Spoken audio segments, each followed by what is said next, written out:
floors be opened. Tabling of documents. Premièrement, à l'article 79.2.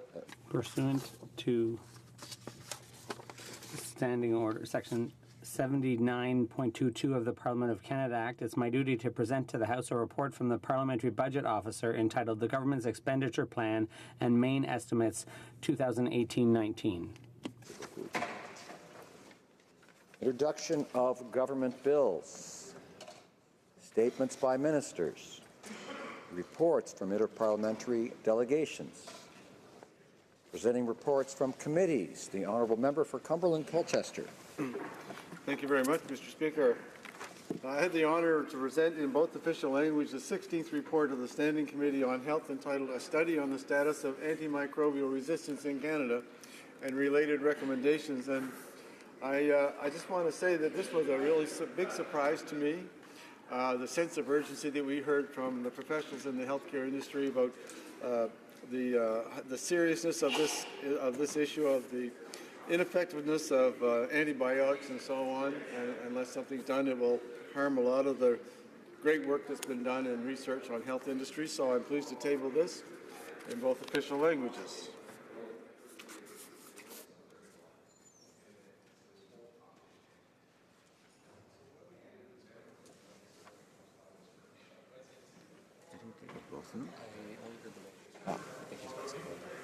Very much, Mr. Speaker. I have a second report from the Standing Committee on Health.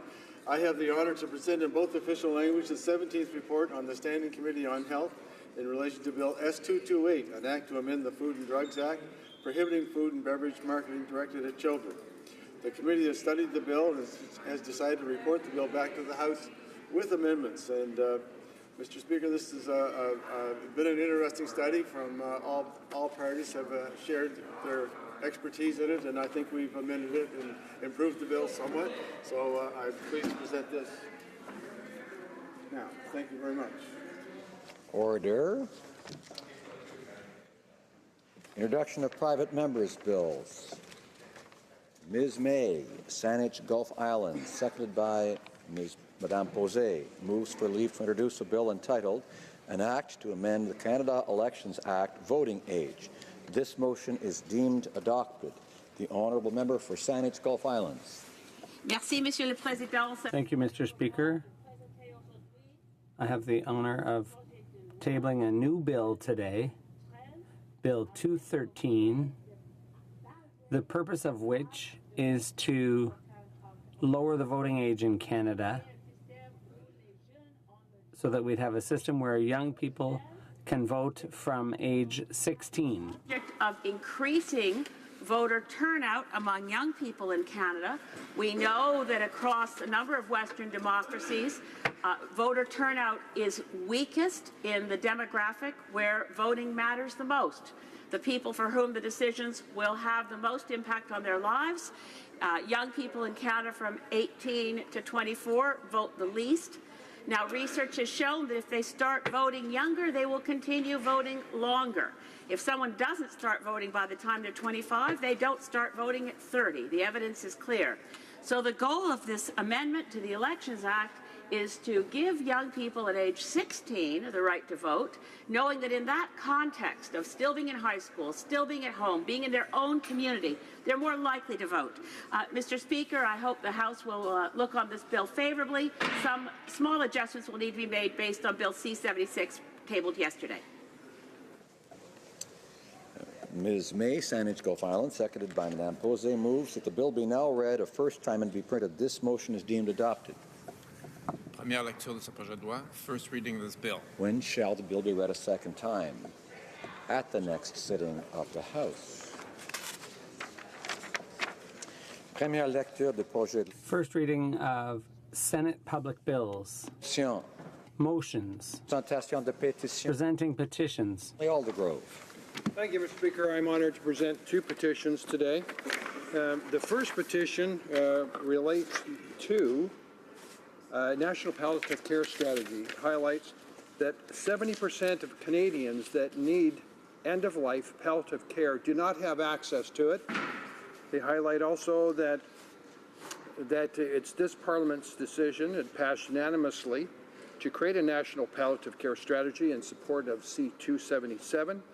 They're therefore calling on this Parliament and every member in this Parliament to support palliative care and adopt and respect the international definition of palliative care, World Health Organization, that palliative care neither postpones nor hastens death.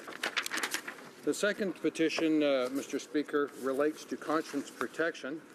It highlights that coercion, intimidation, or other forms of pressure intended to force physicians, health institutions to become parties to assisted suicide or euthanasia is a violation of the fundamental freedoms of conscience. They're calling on Parliament to enshrine in the Criminal Code of Canada the protection of conscience for physicians, healthcare professionals, and institutions from coercion and or intimidation.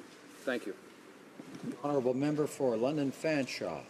Well, thank you very much, Mr. Speaker. And I have two petitions. The first is from a group of Canadians in support of postal banking. And we know that nearly 2 million Canadians desperately need an alternative to payday lenders because these predators are preying upon people with crippling lending rates that affect the poor, the marginalized, rural and Indigenous communities the most.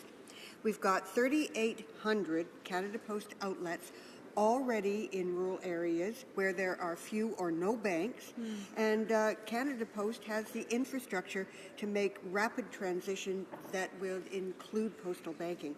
And so these petitioners are asking the Government of Canada to enact my motion, M166, and create a committee to study and propose a plan for postal banking under the Canada Post Corporation.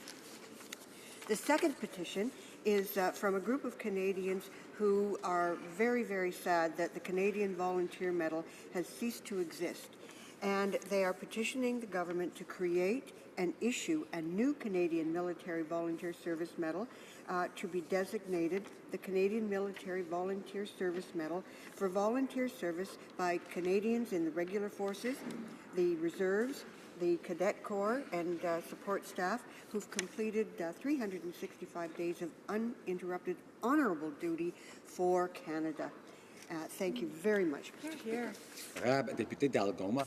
The honourable member for Algoma, Manitoulin, and Kapuskasing. Again, to table petitions regarding the Algoma passenger train, which was really the only safe, affordable, all-season access into the Algoma wilderness rail corridor for over 100 years, Mr. Speaker. The loss of this train has resulted in substantial hardships for residents, businesses, communities, and other passengers.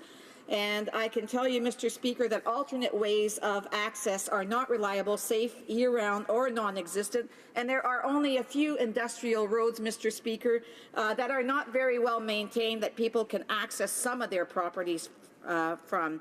Mr. Speaker, the passenger train is not only the best thing that was helping these individuals, but it was also environmentally responsible way to be able to travel. So the undersigned ask that the Algoma passenger train be put back in service in order to ensure the mission of Transport Canada, which is to serve the public interest through promotion of a safe and secure, efficient and environmentally responsible transportation system in Canada. Thank you, Mr. Speaker. The honourable member for Banff Airdrie.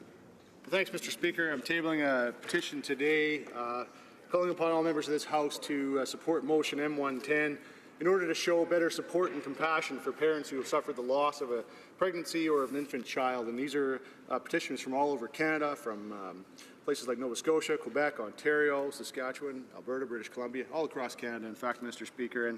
And they're really were quite disappointed to hear the government during debate on this motion indicate that they felt there wasn't enough time to study an issue so important as this one. And they really believe the government should be standing shoulder to shoulder and showing support and compassion for these families, not telling them they don't have a time to deal with their issues. The honourable député de Jonquière. The honourable member for Jonquière. Thank you, Mr. Speaker. I have the honour of tabling a petition from my constituents about automatic registration for the guaranteed income supplement. We know that the federal government could set up a system that would automatically entitle seniors, but apparently it's not available, that system is not available to all seniors immediately upon reaching the age of eligibility. And we know that the GIS is very important to low-income seniors, and they need that supplement in order to stay at home, get extra help, and access a number of services. So it's an honor for me to table this petition about automatic eligibility and registration for the Guaranteed Income Supplement. Thank you, Mr. Speaker. I have a petition signed by constituents from Dufferin Caledon. They call upon Parliament to encourage the Canadian government to work with the government of Israel to facilitate the completion of sponsorship application of asylum seekers from Africa so they can immigrate to Canada as soon as possible. Hear, hear. Deputy Daschlega. The Honourable Member for Hochelaga. Mr. Speaker, I'm pleased to rise again today to present a new petition following on the heels of the one I tabled yesterday. This petition draws the attention of the House to the fact that the gap between rich and poor is growing faster in Canada than in most developed countries, and that the richest 100 Canadians are wealthier than the 10 million poorest Canadians. Accordingly, the petition calls for a federal minimum wage of $15 an hour, big corporations to pay their fair share of taxes, and an end to unfair trade deals that cause job losses and wage cuts. Thank you, Mr. Speaker. Silence. Monsieur le Président. Thank you, Mr. Speaker. It's an honor today to take the floor to present a petition about human rights in China. Government and the Parliament of Canada to take note, particularly of the persecution of practitioners of the non-violent practice of Falun Dafa and Falun Gong. These practitioners are subjected to political persecution, jail, and unacceptable conditions, Mr. Speaker. Petitioners ask for Canada to take note and pressure the People's Republic of China to respect human rights. Presenting petitions, présentation de pétitions. Questions on the order paper. The Honourable Parliamentary Secretary to the Government House Leader. Yes, thank you, Mr. Speaker. I would ask that all questions be allowed to stand at this time, please. Agreed and so ordered. Orders of the day. Government orders, business of supply. Debate on an opposition motion on production of documents on the carbon tax, standing in the name of Mr. Poilievre. Mr. Poilievre, seconded by Mr. Brassard, moves that given the Liberal government made a specific campaign promise to Canadians that government data and information should be open by default in formats that are modern and easy to use, the House hereby order that all documents be produced in their original and uncensored form, indicating how much the federal carbon tax proposed in Budget 2018 will cost Canadian families in order to put an end to the carbon tax cover-up. Debate, the Honourable Member for Carleton. Yeah. Thank you, Mr. Speaker. As you know, the saga of the carbon tax cover-up has been ongoing now for several years. But today, there are new developments. Just moments ago, in the Finance Committee, we were studying Bill C-74, the Government's Budget Implementation Act, 200 pages of which is dedicated to the creation of a national carbon tax. Before the committee were officials from the Environment and Finance departments. I asked specifically whether or not either of those departments had modeled how much that tax would cost the average Canadian family. And the Assistant Deputy Minister of Finance confirmed that, in fact, this government has modeled that information. In other words, they know the price tag, but they are covering it up. And that, in essence, is the carbon tax cover-up. Now that I've given today's news, let me lay out the chronology of events. In late 2015, this government was elected, and it had promised to institute a new carbon tax. I soon after that filed what's called an access to information request, asking the government what such a tax would cost families in varying income groups. What would it cost middle-class people? What would it cost people below the poverty line? And the government came back with a big pile of documents that the member for Barrie Innisfail will be mentioning in his speech because I am splitting my time with him. And these documents indicate, and I quote, "This memo focuses on the potential impact of a carbon price on households' consumption expenditures across the income distribution. Key findings are blacked out." Now, let's translate this government speak into plain English. The memo focuses on the potential impact of the carbon price on households' consumption. Madam Speaker, that means that the memo calculates what the tax will cost people when they buy things across the income distribution. That means that the table blacked out tells us what people would pay based on the incomes they earn. Now, we know that the share of family budgets is largely determined by how much they make. For example, Stats Canada has shown that poor families spend about a third more on the goods that the carbon tax will apply to than do rich households. That's because if you're extremely wealthy, then heat, electricity, groceries, while they still cost the same or even a little bit more than a low-income household, it's a smaller share of the family's budget. So that's why it's important to know how much people in various income levels will pay in this new tax. We know that taxes of this nature are regressive. That is, again, because they take a larger share of household income from people who have less money. So those with the least pay disproportionately the most. As a result, such taxes can have the effect of actually widening the gap between rich and poor. Now, this government has claimed that it wants to reduce that gap, but it is imposing a tax which is known to do precisely the opposite. Then we come to the issue of the use of the revenues.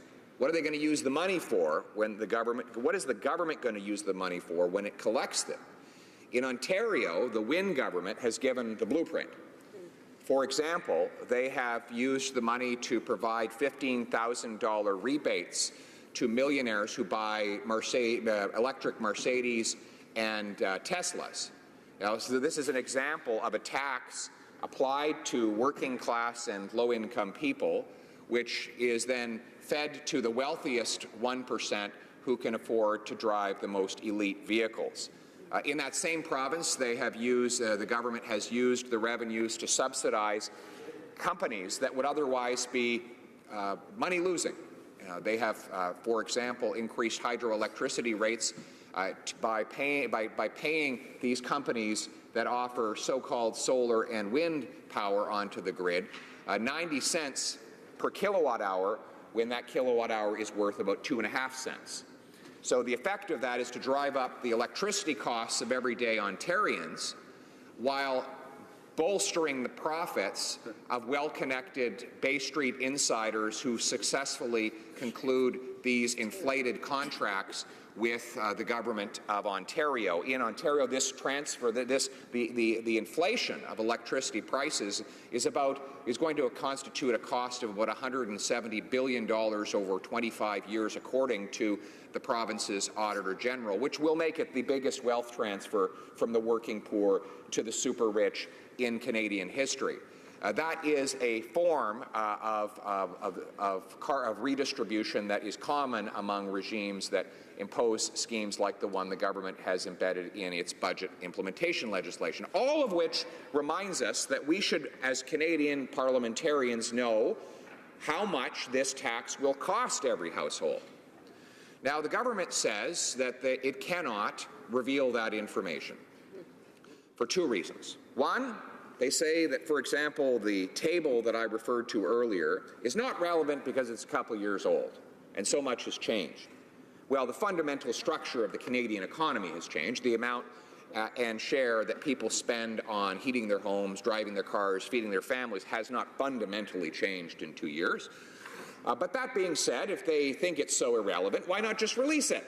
Why not just show the numbers to Canadians and then convince them that those numbers are completely irrelevant? Do they not trust Canadians to distinguish between relevant and irrelevant information. If it is obviously just a bunch of old numbers that have collected cobwebs over many months and years, then surely Canadians will just disregard it. But if the information in this table is very similar to, is based on a model of taxation that is in the current budget, then Canadians might, by contrast, say, wait a second, this is relevant. It's going to cost me a lot of money. And then they may judge this government negatively for those costs. And maybe that's the real reason why they don't want to release the numbers.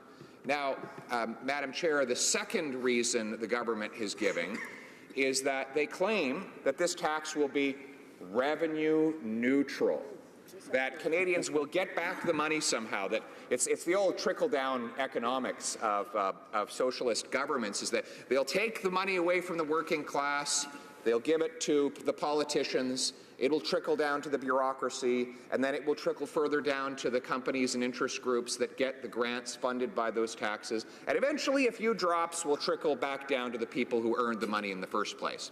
This is the trickle-down government that we always see when parties of the far left to take office. And but if it's true, let's say that, let's pretend for a moment that the government were telling the truth and that they plan to give all the money right back to the people who paid the tax in the first place. How can they prove that's the case if they won't tell us how much those same people will pay in the tax? Exactly. We can't judge whether the cost has been neutralized for an average family unless we know what that cost is. But the government won't tell us, which suggests that they, of course, have a trick up their sleeve, that they want this to be a money raiser, a cash grab, an issue of cold, hard cash for politicians to spend. And Canadians have seen this before in every province where this scheme has been implemented. Every single one, the governments have won and the taxpayers have lost. Yeah. The politicians have had more money to spend, and the individual households have had less money left in their pockets. That is the reality we have seen so far. We, as Conservatives, are the voice of the taxpayer. And we will fight every day to ensure that this government is not allowed to bring in another sneaky tax grab targeted at the middle class and those working hard to join it. That's right. Rather, we will fight for transparency, to end the carbon tax cover-up, and to leave money in the pockets of the people who earned it. Thank you. Questions and comments? Questions et commentaires. The Honourable Parliamentary Secretary to the Minister of, to the Prime Minister.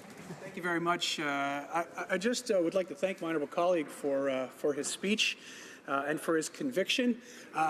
The level of hypocrisy, though, Mr. Speaker, is a level at which I haven't seen in quite some time. He talks about the fact that he's there, Madam Speaker, to protect the taxpayer, and he's looking out to make sure that they don't have to pay more. Where was he when Toronto was paying billions of dollars to take care of the record flooding that they experienced? Where was he when Alberta had the record flooding that inundated Calgary that cost the taxpayers billions and billions of dollars? Where was he in Quebec last year when we had hundreds of millions of dollars in damages due to record flooding all 3 times, Madam Speaker? So where is his plan to protect the taxpayers from the effects of climate change?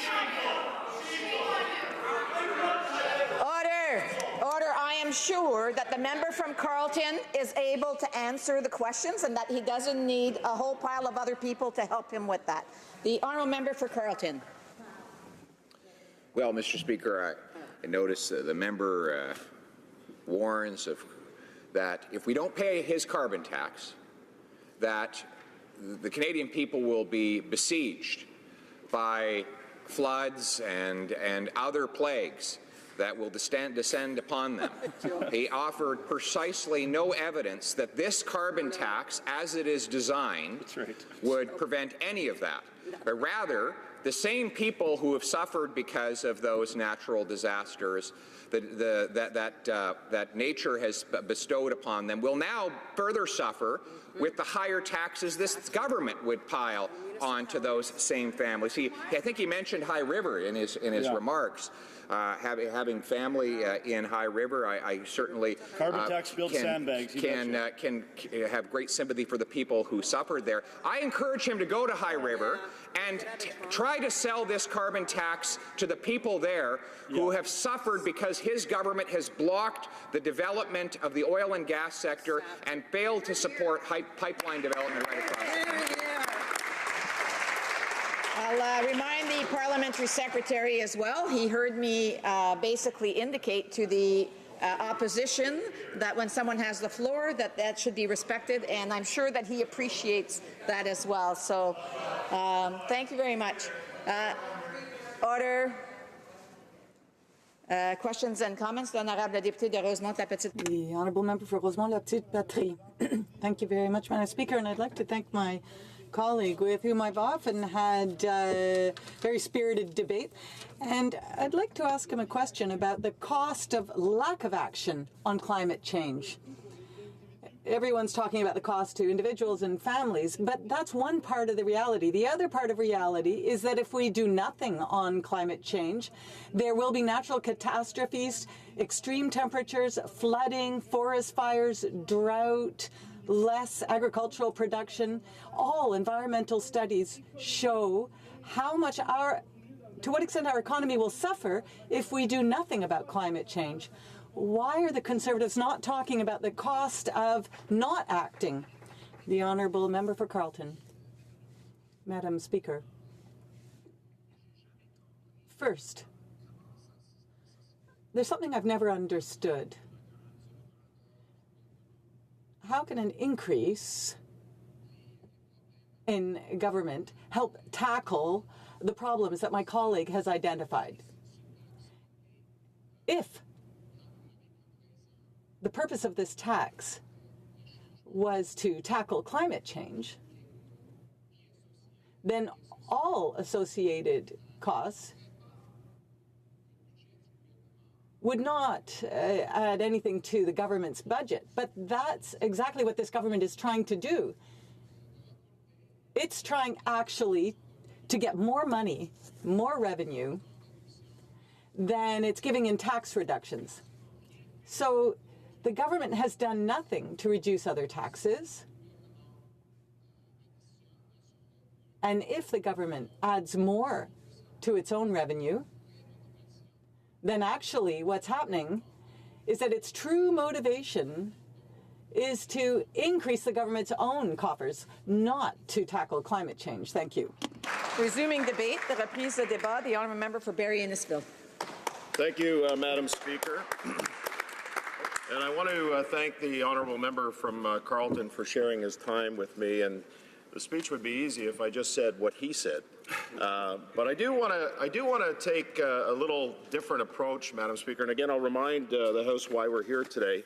We're talking about a motion that deals with the carbon tax cover-up. And the motion itself reads that given the Liberal government made a specific campaign promise to Canadians that government data and information should be open by default in formats that are modern and easy to use, the House hereby order that all documents be produced in their original and uncensored form, indicating how much the federal carbon tax proposed in Budget 2018 will cost Canadian families in order to put an end to the carbon tax cover-up. Now, the honourable member from Carleton already spoke about the fact that almost immediately after the last election, he filed an access to information request from Finance Department officials asking, quite simply, how much the carbon tax was going to cost Canadian families, and secondly, how much in emissions would be reduced.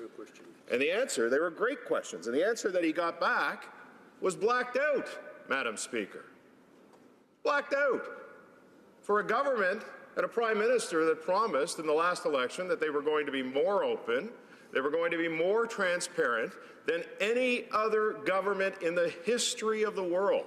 And even to this day, they stand up in this House and they refuse to answer the questions. They refuse to answer the questions that have been asked at least 60 70 times in this House, how much is the carbon tax going to cost Canadian families, and how much will it reduce emissions? And for a transparent and open government, not only do they provide a document that's completely blacked out, but they stand in this House and they refuse to answer. Instead, putting out buzzwords like the environment and the economy go hand in hand. I have 3 children. It's going to cost them in the future. Those aren't answers that Canadians are looking for. And if they truly want Canadians to buy into their carbon reduction plan, at a minimum, Madam Speaker, they should be telling Canadians how much it costs. Now, there are some numbers that are known. For example, it's going to cost the price of gasoline by 11 cents a litre. We know that it's going to cost more to heat your homes in excess of $200. But there are additional costs associated with this, Madam Speaker, and they're refusing to tell Canadians. I was watching Finance Department officials this morning. A question again from the honourable member from Carleton. They know the answer, but they refuse to give it. They were like deers in a headlight, Madam Speaker, this morning, and it was quite a spectacle to see. And I'm not blaming the bureaucrats. What they're doing is spewing out government talking points and policy, but at a minimum, we should know how much it's going to cost. And as the honourable member from Carleton said, this will affect disproportionately lower-income Canadians, Madam Speaker. We know that typically when taxes happen in the manner in which the government is proposing, they disproportionately affect lower-income Canadians. So we want to know for middle-class Canadians, how much this is going to cost. And this is why we're spending a whole day in Parliament doing that. Now, we know that it's not going to cost the Prime Minister anything. We know that it's not going to cost the Minister of Environment anything. We know that it's not going to cost the Finance Minister anything, because they make significant salaries. They get cars that are driven for them. They fly around all over the world on airplanes, and they get their meals paid for, Madam Speaker. So the government and the senior officials in government aren't going to be paying anything for a carbon tax. But again, it's going to be middle-class Canadians and lower middle-class Canadians who are disproportionately going to be affected by this. And all we're asking for is, how much is it going to cost them? And so the significance of this on middle to lower class Canadians is the impact that this is going to have on their earning potential, their wage gains. For example, union members. Last week I was with the Police Association of Canada, and I talked to them specifically about the carbon tax. I mentioned it to the International Association of Firefighters. Fiscal government policy is directly having an impact on those lower and middle class Canadians because it's going to end up costing them more. So any wage gains that they make at the bargaining table will be taken right back by this government with respect to carbon tax increases. And then you add to that the cost of everyday goods, going to the grocery store. Most people understand the cost of things are going up disproportionately already. When you start adding taxes to the delivery of those services and those goods, it's lower to middle class Canadians who are going to be paying more. It won't be the Prime Minister, it won't be the Minister of Environment, nor will it be the Finance Minister. They're going to do okay by raising carbon taxes. In fact, I would suggest that they're going to do more than okay, because they're going to be able to raise funds to deal with their insatiable appetite to spend money, Madam Speaker, and to give money to their pet globalist projects around the world. And it should come as no surprise, Madam Speaker, that we're in this position. And again, when I stand up in this House, I often reference the situation in Ontario. The fact that electricity rates are significantly high because of the failed green energy policy, the fact that consumers are, again, disproportionately affected by that, lower and middle class income Canadians who are having to pay more because of that failed green energy policy in Ontario. What's the common denominator in all of this? Well, it goes back again to the man that lurks in the shadows of the PMO, who comes up with these bright ideas that somehow impact negatively, not somehow, they do impact negatively, not just Ontarians and Canadians, and that's Gerald Butts. As the architect of the failed Green Energy Act and the man who's pushing this climate tax, carbon tax agenda within the PMO, it will be Canadians who pay the price. And I know what I speak of, Madam Speaker, because as a resident of Ontario, we continue to pay the price, and the people that I represent in Barrie Innisfil pay the price, and they will continue to pay the price because of carbon taxes and the impact that they're going to have on them. Now, they haven't even modeled the price tag on this. They say that they know what the answer is to the questions, Madam Speaker, and that's why we're simply asking those questions. We want to know, and Canadians want to know. And if they're going to buy into a government policy that increases the amount of taxes that they're going to pay, Canadians deserve to know what the cost of that is going to be. And furthermore, they deserve to know what the reduction in those emissions are going to be, Madam Speaker. And I think it's a fair question to ask. And this is why, again, we're spending all day talking about this, because we want this answer. Canadians deserve to know the answer to the question. And the impact on the economy, Madam Speaker, we already heard last week that the Parliamentary Budget Officer has said that it's going to affect our GDP to the tune of $10 billion. In fact, there's been some suggestions that it's going to be $35 billion, Madam Speaker, the actual cost by 2022. I mean, those are staggering amounts. And when we're dealing with competitive issues and competitiveness issues with the United States, who again are seemingly going in a different direction with taxes and regulation, here's Canada implementing and imposing a job-killing carbon tax on those businesses that are looking to succeed. And so when the government talks about attracting talent, if there's no businesses here to attract that talent to, then how can we reasonably expect that we're going to be competitive in a global marketplace? And we've already, Madam Speaker, seen close to $84 billion by last count of capital flee this country because of an assault by the government on our natural resource sector. And so by adding a carbon tax to that, and by adding a carbon tax for middle-class and lower-income Canadians, who again are going to be disproportionately negatively affected by this, the Liberals will do damage to our economy, and they will also make it much more expensive for Canadians to live, Madam Speaker. And so all we're asking for is the information. They know the information, Madam Speaker. The Finance Department knows the information.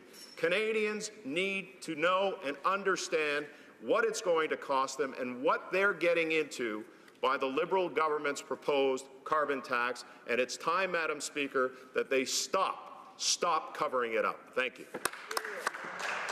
The Honourable Parliamentary Secretary to the Minister of Families, Children and Social Development.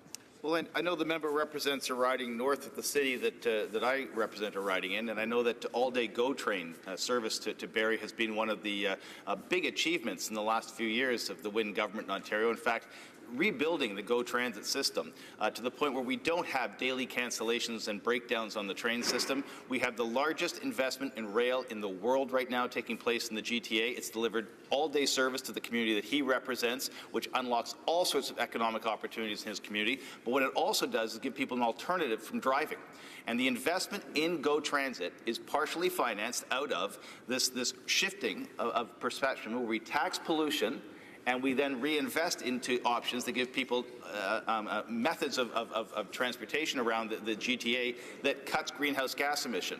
And we're moving towards electrification. I know he supports that project. I guess I'm just curious as how he would pay for it if he wasn't going to pay for it with taxes. But the real question I have for him is this. The document he wants uncovered was produced by the Conservatives. Why didn't he just read it and release it when he was in government? The Honourable Member for Barrie Innisfil. Well, I want to thank the Honourable member for his question. I also want to thank him for an acknowledgement that the previous Conservative government invested $8 million into the redevelopment and reestablishment of the all-day, not all-day, but the part-time GO service back to Barrie. So I want to thank this member for acknowledging that the previous Conservative government and the previous member of Parliament did that. But I also want to talk about the fact that he did mention about taxes, because this is an issue that most Canadians would like to understand. They'd like to know what the impact of the Liberal proposed carbon tax is going to be. but they don't know. And they don't know what the impact it's going to be in terms of investments and emissions because they're redacting the information, Madam Speaker. They're blacking it out. And so if the honourable member and if this government believes that this carbon tax is going to be as great as it's going to be on Canadians, then they should share that information with Canadians. They shouldn't be non-transparent about it, which is exactly what they're doing, Madam Speaker. Thank you. Questions and comments. The Honourable Member for Saint-Hyacinthe-Bagotte. Thank you, Madam Speaker. According to economic analyses, the carbon pricing in Canada has had a positive effect on the economy, but in Quebec, in my constituency, we've always had a great deal of respect for Mr. Filion, who's an economist with CBC, with Radio-Canada, and he says, we don't know if this will actually change behavior and lead to sustainable development. This is a long-term thing, and we have to think about future generations, so it can be a very good thing. So the citizens in my riding are very sensitive to issues of climate change, so why try to scare them with one solution, which is carbon pricing? Well, first of all, let's make one thing clear, Madam Speaker. It's not carbon pricing, it's carbon taxing, right? Again, which is another one of the buzzwords that the left like to use when they talk about this issue. But if you want to talk about examples, I mean, we can certainly look at BC, for example. They brought in a carbon tax in 2008, which started at $10 a ton and rose gradually to $30 by 2012. And there was a small temporary reduction in greenhouse gas emissions for a few years, but emissions in BC have been steadily increasing. And the reason why they're increasing, Madam Speaker, is because we live in Canada. We need to heat our homes. We live in a cold, barren wasteland. We need to drive our cars to different places. So if you're going to penalize people for their everyday activity, not to mention the cost of goods that are going to increase because the consumer will end up paying it because it's passed down to the consumer by the producers and by the shippers, then I don't see the sense in this unless you explain to Canadians how much, in fact, it's going to cost them. You know, you got to get them to buy into it, Madam Speaker. You can't just arbitrarily impose a carbon tax and not tell them what it's going to cost. And maybe Canadians will buy into it. My guess is they won't, because once the information is known and released by this non-transparent government, then reality will start setting in and they'll see the actual cost on them, their family, and future generations in this country, Madam Speaker. Thank you. Before I resume debate, I just want to ask members to make sure that their phones are on silent mode. I know that I've been hearing a couple of bells here and there. So, resuming debate, reprise de débat, the Honourable Minister of Environment and Climate Change. Thank you, Madam Speaker. I rise here today to once again reaffirm our clear commitment to tackling climate change. Canadians understand that climate change is real, and they know that governments at home and around the world must urgently address this challenge. That is what Canadians elected us to do, and we have a serious, practical, and cost-effective plan to tackle climate change. It's important that we take action to ensure our children and grandchildren live in a world where our environment is clean and our economy is strong. Canadians understand that climate change is real, and this is something that the world has to take measures to attack. This is the right choice for our children and our grandchildren. Canadians elected us to do this, and we have a serious plan and a practical plan. Across the country, and Canadian families are already affected. Yep. Let me give you a few examples. One of the hardest calls I've ever had to make was to a rancher in Alberta's interior.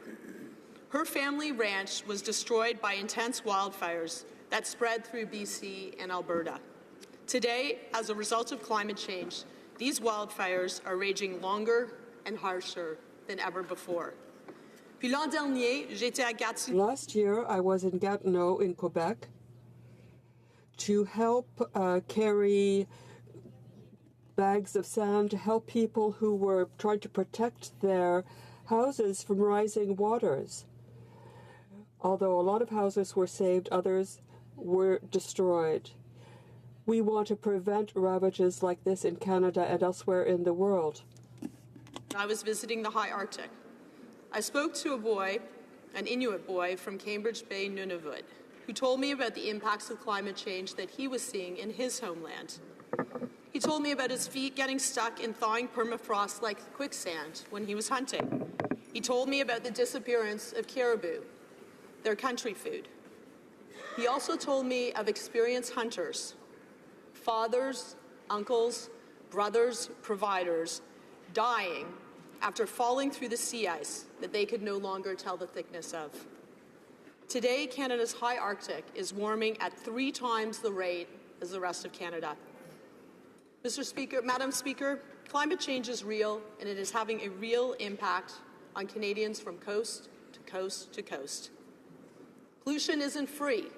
It's a tax on future generations. From 1983 to 2004, insurance claims in Canada from severe weather events were almost $400 million a year. In the past decade, that amount tripled to $1.2 billion a year.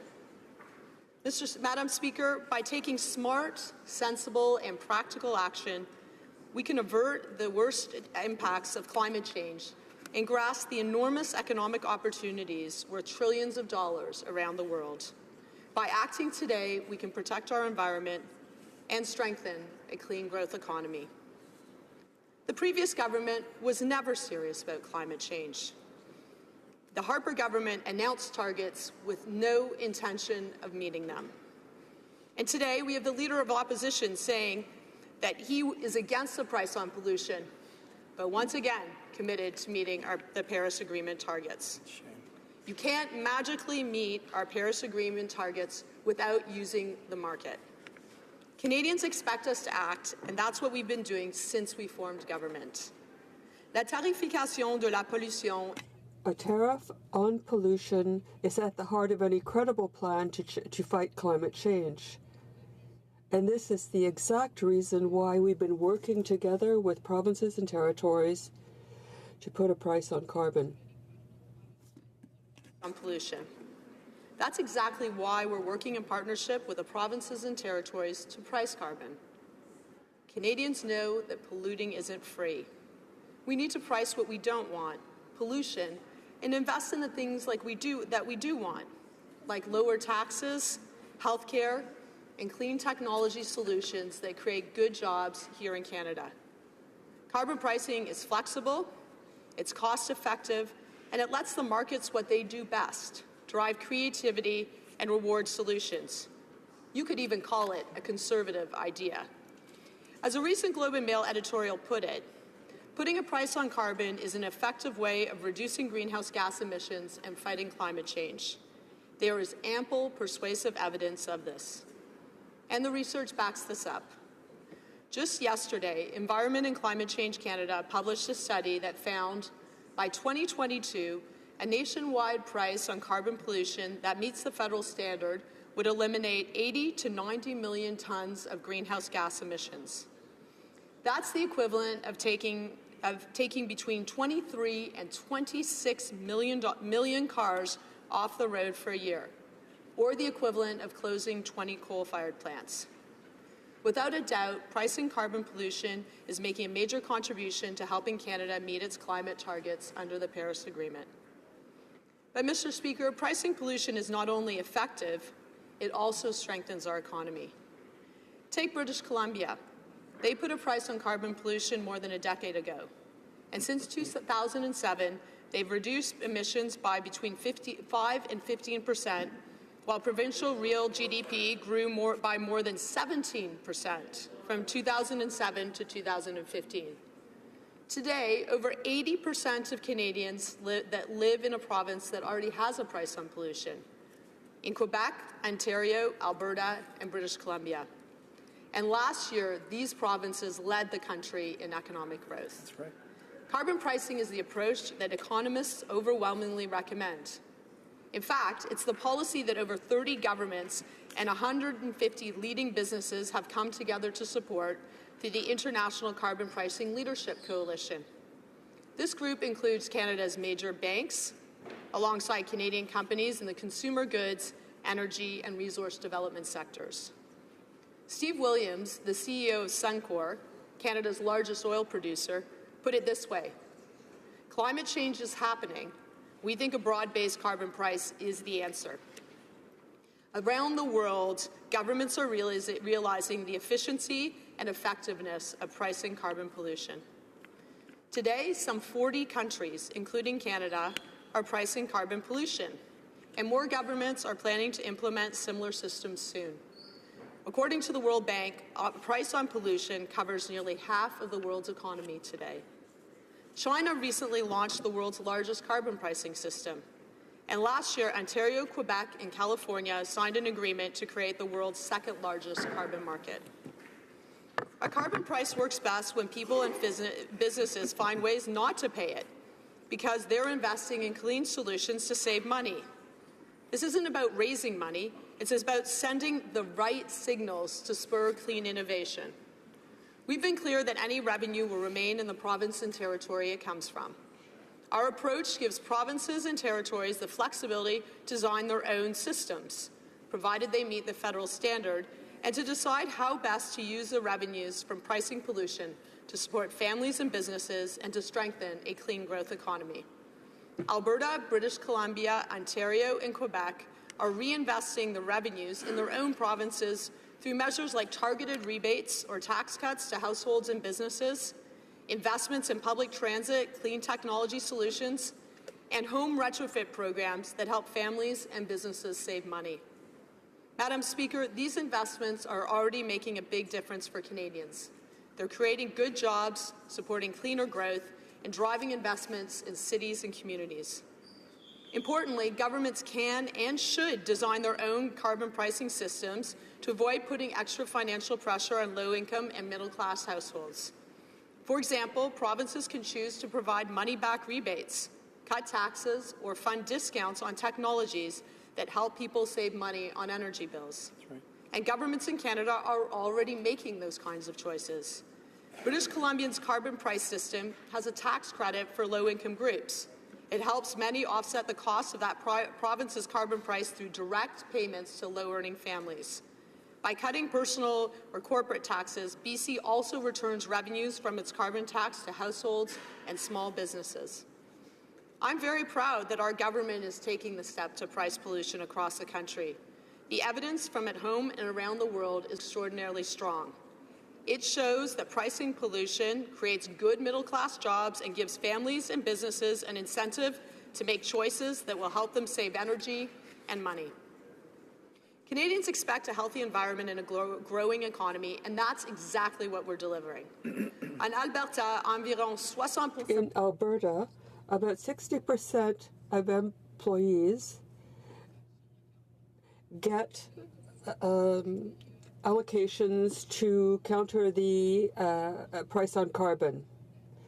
Some get a have it completely covered. But it is the pricing on carbon that will protect families.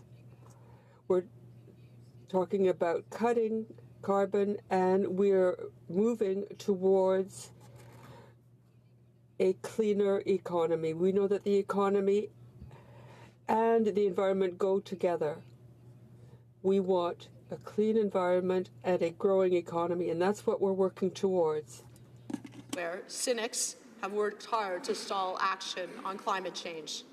Some have failed to see the enormous opportunity before us, while others simply refuse to acknowledge that climate change is real.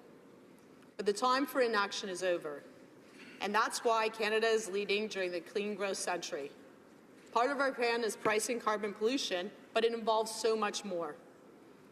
Madam Speaker, I think Mark Carney, the Governor of the Bank of England and a great Canadian, put it best when he said, "The more we invest with foresight, the less we will regret in hindsight." And according to the World Bank, the Paris Agreement will help us open up nearly $23 trillion in new opportunities for climate-smart investments in Canada and emerging markets around the world between now and 2030. So with that in mind, let me lay out other parts of our climate plan.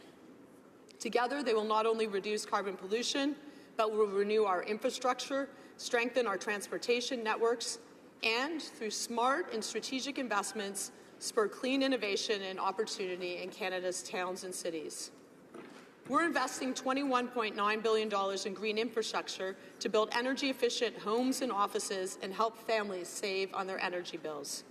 We're investing $20.1 billion to support urban public transit, to help reduce commute times in our cities, to increase the use of clean transportation, and allow Canadians to spend more time with their families and less time in traffic.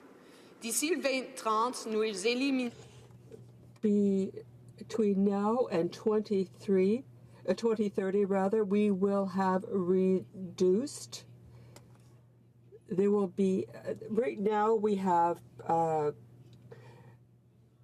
40,000 cases of asthma, all kinds of problems affecting the respiratory system. And this means there will be an increase in health that will allow for savings of $1.2 billion. With the help of experts, we will make sure that the transition is fair for workers and communities who derive their living from carbon. We want to make sure that Canadians use cleaner fuels, and we want to make construction standards and building standards more rigorous with respect to the amount of energy they use. And clean energy sectors. With a $2.2 billion investment, we're fostering clean tech research and development, production, and exports. And we're accelerating the growth of this industry to capture an increasing share of the global market. Madam Speaker, these investments will create well-paying middle-class jobs across our country, and we already see Canadian companies leading the way. In Burnaby, BC, Ballard Power Systems is creating fuel cells that are used in zero-emission vehicles around the world. While I was in China on a trade mission, I saw city buses that were using Ballard's innovative technology. In Edmonton, Alberta, I visited a manufacturing facility, Landmark Homes, that makes net zero homes that look like any other suburban home. This company, Landmark Home, employs over 300 people. They use energy-efficient materials and put solar panel roofs on their houses. I met a family who lives in one of these homes, and instead of paying hydro bills, they earn revenues from selling electricity. Alberta is also home to the Canadian Oil Sands Innovation Alliance, which, through collaboration and the sharing of technologies amongst companies, is creating cleaner air, bigger efficiencies, and better protected lands. In Foam Lake, Saskatchewan, Milligan Biofuels is turning damaged canola seeds into biodiesel, a cleaner fuel that can power the cars, trucks, and buses in our towns and cities. À Winnipeg, au Manitoba, j'ai visité l'an dernier une usine qui fabrique des autobus électriques. Ils sont incroyables. This is unbelievable. These cars have no noise and no emissions. This will help to create good jobs for the middle class. And another business in Toronto is coming up with communication systems that will work with our telephones, and this will help to reduce emissions while making their houses more comfortable. There's another company in Montreal that uses satellites to monitor greenhouse gas emissions by industry all around the world. In 2016, they launched their first satellite. And in Nova Scotia, Carbon Cure has found a winning solution for everyone, a win-win solution, by developing technology that captures industrial carbon and uses it to make more solid concrete. In short, Madam Speaker, Canadian companies are helping innovate and create jobs in a clean growth economy. And by doing so, we're showing the entire world what Canadian innovation looks like. Ranks first out of G20 countries according to the 2017 Global Clean Tech Innovation Index. This year, 13 of Canada's clean tech companies were ranked within the top 100 of the world.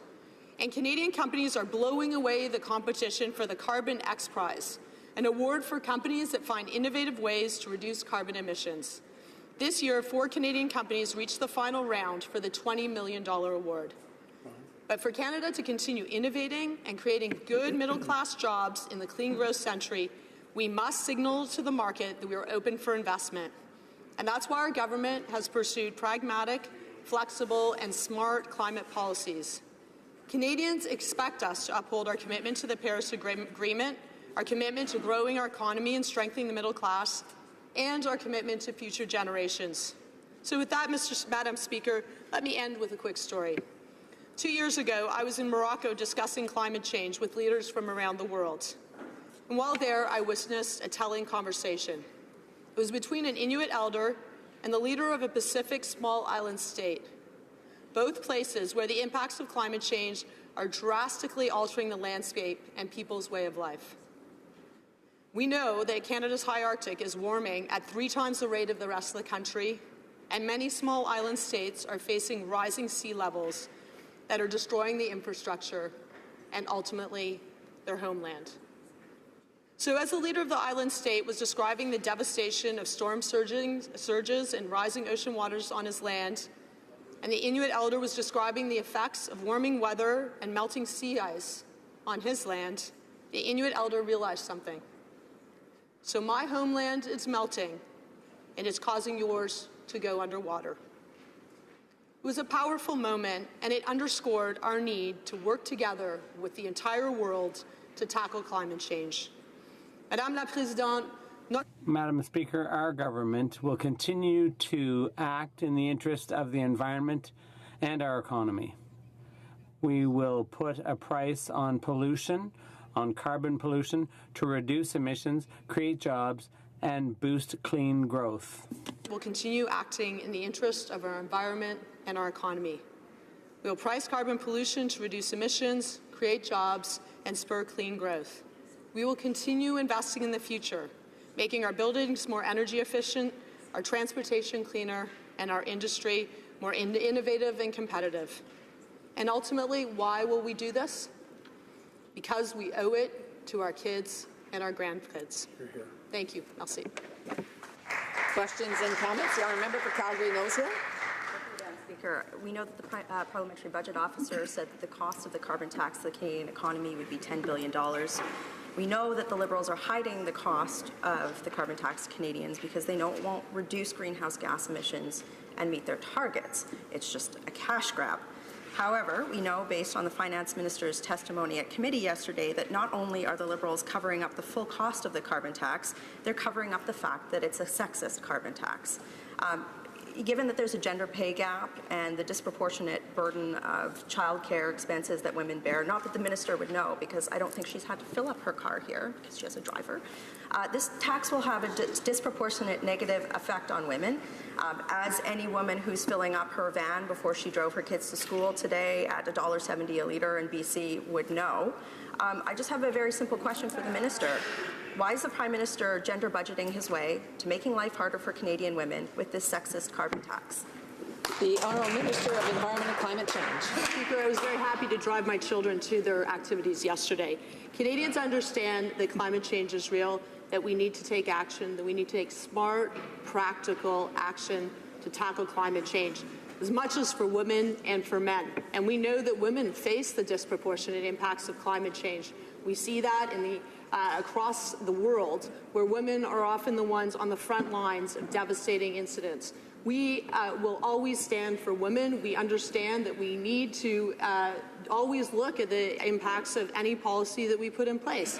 And that's why, when it comes to carbon pricing, provinces have the ability to take the revenues and return them in the way that they see fit. They can do that as tax cuts. They can do that in investments in public transportation. We know women are more likely to be single moms, and they are taking public transportation. Right. They can make investments in clean innovation. We want to see women entrepreneurs succeed in the clean growth century. And as a mom, I know that we need to take action on climate change. The question I have is, what is the party's opposite plan to tackle climate change? Dans un commentaire, l'honorable député de Rosemont. The honourable member for Rosemont-la-Petite-Patrie. Thank you very much, Madam Speaker. I'd like to thank the Environment Minister for her speech. First of all, I'd like to say that I appreciated parts of the speech, and I salute the federal government's decision, finally, to put a price on carbon. That's the right thing to do. A number of provinces have already kicked off with that kind of initiative. BC 10 years ago, also Alberta, Ontario, Nova Scotia will be joining soon, Quebec. As an environmentalist, as a protector of the environment, I commend those initiatives, but I think we still have farther to go. My question, Madam Speaker, because obviously after the compliments comes the criticisms, but the Liberal speeches, the way they talk is all great, but the action doesn't always, they don't always walk the talk. Sometimes there's a contradiction. So I'd invite the minister to comment on my question. How is it that in their vision to reduce greenhouse gas emissions from the, what about the oil patch? And secondly, if we're to move towards less reliance on fossil fuels, why is the government still handing out huge tax breaks to the oil patch? The Honourable Minister of the Environment. Thank you, Madam Speaker, and I'd like to thank my colleague for his question. I appreciate his support around the carbon tax. I know the NDP recognizes that we need to take action to fight climate change, but our government understands that we have to take action to combat climate change. At the same time, we need to grow the clean economy. So we're in a period of transition. So it's great to see the NDP here. They don't support the NDP in Alberta. The Alberta Premier is working very hard. She brought a carbon tax in Alberta. They've put a price on carbon. They've eliminated coal, and they're working very hard. And we should be supporting them. We should make sure that we work on behalf of everyone. I'm the Environment Minister for people in Alberta as well as all over Canada, and we need to behave in a way that combats climate change and promotes clean growth. Questions and comments? The Honourable Member for Central Nova. Speaker, I can't help but feel that today's motion is an opportunity for the opposition to justify inaction on the climate file altogether. The Minister correctly identified that pollution isn't free during her remarks. This is because the atmosphere belongs to all of us, and when a polluter degrades the atmosphere that I breathe, they ought to pay for it. I have no problem with that whatsoever. But it's not just that there's a cost to pollution, there is a massive opportunity in addressing the threat that climate change poses. In my riding, there is a business, Trinity Inspection and Maintenance, that is creating jobs locally and has helped Nova Scotia reduce its emission levels by over 30% since 2005. Can the Minister please comment on the massive economic opportunity that we can capitalize on by addressing climate change? The Honourable Minister of Environment and Climate Change. Thank my colleague for making the very good point that in ridings across the country, we are seeing amazing businesses that are innovating, that are creating clean solutions. And that is exactly why you want to put a price on pollution, because it creates the incentives for people to choose those solutions, to choose solutions that will save them money, to choose solutions that will ensure that we tackle climate change, to choose solutions that will grow the economy. And so when we look at the economic opportunity, which Mark Carney, the Governor of the Bank of England, a great Canadian, has said is $23 trillion, I want to make sure that Canadian companies are taking advantage of that opportunity. We're already seeing that we're punching above our weight, and this is happening in every single province of this country where you're seeing amazing innovation, and that's from small businesses to big businesses. That's from the energy sector to the clean tech sector. I'm extraordinarily proud of Canada's ingenuity, of Canada's engineers, of Canada's business people, of Canada's innovators. We are going to tackle climate change, and we're also going to grow a clean economy that's going to create good jobs. Questions and comments? The Honourable Member for Wellington Halton Hills. Thank you, Madam Speaker. In the fall of 2016, when we were having debate in this House on the government's pan-Canadian framework on climate change, I said at the time that I commended the government for putting a price on carbon, but the government's plan has some serious flaws, and I think one of the flaws is that it's not transparent enough. They're not being transparent about the cost to families. They're also not being transparent about modeling out the numbers to 2030. $50 a ton does not get us to our Paris Accord agreement, Paris Accord targets. By 2030, we're supposed to be around 500 megatons of emissions in this country. Most economists say we need to be around $130 a ton. That's $65 billion out of the Canadian economy every year, about 3% of GDP. And that's why it's so important that the government needs to be transparent about this issue. It needs to ensure revenue neutrality to the taxpayer, not to the federal government, on the pricing of carbon. And it also needs to acknowledge that carbon pricing is regressive in nature, and it needs to provide relief for low-income Canadians. Honourable Minister of Environment and Climate Change. Thank you, Madam Speaker. I want to thank my honourable colleague for actually believing that we need to put a price on what we don't want, which is pollution. We've taken a different approach. We've said that we want to price pollution, but also take other measures, because that is a smart, practical, low-cost way to tackle pollution. But in terms of transparency, we have the Leader of the Opposition who said that he has a plan to meet our Paris Agreement targets, but he's not going to announce what the plan is. I would ask the Opposition, can they tell us quite squarely what the Conservatives plan on doing? Because as Canadians know, for a decade they did nothing. Questions and comments? Questions et commentaires? L'honorable député de Sherbrooke, une brève. The honourable member for Sherbrooke, a quick question. Thank you, Madam Speaker. I'd like to thank my colleague for her speech.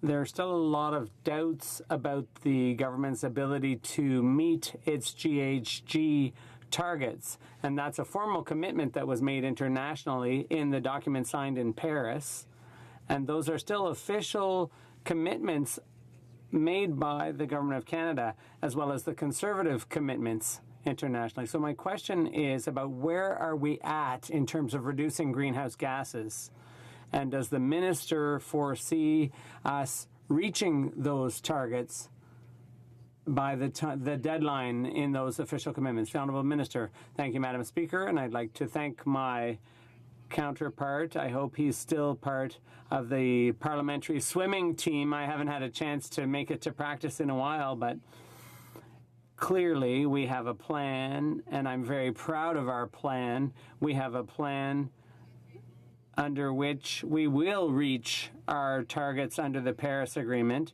but that plan will also grow the clean economy. Putting a price on carbon is one thing, but we've also made historic investments in public transit and in clean innovation. Our investments in protecting Canadians from the impact of climate change as well.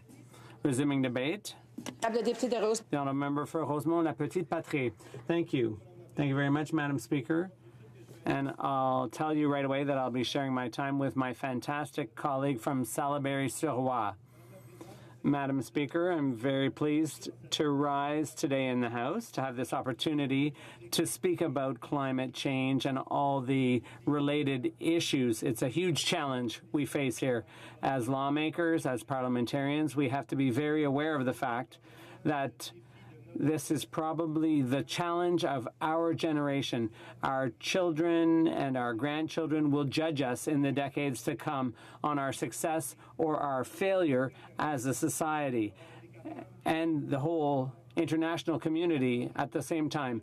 Our ability to grapple with the risk that is climate change. And that's why I think we need to broach this topic with a seriousness, with a gravity that we don't necessarily bring to other issues, because the consequences are enormous. The former U.S. President Al Gore received the Nobel Peace Prize for his work on climate change, and there was a reason for that, because we have a migrant crisis, we have a refugee crisis. As you remember, last year was the highest number of refugees in history, more than after World War II. But now we're going to have climate refugees. People are going to have to leave their part of the world or their country because they can't live there anymore, because that will create tension, that will create conflicts around access to resources and water and so on. So I say that by way of introduction so that people appreciate the full scope of this issue. The official opposition has brought this issue up today, so this is our chance to debate it. And you'll see at the end of my speech, Madam Speaker, as environment critic, as New Democrats, we will be proposing an amendment to our Conservative friends with a view to enhancing their motion and making it more balanced. And why is that? Well, the Conservative motion calls for transparency. We are all for transparency. There has to be full information to base decisions on so that you make the right decisions, and the public should be made aware. So knowing what the carbon tax actually costs and who it costs is all well and good. It makes sense, and it should be based on experience. For example, Quebec and California and other U.S. states are members of a carbon exchange. It's a way of putting a price on carbon and encouraging companies to change their ways of doing business, to encourage them not to pollute, to encourage them to be more environmentally friendly and reduce their greenhouse gas emissions. But there's other ways of putting a price on carbon. BC has put a price on carbon and has had that price, that tax, for over 10 years. So we can look at how that has impacted British Columbians, their families, their abilities to innovate, and their ways of changing the way they do things. And we can look at other provinces too, Alberta, Ontario, that are subject to a price on carbon. But what the Conservative motion leaves out is the flip side of the coin. So the one side of the coin is to look at what the impact would be on families and individuals, but the other thing you need to look at is the impact of doing nothing. If nothing is done, if we don't take leadership, if we don't take action around global warming and its effects, which have been studied, there's a scientific consensus around the world. It's marvelous. There's a consensus around the fact that global warming, and it's already underway, and if it ever exceeds 2 degrees Celsius versus the reference year of 1990, an increase of over 2 degrees Celsius will lead to more natural disasters, more extreme weather events, and the impacts will be far greater than what we've seen so far. And there's a whole area, there are all kinds of industries and sectors where there will be impacts, and that will affect our economy in a big way. So we need to have a debate about what is the cost of inaction around climate change. What will be the consequences on extreme temperatures if we do nothing? And it's already started, Madam Speaker, and I'd like to talk about what's happening here in Canada and in Quebec. There are already studies and figures in the past 30 years. The number of natural disasters has doubled in Canada on average. That doesn't mean there were none before, but there were fewer, and they were less serious, and there were fewer impacts, lesser impacts on our economy. And climate change, obviously, is behind this, and there's a cost to it. Economic losses related to these catastrophes are approximately $63 million a year in Canada. Now, if you look at 2005 to 2015, average annual losses have tripled since then. So 1.3 billion a year. So you can see that there are costs associated with this. Now, the government is helping provinces and territories recover from natural catastrophes. There is a contingency fund for catastrophes. And the federal government has spent about $54 million a year. Now, between 1995 and 2004, $91 million a year was spent. And between 2005 and 2014, $410 million was spent. And over the last 6 years, there has been more compensation provided for these losses than there was provided over 40 years previously. So over the past 20 years, that increase is due to the increase and intensity of the catastrophes taking place. So we know this is happening. Now, our Conservative friends like to talk about the cost on our pockets, on our wallets, but there is an impact already. It's costing the government money in insurance being paid out. And we're not even talking about the impact on individuals yet. We have to be able to make a transition. Both go hand in hand. climate change leads to economic loss. I was talking about natural catastrophes earlier on and extreme climate events. But there's also an effect on agricultural productivity, on insurance costs, on deterioration of infrastructure, and on energy costs. All this has an impact, and it could slow down our economic growth if we do nothing. And Madam Speaker, these are things that are very important to be aware of. Costs associated with climate change are related to infrastructure rebuilding, health problems, destroyed harvests, crops. So it's difficult to attach a number to that, but I am going to try, Madam Speaker, because it's very important that these numbers be part of the debate if we want to have a healthy and well-informed debate. Now, the IPCC estimates that global warming costs associated with 2 degrees a year could reduce the world GDP by 2% a year. 2% a year, Madam Speaker. In Quebec, the direct costs are related to flooding, and we've seen that again this year, the erosion of coastlines, reduction in the ice cover, and the thawing and freezing cycles. I live in Montreal, Madam Speaker, and I can tell you that potholes are not a myth. And when you have temperatures going up and down and that are so varied in the winter, well, it does have an impact. The snow melts, the water goes into the asphalt, then the water freezes, the asphalt cracks, and this happens several times a year. Now, in terms on the global economy, if we act now, we can protect the planet, but we can also stimulate global economy. Jin Jong Kim said that in 2014, and the American Environmental Protection Agency has also spoken about the costs. If we want a balanced motion on climate change, I would like to propose the following amendment: that the motion be amended by replacing that the carbon pricing proposed in Budget 2018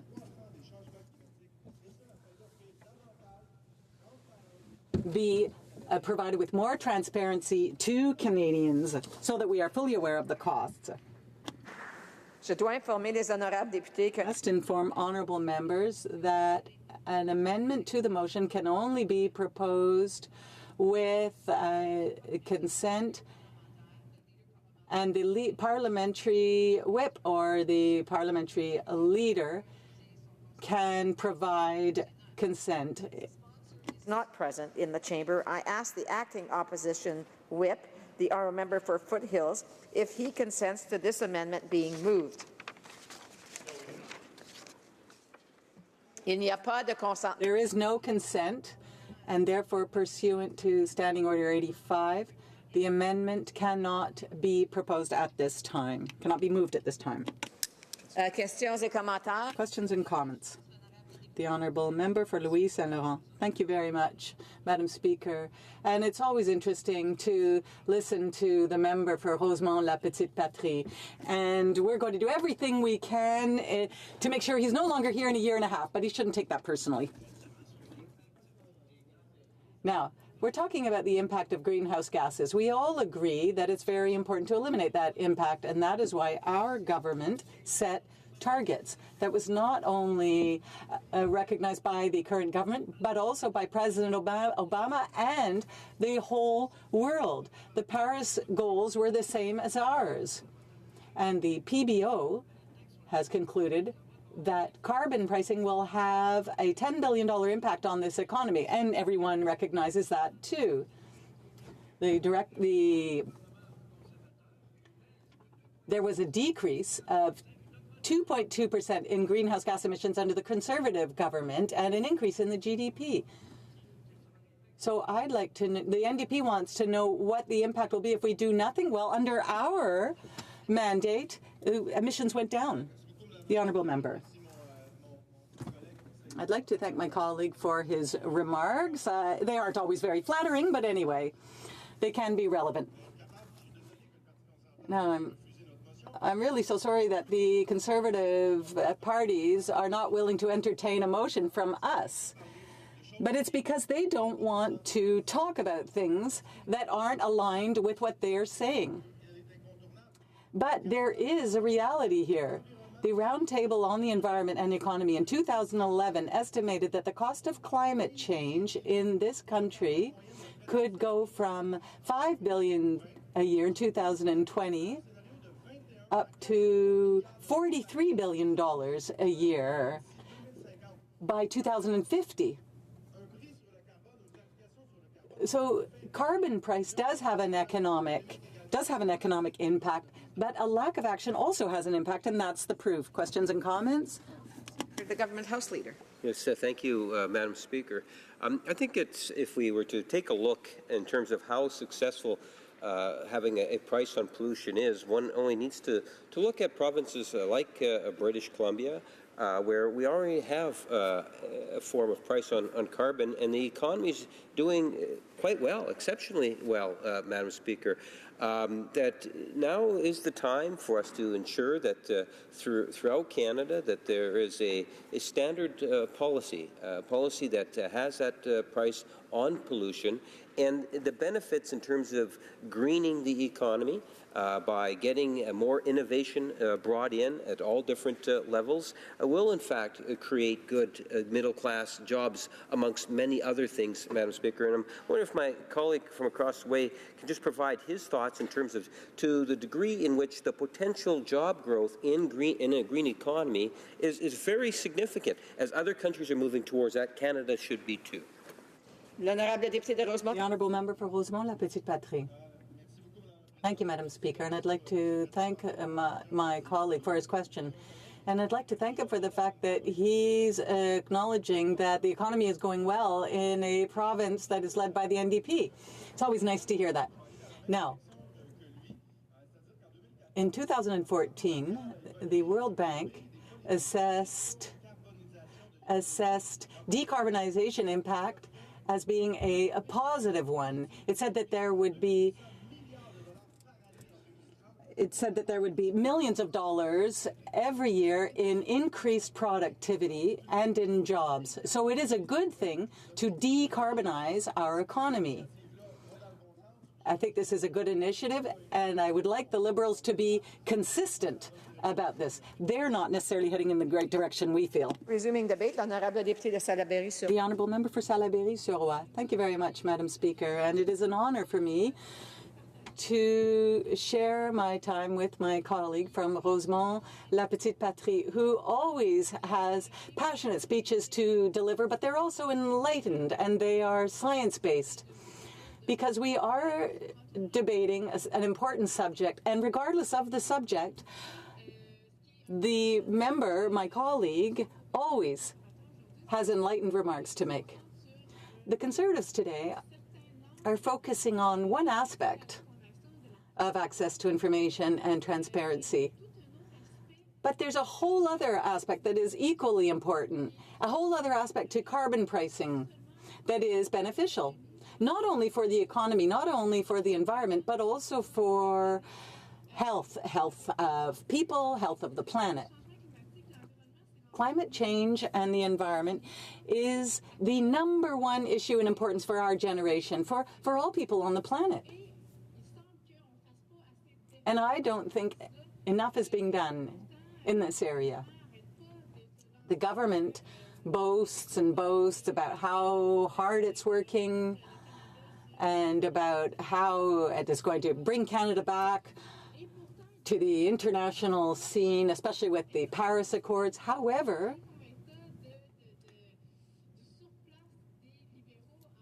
the Liberals actually are spinning their wheels.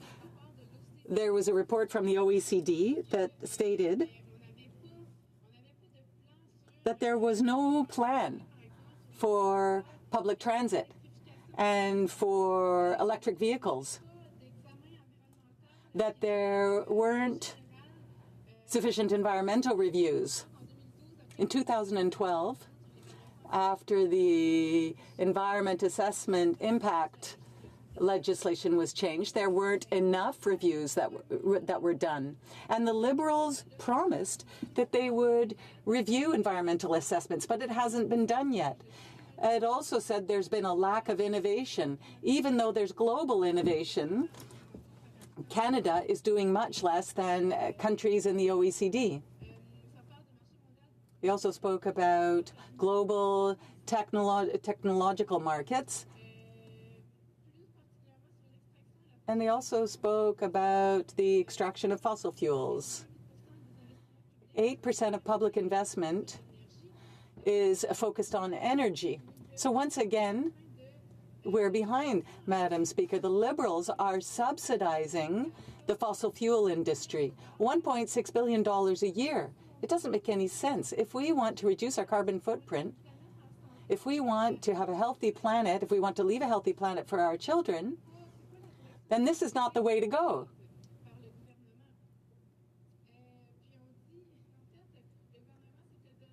The government gave itself as a target reducing GHG by 30% by 2020. But because they can't do that, they pushed that off to 2030. And even with that date, the OECD report says that we will not reach those targets. And it's not just that report. There are many reports from the Commissioner of the Environment, for example. They say over and over again that we aren't on track to meet those targets. Not only will we not meet them, the government doesn't even have a plan for all the departments. Out of the 19 departments, 14 have no plan for climate change adaptation, including the Department of the Environment. Madam Speaker, that's a little ironic. Furthermore, there's no plan and there's no strategy to have a way of following the changes and of following up on them. There's no way of ensuring that the departments are working together. These departments are all working in a vacuum. Why is there not an overall vision? It's 2018, and climate change is the #1 issue. So this makes no sense. And the people in my riding are worried about this. In January, we had a public meeting about the green shift and the importance of undertaking a green shift.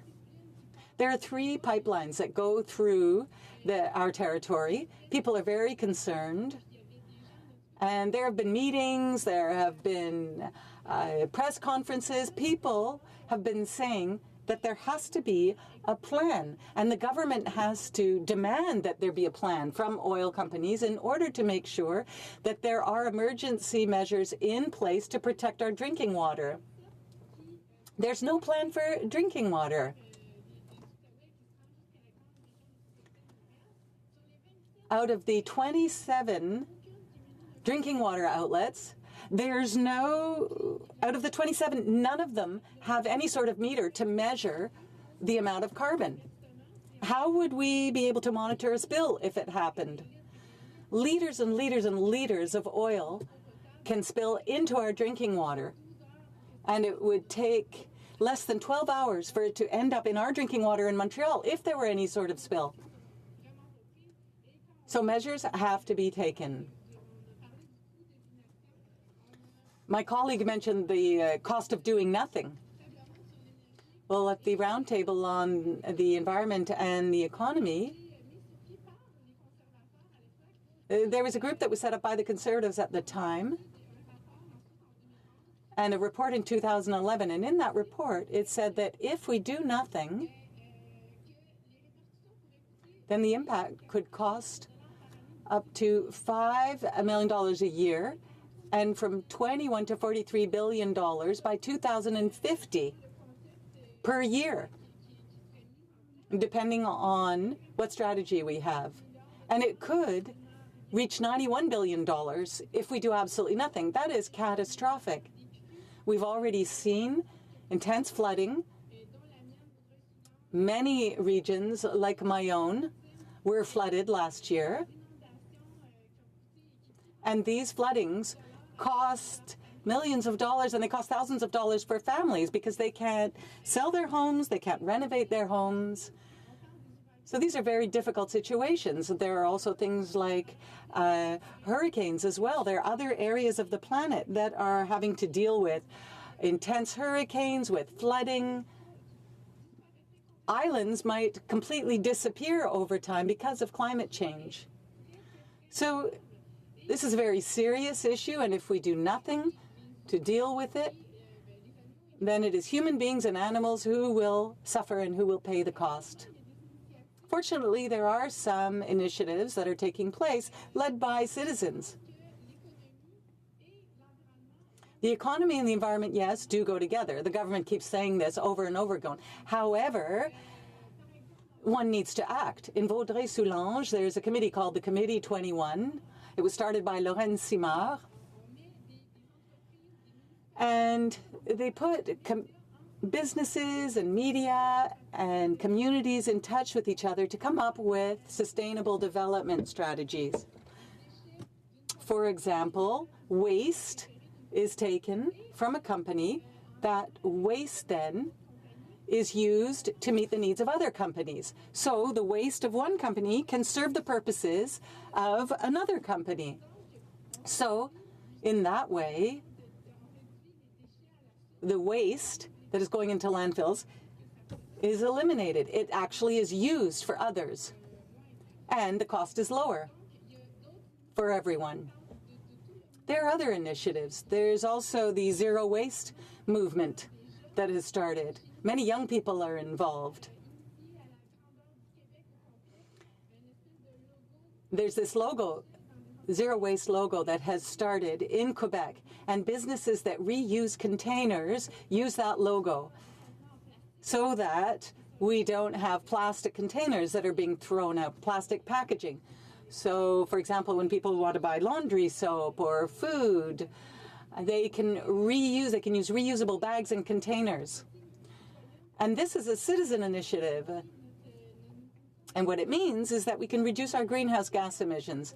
In 2014, in Parliament, for the first time in their history, the NDP had a forum on clean energy, clean industries. And we heard from many, many experts, about 50 experts in the economy, experts in energy. These are all experts who work on public policies, and they participated. And what we learned is that Canada has no public policy that helps industry. There are many industries that have already started taking steps to reduce their greenhouse gas emissions, which at the same time creates jobs. But Canada doesn't encourage them to continue. Céline Back from the Canadian Clean Technology Coalition said that 20% of employees in that energy sector are under 30 years of age. 800,000 businesses in 2014 were providing green solutions, and small businesses are also investing in research and development. So there are already many things that are happening, and the government doesn't do enough to help them or to encourage them. And it's not being transparent. It's not providing information. But I think that consumers are going to have to look at things more broadly and see that putting a price on carbon makes us win in terms of healthy economy in all kinds of ways. Honourable Member for Calgary Centre. Madam Speaker, thank you very much. And I applaud the member for her speech, and I would agree with her that the biggest challenge facing our futures is climate change and its effect on not only our population today, but our populations moving forward. And yet I take a little bit of issue with the fact that our government is moving forward on a price on carbon, investing in universities, investing in transportation, investing in a national housing strategy, all with components of climate resiliency to it. And yet the member states, well, we're doing not enough. My question to her is, in order to do more, you have to have a strong economy and a strong environment. And that's where I look at issues like the Kinder Morgan pipeline and how it will bring in approximately $15 billion a year in added revenue, and how we can use that to continue to invest, to do more. Because in a sense, to do more, you have to have a strong economy, and examples like that. We need to have development to ensure we can actually have some reductions in climate change and more government involvement. The Honourable Member. Thank you, Madam Speaker. I find that rather shameful on the part of the Liberals. They have this sort of double speech. They talk about the economy, then they talk about the environment, but all reports that have come out over the last year on Canada's efforts to fight climate change, they all say the same thing, that we're not doing enough, that we don't have the proper strategies, that there aren't the concerted strategies among departments to fight climate change and to adjust to climate change. There are 14 departments who still don't have a plan. And with respect to the bill to approve Kinder Morgan, well, that bill in and of itself, which was approved by the government, it would triple the number of barrels of oil. So Indigenous people were not sufficiently consulted. They're threatening to go to court to say that they weren't consulted, that treaties aren't being respected, and that this reconciliation process is threatened itself. So we're going to simply increase our carbon imprint if we continue to rely on fossil fuel, and this up to $1.6 billion a year, thanks to the Liberals. I don't know how they can say we're going to do this and meet our goals. Questions et commentaires. The honourable member for l'honorable député de Madawaska, The honourable member for Madawaska, Restigouche. Thank you, Madam Speaker. I'd like to put a question to my colleague. First of all, I'd like to reassure her that we want our carbon footprint to be as small as possible. But she commented on certain things. Now, last week, we were talking about certain cars and about Ford was going to put an end to the most polluting vehicles. What does she think about this, given the demand of consumers versus supply? The honourable member.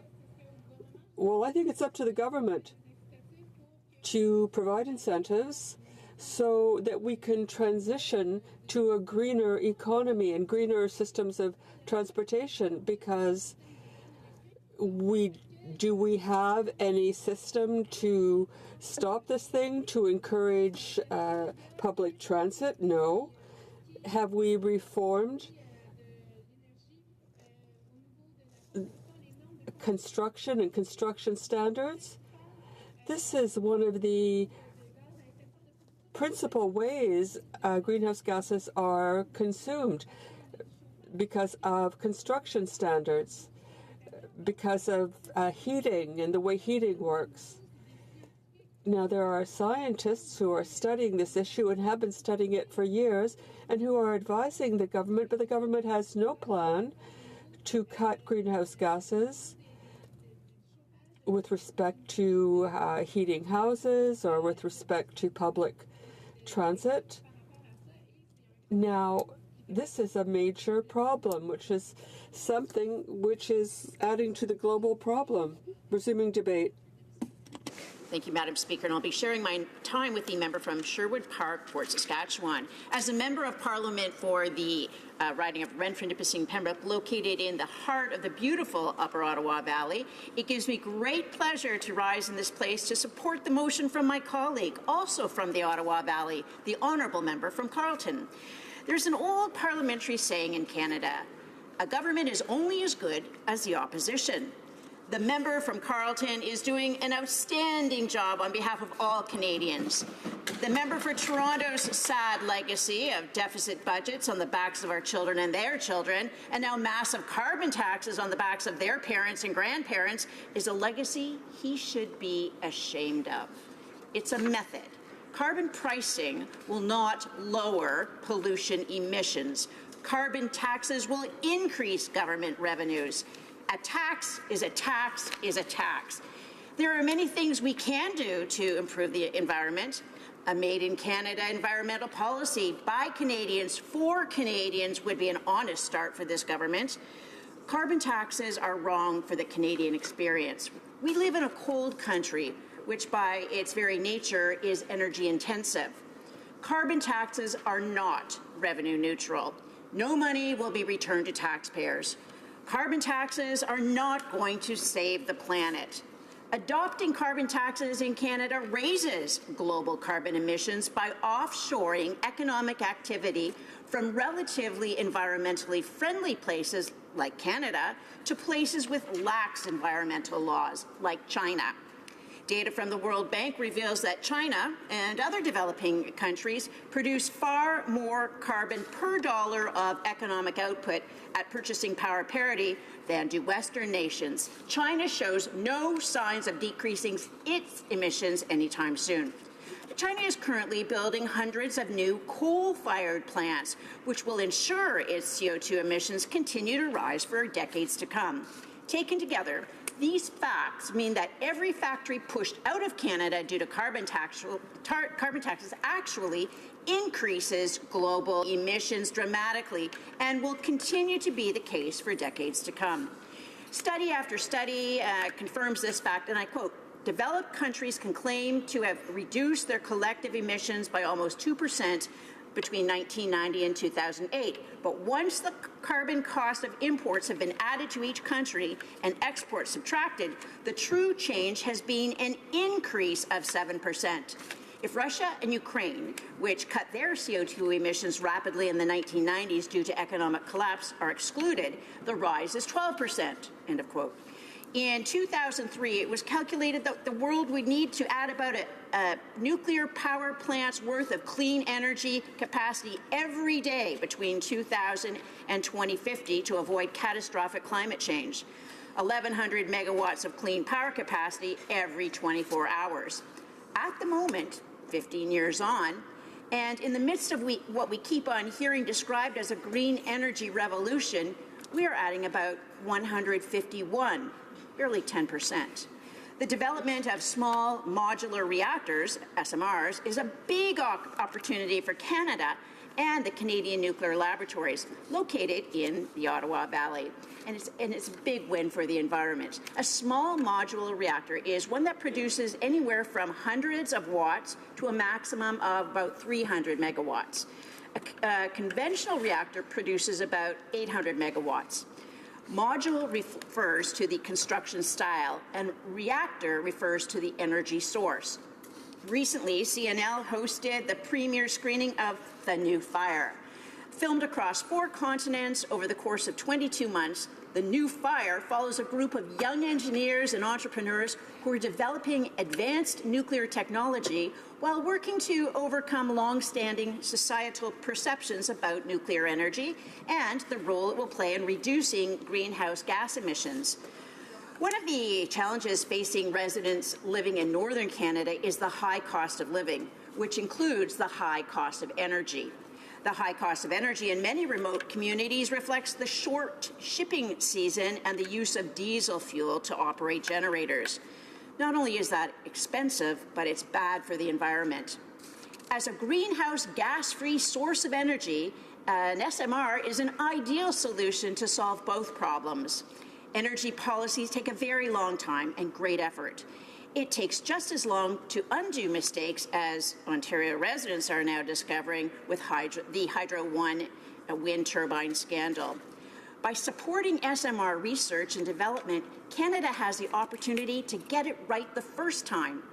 Despite what the Prime Minister and the member from Ottawa tell Canadians, carbon taxes basically amount to useless virtue signaling. Canadians have come to the conclusion that carbon taxes are nothing more than a green hustle.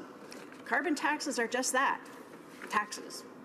Since the member from Toronto and the member for Ottawa are so evasive when it comes to the massive Liberal carbon tax scheme, I'm obliged to share with Canadians some of the things we do know about the massive carbon tax scheme. The carbon tax sales tax will be hidden from Canadians. It's buried in the price of what Canadians purchase in an effort to shift the blame for rising prices to things like the weather. The Liberals voted to keep the carbon sales tax hidden rather than allowing the carbon sales tax, or CST, to appear on a separate line on Canadians' energy bills.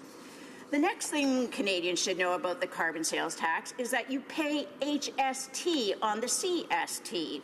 Since the carbon tax is hidden in the price of everyday purchases and services, you will be paying a tax on a tax on a tax. The GST, the HST, and now the CST all have one thing in common, apart from being a tax. They are all consumption taxes. As the Member of Parliament for Renfrew and Nipissing Pembroke, I'm proud to have listened to my constituents to cut taxes and voted to cut the GST.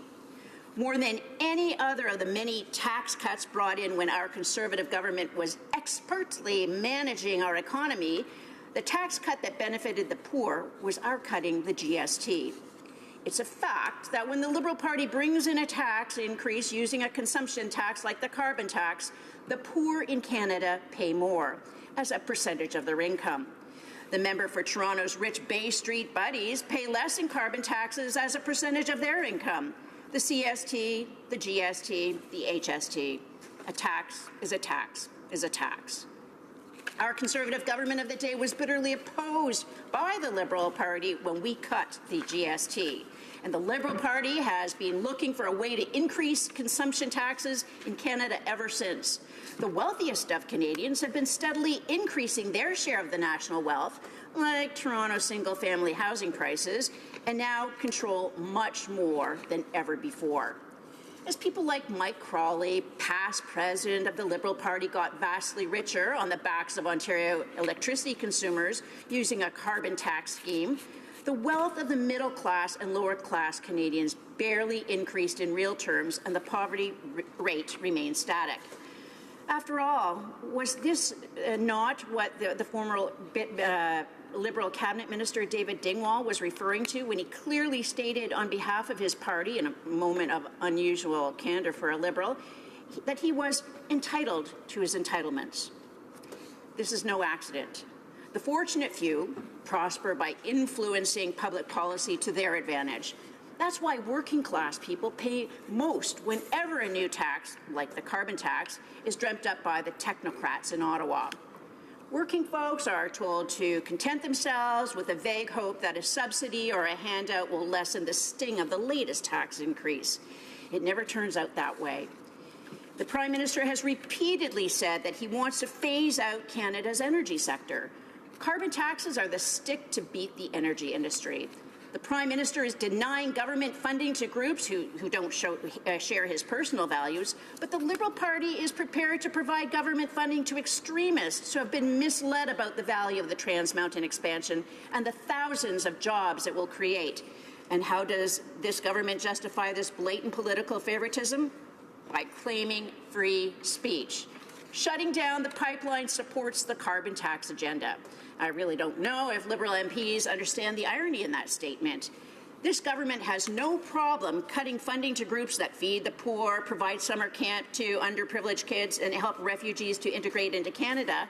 If they refuse to compromise their values and sign some demeaning loyalty attestation, these citizens are attacked. But the Prime Minister funded a group who even said the sole purpose of the job is to stop the Kinder Morgan pipeline, which in the minds of the member from Ottawa is the reason why she needs carbon taxes to shut down pipelines. The honourable member for St. John's East. Thank you, Madam Speaker. I listened intently to the previous speech, and it was opened with a discussion about China not having a price on carbon, but of course at the end of 2017 they've announced one. They have a cap-and-trade system. It's already been piloted in 7 jurisdictions in China, representing 25% of GDP, and it's been shown to work. Now, their initial price is lower, but of course, as they figure out what they need to do to meet their targets, I'm sure they'll see the light and have to raise their price. But in any event, having started off your speech, the member from Renfrew, Nipissing, Pembroke, having started off her speech with an incorrect statement, I'm wondering whether or not the rest of her speech should be fact-checked and whether or not it changes her view, knowing that China has a price on carbon. Thank you, Madam Speaker.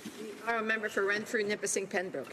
So in my speech, I had been talking about free speech towards the end there, and I'm pleased that the member opposite was listening to my speech instead of rolling his eyeballs, as he frequently does. But let's talk about China, since we're talking about China, and get back onto the issue of free speech. Only the Prime Minister could stifle free speech for those who disagree with him. Protesters that then justify funding anti-pipeline protesters in the name of free speech. And that's precisely what's happening now. The Liberal Party in Canada demonstrates both causes and effects of this persistent trend. And carbon taxes will make a select, very few rich. The predatory classes, people like the member from Toronto, enrich themselves at a cost to literally everyone else. The Honourable Member. Thank you, Madam Speaker. And I'd like to thank my colleague for her speech. But I'm rather perplexed about some of the issues. And I also have some questions. My question is brief. Now, it seems she talked about climate change, and she talked about weather to describe what's happening. My question is this. Does my colleague believe in climate change? Thank you. Madam Speaker, climate has been changing since the beginning, the creation of our planet. To use that to justify a new tax is beyond understanding. The unfair carbon tax grab will increase by 500%. For Canadians living on the West Coast, they got a taste of how much carbon taxes will take out of their pocket when the price of gas rose to $1.62 per litre. How long will it be before Canadians are paying European prices for gas, $4 a litre or more? This radical extremism policy of the government must stop. Carbon taxes will not reduce global carbon emissions. They only make matters worse. So what should we do?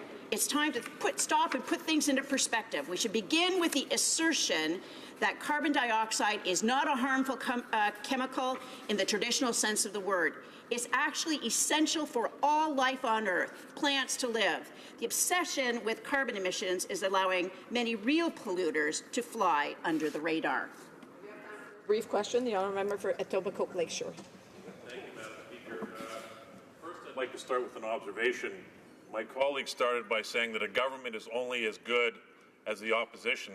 Suddenly, I'm quite concerned about the quality of our government. But this past weekend, the Leader of the Opposition made a statement that he could meet the Paris targets, but he didn't put forward any plan to do so. And he said he could do it without any sort of carbon pricing mechanism. So my question is, do they not have one? Do they not believe they need one? Or is it a secret plan? Thank you, Madam Speaker. A brief answer from the member for Renfrew, Nipissing, Pembroke. About 1 minute. Well, I can understand why they want to deflect the question and start asking us questions, because there is no reason for them to be hiding the carbon tax, other than they don't want Canadians to know what's really going on. Why not take real action against pollution, like stopping the dumping of untreated sewage into the St. Lawrence and the Ottawa rivers? These are real environmental problems that are not getting attention because carbon dioxide is so ardently being demonized. Resuming debate, reprise de débat, the honourable member for Sherwood Park, Fort Saskatchewan. Well, thank you, Madam Speaker. It's a pleasure for me to rise today to debate a motion from our caucus dealing specifically with the carbon tax cover-up. The government has introduced a national carbon tax that they're trying to impose on Canadians, even in cases where the provinces object. They're trying to impose that national carbon tax, and they know how much it will cost Canadians, but they won't tell us. Their approach to so-called transparency today is to release documents with all of the relevant information blacked out, Madam Speaker. So we need a motion today from the opposition demanding that the government actually tell Canadians how much this policy will cost. And Canadians have a right to know, Madam Speaker, how much they will be on the hook for the misguided carbon tax policy of the government. Now, I'm going to focus most of my remarks today on deconstructing some of the very bad arguments we hear from the government. For example, yesterday in question period, the parliamentary secretary defended the carbon tax by telling us that he has 2 children. Well, I have 3 children, Madam Speaker. I would say this suggests a certain inadequacy in the parliamentary secretary's argument. The fact that you need to reference the number of children you have as a basis somehow for caring about the future. There are many people who have children who recognize that the carbon tax is a bad policy. That's perhaps the most obvious example of the government's farcical approach to trying to defend their policy. Every time we ask the government about this carbon tax policy, they tell us that the environment and the economy go hand in hand. Well, Mr. Speaker, that's sort of like asking for the answer to the ultimate question of life and being told 42. Mr. Speaker, we ask, what does this mean? What is the justification for the policy? The environment and the economy, after all, are not physical beings. They don't actually have hands, and therefore they cannot be, in a strictly physical sense at least, hand in hand. As such, one must infer that the government is trying to be metaphoric in their justification for this policy when they speak of the environment and the economy as being hand in hand. But for a metaphor to have a meaning, it must have a meaning. And possibly they mean when they say this that one can simultaneously seek economic and environmental improvements. This is, I think, uncontroversially true. One can seek to improve the environment and the economy at the same time. So also, by the way, is the proposition that a policy can be simultaneously bad for the economy and bad for the environment. In that sense, we do see the government's policies putting the environment and the economy hand in hand, walking in the wrong direction. Saying that improvements in one area is not mutually exclusive with improvements in another is not really to actually offer anything substantive in defense of their chosen instrument. So, references to children and bad metaphors aside, let's ask, what is the government's basis for imposing this carbon tax on Canadians? They tell us, and I think we've heard it already today, that the carbon tax is the only way for us to meet our Paris targets. This is, of course, objectively false. Many countries who are part of the Paris Accord intend to meet their targets without a carbon tax. And indeed, Canada reduced emissions before, under a Conservative government, under a Harper Conservative government, without a carbon tax. Liberals today, we know, are eager to reference Stephen Harper as much as possible, so too can play at that game. Over the period of the Harper government, emissions went down overall thanks to Stephen Harper's leadership. Emissions went down or went up by less in every single province during those 10 years. Thanks to Harper's policies, the environment improved more than our global partners, while the economy was growing faster than our global partners. So thanks to Stephen Harper, those are the facts for the record, and the members can check them. And if you're still playing this drinking game at home, Harper, Harper, Harper. Now, that leaving aside that the Paris Accord involves nationally determined targets anyways. But one further point to make about a carbon tax, Mr. Speaker, that a carbon tax is a policy instrument specifically designed as incompatible with the realization of predictable targets. That's the nature and a fairly elementary point about so-called carbon pricing systems that I think members across the way know or should know. The goal of any system of so-called carbon pricing is to commodify carbon as a thing that must be paid for instead of as a thing that can, to commodify carbon emissions as a thing that must be paid for instead of a thing that can be done for free. But then in the real world, the quote-unquote price of carbon emissions is not just the product of that tax. The price of emitting a ton of carbon is the tax plus input costs minus the economic benefit. So if the cost exceeds zero or exceeds the alternatives, then it would not be worth the emission, but if the cost is below, then it would be worth the emission. As such, raising the price through a tax increase increases the likelihood that an emission will not be economically worthwhile. But the specific quantity of emissions is not predictable on the basis of that instrument, because the specific price of that emission will still be determined ultimately by market forces, by considerations of the inputs as well as the value of the output. So the introduction of a carbon tax, by its very nature, provides absolutely no certainty of whether or not we would meet the government's Paris targets or any targets, because that's just not the nature of the instrument. It's to impose an additional cost burden on the emission, but it's not tied and cannot be tied to the specific realization of targets, except in a speculative, predictive sort of way. There are other instruments that are perhaps potentially more predictive. For example, a cap-and-trade system fixes the quantity of emissions that are allowable without imposing a direct tax, although, of course, it would lead to increased costs. It's another way of imposing those additional costs on the consumer. But with a cap-and-trade system, the nature of the instrument is to fix the quantity. But imposing an additional tax through a carbon tax shifts the economic calculations that business make, but it provides no certainty about the emissions impact. So the government's argument that this is designed by its nature and will allow us to realize the Paris targets, it's just wrong on face in terms of the structure of the policy instrument.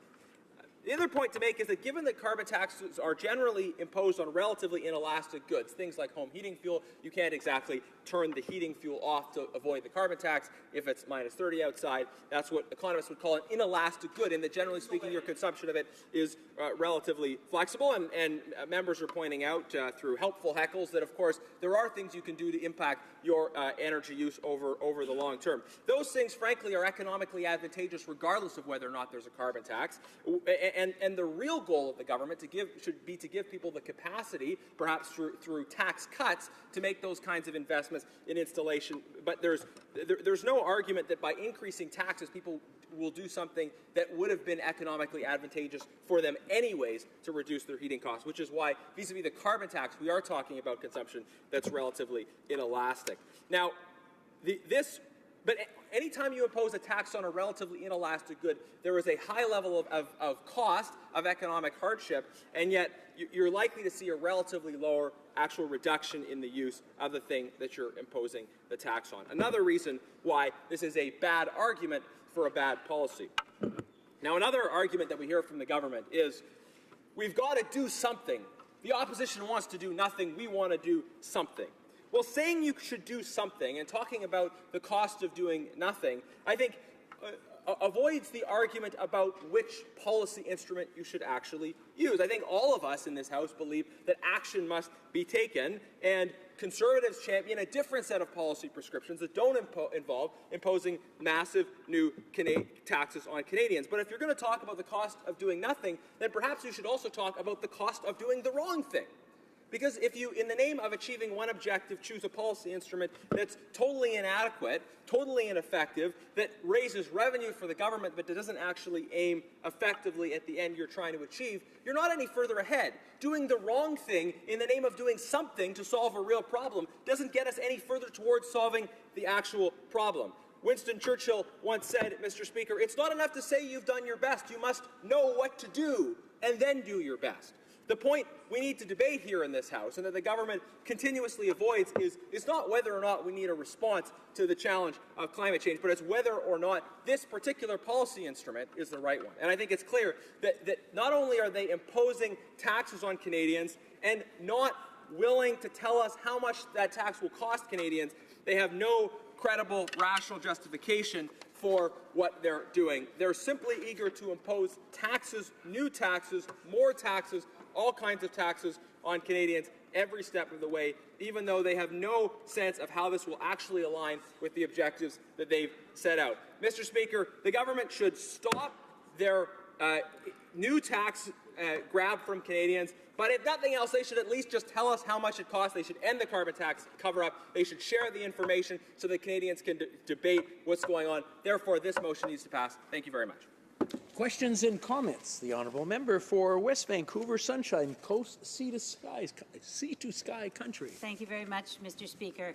I'm almost speechless that the member opposite has missed the past decade in the province of British Columbia, where our experience with carbon tax provided the lowest personal tax rate in the country.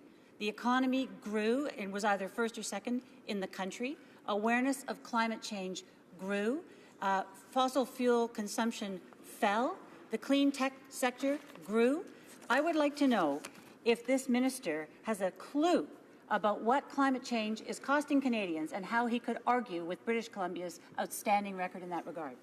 The honourable member for Sherwood Park, Fort Saskatchewan. Mr. Speaker, the promotion of human rights, including freedom of religion or belief. Mr. Speaker, in terms of the parliamentary secretary's question, let's be clear that over the last 10 years, despite having the highest carbon tax in Canada, emissions have continued to rise in British Columbia. And now British Columbians pay among the highest cost for gas anywhere in North America. So there are real substantial costs associated with this. And the member is shaking her head. These are objective facts and numbers. And the facts are there. Emissions have gone up. Emissions. The goal of what they're talking about is for emissions to go down. But again, I think we see in that question a kind of a rerun of some of the bad arguments that I've already responded to. This idea that we have to do something, therefore, ergo, we must elect for this particular policy instrument, even though there's nothing in the policy instrument that is specifically designed to give us clarity around what targets would be realized. Questions and comments? Questions et commentaires. L'honorable député de Salaberry. The honourable member for Salaberry-sur-Roi. Thank you very much, Mr. Speaker. I find it amazing to hear my colleague say there's a cost for inaction, but there's also a cost for not doing the right thing. Well, when the Conservatives were in power, virtually nothing was done for the environment to combat climate change, and there are Conservative members who can't even admit that global warming is occurring and that something needs to be done to reduce greenhouse gas emissions. There are over 2,000, there are thousands of scientists who say that we need to reduce our carbon footprint, and they support the idea of carbon pricing. And as Gérard Filion says, who's an economist, he says that a carbon tax will free up revenues for government to support sustainable development. This is a long-term challenge, and the short-term impact should not prevent us from thinking of future generations. So beyond just today or tomorrow, we need to look further ahead so that we can leave a healthy planet, both economically, environmentally, and in terms of public health, for future generations. There are investments to be made, but there will be spin-offs, there will be benefits, and there are companies who get it, who are already innovating. They're coming up with green solutions that create jobs and make profits. The honourable member.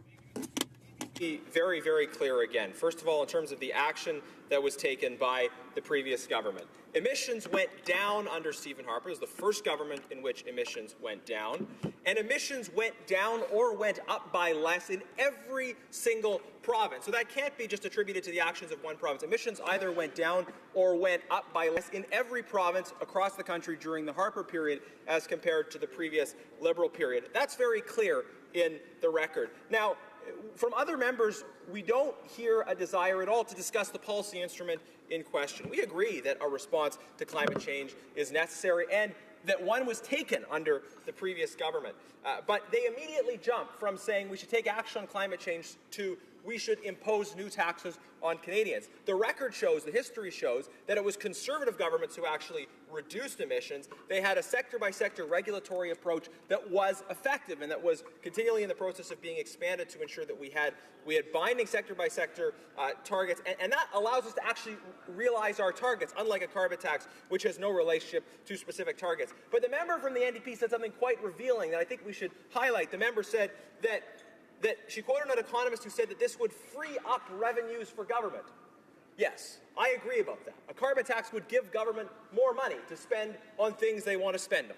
And there's just a philosophical difference there between, I guess, what is desirable. We believe that by giving money back to people, giving them more autonomy, more control over their own lives, they will very often make good environmentally responsible decisions, and that we should look for policies that leverage that to its greatest possible extent. But if the goal is to free up more revenue for government, then a carbon tax is what you want. But our goal is to give more money back to Canadians and actually take action on the environment. Resuming debate, reprise du débat, the honourable member for St. John's East. Merci, Monsieur le Président. Je partagerai... Thank you, Mr. Speaker. I'll be sharing my time with the honourable member for Louis Hébert. For Sherwood Park, Fort Saskatchewan? No, right? For his very interesting remarks. Hopefully, the information that I'm going to lay out in my remarks will address many of the issues and questions that he raised, and there might be some that I might not get to the end, but maybe in questions and comments I'll have a chance. Canadians know that pollution is not free. We see the cost in droughts, floods, and extreme weather, but also in the effects on our health.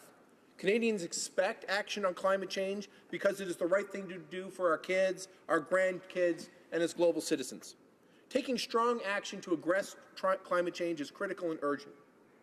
We are keeping our promise to Canadians. We are putting in place better rules to protect our environment and build a stronger economy. Pricing pollution is widely held as an efficient way to reduce emissions at the lowest cost to businesses and consumers and to support innovation and clean growth. Carbon pricing sends an important signal to markets and provides incentives to reduce energy use through conservation and efficiency measures. That is why carbon pricing is being adopted by countries around the world and is a central pillar of our national plan on clean growth and climate change. Over 80% of Canadians already live in a jurisdiction that has a price on carbon pollution: British Columbia, Alberta, Ontario, and Quebec. Last year, those 4 provinces led the country in economic growth.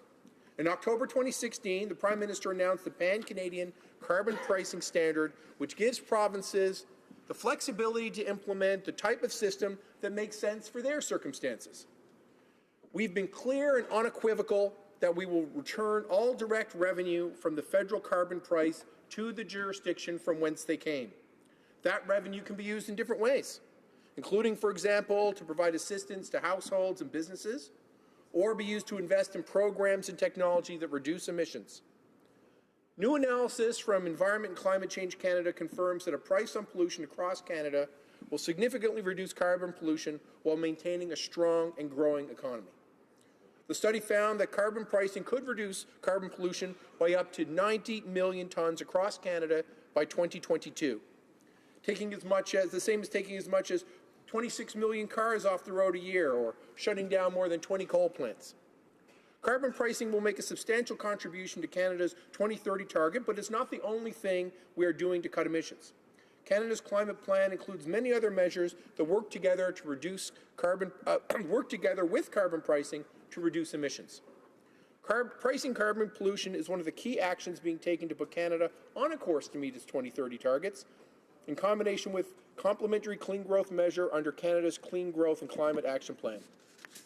In addition to pricing carbon, the federal government is making other significant investments to help Canadian businesses and workers participate in the trillion-dollar opportunities offered by the world's transition to a clean growth economy.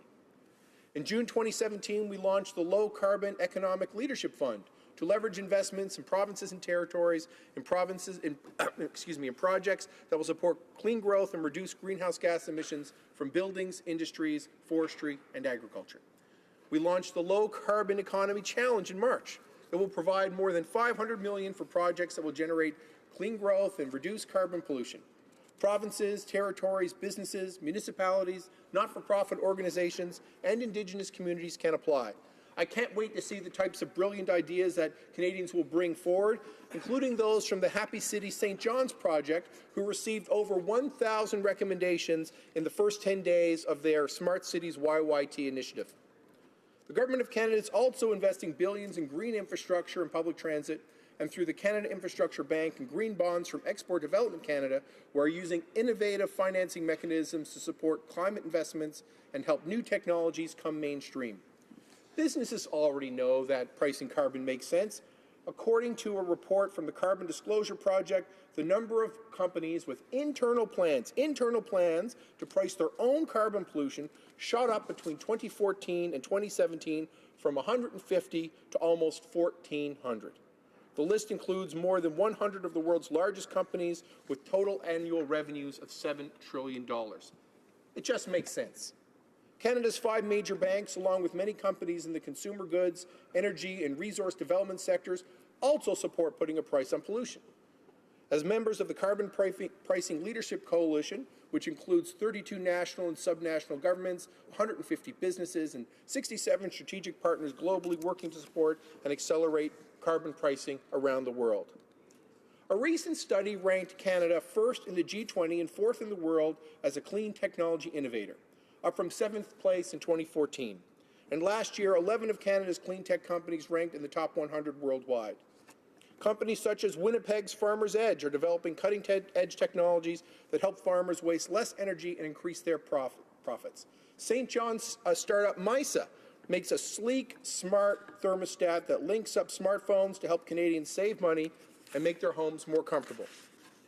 Power HV, a new company incubated at the Genesis Centre, supported by ACOA and Memorial University in my hometown, has created a more efficient, smart bushing that could save 20 tons of carbon equivalency per year if used in electrical transmission. And other innovators are working nationwide to seize this opportunity to protect our environment, create new businesses, create new middle-class jobs, and help our industries compete globally. According to the World Bank, jurisdictions representing about half the global economy are putting a price on carbon. And that doesn't include China's national system announced late last year and that I had mentioned earlier in the debate. Our approach is going to ensure that Canadians are well placed to benefit from the opportunities created by the global transition that is currently underway. Carbon pricing is the most effective way to reduce emissions. It creates incentives for businesses and households to innovate and pollute less. Carbon pricing brings down emissions while driving investment in energy efficiency and in cleaner, less polluting energy sources up. And Mr. Speaker, our approach is that a clean environment and a strong economy go hand in hand. And that's what we're doing every day to help protect our kids, our grandkids, and to help Canadians prosper. The party opposite doesn't share that vision. That party spent a decade ragging the puck on climate action, and notwithstanding what the member from Sherwood Park, Fort Saskatchewan says, taking credit for a recession or for the Ontario coal reduction isn't really emblematic of what they did on climate change. Instead, our government is using the best tools in our toolbox, and that includes a carbon price. Canadians deserve better. They deserve a serious, smart, and thoughtful plan to protect the economy and protect the environment. And, Mr. Speaker, that is exactly what we're doing. And, Mr. Speaker, I'm not sure if I have a couple more moments to reflect on some of the other issues that were raised. So the previous speaker also raised some issues regarding not being precisely sure about exactly what the results of a price on carbon are going to be. It's an iterative approach. People understand, I'm sure the member opposite agrees, that the supply and demand law of economics is a law. It's not deviated from and has an effect. When we set out the initial price on carbon, it has a tracking towards 2022, and we're unsure exactly what the price on carbon would be for future years. But by examining what happens in the marketplace, by measuring the effects on business, on consumers, on changes in attitudes, on seeing the additional economic growth that comes from investing in new technologies that reduce our emissions, and then we can see exactly what the appropriate price trajectory should be to ensure that we make our 2030 commitments. So just because we don't know something ab initio exactly what the right path will be, it's through investing and through taking the time to measure the outcomes in an evidence-based way that we can see precisely how, where, and when the prices should go to get our reductions down to our 2030 targets. And I believe the members opposite understand that. But I do appreciate the comments that they raised. They're interesting and they're thought-provoking, and it points to the fact that we need to do more. We need to be open and transparent with Canadians throughout the process of carbon pricing, throughout the process of measuring the outcomes of businesses, the conduct of consumers, seeing which provinces perform better based on the nuanced approach that they take in their own individual circumstances to price carbon. We are likely to see that some provinces fare better, others worse, and best practices conform. We can see whether or not industries need a little bit more support to remain internationally competitive, and maybe consumers need to do more, or vice versa. But this is what an iterative approach means. This is what an evidence-based approach means, and I believe the members opposite understand that. Thank you, Mr. Speaker. Questions and comments. Questions et commentaires. The honourable member for Calgary-Shepherd. Thank you, Mr. Speaker. So we find ourselves in a bizarre situation where the government claims on one hand to have priced out the appropriate cost of the carbon tax. They know how much revenue they will generate on one side, but they don't want to show us what the impact will be on Canadians. And I heard this morning at the Finance Committee, which is taken with the Budget Implementation Act, a good portion of it, 200 pages, it's an omnibus budget bill, but 200 pages of it is taken just with how the carbon tax will work. We were first told it was going to be something very simple. 200 pages of legislation is anything but simple. It has an inordinate amount of exemptions and exceptions created within it. So all we're asking for in the House today is to simply get all the information. So both the member for Carleton, who has produced a redacted document from the Government of Canada, and at the committee we heard this morning from the Department of Finance officials that there exists modeling that they've done on the impact on Canadians and Canadian families. So this information exists. I thought this was all about evidence-based policymaking, but it's an unfair conversation when the government has all the information, but they won't share it with members of the opposition. So then we can make a judgment call on whether this is the right way to proceed and whether the details of the bill are correct or not. So I'd like to hear from the member on why is he supporting a government which refuses to reveal the fulsome information that the Department of Finance has. The honourable member for St. John's East. Thank you very much, Mr. Speaker, and I thank the member for Calgary-Shepherd for his question. And I think the member appreciates that a little more nuance with that. And earlier in my comments, and I know that he was listening attentively, I mentioned the fact that it's really up to the provinces and their home jurisdictions to determine what they're going to do with the revenue that they create or generate from their price on carbon, or in the case when the federal government implements the plan, they're going to return the money to the provinces. The provinces may very well determine that they're going to pay back that money to their constituents. They may determine that they're going to use that money for other initiatives. They might determine that they're going to invest it in other clean energy jobs which grow the economy. So it's impossible from the perspective of the federal framework at this stage to know precisely what the net end-to-end economic cost or benefit is going to be. We don't know precisely what the provinces are going to do with that money, and we need to take in the benefits into account. I think as you see over time, as I mentioned at the end of my remarks, through an iterative approach, we'll get an opportunity to see how this is playing out, the quantum of reductions in emissions we get per dollar of tax or per dollar of price on carbon, and then how consumers are behaving. And best practices will develop. I mean, I would expect, logically, that in provinces where they've determined to pay back that money, they'll see a double benefit, because not only will people be paying the tax if they use too much carbon or create too much pollution, they will actually, on the back end, then receive money back, and they say, oh, I can have a better net benefit and so there's a double whammy there. They'll get a double benefit if the money is returned to their pockets through some other type of tax reduction initiative. Thank you, Mr. Speaker. Questions and comments. Questions et commentaires. The honourable member for Saanich Gulf Islands. Thank you, Mr. Speaker, and I thank the member for St. John's East. I wished I shared his enthusiasm that the current government has a climate plan. It doesn't. But nothing makes me sympathetic to the Liberals' attempts to deal with climate, which is a current crisis, than hearing the Conservatives take strips off them for the few things they are doing. There is no question, and I heard the honourable member from Fort Saskatchewan, Sherwood Park, claim that emissions went down under the Harper years. That's true, and I don't think former Prime Minister Stephen Harper wants to take credit for the global economic collapse, which was the only reason emissions went down at all. They began to go right back up as soon as the economy recovered. There was no sector-by-sector regulatory approach. It was a series of press releases. But this government can't claim credit for targets that meet the Paris Agreement when we have not updated our target in light of the science, because the Paris Agreement was negotiated 6 months after Stephen Harper set the current target to 2030, which is unchanged under this government. So I asked my colleague from St. John's East if he will join me in encouraging our Minister for Environment and the Prime Minister to update Canada's carbon target so that it is consistent with the Paris Agreement we signed. The honourable member for St. John's East in 45 seconds. Oh, thank you, Mr. Speaker. The first thing I would note, and I thank the member for her remarks from Saanich Gulf Island, is that in addition to the recession, there's also the initiatives that were taken by individual provinces such as Ontario with the reduction of coal. With respect to the issue at hand regarding the setting of the targets in order to meet our goals, I think most Canadians agree that that whatever we've agreed to in the Paris Climate Agreement needs to be committed to, that the current initiative that we're proposing on pricing climate does not, as designed, go the entire way. It needs to be buttressed with other available efforts that we're making to reduce emissions through innovation, through greening of government, and through the other laundry list of initiatives that I mentioned during my comments. And if the member for Saanich Gulf Islands feels that that's not enough and we need to do more, I think the science over time between now and 2030 will bear that out. Thank you. Reprise du débat, resuming debate. The Honourable Parliamentary Secretary to the Minister of Finance. Thank you very much, Mr. Speaker.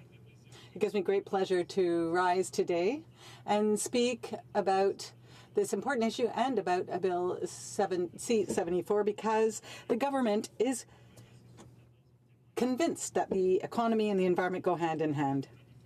Mr. Speaker, we now have consistent evidence that our efforts to reduce greenhouse gas emissions by putting a fair price on carbon to tackle pollution is helping our economy develop and the middle class grow. Our commitment to reducing these greenhouse gas emissions also reduces pollutants in the air that we breathe, Mr. Speaker. And the protection of the environment is everyone's responsibility.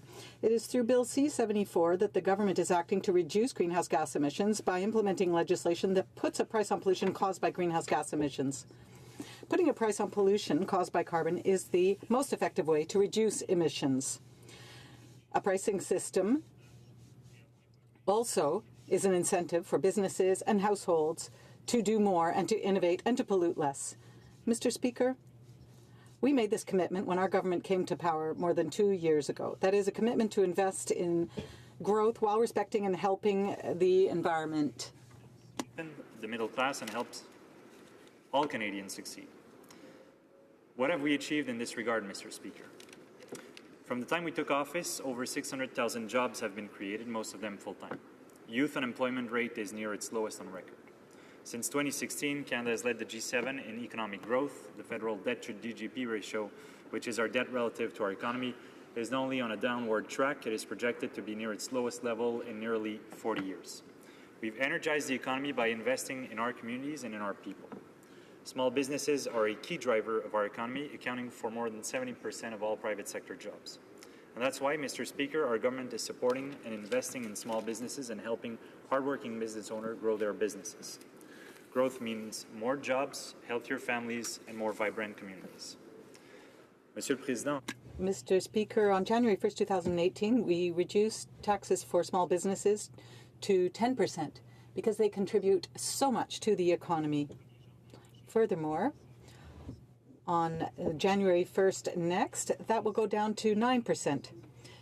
Canadian innovators and entrepreneurs will also benefit from $7,500 more in income taxes in savings to help them what they do best, which is to create jobs. By 2019, the combined federal, provincial, territorial business tax will be 12.2%, and that is the lowest amongst the G7 countries and the third lowest amongst the OECD countries.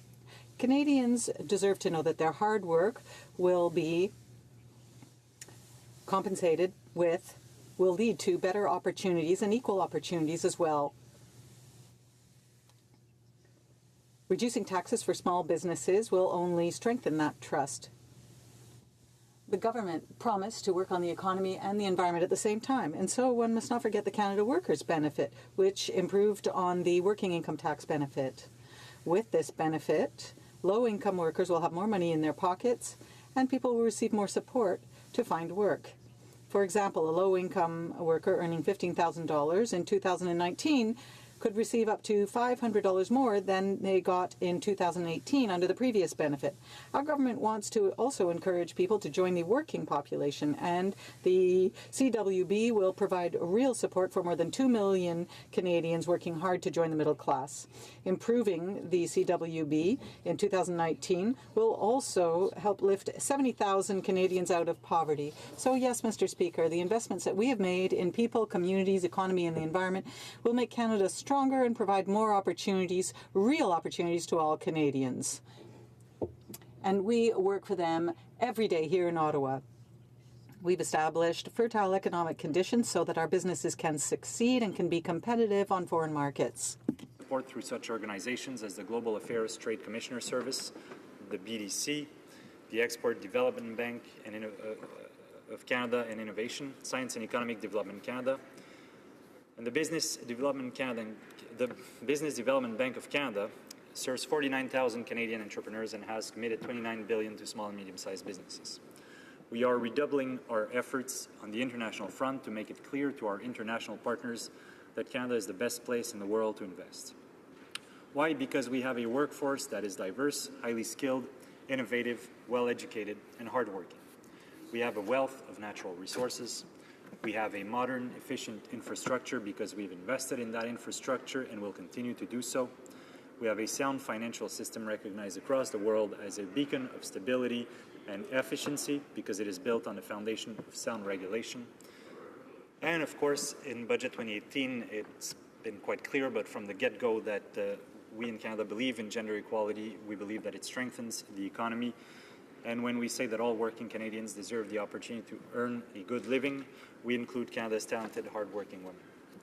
All of us fortunate enough to live in this wonderful country could easily add to that list, Mr. Speaker. But the essential message I want to convey is that Canada's fiscal house is in order, and that means that we are resilient to shocks and uncertainty. We want Canadians to be confident about their future and that they be better prepared for that future. So yes, Mr. Speaker, the government is doing this in part by investing and in part by taking steps to protect the air, water, and nature for our children and our grandchildren while creating a clean, world-class economy, as I said earlier. It won't surprise anyone when I say that climate change is one of the most pressing issues of our times.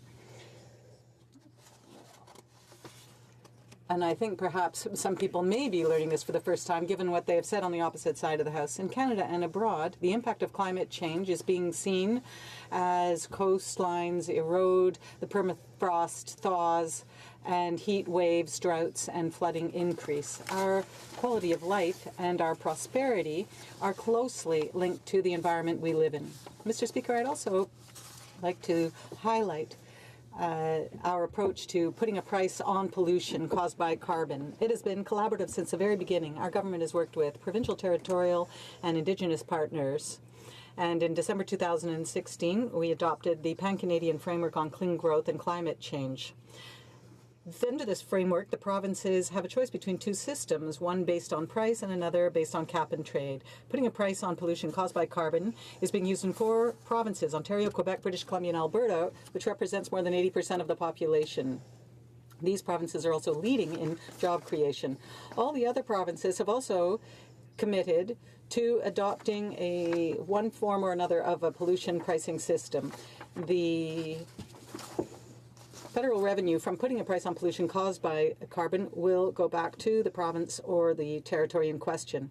Mr. Speaker, allow me in conclusion to say that a clean environment and a strong economy go hand in hand and benefits all Canadians, now and in the future. Thank you.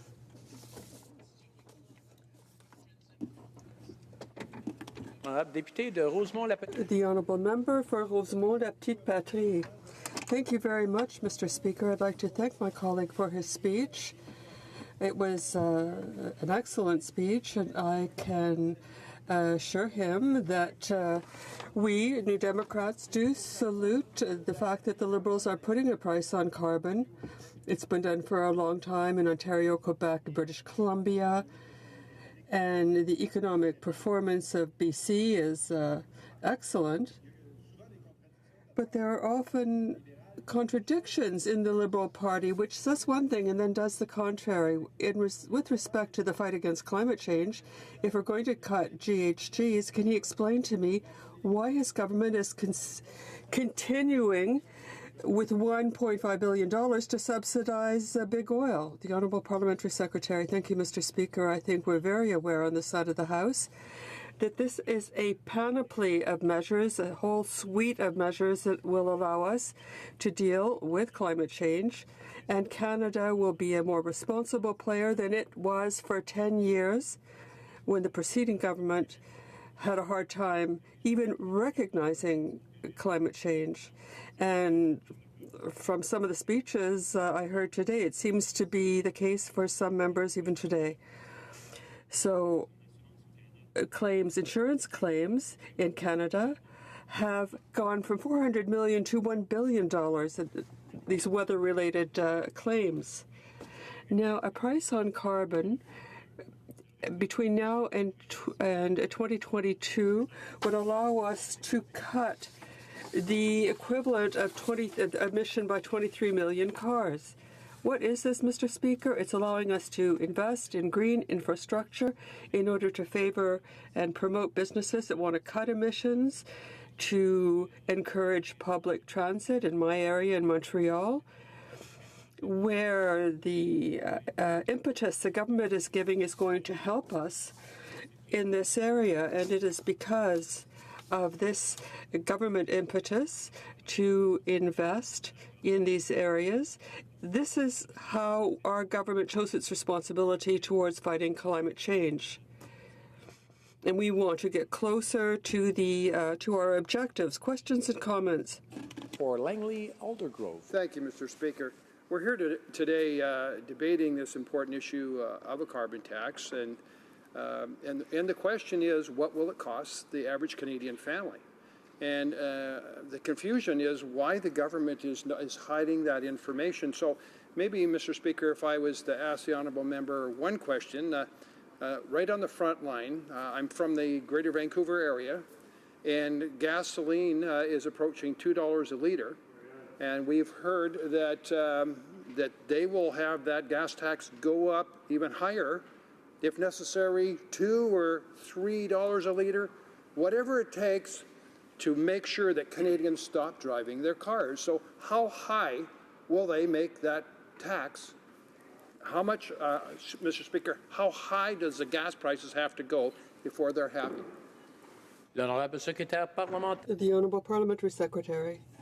There is a bit of incomprehension on the other side in terms of what the goal is when we put a price on carbon pollution. And the goal is that it permeates through society so that people, businesses, make greener choices, more innovative choices. And in terms of what it would cost, it was clear in committee from the officials from Environment Canada that it really depends on what the provinces choose to do. And he mentioned British Columbia. In British Columbia, they've had a price on carbon for the last decade.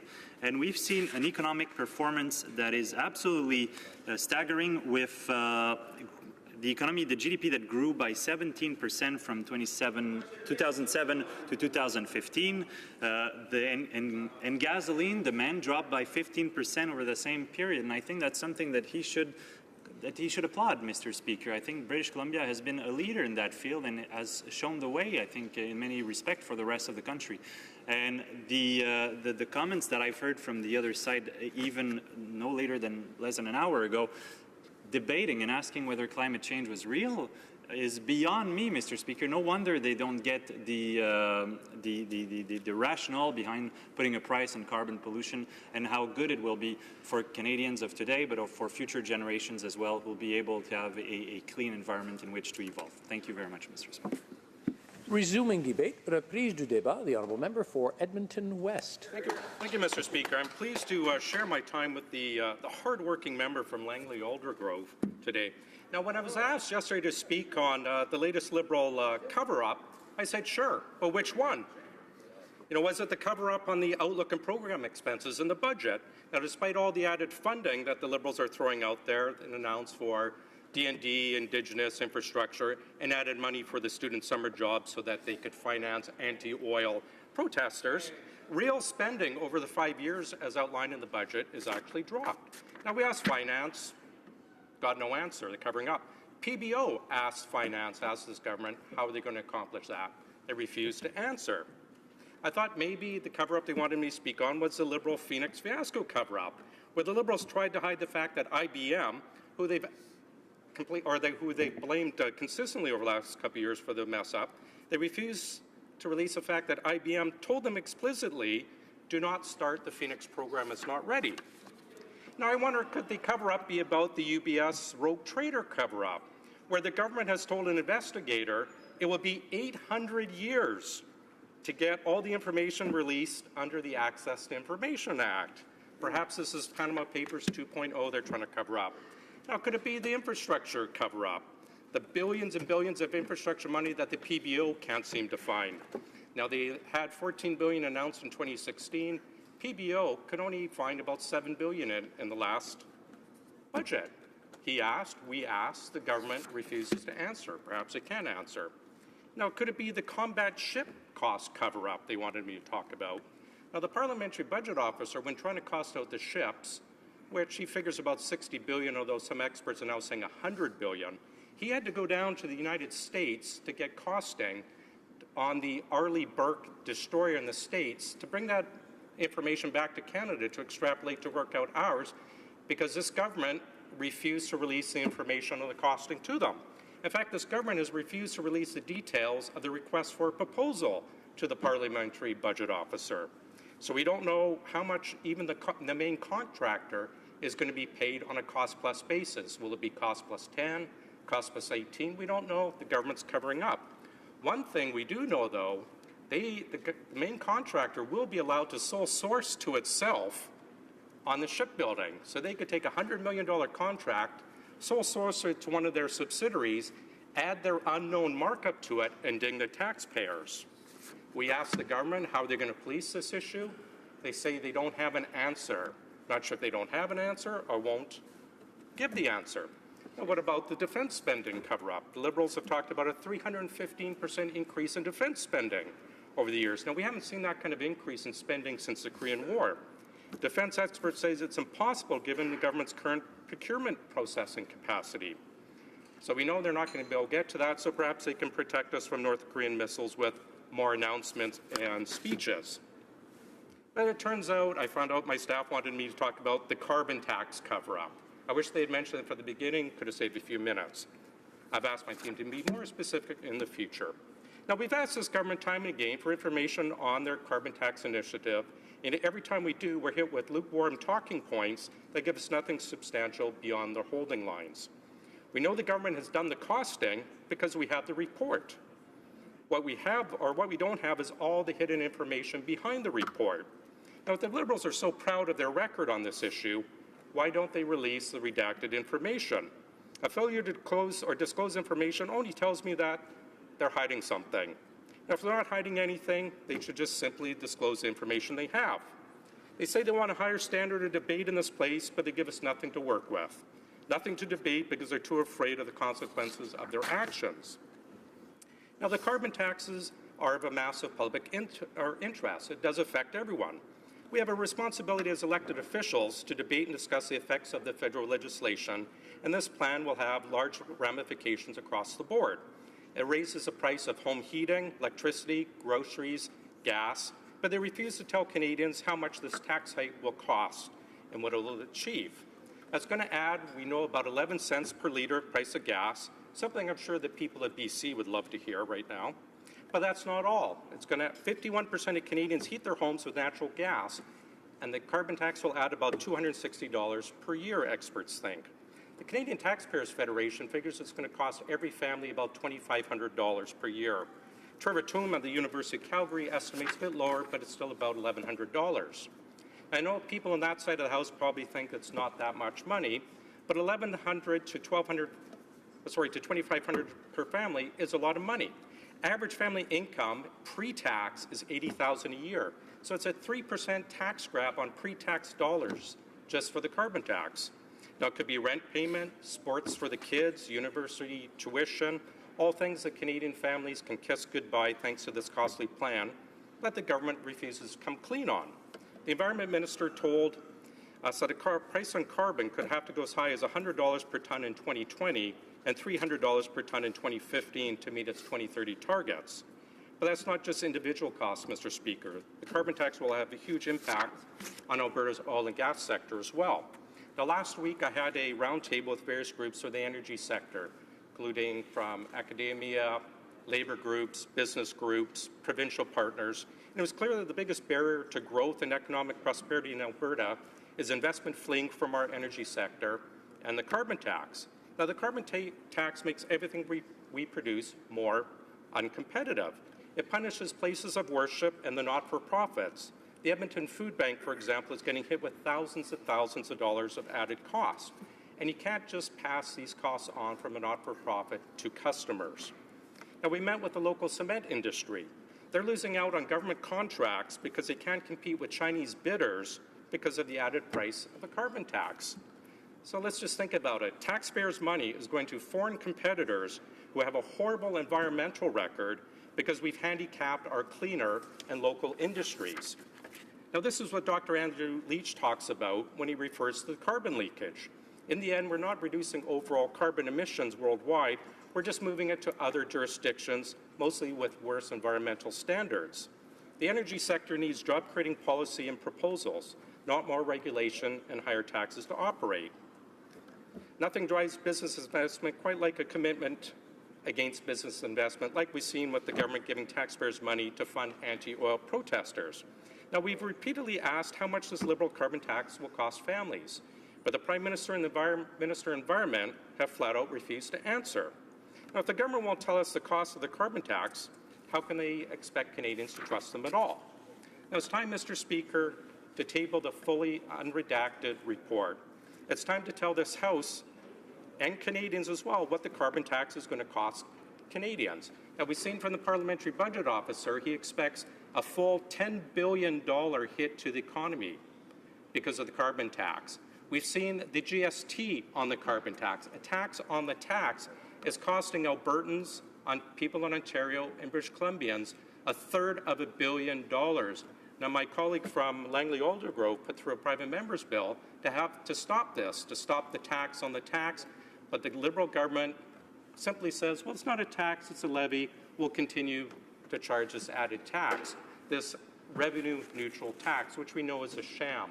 Again, I ask this government, table the full, unredacted bill. It's time to come clean. It's time to end the Liberal carbon tax cover-up. Questions and comments? The Honourable Member for Vancouver Quadra. Well, thank you, Mr. Speaker. It's hard to know even where to start with the remarks made by the member from Edmonton West. He's a member of a party that has done nothing but try to block action on climate change for 2 decades. No matter what was proposed by a Liberal government or even Liberals in opposition, members of his party had reasons that wouldn't work. So there is no right way to proceed, according to the Conservative Party. But what I want to point out, and then I have a question on this, I want to point out that the putting a price on carbon pollution, taking action on climate change is a huge piece of a smart economic policy because of all of the opportunities that are around the clean energy economy. I'd like to quote the Cement Association of Canada. It basically congratulated the province of Ontario for their climate plan, saying that it's important that they're a leader in the transition to the low-carbon economy. The Cement Association itself is calling on government to do more. And so I would like to ask the member opposite from Edmonton West, how can Canada actually participate in the global clean energy investments of $333 billion last year if we are a climate laggard and we do absolutely nothing to reduce our emissions here in Canada?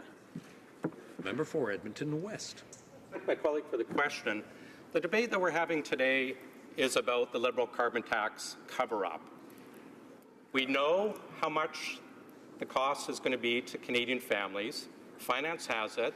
They've submitted the report. They've said we have it, but we're going to block everything. And that's what this debate is about, Mr. Speaker, is why they will not release how much it's going to cost Canadian families. If they're so confident that this is the cat's pajamas of fixing climate change, why would they not simply release the information? And that's what we ask this government to do. End the cover-up, release the information. Questions and comments? Questions et commentaires, l'honorable député. The honourable member for Rosemont, La Petite Patrie. Something I don't do often is to quote the former Treasury Secretary of the United States, Mr. Robin Rubin, who was writing in the Washington Post, and he was asking the question. The quote is, "The real question should be, what is the cost of inaction?" In my view, and in the view of a growing group of business people, economists, and other financial and market experts, the cost of inaction over the long term is far greater than the cost of action. So I would ask my colleague why he would oppose business people, bankers, and economists. There is a huge consensus out there that the cost of inaction is way greater, and at least we have to do something. Member for Edmonton West. Thank you. And again, the question of this debate is, what is it going to cost Canadian families? We on this side of the House, this party, is actually concerned for Canadian taxpayers. We're concerned that they can choose to pay for both groceries and taxes and rent and not have to put one aside so they can pay for the carbon tax. The question is, how much is this going to cost Canadian taxes or Canadian families for the carbon tax? The government knows what it is. We would like that answer. Questions and comments. We have time for a very brief question. The honourable member for Saanich Gulf Islands. Mr. Speaker, and just to follow up on the last question from our honourable colleague from Vancouver Quadra, the carbon tax approach to reducing greenhouse gases is accepted by the experts globally, including the Economist magazine, the International Monetary Fund. It's very establishment accepted by economists that it's a precursor to put basically to correct a market failure by making it cost something to dump pollution in our shared atmosphere. At the same time, we need to take steps to eliminate subsidies. But these are just foundational steps that are insufficient to actually address the threat that we're facing with the climate crisis. So back to my friend from Vancouver Quadra, has the honourable colleague studied the estimates that the Canadian economy could be experiencing losses of billions into the tens of $billions a year by failing to take action? The honourable member for Edmonton West in 30 seconds or less, please. Well, one thing we know when she talks about costs of the economy, we know how much the cost of the economy of the carbon tax. The PBO says it's going to be a $10 billion cost to the economy and to Canadians. Thank you. Resuming debate, the honourable member for Langley Aldergrove. Thank you, Mr. Speaker. A real honour to speak on this important issue. And I want to thank the member for Edmonton West, an incredible speech, incredible passion for the environment, and I appreciate his good work in representing his community well. Mr. Speaker, the question that is before us today is, how much will the carbon tax cost the average Canadian? Exactly. That's an important question. It is. Mr. Speaker, if I go shopping, or anybody goes shopping, and they see something they like, the first thing that comes to mind is, how much? Do I need it? I mean, it looks nice. Do I need this? And how much does it cost? You know, if you were looking at downsizing, and we did, as we age, we don't need as big a house, we don't have the kids, and so we downsized. A much more energy efficient home. And we looked and we found something that has master bedroom in the main, and I like this. It looks good. It will work for us. It'll make livability greater, easier. It's way smaller. How much does it cost? That's the first thing that Canadians ask. That's the normal process. You look at something, do I need it? Then how much does it cost? Whether it's clothing, whether it's food. Can you imagine, Mr. Speaker, going to a restaurant and you look at the menu? That's the first thing they do. They hand you the menu. And if you were at a restaurant and there's all the items on the menu and there's no prices on any of it, what does that tell you? that tells you Leave the restaurant. you might want to leave because you have no idea what it's going to cost.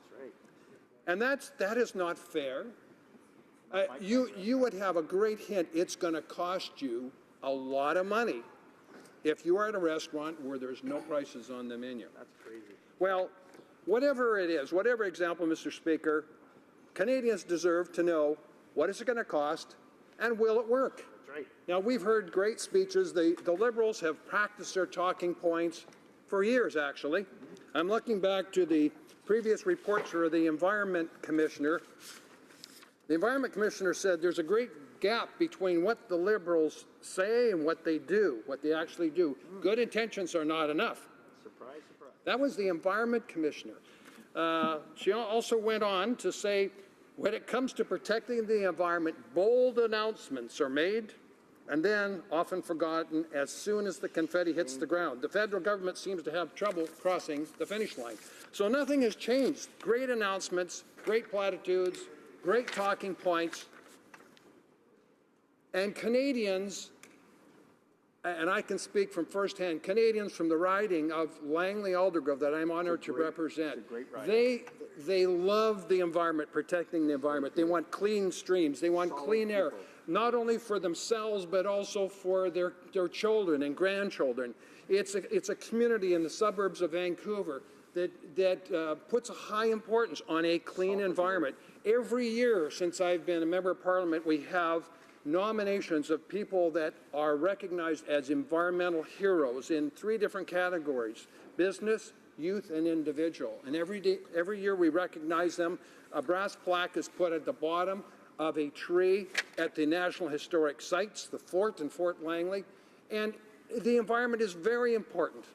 But these same people are driving. You have to drive, Mr. Speaker, because public transit is very limited. And in Canada, public transit does not meet all the needs. And so Canadians have to drive their vehicles. The plan with this carbon tax is to tax people to the level when they will stop driving their cars. You make it so onerous, they'll have to change those habits of using carbon, using gasoline in their cars. Stop heating their homes to a level where they want the temperatures in the homes to be lowered to the point. Start putting on sweaters. And this is what we're talking about, is the price of carbon goes high enough where people's behavior will be affected. So what is the price of gasoline in Vancouver right now? It's $1.62 and 9, Mr. Speaker, and that's for regular. That is the highest in North America. Now, the parliamentary secretary for the Minister of Environment said people in Langley should be applauding this. That's what he said just 10 minutes ago, Mr. Speaker. In the former Parliament, I was the parliamentary secretary for the Minister of Environment. You did a great job. And we did do a good job. I was in Copenhagen preparing for one of the COP meetings, and the targets that we set as a government, we said to reduce the carbon emissions globally, everybody has to participate, not just Canada. And we set a good example. We set targets, Mr. Speaker. Those same targets are the targets that the government has adopted. They're using the former conservative targets. They're using them. So the targets are good. They're achievable. But how are they going to do it? They're going to do it by raising taxes on every Canadian to the point where they start to grow. Not applaud, but groan. Mr. Speaker, it's absolutely wrong. It is wrong. So, Mr. Speaker, Canadians want to know what is it going to cost and will it work? So that's the other question.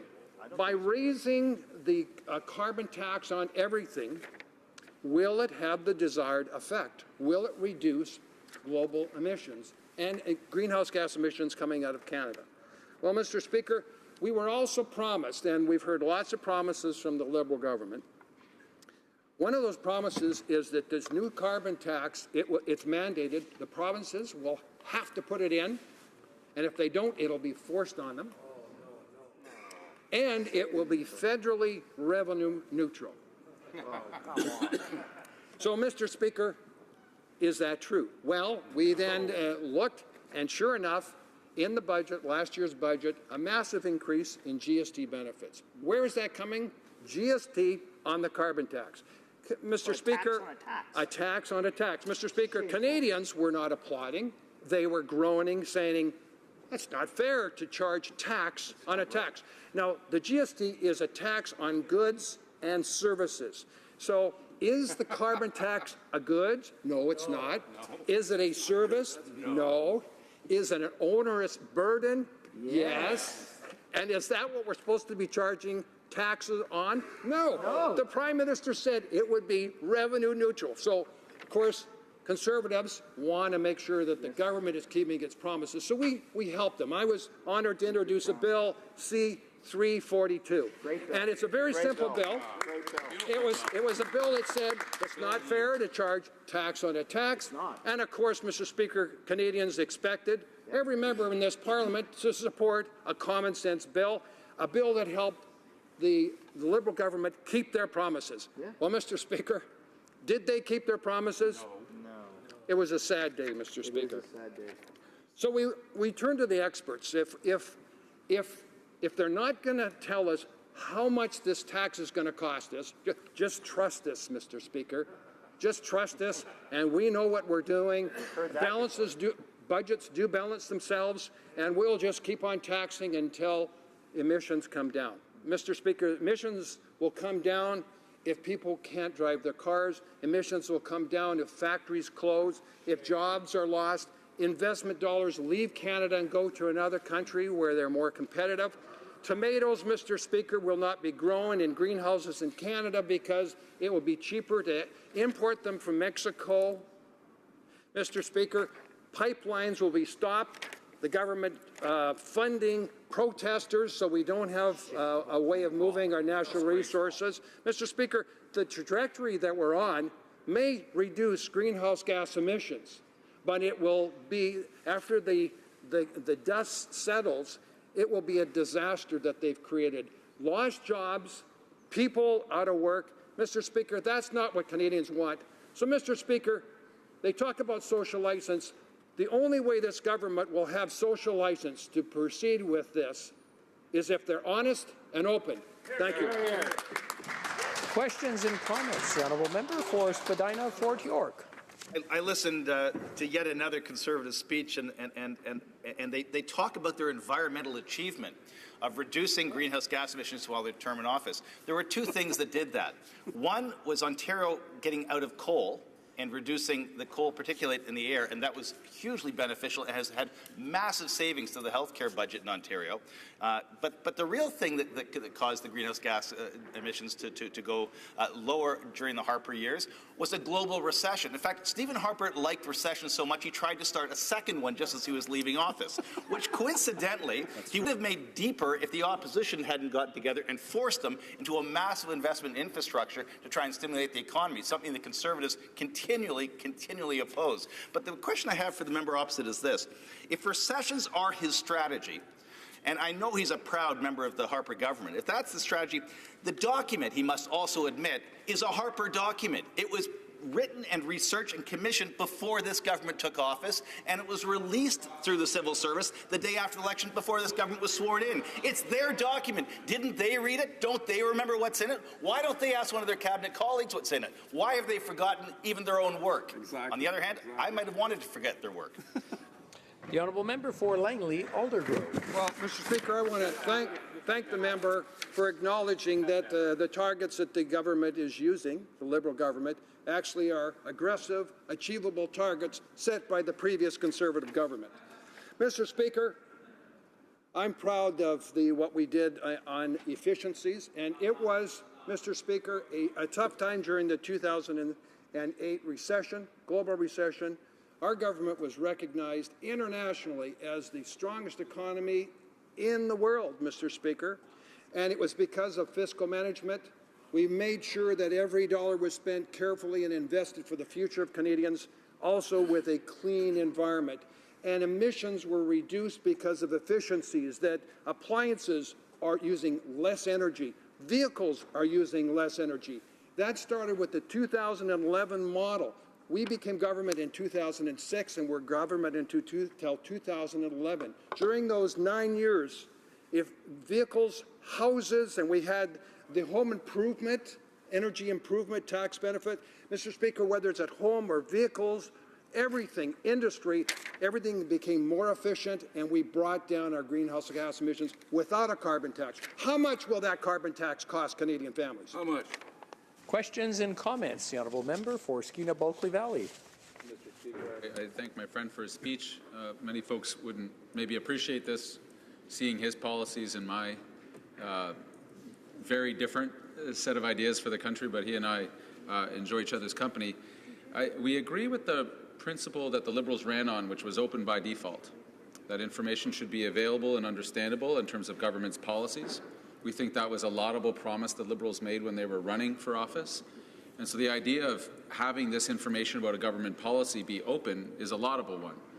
Yet earlier today, we tried to modify the Conservatives' motion to suggest that the government should also be open of the cost of inaction, because we've known for many, many years, going all the way back to the Nicholas Stearns report in 2006, when his government formed, that the costs of inaction on climate change to our economy and to the communities we represent were far in excess of anything anyone was proposing around the world. And in fact, that there was the benefit side, of course, that often gets overlooked when you price carbon, especially if you're able to divert that pricing into the solutions, making life more affordable for Canadians, whether it's home heating, as he talked about, transportation for their families, and the cost of producing energy generally.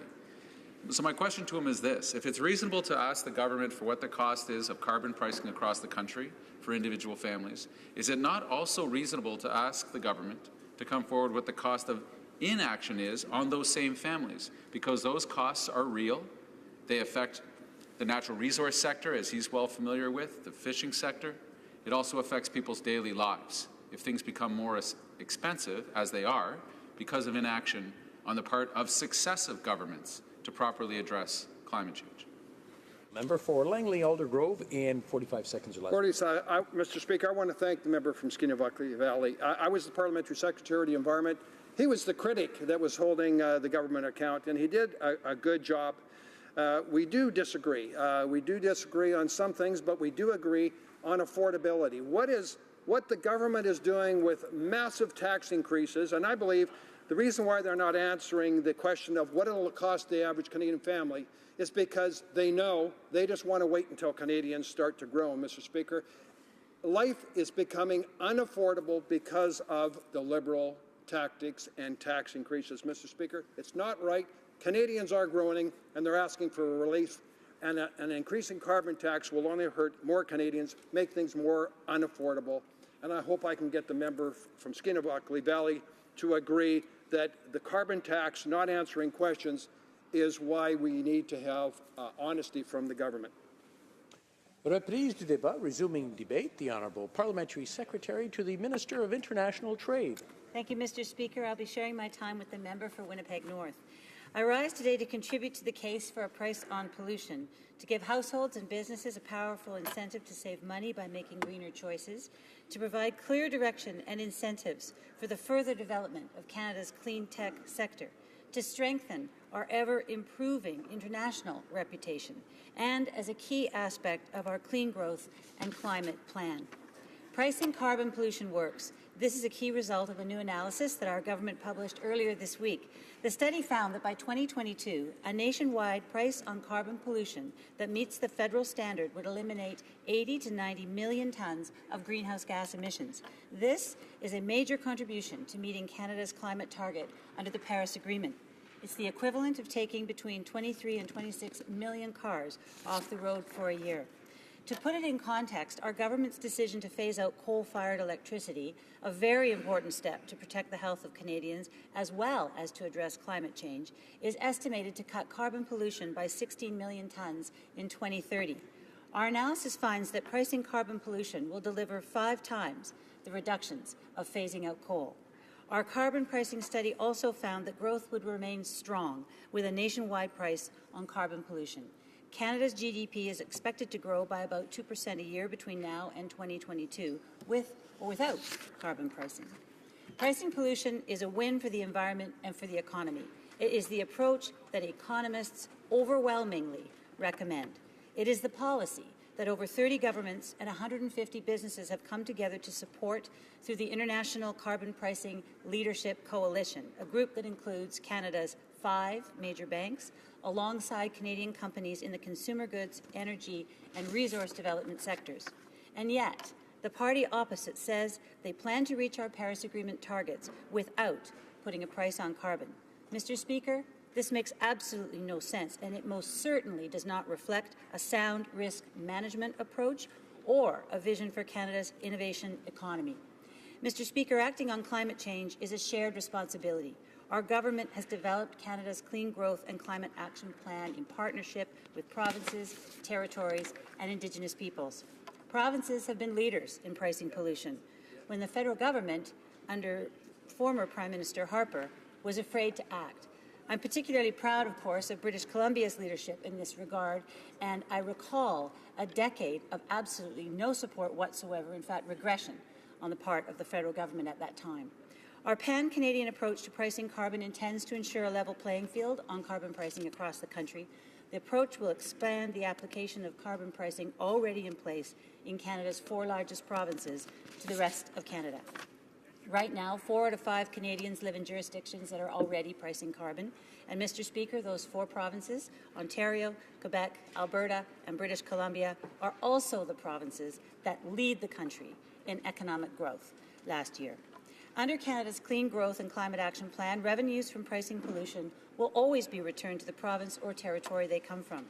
If a province or territory adopts its own carbon pricing system that meets the federal standard, that jurisdiction will decide how to use the revenues.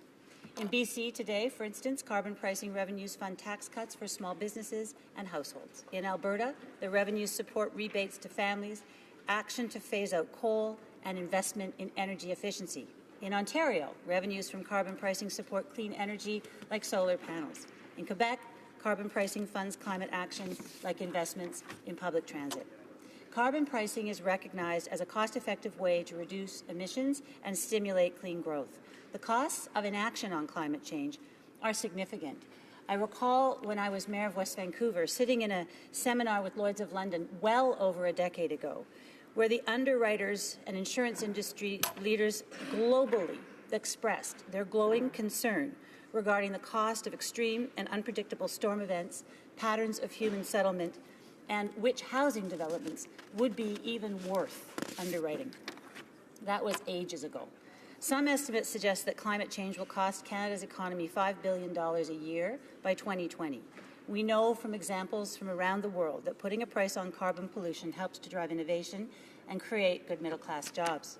According to the World Bank, jurisdictions representing about half the global economy are putting a price on carbon, not even including China's national system, which was recently announced. Pricing carbon pollution is the new normal. It's been interesting to listen to the opposition look in the rearview mirror. It spurs clean innovation, helping Canada to compete and prosper in the $23 trillion economic opportunity that clean growth represents around the world. Governments can and should design their carbon pricing systems to avoid putting extra financial pressure on low-income and middle-class households. For example, provinces can choose to provide money-back rebates, cut taxes, or fund discounts on energy-saving programs and technology, and that has certainly been borne out in British Columbia. Governments in Canada are already making those choices. In Alberta, approximately 60% of households receive full or partial rebates to offset the costs of the carbon levy. Families that earn less than $95,000 a year receive a full rebate to offset costs associated with the carbon levy. Mr. Speaker, our government knows that pricing carbon pollution strengthens the economy and promotes a cleaner environment. This is the work that we are doing each and every day for our children and grandchildren to help Canadians prosper. The party opposite does not share that vision. Under Stephen Harper, the party opposite spent a decade failing to act to cut carbon pollution. Canadians deserve better. Canadians deserve a serious, smart, and thoughtful plan to protect the environment and grow the economy. Mr. Speaker, putting a price on carbon pollution is an important aspect of our plan to transition and to grow a low-carbon economy. Thank you very much. Questions and comments. Questions et commentaires. The honourable member for Dauphin I'm sorry? Swan River? Dauphin Nippewa, exactly. Okay, that's Thank you. I'd like to thank my colleague for her speech. Yesterday, I think it was the member for Nunavut asked a very pointed question about the extraordinary negative effect of the carbon tax on Nunavut and Arctic communities. I happen to represent a very large rural riding the size of Nova Scotia where there is no public transit. Communities are dispersed, people are dispersed, and my constituency is actually one of the lowest income constituencies in the country. And therefore, the effect of the carbon tax, and with the GST tax on top of the tax, will be inordinately large for northern and rural communities. I noticed in my colleague's speech, she didn't mention those communities once. They're considered an afterthought by this government. Why is the government being so callous towards rural and northern communities, and also to people on low incomes who often, especially as we can see in Ontario with their ridiculous energy policies there, they have a choice every day, heat or eat? The Honourable Parliamentary Secretary. Thank you very much, Mr. Speaker. And I'd like to thank the member opposite for the question. Of all the parts of Canada that are most likely to be most severely affected by climate change, it is the North. And of course, that is front and center in our thinking. And we're taking multiple actions along with putting a price on carbon pollution. We're, of course, accelerating the phase out of traditional coal power. We're making historic investment in cleaner infrastructures, including what works best for the North. Of course, we're putting a price on carbon pollution to grow the economy in cleaner ways. Of course, a quality of life in the North and for Inuit peoples matters. I'm also interested in the members opposite view of how the opposition is representing CEOs, for instance, of Imperial Oil or Irving Oil or Shell, who all are advocating for a price on carbon pollution and who are the very ones who are going to be spawning innovation in the energy sector. Thank you. Questions and comments. The Honourable Member for Skeena, Bulkley Valley. Thank you very much, Mr. Speaker. It's interesting to watch. I had actually had some hope because I noticed a number of Conservative commentators, some Conservative politicians over the last number of years conceding to the idea, admitting to the idea that climate change was both real and that to put a price on carbon pollution was a realistic and maybe even good initiative. I think this version of the Conservative Party maybe is regressing back to the norm, which happens, yet has now over the weekend suggested that they can meet the Paris climate targets with a plan that they have not yet articulated, but will one day. Meanwhile, the Liberal government is completely off their Paris commitments. I'll be more than curious, as will Canadians as well. My specific question for my friend is this. Her government did promise to be open by default, that information about government policies, and this is a pretty big government policy. A pan-Canadian carbon price it's a big deal. The Liberals certainly make a big deal out of it, and it's an important thing they've decided to enact. I think talking about what the carbon price will mean is a way for Canadians to digest it, because talking in megatons and parts per million is a difficult thing for people to grasp. But I'm wondering if the government would not move in that direction, they would also, and I think help counter the argument that it is all negative when you price carbon, talk about what the cost of inaction is to the Canadian economy, what the cost is of making things worse to the Canadian economy, to coastal communities like hers and mine. If we don't act on this, if we continue to build pipelines, for example, what is the cost to the BC economy when it comes to tourism, fisheries? If we don't act on climate change, what is the cost to our families and our families that we represent? The Honourable Parliamentary Secretary. Thank you, Mr. Speaker. Canadians know that pollution isn't free. We see the costs in droughts, floods, extreme weather events, and the impacts to our health. From 1983 to 2004, insurance claims in Canada from severe weather events totaled almost $400 million a year. In the past decade, that amount has tripled to more than $1 billion a year.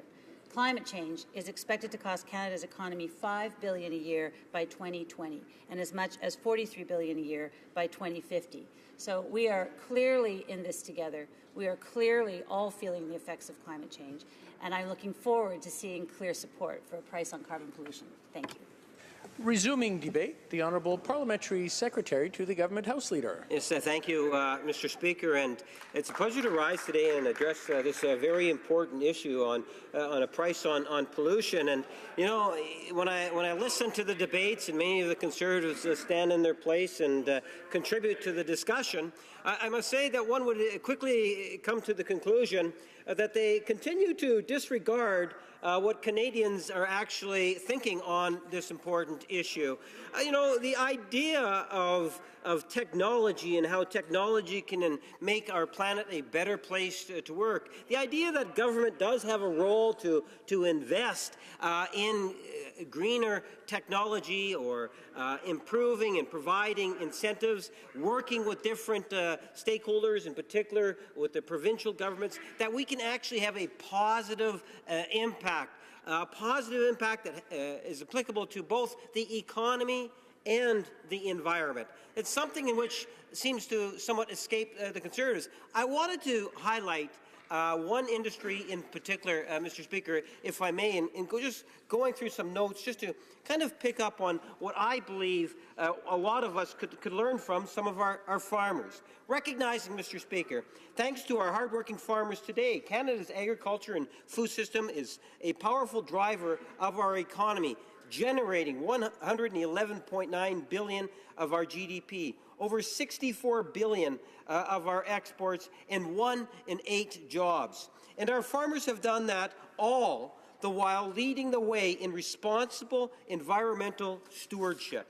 The sector has a solid track record in innovation and adoption of new technologies that have reduced GHG emissions. From drones to GPS systems, farmers are using precision farming to make sure they are making the most efficient use of chemicals and fertilizers. Innovation in land management, feeding, breeding, and genetics. All these are helping our farmers feed the world while lessening the sector's environmental footprint. Increased adoption by Canadian producers of conservation tillage and reduced summer fallow have increased the amount of the carbon stored in soil.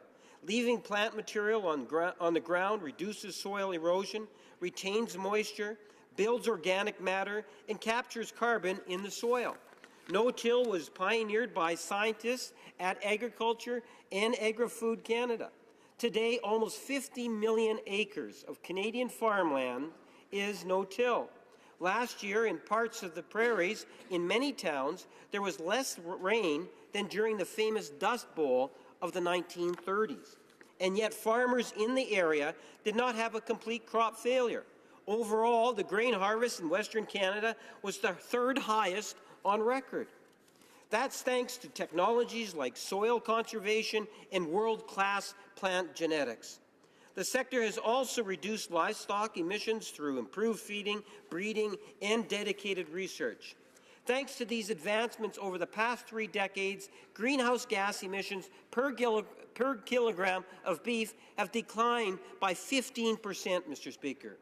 As a result, Canadian beef has among the lowest carbon footprints in the world. A glass of milk today has 1/3 the carbon footprint it did in the 1950s.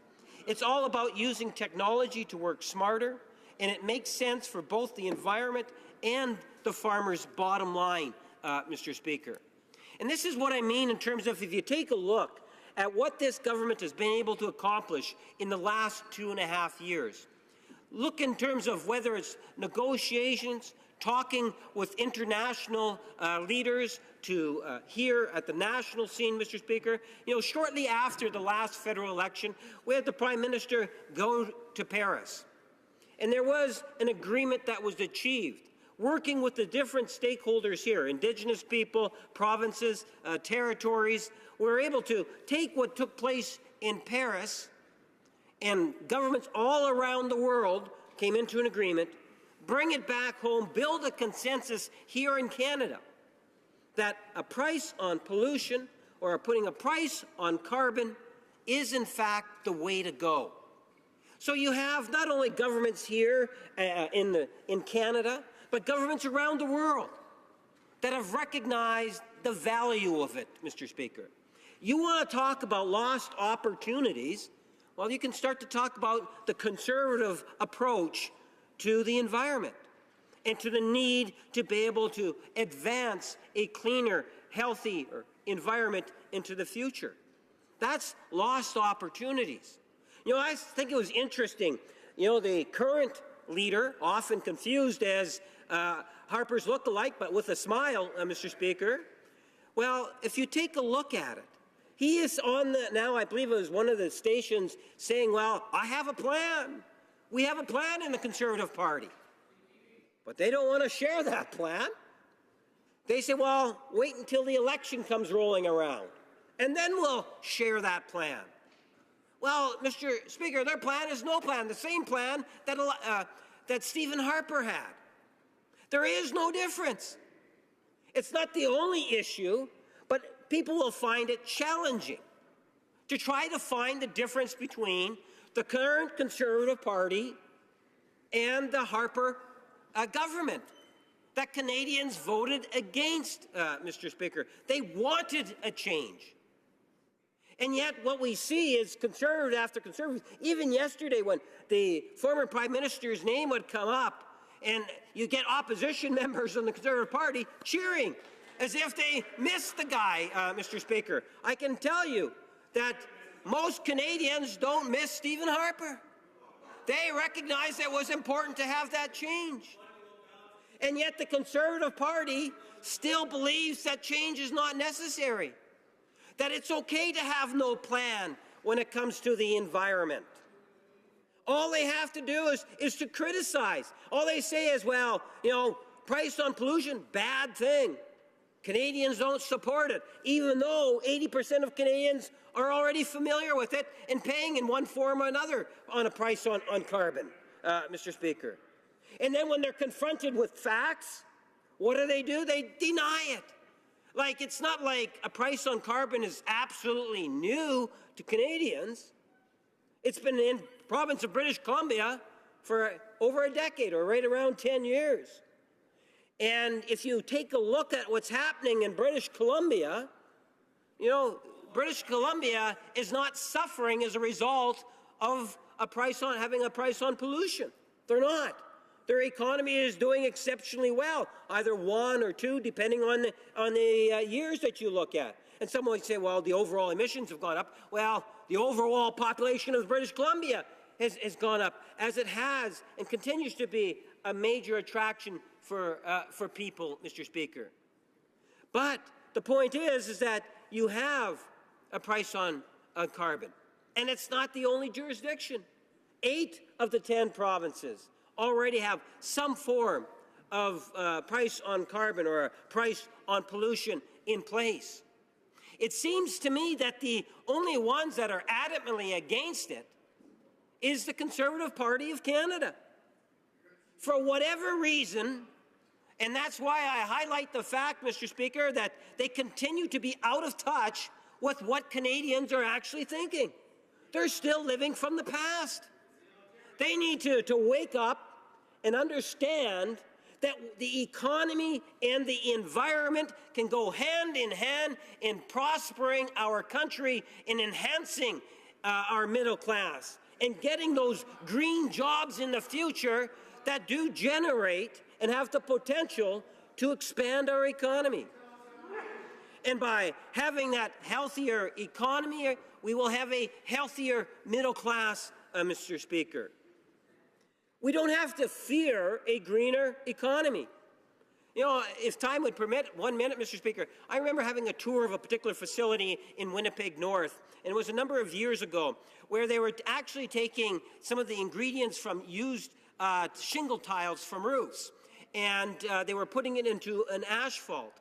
And at one time, Mr. Speaker, you would actually take your shingles from the roofs, you would pay a landfill $40, $50, whatever it was, and you would dump it there into landfills. Now, much of that is being recycled. In many ways, they pay now to receive the shingles. The technology is there, and we have many scientists and engineers in Canada that are eager to take on this whole idea and project. And we have a government, finally, that has recognized it and has provided resources and support, Mr. Speaker, in ensuring that we continue to advance. So much like our farming industry that I alluded to at the beginning of my remarks, that there is good reason for us to be optimistic that a price on pollution in the long term will in fact generate jobs and opportunities, and we'll have a healthier economy and a healthier environment. Thank you, Mr. Speaker. Questions and comments. Questions et commentaires. The honourable member for Kitchener-Conestoga. Thank you, Mr. Speaker. I want to thank my colleague for highlighting farmers, because I represent a riding that's urban-rural. I have some of the best farmers in Canada in the riding of Kitchener-Conestoga. And I thank him for highlighting the conservation elements that our farmers are taking part in. The no-till, certainly reducing fuel costs, reducing compaction, increasing yields. We all know that. But, Mr. Speaker, I contacted a farmer in my riding, asked him what the potential impact would be of 12 cents a litre on diesel fuel. 50,000 litres per year he uses in his tractors. $6,000 this farmer would be simply paying just for the extra tax on the carbon. So, Mr. Speaker, I'm just wondering if my colleague, and that's not counting the cost of increased costs of getting the fuel or the feed and to and from his farm, is not counting the increased cost of fertilizer. All of those things are going to be added to that $6,000. So my question, Mr. Speaker, is my colleague actually wanting to phase out the agriculture industry the same as they're trying to phase out the energy sector? Or, Mr. Speaker, what will the carbon tax actually cost the average Canadian family? If you can't answer what it would cost a farmer, what will it cost the average Canadian family, Mr. Speaker? The Honourable Parliamentary Secretary. Well, Mr. Speaker, you know, the member across the way is wrong in his overall assessment, because what he doesn't factor in is that the provinces, through the generation of revenues on the price on carbon, will have the opportunity to redistribute that money that is actually collected. And I suspect that the Saskatchewan government, the government of Saskatchewan, much like the government of Alberta and hopefully my home province of Manitoba, will continue to appreciate and value the fine work that our farmers are doing and the many initiatives that they are taking upon themselves to advance a healthier economy along with a healthier environment. And they can do that through giving program incentives to direct cash if they want to farmers. There's all sorts of mechanisms. I was a provincial politician for many years, and I can tell you there is no shortage of ideas in which how we can assist farmers, whether it's directly or indirectly, and provide incentives for them to continue the fine work that they've done so that we can continue to produce some of the very best crops in the world, along with the many other commodities, whether it's beef, pork, chicken, you name it. Our farmers are the best, Mr. Speaker, and will continue to be so. Questions and comments. The Honourable Member for Central Nova. Thank you very much, Mr. Speaker, and thank you to the Honourable Member for his impassioned speech on this important subject. I've seen firsthand the impact of climate change. I personally was evacuated in 2013 from my home in Calgary during the floods there. We've seen reports recently pegging the cost of climate change to Canada in the range of $43 billion by the year 2050. I'd ask the Honourable Member if he thinks that the policies being put forward today are going to help mitigate that cost and also create additional economic opportunities for businesses that put middle-class to Canadians at work. Yes. The Honourable Parliamentary Secretary. Yes, thank you, Mr. Speaker. I believe the member is 100% right on in terms of it will assist us not only in having a healthier environment, but we will also have a healthier economy. And in the long term, Mr. Speaker, and when I say long term, I'm not talking that far in terms of distance. I'm talking over the next year, 2, 3, 4 years, that we will continue to see more green jobs being developed.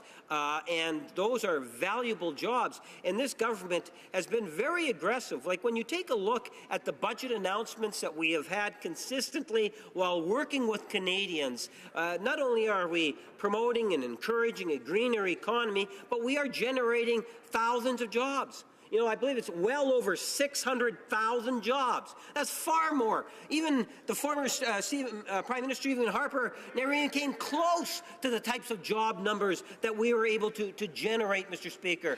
And we believe at the end of the day, as I say, even though Stephen Harper couldn't get a pipeline built to Tidewaters, we actually now have one that's in the process, Mr. Speaker. So managing the economy while protecting our environment is a top priority. It generates the type of economic activity that all Canadians want to see. It also provides the protection of our environment, and again, which all Canadians want to see. We can have both. It just takes a little bit more work, and this government is prepared to work. Thank you, Mr. Speaker. Resuming debate, reprise du débat, the honourable member for Dauphin Swan River, Nipawah. Thank you very much, Mr. Speaker. And it was with great hilarity that I listened to my Manitoba colleague's speech. One thing that I noticed, not a single number came out of his mouth in terms of it was all straight opinion. Numbers are important. If you don't talk about numbers, you're not talking about environmental policies. No numbers, no facts. The numbers, that's the essence of science. Now, this government professes to support science, but notice how they obfuscate, they skate around the issues, and they present no proof of what they say. And they simply don't care about science. I'd like to quote a sage from 2,000 years ago, Hippocrates of Kos. He said, there are two things, science and opinion. The former begats knowledge, the latter begats ignorance. And all I heard from the member opposite was nothing but opinions. Let's look at the numbers regarding the carbon tax, which is the signature policy of this government in terms of the cost to the economy. You would think that this government would use metrics, but knowing this government's proclivity for obfuscation, there are two possibilities. They know the real number in terms of the cost to the economy, but won't tell, or they're blindly charging ahead with no idea of the effect that it will be on the environment or the economy. Now, interestingly, my colleague from Manitoba talked about BC and, all that kind of stuff. I'm going to segue into a letter from a citizen from Seattle, and he was thanking, I just want to say, Mr. Speaker, I'm sharing my time with the member from Mégantic-Larable. Thank you. Interestingly, there was a letter from a gentleman from Seattle who was talking about the activists in BC. So he says, thanks to those activists who seem once again to have blocked an oil pipeline to the coast, those of us living south of the border will continue to enjoy importing your oil at substantial discounts while exporting our oil from Gulf ports at world market prices.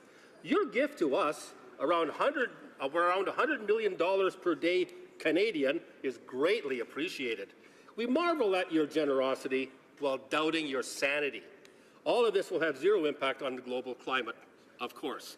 So again, the effects of what this government is doing in terms of blocking Canada's oil exports and in terms of their climate pricing, the effects are truly daunting.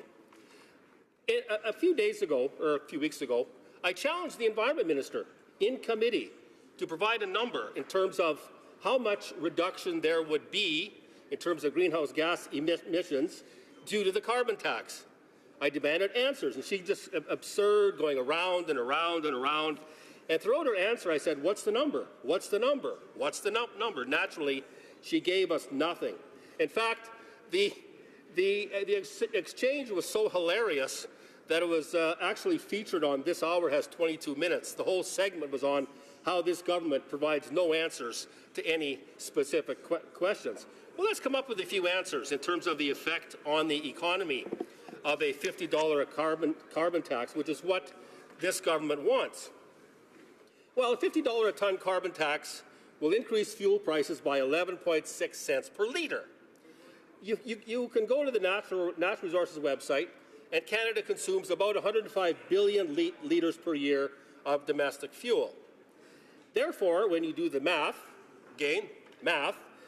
Canadians will pay about an extra $12 billion per year for fuel, for domestic fuel, which means the average family, just for that alone, will pay between $1,000 and $2,000 per year per family.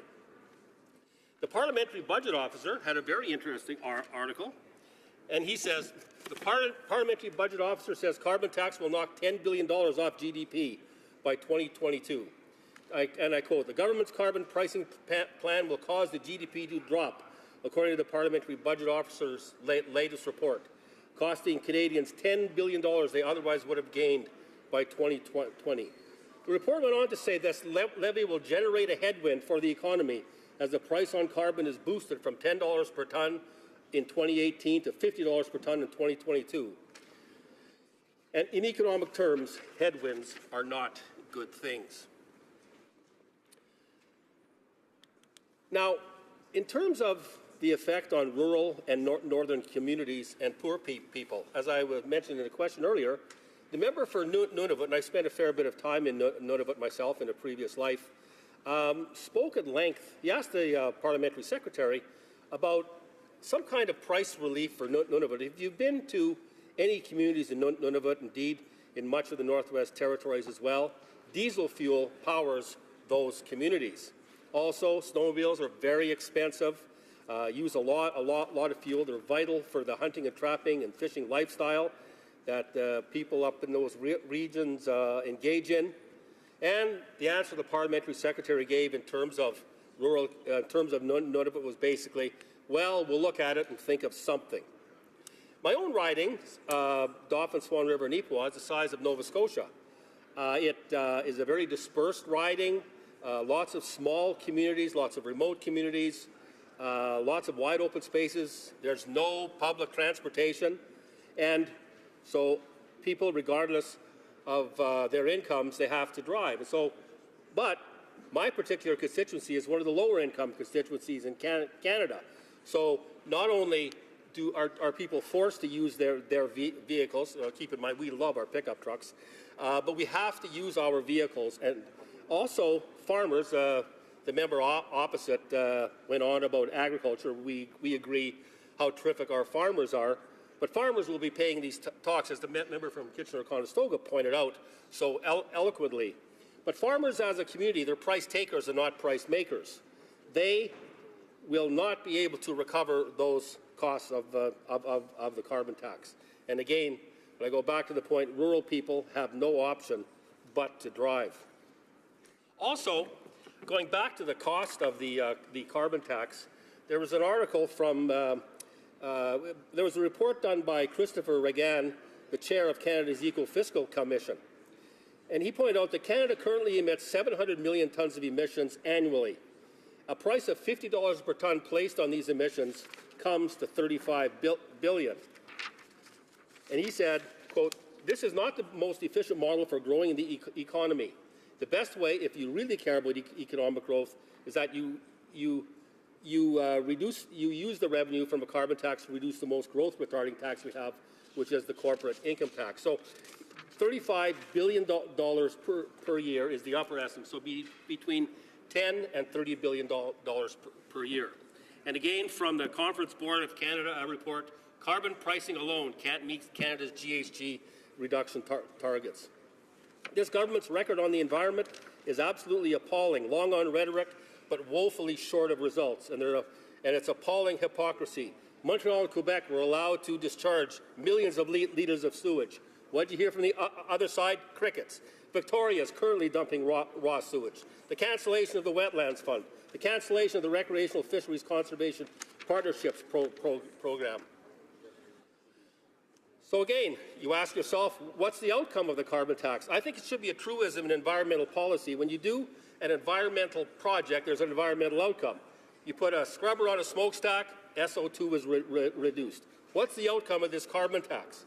Conservatives, the way we view environmental policy, we insist on real and measurable results for environmental programs and policies. So, for example, Brian Mulroney, when he was in, he negotiated the Acid Rain Treaty.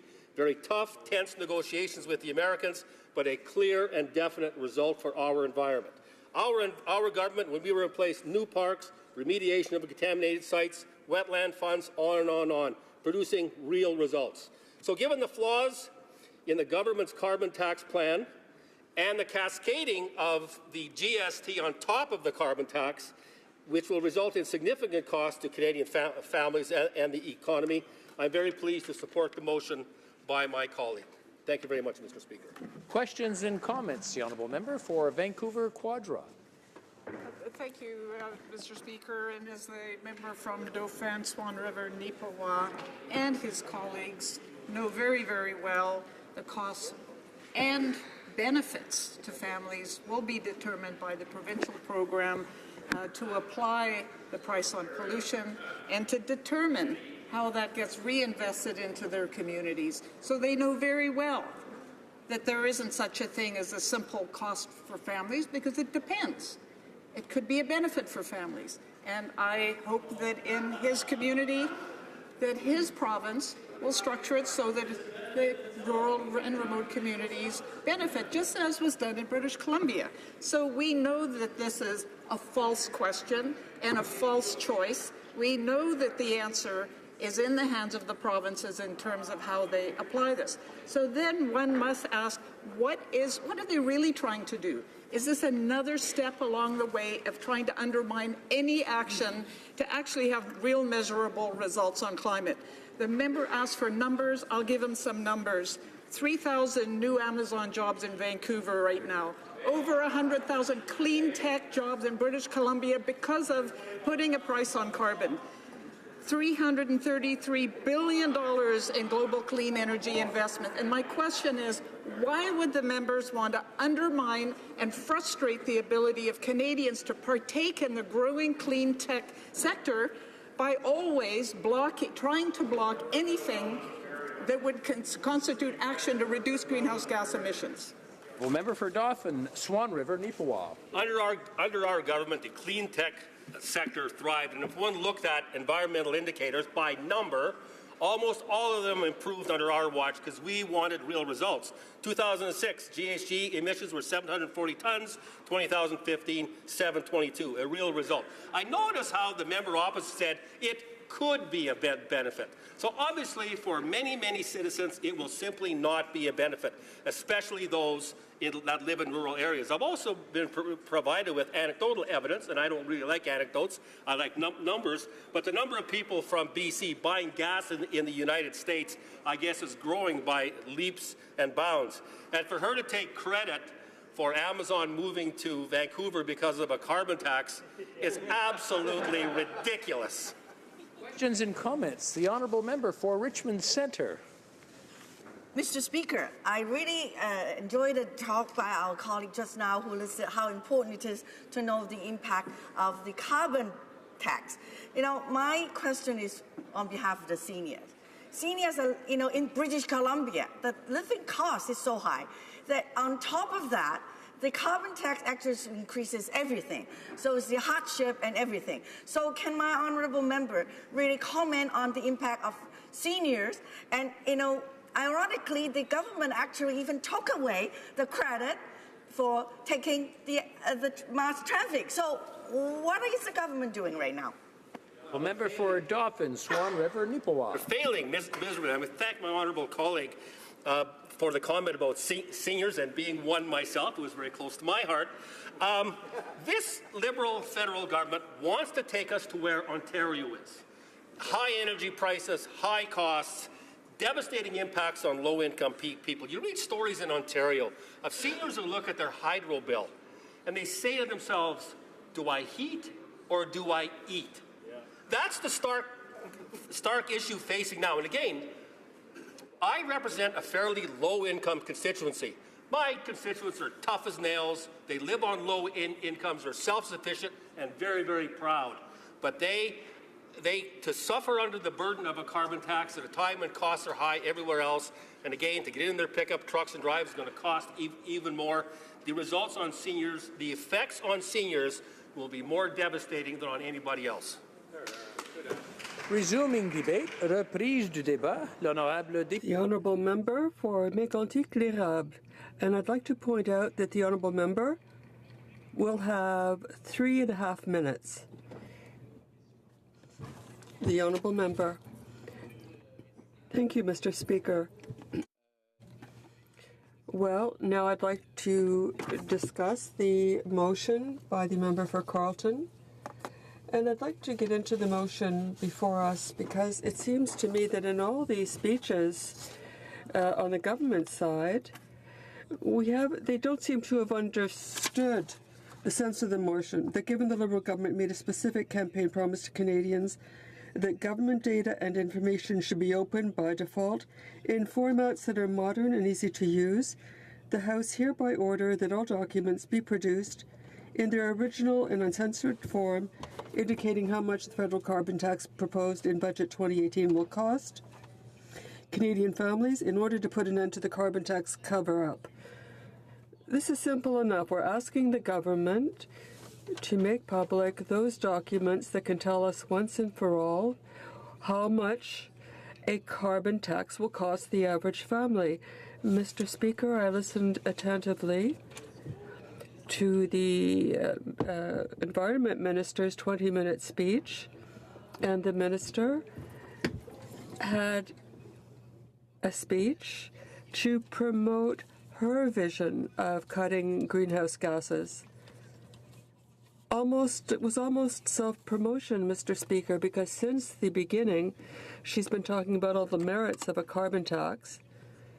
But I have a very simple question. How much will carbon tax cost the average Canadian family?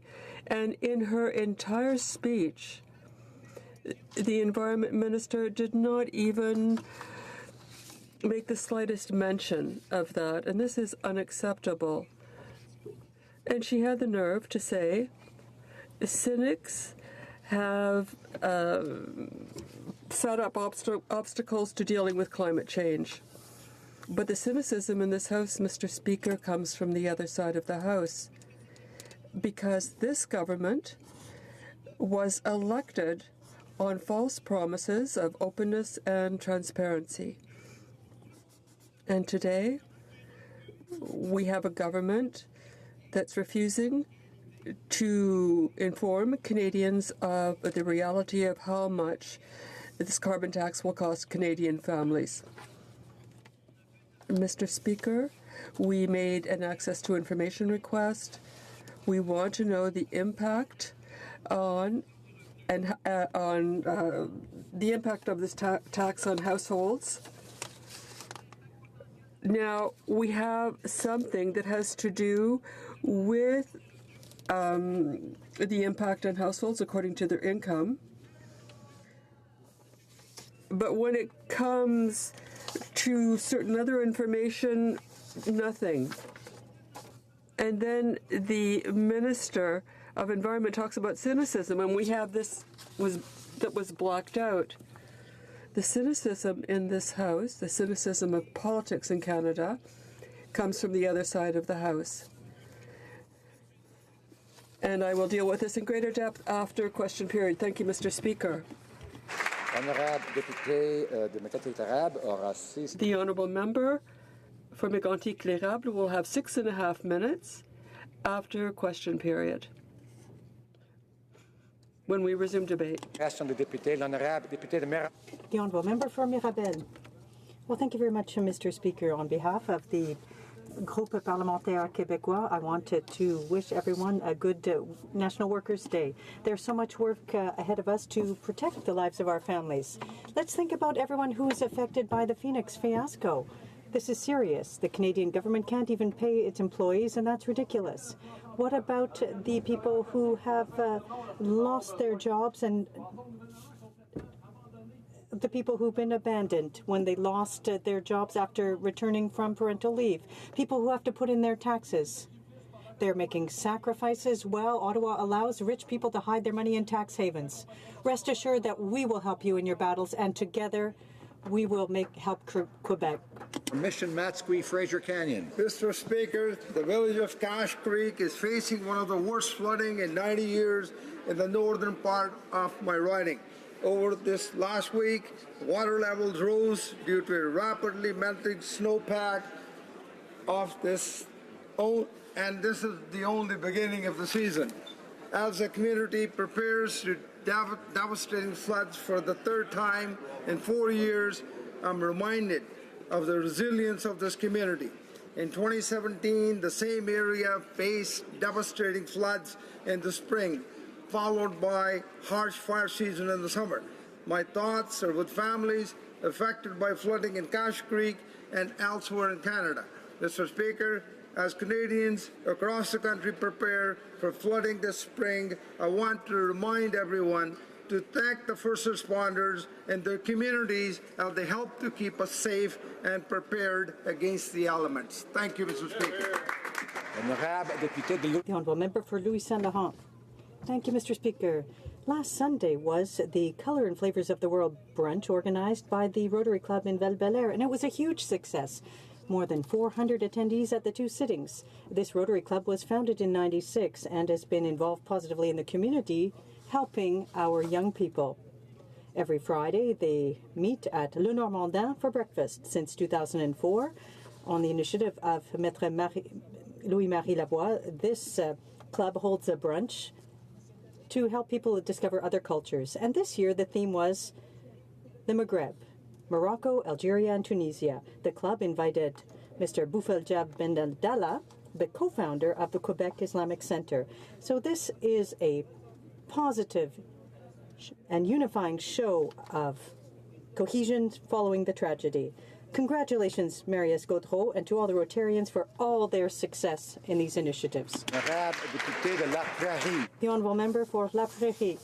Mr. Speaker, I'd like to pay a tribute to an exemplary person, someone who's always offered to help, always thought of other people, someone who for more than 60 years was involved in a host of organizations.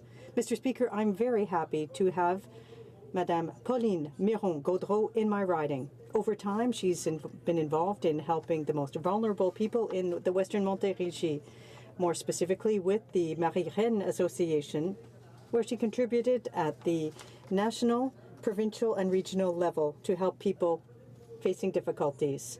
She was also available and a source of comfort for my mother when she was suffering and in a terminal phase of cancer. There are some people who naturally help people out of the goodness of their heart. They are exemplary Canadians, and we can never thank them enough. To Pauline and to all volunteers and social workers who are involved on a daily basis to help others, thank you. Thank you, Mr. Speaker. The Honourable Member for Sherbrooke. Thank you, Mr. Speaker. The 32nd Gala Reconnaissance Estrie was held on Friday, April 20th in Sherbrooke. It's organized by the Chamber of Commerce and acknowledges the excellent work of companies back home.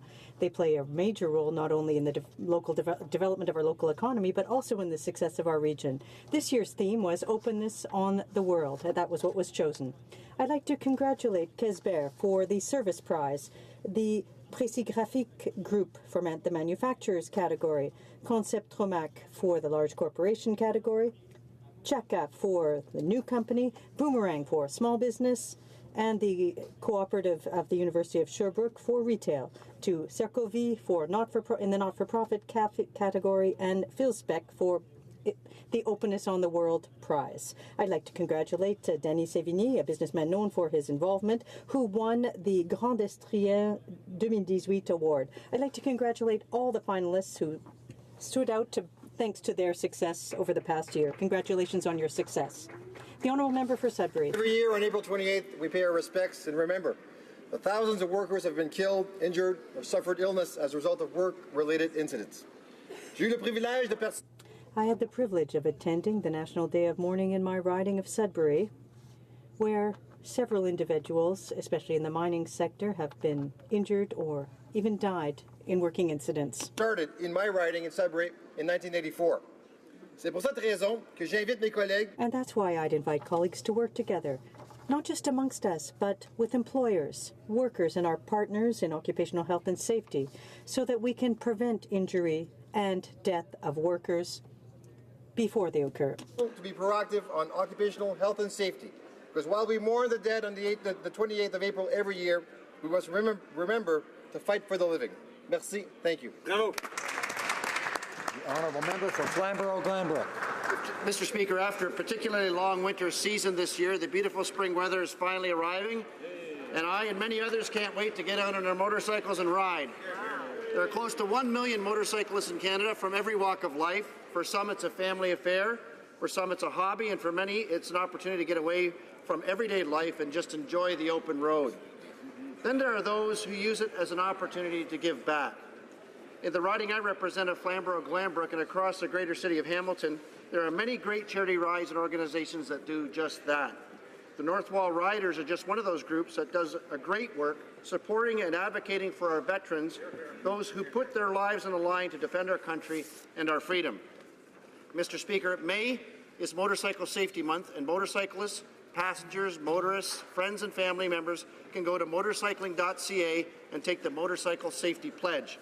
As the long-awaited warm weather finally arrives and the motorcyclists hit the road, I ask all motorists to keep an eye out for motorcycles, and I wish all motorcyclists a happy and safe riding season, and keep the rubber side down. Very good.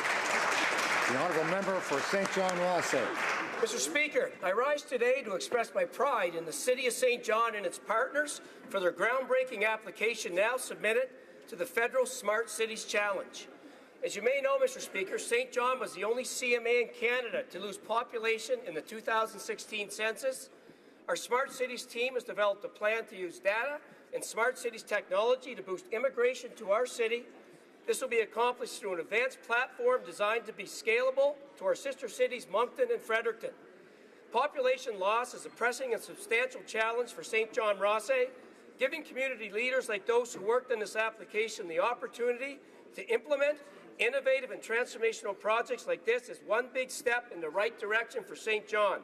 I hope the jury will consider the national significance of this project when making their deliberations, and I am proud to be part of a government that has given our city this tremendous opportunity.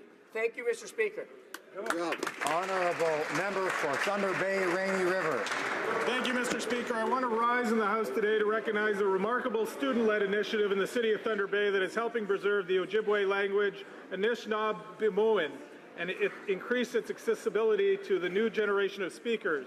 The Preserve Our Language project was started in 2016 by 3 Indigenous students at Bishop E.Q. Jennings School, Rain, Green, and Jean and Tarcissus, who with the help of their principal, Mike Filippetti, and the native language teacher, Joan Esquega, designed the first Ojibwe language keyboard for Macintosh computers. 2 years later, these students continue to innovate by working with Google to create the first Ojibwe keyboard extension for Google Chrome users. This project is an example of the resilience of Indigenous youth across Canada and offers an inspiring model for Indigenous nations across the world working to preserve their languages.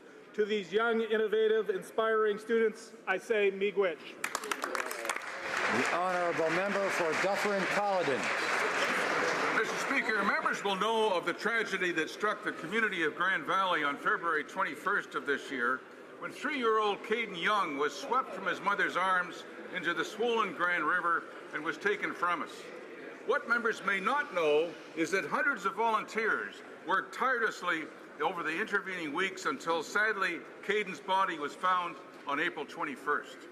Some of the volunteers who helped in the search for Caden did so for weeks, every day, in the hopes of finding the young boy. Many came from across all of Ontario, some even donating their vacation time. Grand Valley and the surrounding community were hit hard by this tragedy, but residents rallied to aid in the search. Such is the strength of their community spirit and determination to help the young family that they put aside their evenings and weekends to help.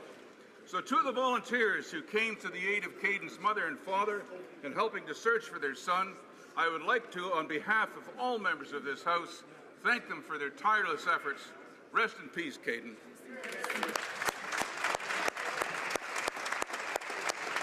Honourable member for Don Valley West. Thank you, Mr. Speaker. On Sunday evening, I gathered with tens of thousands of Torontonians to remember the victims of the April 23rd van attack.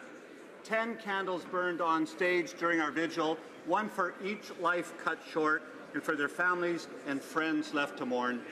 Toronto is not the first city to be hit by a tragedy like this, but this felt close to home, too close, just steps away from Don Valley West, claiming lives of people who have contributed to our community. It has shaken the people of my riding to their core. Renuka Amarasinga is fondly remembered by students and staff at Mark Garneau Collegiate Institute, where she worked. Sohei Chung and Anne-Marie D'Amico graduated from Loretto Abbey Catholic Secondary School, just meters from our riding boundary line. The violence on Yonge Street, our main street, where we shop and work and eat and play, has touched all of us. But Toronto is strong, it's inclusive, it's caring, and the legacy of the victims from last Monday will include a city united, a city moving forward together with respect for all.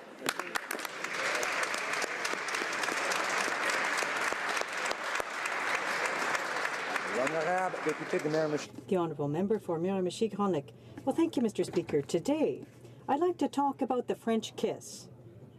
Not what comes to mind instantly when you hear those words, but oysters, treasures of the sea, distributed across the world by La Maison Beausoleil in Neguac, New Brunswick.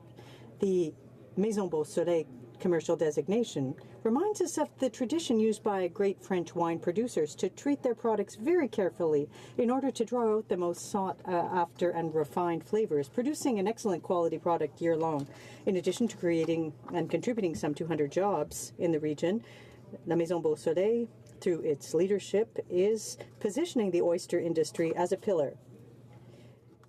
These oysters are more generous in size, offering more amino acids, zinc, vitamin B12, a perfect delight for the union of tender flesh and delicate flavor. So, Mr. Speaker, whether you like your oysters raw or prepared, the Maison Beausoleil oysters provide a new definition for the words French kiss. For Durham. Mr. Speaker, this week is Iran Accountability Week. On behalf of the Conservative Party, I want to remind Canadians why we need to hold Iran to account. In the last year alone, thousands of their own citizens have been detained simply for asking for the basic human and democratic rights that we take for granted here in Canada. One of those people illegally detained was Canadian Professor Syed Imami, who died in notorious Iran Evin prison, Mr. Speaker. 15 years ago, Canadian photojournalist Zara Kazemi died after being tortured in that prison, Mr. Speaker. On a security front, Iran is helping or funding terror groups in Syria, in Lebanon, in Yemen, making peace and serious talks in the Middle East almost impossible, Mr. Speaker. Unfortunately, this Prime Minister has been virtually silent in support of the democratic protests in Iran. I would suggest during this week, instead of selling large products to that country and warming relationship, I ask the Prime Minister to ask the Iranian regime for basic human rights for its citizens. Honourable Member for Charleswood St. James, Assiniboia Headingley. Mr. Speaker, today marks the beginning of Motorcycle Safety Awareness Month. As a motorcycle rider, Winnipeggers may see me riding my Triumph Bonneville down Portage Avenue or taking part in the upcoming TELUS Ride for Dad in support of prostate cancer research. Riding a motorcycle is an exciting experience, and I'm proud to be a part of a strong community of motorcycle enthusiasts in Winnipeg. But as an emergency room physician, I am all too familiar with the tragic consequences of motorcycle accidents, and in every case, a fatal accident could have been easily prevented. Safety is everyone's responsibility. For fellow riders, when you make a plan, share the plan. Ensure your family and friends know where you're going, and ride with a buddy who can provide assistance in case of a breakdown. And always ride sober and watch your speed. For motorists, we ask you to be alert and remember to check your blind spots for smaller and hard-to-see vehicles. By following these simple steps, the next life you could save could be yours or mine. Thank you. Honourable Member for Vancouver Kingsway. Mr. Speaker, Neighbourhood House Week 2018 celebrates the multifaceted contributions of these outstanding organizations to our communities and our country. The rich history of the Neighbourhood House movement in Metro Vancouver dates from 1894, when the precursor of the Alexandra Neighbourhood House, a children's orphanage, opened on Pine Street. Today, we have 14 neighbourhood houses that serve more than 100,000 people every year. These treasures provide a broad array of services that bring every part of our community together. They feed the homeless, teach our youth, and nurture our citizens. From social, cultural, and recreational programs to helping individuals, families, and new Canadians develop and connect, neighbourhood houses are welcoming homes for everyone. In Vancouver Kingsway, we are blessed with 3 outstanding neighbourhood houses, Cedar Cottage, Collingwood, and Little Mountain, which will celebrate its 40th anniversary tomorrow with a community feast. On behalf of the Parliament of Canada, we thank them and all neighbourhood houses for their contributions to our nation. The honourable member for Abbotsford. During the last election, the Prime Minister promised to raise the bar on openness and transparency. Well, since then, his trail has become littered with broken promises and obfuscation. More recently, right here in this House, we've been asking how much the Liberal carbon tax will cost the average Canadian family. No answers. All we get is quotes from millionaires and billionaires, while working families can't even afford to drive their cars, with gas now being $1.61 per litre in my home province of BC. Not surprisingly, BC's carbon tax has not reduced greenhouse gas emissions, and it isn't even revenue neutral anymore. The Liberals can't name one province where a carbon tax has reduced emissions. Mr. Speaker, the truth is you can't tax your way to a cleaner environment. The carbon tax is nothing but a blatant tax grab from an incompetent Liberal government. Mr. Speaker, what Canada needs now is Conservative leadership. Honourable member for Scarborough Agincourt.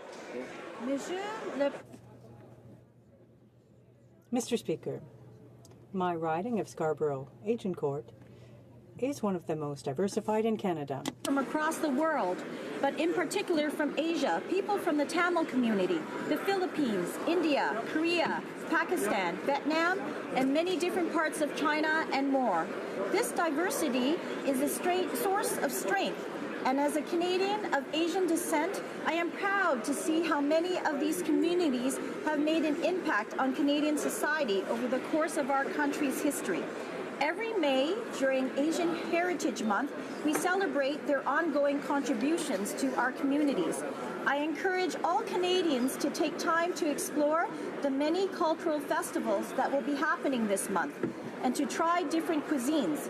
If you're looking to embark on some culinary exploration, come to Scarborough Agincourt. Believe me, we have everything.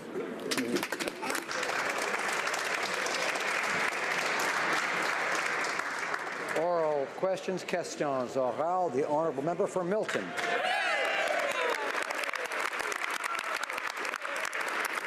Mr. Speaker, yesterday the Prime Minister was asked a simple question: will Canadians expect to pay higher fuel prices with the carbon tax? And his response was a bit jarring. He said yes, and that's what Canadians expect because that is leadership. Well, Mr. Speaker, what the Prime Minister views as leadership is literally terrifying to widows and single moms across this country. But at the very least, they deserve to know one thing: how much will the carbon tax cost them? Right Honourable Prime Minister.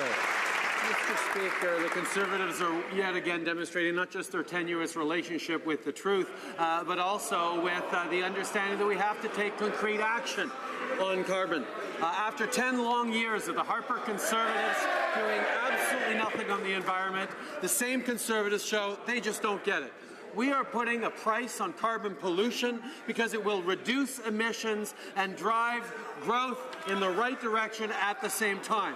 While Harper Conservatives believe that by making the economy and the environment work together, somehow Canada is broken, we will continue to invest in clean technology. Honourable member for Milton. Mr. Speaker, the Prime Minister and his lead ministers simply don't seem to understand. They're very much out of touch with the reality of what's happening and the gravity of the issue that we're speaking of. I remember the days, Mr. Speaker, and a lot of us do, about being able to put just $5 in the gas tank in order to get to my work at the Dairy Queen. And there are people like that today in my riding who experience that. This is a serious matter that's going to affect the affordability of life for many Canadians. His department knows how much it costs. Why won't he tell them? Right Honourable Prime Minister. Speaker, we are putting in place practical, low-cost measures to tackle climate change and drive clean growth, including pricing pollution. It is clear that the Conservatives have no intention of taking climate change seriously and have no plan to promote clean growth in Canada. This is exactly the kind of inaction we saw in 10 years under Stephen Harper, who still very much apparently controls the backbench of the Conservative Party. And these Conservatives are no different.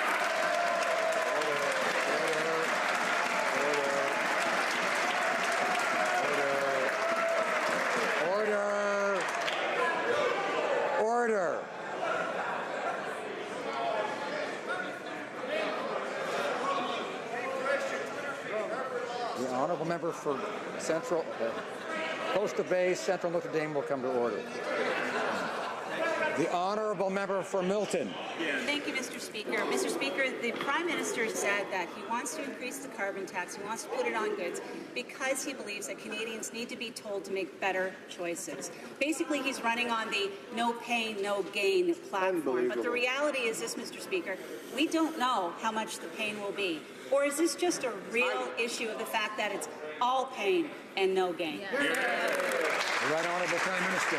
Mr. Speaker, I suggest the honourable member actually talk to some of her colleagues from British Columbia, where they have had a price on carbon pollution for years and have among the strongest economic growth in the country. 85% of Canadians now live in jurisdictions where they put a price on carbon pollution, and Canadians understand that growing the economy at the same time as we protect the environment is the only way forward. The Harper Conservatives still demonstrate they don't get it. They're stuck in what they were doing for 10 years. Canadians had enough. That's right. L'honorable député. The honourable member for Louis Saint Laurent. And so, Mr. Speaker, this is what the Conservatives did for 10 years, and it comes from a document from the Department of Natural Resources. Greenhouse gas emissions went down by 2.2%, and the GDP went up by 16.9%. That's what the Conservatives did. Ça fonctionne? It's working?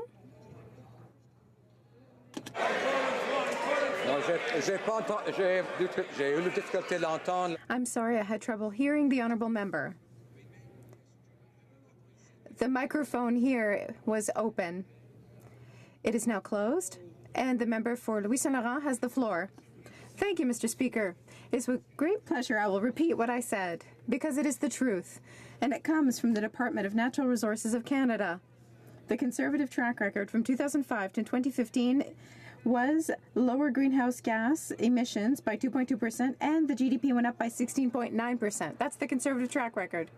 Greenhouse gas is down, and better economy, and we did it without the Liberal carbon tax. Why does the Prime Minister want to impose a new tax on Canadians? The Right Honourable Prime Minister. Mr. Speaker, if these Conservatives want to lead another election campaign on the basis of how they did well during the Harper years, I invite them to do so. Canadians rejected Harper's approach, which had the worst track record for economic growth since the Great Depression, who could not create the energy projects and get them to new markets. Those all failed. They did not deliver to Canadians what they needed to. Canadians made a choice, and they rejected Harper and his Conservatives. The honourable member for Louis Saint Laurent. Mr. Speaker, I think the Prime Minister made his choice. He's setting aside the truth and facts. We lowered greenhouse gas emissions and improved the economy. The facts are that the Prime Minister has in his hands, as part of the Council of Ministers, he has a document that indicates how much more it's going to cost Canadian families to implement the Liberal carbon tax. Can the Prime Minister be honest with Canadians and table this document so that Canadians know exactly how much the Liberal carbon tax will cost them? The Right Honourable Prime Minister.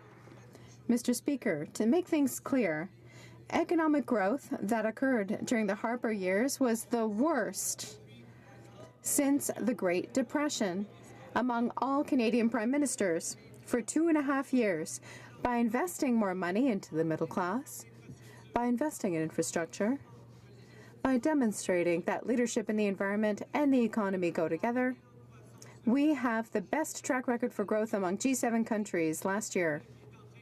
And we are creating 600,000 new jobs. That is our track record, and that's what Canadians chose. The honourable member for Rimouski-Neigette, Témiscouata-Les Basques. October 27, 2016 is a problematic date for the Prime Minister. It's the date where Indigenous groups were told that no decision had been made in the Kinder Morgan file. But a few minutes later, 6 organizations heard the Assistant Deputy Minister Aaron O'Gorman order staff to provide Cabinet a legally sound basis to say yes to this project. None of the representatives denied that these things were said. The only ones to deny it are the Prime Minister and his Minister of Natural Resources. Will they make public all the documents about this project's approval? The Right Honourable Prime Minister. Mr. Speaker, the Federal Court of Appeal clearly indicated that the Harper government had not sufficiently consulted Indigenous peoples about energy projects. Our government held the broadest consultations among rights holders in the history of this country, and we set up the Oversight Committee, whose role was defined alongside with Indigenous groups. 43 Indigenous communities signed agreements, and for the first time in Canada's history, many Indigenous peoples took part in the process. They were able to extract benefits from it. The Honourable Member for Rimouski, Neigit, Témiscouata, Basque. 2016, Indigenous groups were told that no decision had been made in the Kinder Morgan project. Fact, minutes later, in a meeting of 6 organizations, a top government official instructed her staff to give the cabinet a legally sound basis for saying yes to the project. None of these present denied that this has been said. In fact, one participant actually confirmed, and I quote, "I was rather shocked at being given that kind of direction. It's not something I expected from a Liberal government." Will the Prime Minister release all the information on the approval of the Kinder Morgan project? The Right Honourable Prime Minister. Actually did was improve the process by adding additional steps and additional consultations to the flawed process put in place by the Harper government.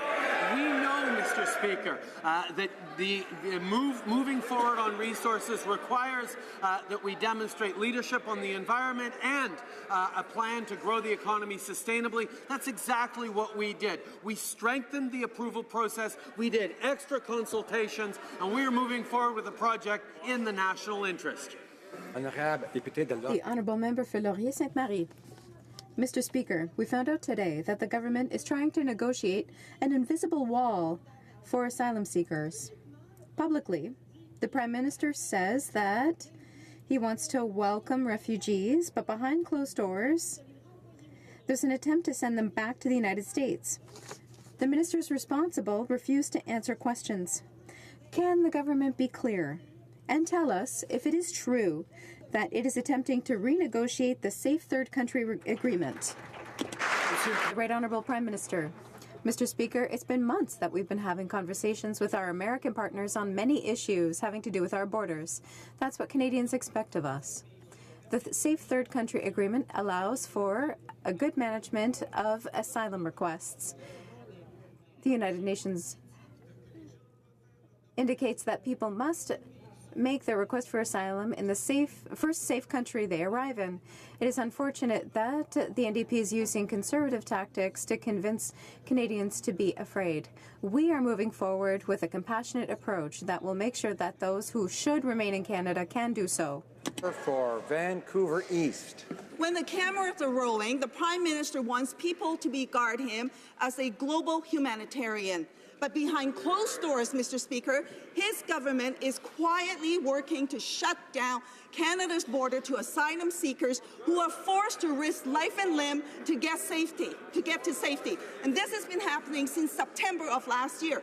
The double talk doesn't stop there. It was just last week that his Minister of Immigration said having one continuous official border crossing all 9,000 kilometers is, quote, not a real solution. Liberals and Conservatives, what's the difference? Right Honourable Prime Minister.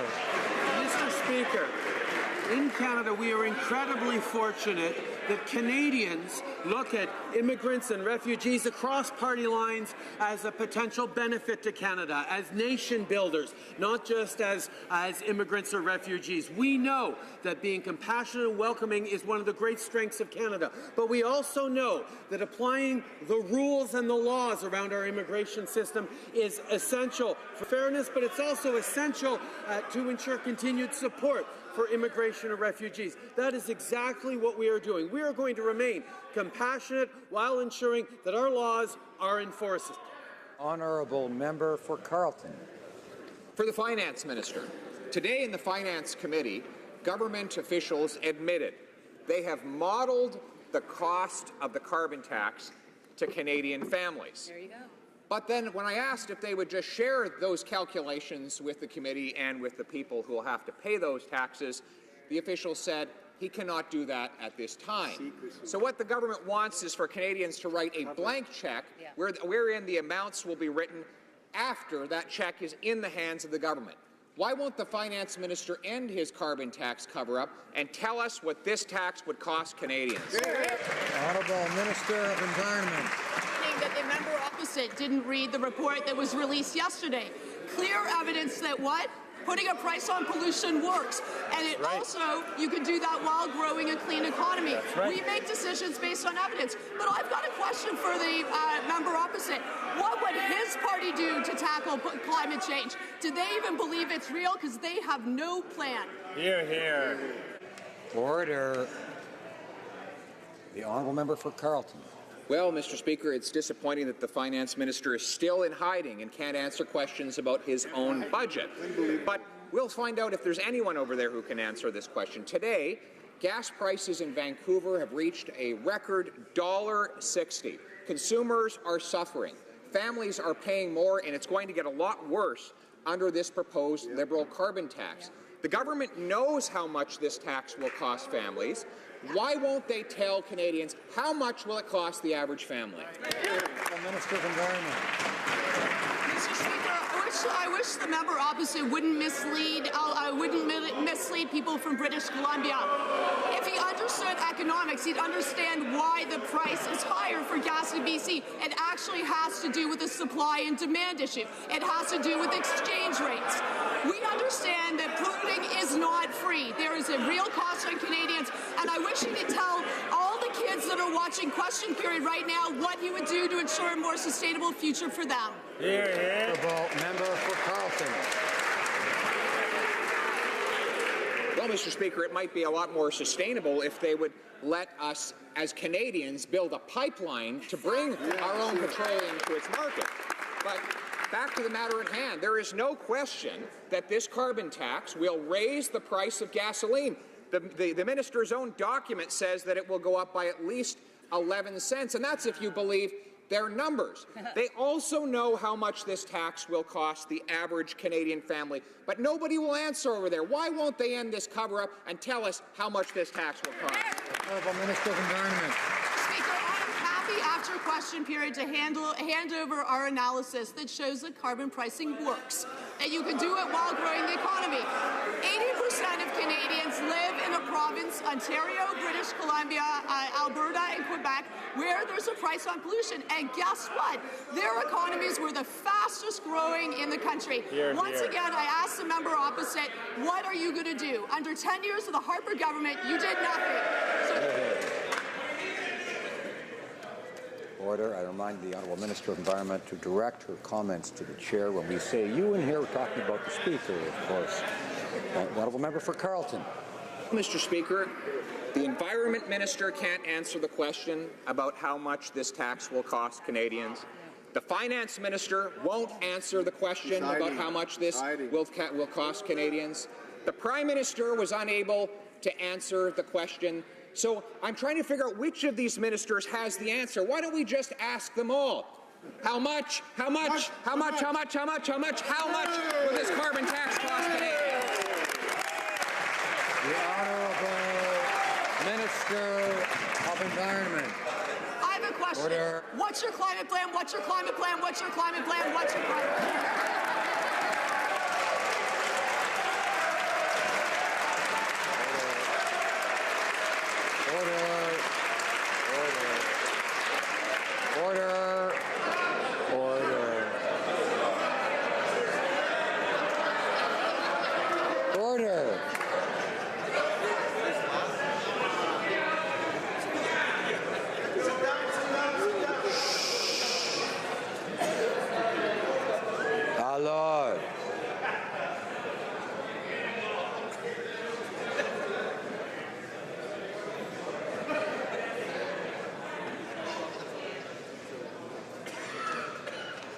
The Honourable Member for Carleton.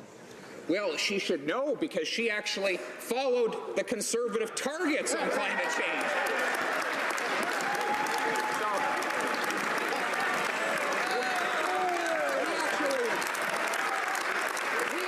saw greenhouse gases go down at the same time as taxes went down under the previous Conservative government. We saved people money while protecting the economy. Now, will they finally answer the question, how much will a Canadian family have to pay for this new Liberal carbon tax? Honourable Minister of Environment. Mr. Speaker, I wish that the party opposite would understand the costs of climate change right now. One of the hardest calls I ever had to do was to a rancher in Alberta, whose whole ranch burned down because of forest fires. There are people that are suffering from floods across the country. The Arctic is literally thawing, and they think it's a joke. Order. I have no trouble hearing the question. We also need to hear the answer. Order. I'd ask my members for Kitchener-Conestoga and others,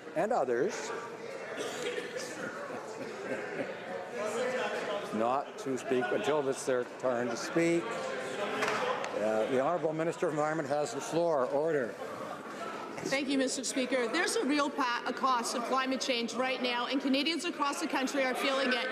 That we have people that are fearing the impacts of forest fires, of floods, of droughts. The Arctic is literally melting, but they think it's a joke. No, we are taking serious action on climate change. We have a plan, and we have a target, and we're going to meet it. Member for Carleton.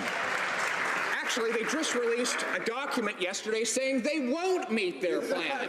They say they won't meet their target. They'll come about 90 million tons short of meeting their target, and that's with their carbon tax. She said she spoke to a rancher in Alberta. Did she tell that rancher how much this carbon tax would cost him and his family? Minister of Environment. How I can make it more clear.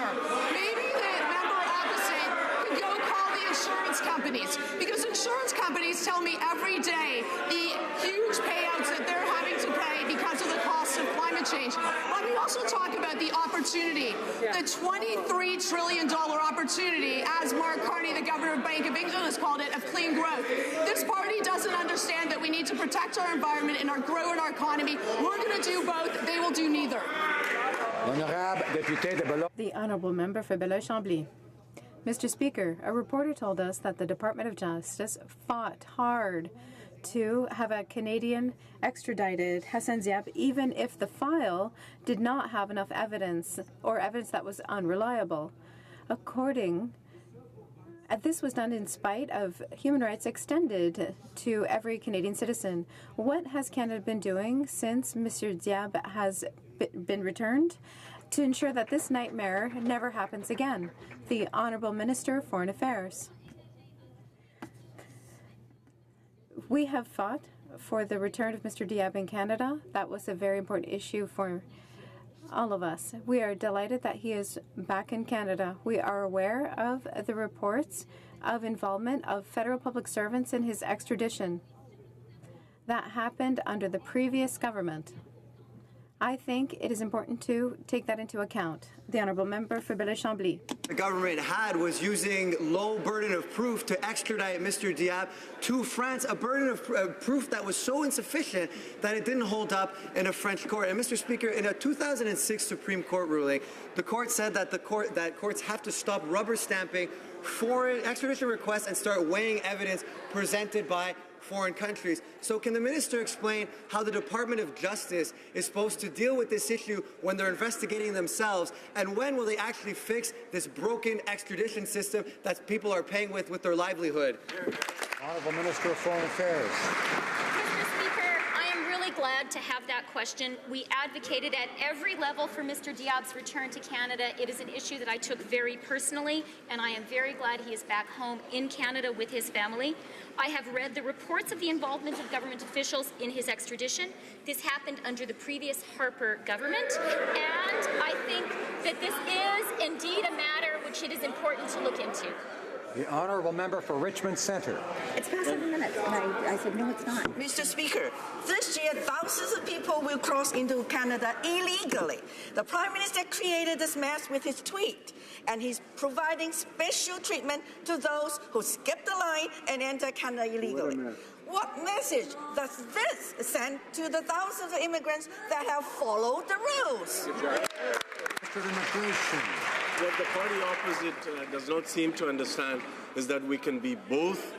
We can both protect the security and safety of Canadians while meeting our international obligations for refugee protection. We have a proud record of doing both. The party opposite wants to set one group of immigrants against another, and that is the politics of division and fear that Canadians rejected in 2015. Member for Richmond Centre. I've heard from our constituents who are frustrated by wait time to sponsor their families. While there's a strict limit on the number of family members that can come to Canada, yet there seems to be no limit to the number of illegal border crossers that are allowed in. Can the Prime Minister please explain how it is fair to keep families apart while awarding those who break the law?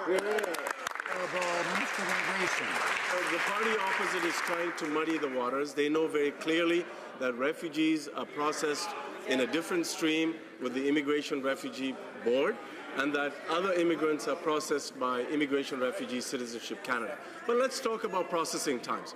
Processing times under the Conservatives for spouses were more than 26 months or longer. Spouses and children and families were kept apart for a very long time. We brought that down to 12 months or less. Let's talk about living caregiver program. Families were kept apart between 5 to 7 years, Mr. Speaker. We've reduced that by 12 months or less. Mr. Speaker, we have a great... Honourable member for Edmonton Manning. Mr. Speaker, the Liberals are mismanaging our immigration system. In just the past year, over 20,000 asylum seekers have illegally crossed the borders into Canada.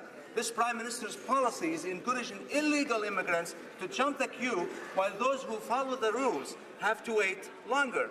Can the Prime Minister explain to me how is that fair? Minister of Public Safety. Mr. Speaker, the honourable gentleman needs to understand the rules. In fact, when someone crosses the border inconsistently with the rules, they are arrested, they are questioned, they are identified both biographically and biometrically. Their identity is checked against every Canadian and U.S. database for any immigration or criminal or security flags. And then they are required, Mr. Speaker, to in fact prove the necessity for protection from Canada. If they cannot prove that, Mr. Speaker, their admissibility is denied and they are removed from the country.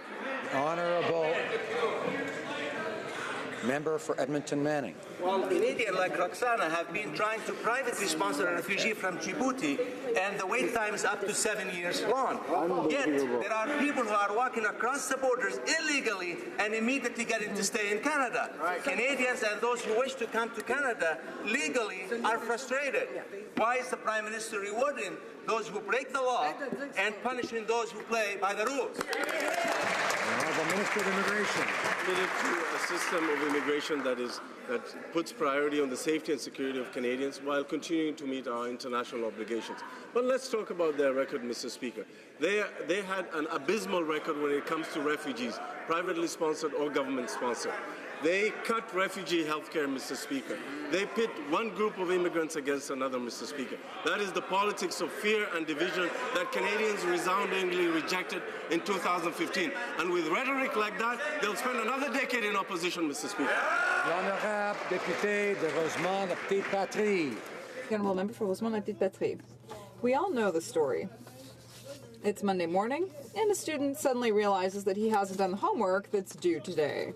Jumps in the school bus and scribbles an assignment along the way. Usually the result isn't too impressive. But that's exactly what's happening with the Liberals and their electoral reform. In November 2016, they tabled a bill, then they fell asleep at the switch. And now they're suddenly waking up, after having broken their main electoral promise. Why table a bill that likely won't even take effect before the next election?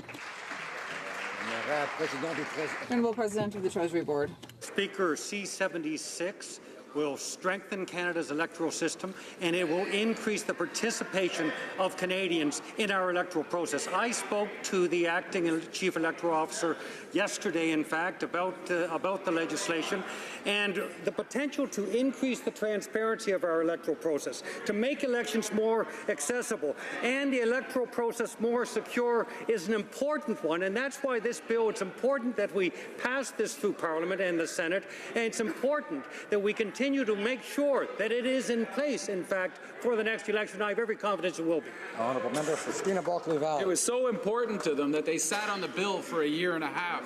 They just introduced a 250-page omnibus voting bill, which is kind of ironic. Coincidentally, also yesterday was Elections Canada's deadline to pass legislation so they can run our elections fairly. After hitting the snooze button for more than a year and a half, Liberals are now reaching out for the panic button. You'd think after betraying his promise that 2015 was the last election under first past the post, the Prime Minister would have at least gotten his homework in on time. So my question is simple. The voting system doesn't belong to Liberals, it belongs to all Canadians. Will they commit to cross-country hearings so that all Canadians can have their voices heard? Honourable President of the Treasury Board.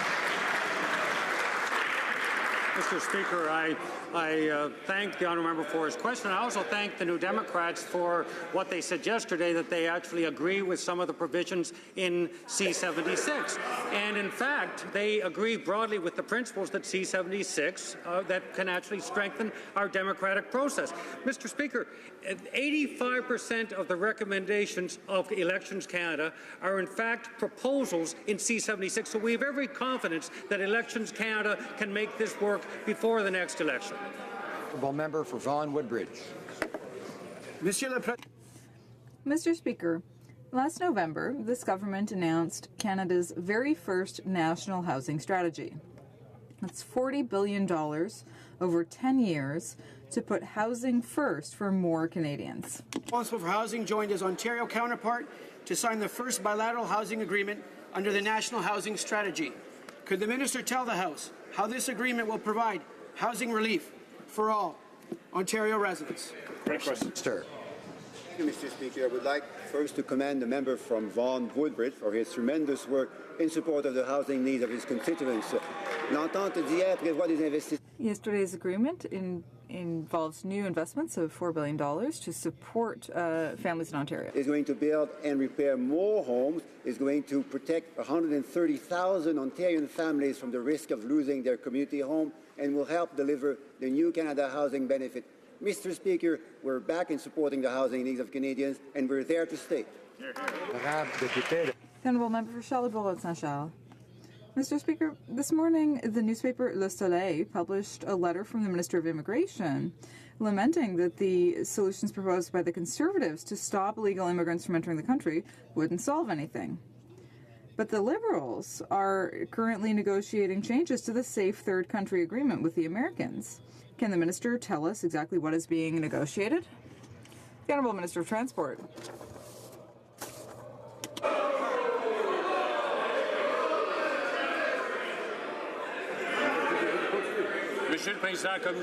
Mr. Speaker, as we've said many times, we believe in a system that will welcome refugees as long as the rules are followed. That is why we are working closely with the provinces, including Quebec and Ontario. And of course, we are constantly in dialogue with our neighbors. Our American neighbors are facing a lot of issues, and this situation concerns them too. So we are talking to them, and we will continue to do so that we can manage the situation. Thank you. The Honourable Member for Charlebourg-Saint-Charles. Mr. Speaker, I would have liked to have an answer from the Minister of Immigration, but now I'd like to know, is the Minister saying that the U.S. Homeland Security Agency is lying when they say that they're negotiating with the Government of Canada? Is the Minister ready to continue down this path just to play a political game because he can't admit that the solution proposed by the Conservatives is the best solution? How can we trust this government? Who's telling the truth? The Honourable Minister of Transport. Mr. Speaker, I'm very proud to be the chair of the working group that is managing this file. I am also qualified to answer that question. I certainly didn't appreciate my colleague's comment at the beginning of his question. We are working on this issue. We are working with the province of Quebec and the province of Ontario and the other provinces, and of course with the United States as well, to manage this situation, and we will continue to do so. For Calgary Nose Hill. Today, the American Department of Homeland Security told Canadian media that they are considering Canadian proposals to amend the Safe Third Country Agreement. After a full year of Conservatives demanding that this loophole that incents people to illegally enter Canada, while hundreds of thousands of others wait years to legally enter the country, we found out from the Americans that in spite of the minister stating on the record otherwise, that there were, quote, proposals on the table. What are those proposals? Honourable Minister of Immigration. As I've stated a number of times, we continuously work with our American counterparts on all issues related to our common border, including discussions related to the Safe Third Country Agreement. What I have also stated on the record numerous times is that there are no formal negotiations with respect to the Safe Third Country Agreement. What I find very rich is the party opposite talking about the border and about immigration processing when their record on both of those issues is abysmal, Mr. Speaker. The Honourable Member for Calgary Nose Hill. Let me tell you what that's code for, Mr. Speaker. Our hashtag Welcome to Canada Prime Minister doesn't want to walk his tweet back and alienate NDP voters, so he's happy to negotiate in secret with the Americans and then hopes that he can blame their delay for his lack of political will. In the meantime, tens of thousands of people have and continue to illegally stream across our borders. So how will the Americans or anyone take the Prime Minister seriously when he's pandering for votes instead of managing our borders? The Honourable Minister of Immigration. Mr. Speaker, unlike the party opposite, we view immigration as mattering to each and every individual that comes to Canada. That is why we improved processing times. That is why we welcomed over 51,000 Syrian refugees. That is why, under our leadership, we've been able to provide a home to 1,300 survivors of Daesh atrocities. What was their record under their watch? They brought a grand total of 3 Yazidi refugees to Canada, Mr. Speaker.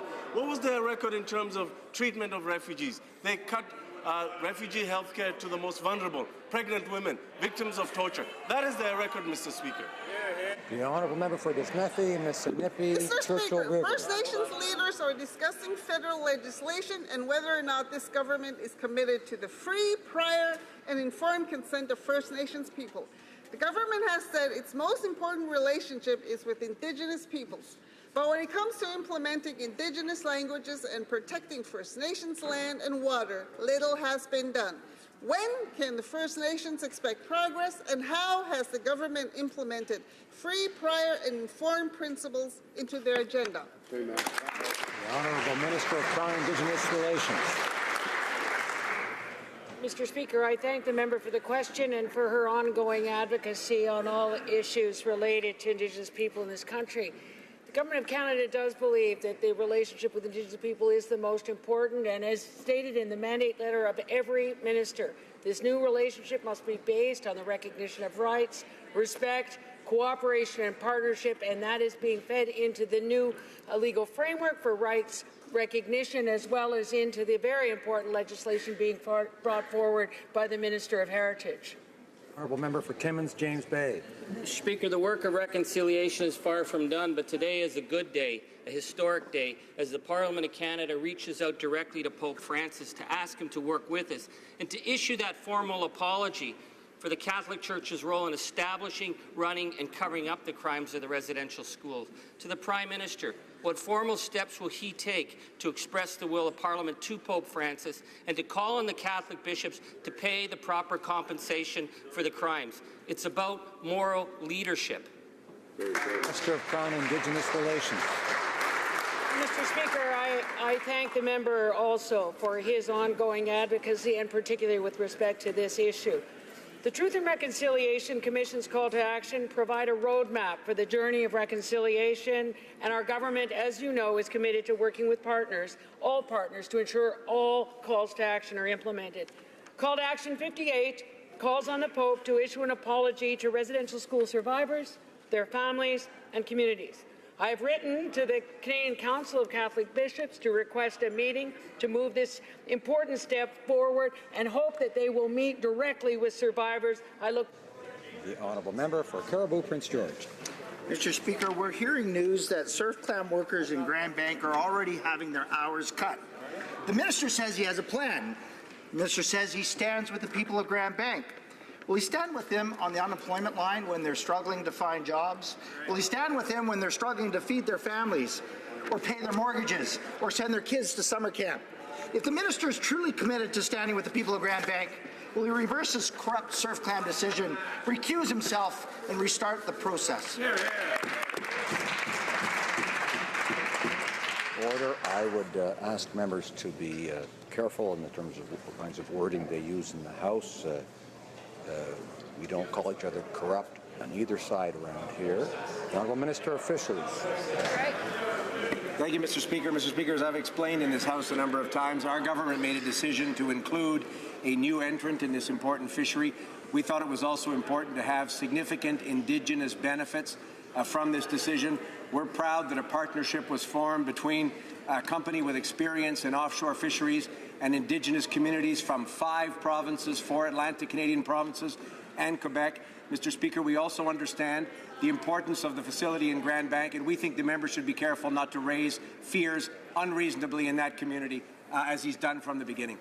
Member for Caribou, Prince George. But, Mr. Speaker, today we learned his Liberal friends that have all this experience now admit they won't be surfing the clamfish or surf clam this season, and maybe not even next season, Mr. Speaker. Why? Because they don't have a boat. They gave the lucrative quota to his Liberal buddies, knowing full well their application did not meet critical bid criteria. If the Liberal MPs from the Rock won't say it, looking after his Liberal buddies is shameful. Given this new information, will the minister finally do the right thing and reverse this questionable decision? Mr. of Fisheries. Mr. Speaker, as I've had a chance to explain in this House before, the previous Conservative government, in fact, had a plan in 2014 and 2015 to bring a new entrant into this fishery. So if they were going to include a new entrant in this fishery, it's obvious at that time that their concern for the people of Grand Bank had somehow been forgotten, because that decision would have had exactly the same consequences that they're now exaggerating for the people of Grand Bank. But, Mr. Speaker, what they forgot to do in that process was include Indigenous communities, and we're proud to have done so, and that's why we're proud of this decision.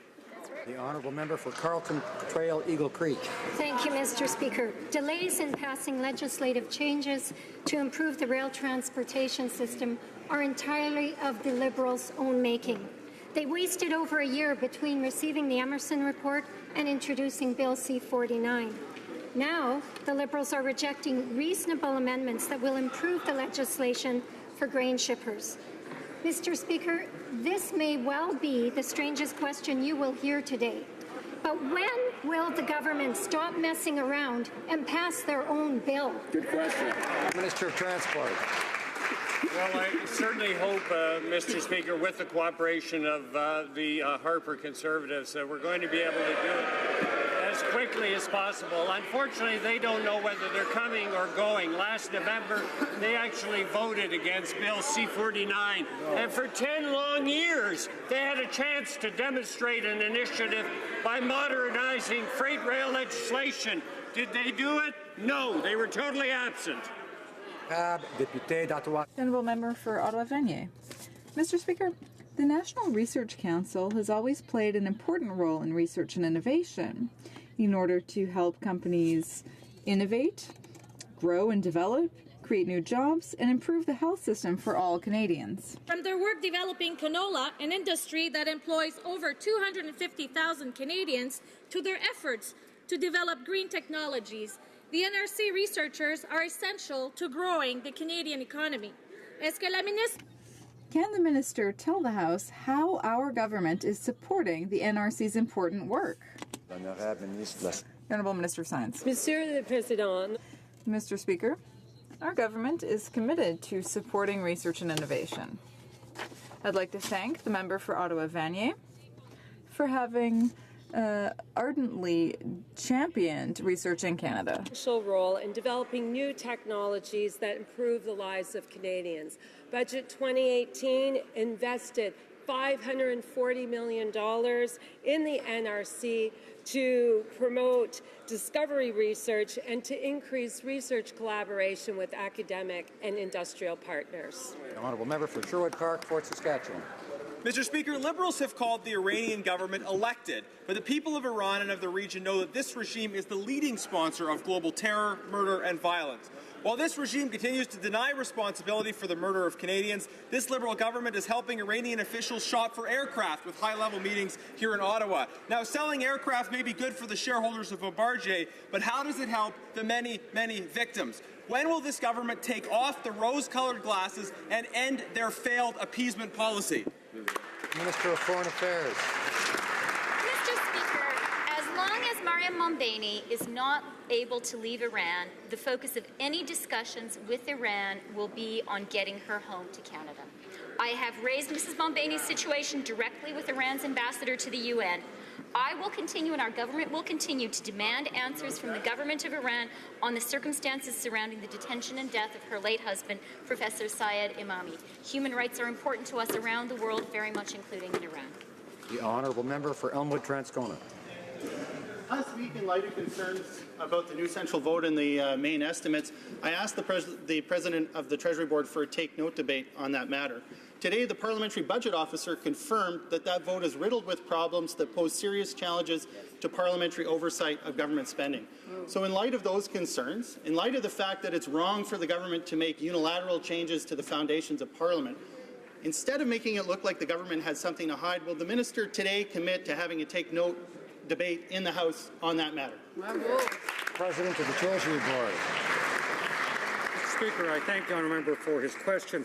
Our government respects the work of the Parliamentary Budget Officer, and in fact I spoke with him earlier today and I discussed with him the fact that this is the first time ever that when MPs are voting on the main estimates, they will know initiative by initiative where the budget money is going. This is a huge step forward in terms of parliamentary oversight. We've been very clear that the government is bound by the amounts listed in the allocation for each budget initiative, for instance in Table A211, and to increase any of these initiatives would require further approval by Parliament through the supplementary estimates process. Mr. Speaker, we will continue to raise the bar on openness.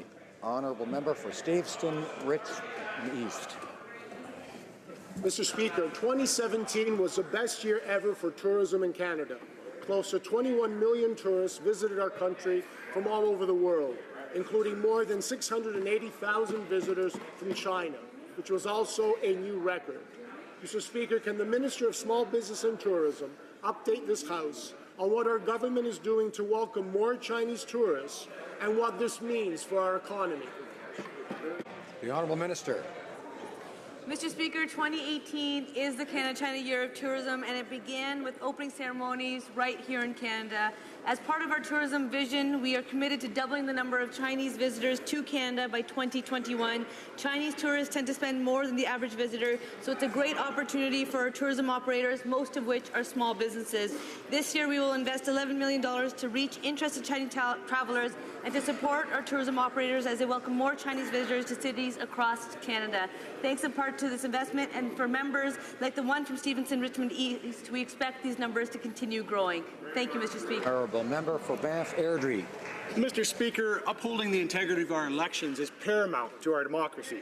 And Canadians are required to show ID to obtain a library card or to rent a car. But the Liberals don't seem to think that ID should be required to vote. The Liberals want to use voter information cards as a proof of address when in the last election nearly 1 million erroneous cards were mailed out. So why is the government going to require people to show photo ID to buy marijuana, but not in order to vote?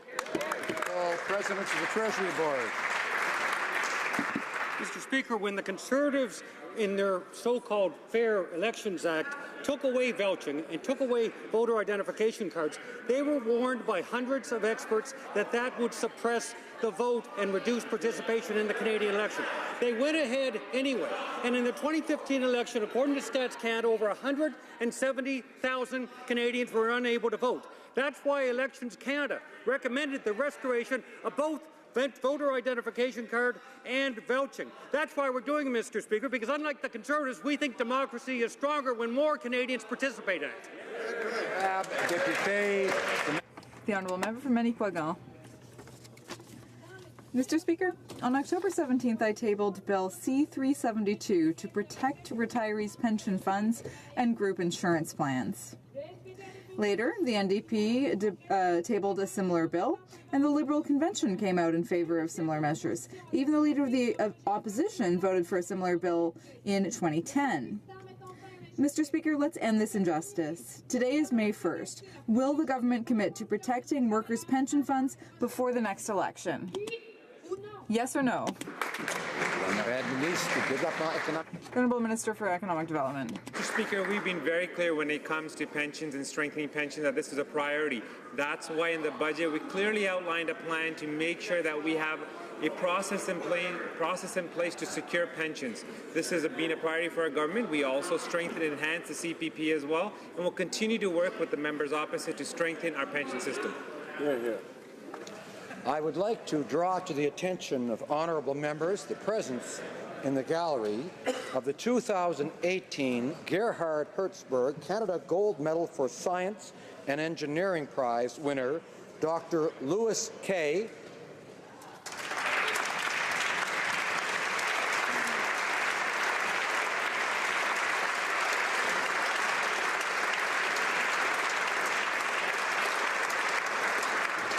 And the 2018 John C. Polanyi Prize winner, Dr. Michael Organ.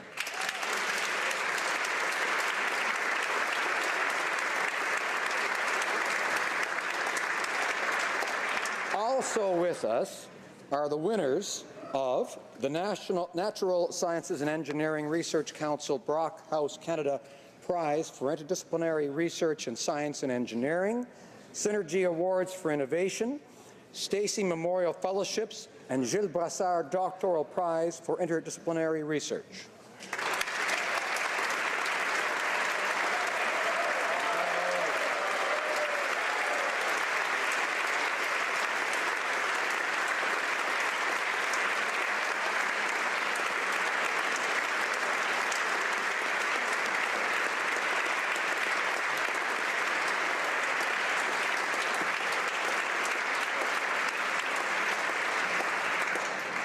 I have the honour to inform the House that a communication has been received as follows. May 1st, 2018. Mr. Speaker, I have the honour to inform you that the Right Honourable Julie Payette, Governor-General of Canada, signified royal assent by written declaration to the bill listed in the schedule to this letter on the first day of May 2018 at 10:55 a.m. Yours sincerely, Assunta G. Lorenzo.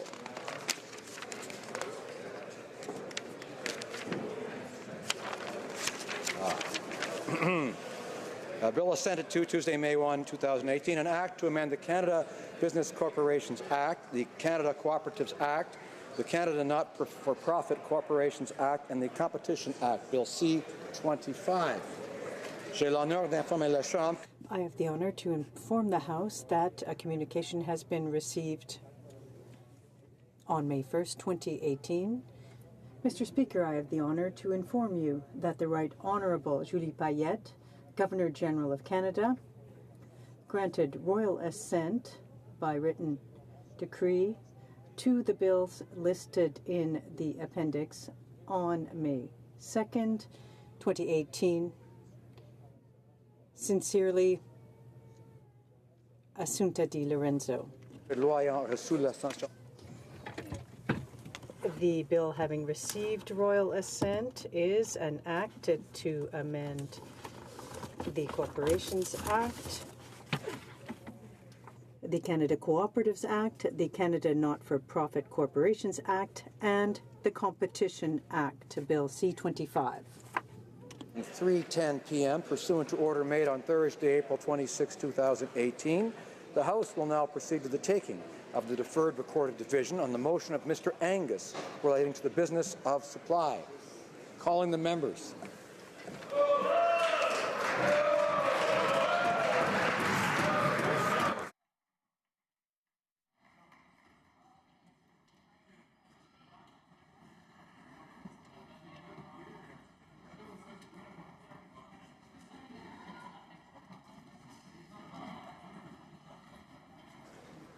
The question is as follows. Mr. Shall I dispense?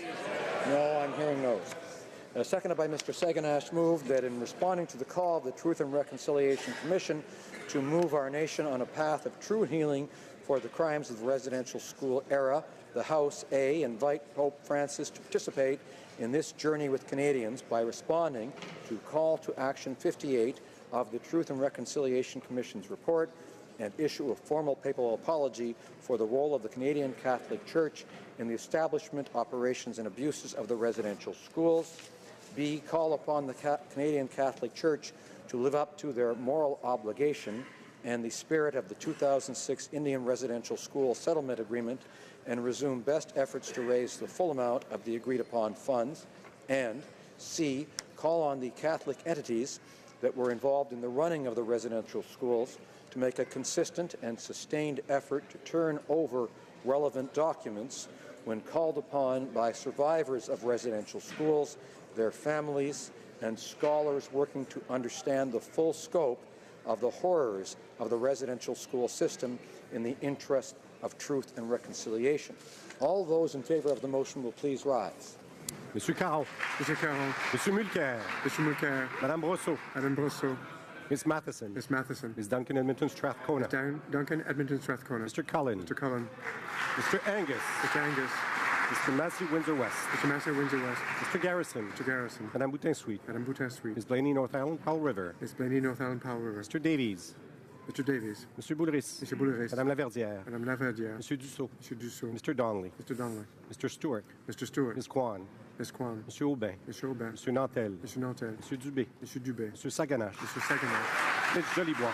Monsieur Jolibois. Madame Quash. Madame Quash. Mr. Blakey. Mr. Blakey. Monsieur Choquette. Monsieur Choquette. Madame Moore. Madame Moore. Ms. Benson. Ms. Benson. Mr. Duval. Mr. Duval. Mr. Stetsky. Mr. Stetsky. Mr. Cannings. Mr. Cannings. Mr. Johns. Mr. Johns. Mr. McGregor. Mr. McGregor. Ms. Ramsey. Ms. Ramsey. Ms. Malcolmson. Ms. Malcolmson. Madame Trudel. Madame Trudel. Madame Sanssouci. Madame Sanssouci. Ms. Hardcastle. Ms. Hardcastle. Madame Hughes. Madame Hughes. Monsieur Trudeau. Monsieur Trudeau. Mr. Hare. Mr. Hare. Mr. O'Regan. Mr. O'Regan. Mr. Sajan. Mr. Sajan. Ms. Petitpas-Taylor. Ms. Petitpas-Taylor. Mr. Goodale. Mr. Goodale. Madame Joly. Madame Joly. Monsieur Champagne. Mr. Champagne. Ms. Freeland. Ms. Freeland. Monsieur Leblanc. Monsieur Leblanc. Ms. Chager. Ms. Chager. Ms. Qualtrough. Ms. Qualtrough. Mr. Morneau. Mr. Morneau. Mr. Bryson. Mr. Bryson. Ms. Wilson-Raybould. Ms. Wilson-Raybould. Mr. Macaulay-Cardigan. Mr. Macaulay-Cardigan. Madame Le Boutillier. Madame Le Boutillier. Mr. Hussain. Mr. Hussain. Ms. McKenna. Ms. McKenna. Mr. Baines. Mr. Baines. Ms. Haidu. Ms. Haidu. Ms. Bennett. Ms. Bennett. Mrs. Philpott. Mrs. Philpott. Ms. Mahaichuk. Ms. Mahaichuk. Mr. Casey Cumberland Colchester. Mr. Casey Cumberland Colchester. Mr. Easter. Mr. Easter. Ms. Groh. Ms. Groh. Monsieur Lausanne, Gentil La Petite Nation. Monsieur Lausanne, Argentin de Petite Nation. Mrs. Romanado. Mrs. Romanado. Monsieur Rioux. Monsieur Rioux. Mr. Blair. Mr. Blair. Mr. Holland. Mr. Holland. Mr. Casey Charlottetown. Mr. Casey Charlottetown. Mr. Leslie. Mr. Leslie. Mr. Carr. Mr. Carr. Ms. Monsef. Ms. Monsef. Monsieur Rodriguez. Monsieur Rodriguez. Mr. Sohi. Mr. Sohi. Monsieur Garneau. Monsieur Garneau. Ms. Duncan Etobicoke North. Ms. Duncan Etobicoke North. Monsieur Duclos. Monsieur Duclos. Ms. Murray. Ms. Murray. Ms. Cara. Ms. Cara. Mrs. Cesar Chavan. Mrs. Cesar Chavan. Monsieur Cormier. Monsieur Cormier. Monsieur Lemetti. Mr. Lemetti. Mr. Cusner. Mr. Cusner. Ms. Jones. Ms. Jones. Mr. Eiking. Mr. Eiking. Mr. Bagnall. Mr. Bagnall. Mr. Paradis. Mr. Paradis. Mr. McGuinty. Mr. McGuinty. Mr. Scarpelegia. Mr. Scarpelegia. Mr. Sims. Mr. Sims. Mr. Shifke. Mr. Shifke. Ms. Goldsmith-Jones. Ms. Goldsmith-Jones. Mr. Fillmore. Mr. Fillmore. Mr. Algabra. Mr. Algabra. Mr. DeCourcy. Mr. DeCourcy. Mr. Beach. Mr. Beach. Ms. Rudd. Ms. Rudd. Mr. Duguid. Mr. Duguid. Mr. Miller, Ville-Marie, le Sud-Ouest et les Serres. Mr. Miller, Ville-Marie, le Sud-Est et le Dessert. Mr. Lamour. Mr. Lamoureux. Mr. McKinnon Gatineau. Mr. McKinnon Gatineau. Mrs. McCrimmon. Mrs. McCrimmon. Mr. Lightbound. Mr. Lightbound. Mr. Vaughn. Mr. Vaughn. Mr. Mendocino. Mr. Mendocino. Mr. Poisson. Mr. Poisson. Mrs. Lockhart. Mrs. Lockhart. Ms. Young. Ms. Young. Mr. Jevnesky. Mr. Jusnevsky. Mr. Dhaliwal. Mr. Dhaliwal. Mr. Pesky-Solido. Mr. Pesky-Solido. Madame Mendez. Madame Mendez. Mr. Oliphant. Mr. Oliphant. Mr. Dubourg. Mr. Dubourg. Mr. Aldag. Mr. Aldag. Ms. Alislav. Ms. Alislav. Mr. Amos. Mr. Amos. Mr. Anand Sangri. Mr. Anand Sandeguri. Mr. Arsenault. Mr. Arsenault. Mr. Ayoub. Mr. Ayoub. Mr. Badaway. Mr. Badaway. Mr. Baylis. Mr. Baylis. Mr. Boissonneau. Mr. Boissonneau. Mr. Bassio. Mr. Balsio. Mr. Bertina. Mr. Bertina. Mr. Breton. Mr. Breton. Mr. Chen. Mr. Chan. Mr. Bruson. Mr. Bruson. Ms. DeMar. Ms. DeMar. Ms. Dillon. Ms. Dillon. Mr. Biddle. Mr. Biddle. Ms. Tassi. Ms. Tassi. Ms. Zerowitz. Ms. Zerowitz. Mr. El-Khoury. Mr. El-Khoury. Mr. Erskine Smith. Mr. Erskine Smith. Mr. Ellielson. Mr. Ellison. Mr. Finnegan. Mr. Finnegan. Mr. Fisher. Mr. Fisher. Mr. Fonseca. Mr. Fonseca. Oh, correction. Mr. Fragascados. Mr. Fragascados. Mr. Fraser West Nova. Mr. Fraser West Nova. Mr. Fraser Central Nova. Mr. Fraser Central Nova. Mr. Fuhr. Mr. Fuhr. Mr. Graham. Mr. Graham. Mr. Greywall. Mr. Greywall. Mr. Hardy. Mr. Hardy. Mr. Housefather. Mr. Housefather. Ms. Hutchins. Ms. Hutchins. Mr. Yacono. Mr. Yacono. Mr. Jordan. Mr. Jordan. Mr. Johari. Mr. Johari. Mr. Khalid. Ms. Khalid. Madame Lapointe. Madame Lapointe. Mr. Lefebvre. Mr. Lefebvre. Mr. Levitt. Mr. Levitt. Mr. Long. Mr. Long. Mr. Longfield. Mr. Longfield. Ms. Ludwig. Ms. Ludwig. Mr. Maloney. Mr. Maloney. Mr. Massé Avignon le Métis Matin Matapédia. Mr. Massé Avignon le Métis Matin Matapédia. Mr. May Cambridge. Mr. May Cambridge. Mr. McDonald. Mr. McDonald. Mr. McKinnon Coquitlam Port Coquitlam. Mr. McKinnon Coquitlam Port Coquitlam. Mr. McLeod Northwest Territories. Mr. McLeod Northwest Territories. Mr. Morrissey. Mr. Morrissey. Madame Nassif. Madame Nassif. Ms. O'Connell. Ms. O'Connell. Mr. Oliver. Mr. Oliver. Mr. Peterson. Mr. Peterson. Mr. Picard. Mr. Picard. Mr. Robillard. Mr. Robillard. Mr. Rumi. Mr. Rumi. Ms. Sahota. Ms. Sahota. Mr. Saini. Mr. Saini. Mr. Sanga. Mr. Senga. Mr. Sarai. Mr. Sarai. Mrs. Shaw. Mr. Shaw. Mr. Seri. Mr. Seri. Mr. Sidhu Mission Masquerade Fraser Canyon. Mr. Sidhu Mission Masquerade Fraser Canyon. Ms. Sidhu Brampton South. Ms. Sidhu Brampton South. Mr. Secan. Mr. Secan. Mr. Sorbera. Mr. Sorbera. Mr. Spangaman. Mr. Spangaman. Mr. Tabera. Mr. Tabera. Mr. Tan. Mr. Tan. Mr. Vandal. Mr. Vandal. Ms. Vandenbelt. Ms. Vandenbelt. Mr. Whalen. Mr. Whalen. Madame Fortier. Madame Fortier. Madame Lambropoulos. Madame Lambropoulos. Ms. Ing. Ms. Ing. Mr. Rota. Mr. Rota. Mr. Hogue. Mr. Hogue. Mr. Rogers. Mr. Rogers. Ms. Yep. Ms. Yip. Ms. Bergen. Ms. Bergen. Mr. Nicholson. Mr. Nicholson. Ms. Finley. Ms. Finley. Mr. Blaney Bellechasse, c'est Chemin Lévis. Mr. Blaney Bellechasse, c'est Chemin Lévis. Mr. Allison. Mr. Allison. Ms. Rempel. Ms. Rumpel. Mr. Kent. Mr. Kent. Ms. Raitt. Ms. Raitt.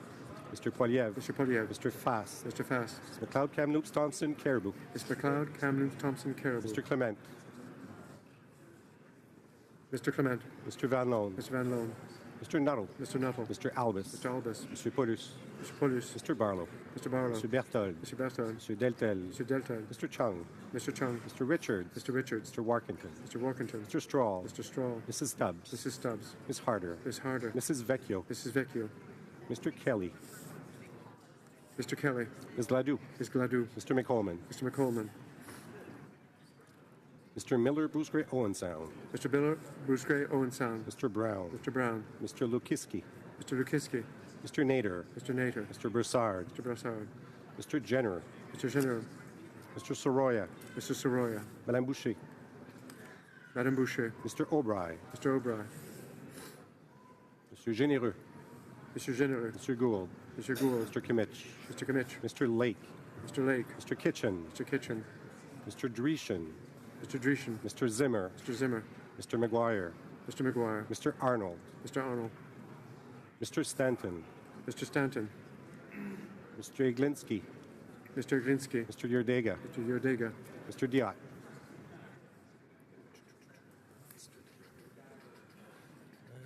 Mr. Diot.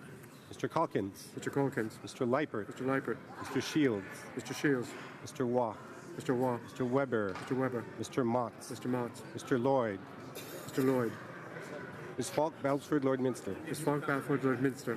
Mr. Plamondon. Mr. Plamondon. Mr. Sainte-Marie. Mr. Saint-Marie. Mr. Boudria. Mr. Boudria. Madame Posé. Madame Posé. Mr. Fortin. Mr. Fortin. Mr. Thériault. Mr. Thériault. Mr. Marcel. Mr. Marcel. Mr. Beaulieu. Mr. Beaulieu. Mr. Barcelou-Duval. Mr. Barchet Duval. Madame Gill. Madame Gill. Ms. May Sanish-Garfarland. Ms. May Sanishkov Islands. Mr. Tutu. Mr. Tutu. Mr. Kong. Mr. Kong. All those opposed to the motion will please rise.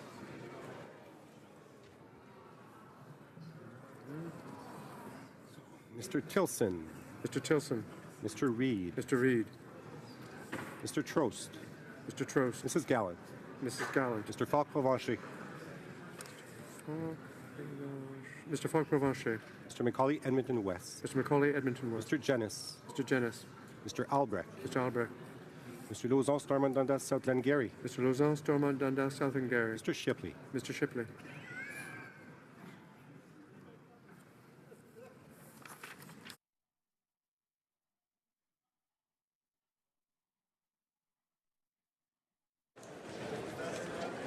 Yeas pour 269, 269. Nays compte 10, 10. I declare the motion carried. Orders of the day.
Order. I wish to inform the House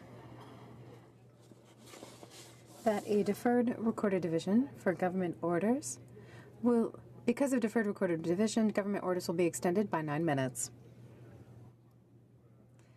Has the House heard the terms of the motion? The Honourable Member for Charlebourg-Haute-Saint-Charles. Rather, the member for Mégantic-l'Érable has 6.5 minutes. Resuming debate. The Honourable Member for Mégantic-l'Érable. Thank you very much, Mr. Speaker.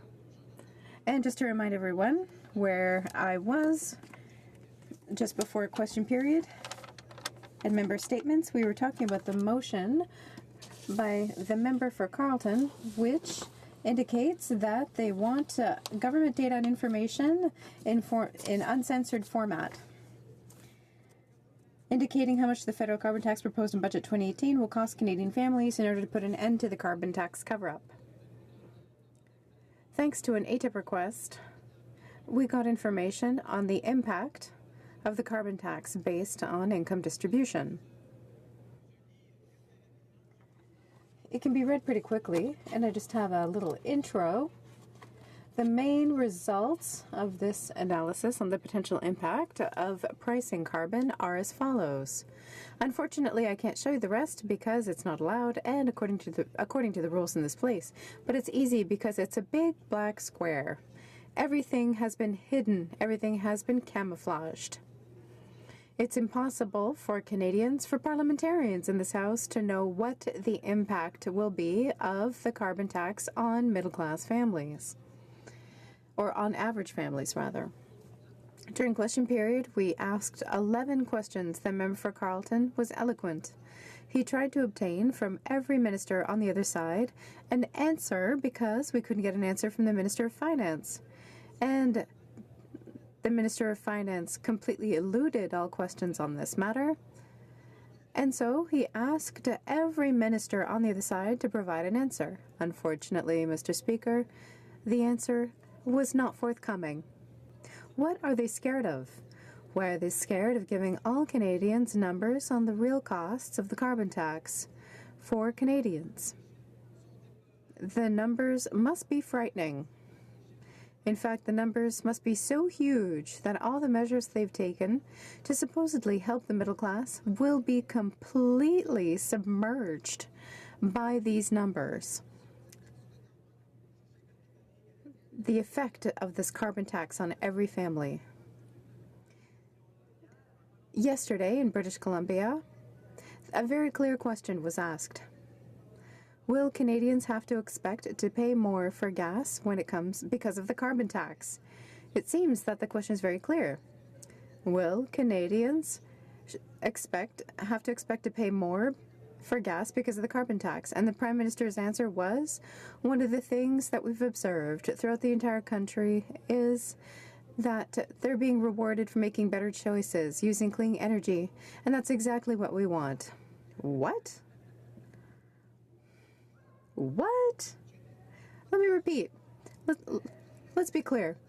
Should Canadians have to expect to pay more for gas because of the carbon tax? The Prime Minister's answer. One of the things that we have observed throughout the country is a reward for making better choices and using clean energy sources. That's exactly what we want. I don't understand that. I don't understand what the Prime Minister meant by that. But what I do understand is that the Prime Minister refused to answer a simple question from a reporter. Will Canadians have to expect to pay more for gas because of the carbon tax? Mr. Speaker, in her speech this morning, the Minister for the Environment talked about cynicism. People who are being cynical with the effects of climate change and the effects of carbon on climate change. The real cynicism we're seeing here in this House, and it's coming from the Liberal government in large part. If Canadians are so cynical about politics, it's because of the answers like the one that the Prime Minister provided, like the answers that weren't provided by ministers during question period, answers or statements or speeches like the one of the Minister of the Environment, which did not, in the 20 minutes respond to the motion presented today regarding the carbon tax and how much it's going to cost every average Canadian family, Mr. Speaker. It's very cynical to see that from a government that claimed to be open and transparent. On the Liberal Party's website, it says that we can reestablish a feeling of trust about our democracy. Greater openness and transparency is necessary to achieve it. Unfortunately, what we're seeing since 2015 is a government that is more opaque when they feel like it. When we want answers, when we want numbers, this government gives us nothing. Just big black squares in response to ATIP requests.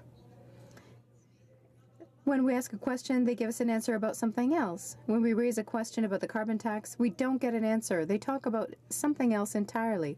They can't tell Canadians the truth, and that's what's worrisome. All Canadians have a right to know how much this carbon tax is going to cost them, especially because we know that the results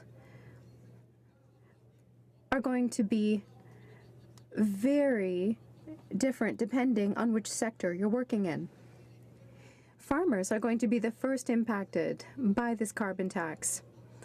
And unfortunately, Mr. Speaker, we don't know how much it's going to cost them. How are they supposed to plan? They can't even know how much money to set aside in order to be able to face this new tax.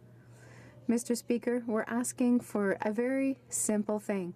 Make the data transparent. All Canadians have a right to know how much this Liberal carbon tax is going to cost them.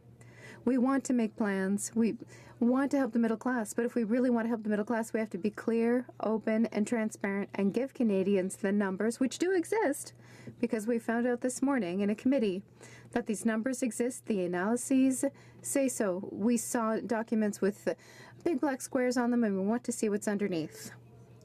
And the Liberals owe it to all Canadians.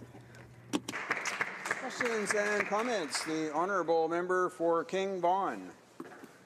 Mr. Speaker, through you, I'd like to ask my colleague on the other side of the House if he's had a chance to have a look at the report that was released this week on the Environment and Climate Change Canada on the estimated results of the federal carbon pollution pricing system, because there's a tremendous amount of information in here that's answering some of the questions, and it's not a black box. There's answers in this document.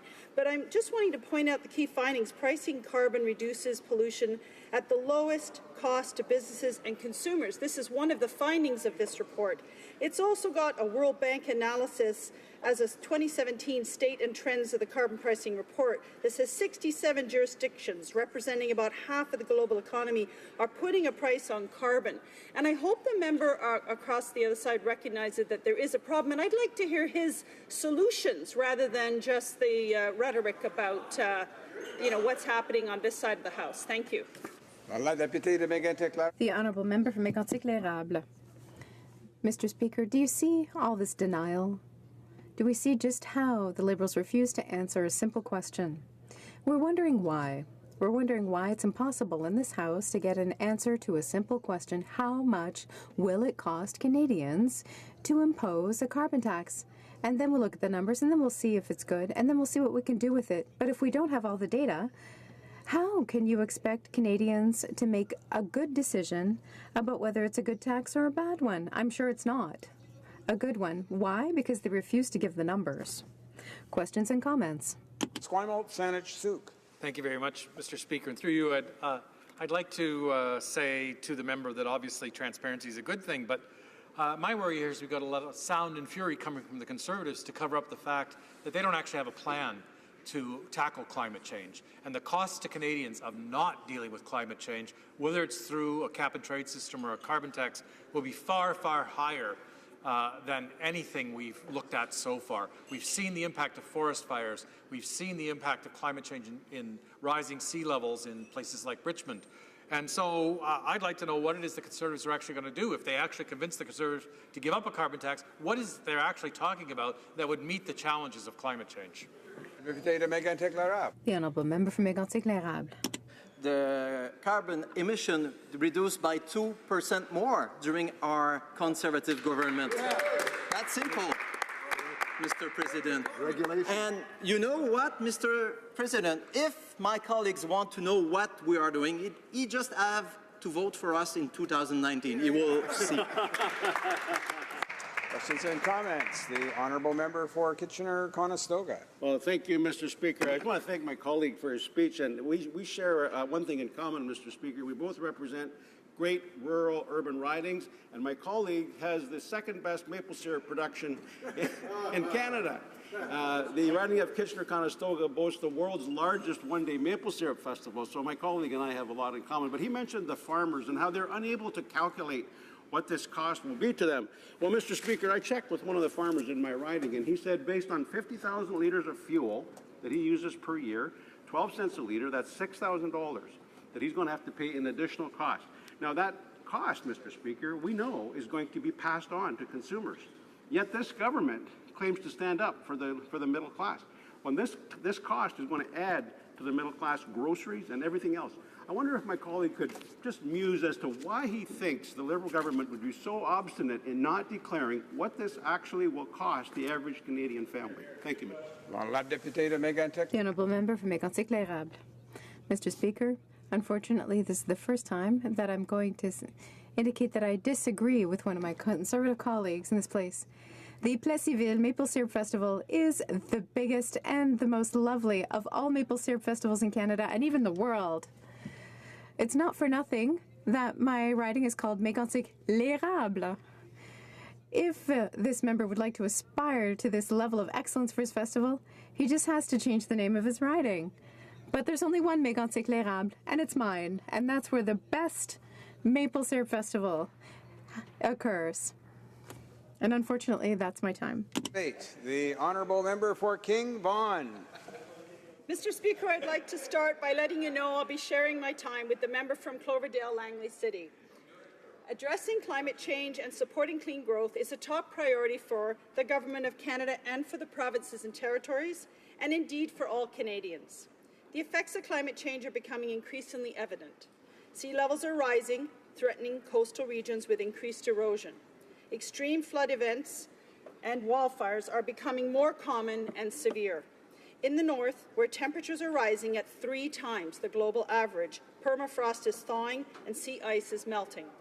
The Paris Agreement, adopted in December 2015, was a historic achievement and a clear signal from the international community that we need to act on climate change. Nearly 200 countries committed to take strong action to reduce emissions. Canada can be proud of the role that we've played on the international stage to advance the Paris Agreement. Canada's commitment under the Paris Agreement is to reduce our emissions by 30% below 2005 levels by 2030. This is an ambitious but achievable target, and we have already started to take action. Together with provinces and territories, with input from Indigenous peoples and other stakeholders, we developed the Pan-Canadian Framework on Clean Growth and Climate Change, and it was adopted by First Ministers in December of 2016. This is our collective plan to reduce emissions while growing the economy and taking steps to adapt to climate change. For the last decade, the party opposite refused to act on climate change, and some outright denied it was even real. And in fact, some of them are taking credit for a reduction in emissions when our economy had the biggest slump since the last, terrible economy outcomes. And if that's your plan, I don't want any part of it. Thank you very much. And it was adopted by First Ministers. This is our collective plan to reduce emissions while growing the economy and taking steps to adapt to climate change, unlike the party on the other side. For the last decade, the party opposed climate change and they denied it. In failing to implement a credible plan, they put our environment and our economy in jeopardy, as I've already mentioned. They continue to ignore the science and the reality unfolding in their very own communities. Doing nothing is not an option, and it misses the very significant economic opportunities for Canada. Our climate plan is built around 4 pillars: pricing carbon pollution, complementary actions to reduce emissions, adaptation and climate resilience, and clean technology, innovation, and jobs. Carbon pricing is a foundational element of our climate plan. Canadians know that pollution is not free. Climate pollution leads to droughts, floods, wildfires, and extreme weather, and it affects our health. All of these are already costing Canadians more than $1 billion a year in insurance costs alone. Carbon pricing is based on the idea that the polluter should pay. When pollution has a price, polluting less saves money. Experts around the world agree that a carbon pricing is one of the most cost-effective ways to reduce emissions, while driving clean innovation and creating new jobs. That's because it's not prescriptive. It allows companies and individuals to make their own decisions on how best to cut emissions. Carbon pricing also encourages innovation. When it costs more to pollute, fuel switching, energy efficiency, and clean technologies become more desirable and valuable. Putting a price on carbon tells investors in Canada and around the world that we're on a path toward a low-carbon economy, and that Canada is a good place to develop and deploy new clean technologies. The Government of Canada is taking a flexible approach when it comes to carbon pricing. We recognize that Canada's 4 largest provinces, representing over 80% of our population, already have implemented a price on carbon pollution. And by the way, those provinces had the best economic growth last year. The pan-Canadian approach we outlined in October 2016 laid out the government's intention to have a carbon pricing in place throughout Canada, with a broad coverage across the economy and increasing its stringency over time. This approach gives provinces and territories the flexibility to choose a pricing system that makes sense for their circumstances. It could be a direct price system, such as BC's carbon tax and Alberta's carbon levy, and performance-based system for industrial facilities, or it could be a cap-and-trade system, such as those adopted in Ontario and Quebec. We continue to work with the remaining provinces and territories as they assess their options. Many are choosing to implement their own systems. The government also committed to implement a federal pricing system, which will apply in any province or territory that requests it, as well as in any province or territory that does not implement a system aligned with the federal benchmark. The federal system has 2 components: combining a charge on fossil fuels, generally paid by fuel producers and distributors, with a performance-based system enabling emission trading for large industry. The performance-based system is designed to maintain the competitiveness of Canadian businesses and reduce the risk of carbon leakage, where emissions are displaced to other countries with weaker carbon policies. The system does this while preserving the incentive to reduce emissions and innovate. Performance standards will be set for big industrial operations. If they perform better than the standard, they get a credit they can sell. If they perform worse, they pay for their pollution.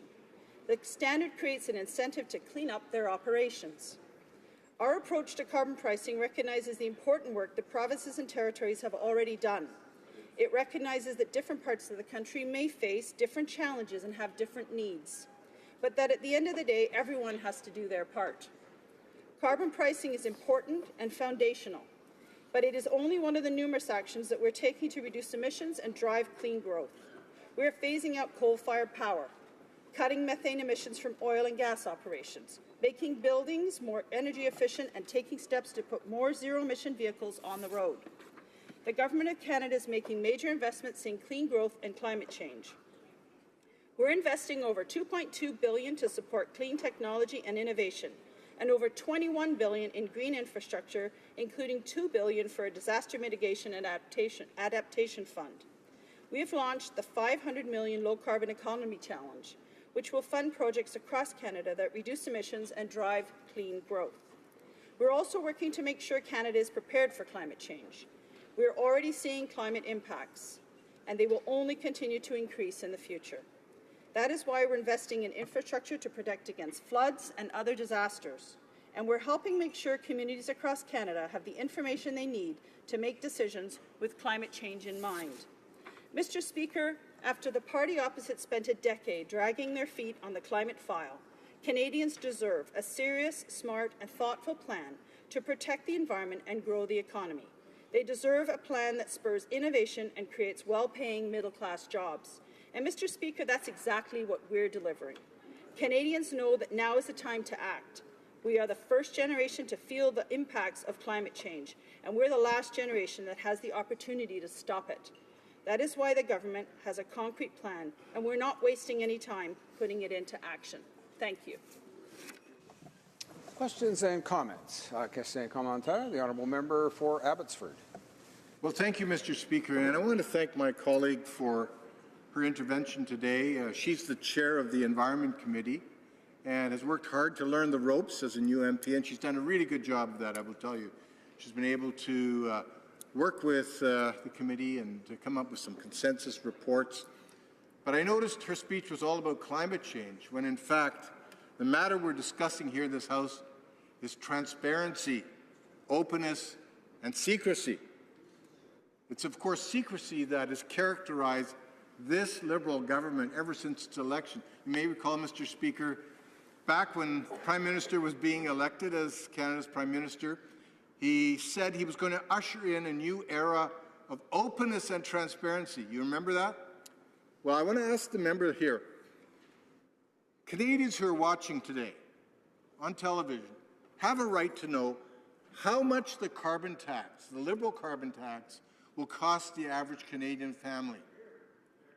Remember, the carbon tax, the government has said, is foundational to its climate change plan. So Canadians have a right to know what that tax means for them, how much it will cost. So I'm going to ask this member now. She's close to the Minister of Environment. Can she now tell us, here in this House, how much will the average Canadian family have to pay extra as a result of this carbon tax? The honourable member for King Vaughan. Mr. Speaker, I want to thank my colleague from the committee and in this House, and also I appreciate very much his wisdom and experiences he's shared with me as we've worked together on the committee. It's been a wonderful experience. Thank you for that. And I do appreciate the question, because there is nothing secret on this side of the House about what we're trying to do, regardless of the comments on the other side of the House. It is, I believe the member knows very well, the implementation of this is dependent on our partners, the provinces and territories. So it's really a matter of the different forms in which they're going to apply the price on pollution. So are they going to do cap and trade? What are they going to do with the revenues and the benefits that they're going to get back from that? So we can't give a direct answer and a specific answer because it's more complicated than one answer. It depends on our partners and how they're implementing it and how they're going to give that money back within their own provinces and territories. Thank you. Questions and comments. The honourable member for Toronto, Danforth. Thank you, Mr. Speaker, and I'd like to thank my friend for her comments and what she has spoken about today, because it's important, coming from her experience as chair of the Committee on Environment and Climate Change, to hear what she has to say on this. One of the things that's of big concern to people in my community is the impact of climate change on our country. What is the impact on every aspect of our lives? What's our impact it's going to have on agriculture? What's it going to have as far as flooding in our communities? What is the impact? And so perhaps if she could speak to us from what she has learned about what is the cost of not taking action on climate change, that would be very helpful. Thank you. The honourable member for King Vaughan. Thank you very much for the question. It's only just becoming really obvious what the cost to the average Canadian is for climate change. And I just gave an example in my speech that we are now, it's increasing over time, but it's now at $1 billion a year in the insurance company that we as Canadians are going to have to find the money for. So that's just one small aspect of the cost. We're seeing the costs in our agriculture. That will result in higher costs for buying food at the store as they are struggling to try and deal with droughts and the changing climate, which is meaning it's later for them to get their product in the ground. It's harder to harvest, and so we're starting to lose some really seriously productive land to climate change. We're having the same thing with floods and the cost that you already mentioned in terms of insurance, but the devastation that causes to the communities and the impact of redeveloping those communities. So we're just beginning to see the real impacts of that. There's no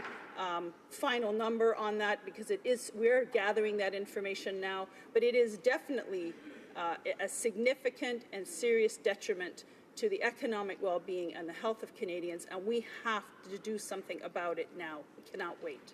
Thank you. Resuming debate, the honourable member for Cloverdale, Langley City. Thank you, Mr. Speaker. Canadians know that pollution is not free. We see the cost of droughts, floods, wildfires, and extreme weather. We see the effects of pollution on our health. Canadians expect polluters to pay because it's the right thing to do for our kids and for our grandkids. Putting a price on pollution is one of the most efficient tools we have to drive clean growth and cut carbon pollution. That's why carbon pricing is being adopted by countries around the world and is a critical part of Canada's clean growth and climate plan. According to the World Bank, 67 jurisdictions around the world are putting a price on carbon, representing about half of the global economy. Pricing makes pollution more expensive, which encourages people and businesses to pollute less. On the other hand, it makes clean solutions cheaper, and it puts more money back in people's pockets where they can better insulate their homes, ride the bus more often, or get a more fuel-efficient car the next time they buy one. 4 out of 5 Canadians already live in a jurisdiction that has a price on carbon pollution, and those provinces led the country in economic growth last year. We have evidence right here in Canada that carbon pricing works to cut emissions while maintaining economic growth. The province that I live in, my home province now, is British Columbia, and it's had a carbon tax for about a decade. And research has shown it helped cut fuel consumption and greenhouse gas emissions while keeping the economy growing. Alberta has had carbon pricing in place for many years and has among the highest employment growth rates in Canada. The goal of putting a price on carbon pollution is to reduce emissions by sending a price signal to the economy as a whole. Recent projections by Environment and Climate Change Canada found that the national GDP is estimated to grow by about 2% a year between now and 2020, with or without carbon pricing. Businesses, investors, and consumers change their behavior when they take carbon pricing into account in their daily decision-making. The clearer, more consistent, strong, and predictable the price signal, the greater its effectiveness in driving the choices that contribute to the transition to a low-carbon economy. Carbon pricing spurs innovation, and innovation is key to keeping Canada's economy competitive. Canadian businesses already know carbon pricing makes good sense and will help ensure they remain competitive in the emerging low-carbon economy. Canada's 5 major banks, along with many companies in the consumer goods, energy, and resource development sectors, also support putting a price on pollution. As members of the Carbon Pricing Leadership Coalition, which includes 32 national and subnational governments, 150 businesses, and 67 strategic partners globally working to support and accelerate carbon pricing around the world. Industry leaders know that cutting emissions makes good business sense. Businesses that become more efficient and use less energy also cut their emissions and save money on fuel. That makes sense for the economy and for the bottom line. In a letter to First Ministers, 60 business, labour, and environment leaders signed a statement in support of carbon pricing. This consensus includes Suncor, Cenovus, Rio Tinto, Tembec, Loblaws, Desjardins, General Electric, the Cooperators, and the Nature Conservancy. As some of Canada's largest employers pointed out, putting a price on carbon is good for business. They say we can meet our Paris climate commitments, grow our exports of clean technologies, energy, resources, and other products, and position Canada to prosper in a changing world. Today, Canada's clean tech sector ranks first out of G20 countries according to the 27 Global Clean Tech Innovation Index. This year, 13 of Canada's clean tech companies were ranked within the top 100 in the world, and that's an amazing result. Canadian companies are blowing away the competition for the Carbon X prize, an award for companies that find innovative ways to reduce carbon emissions.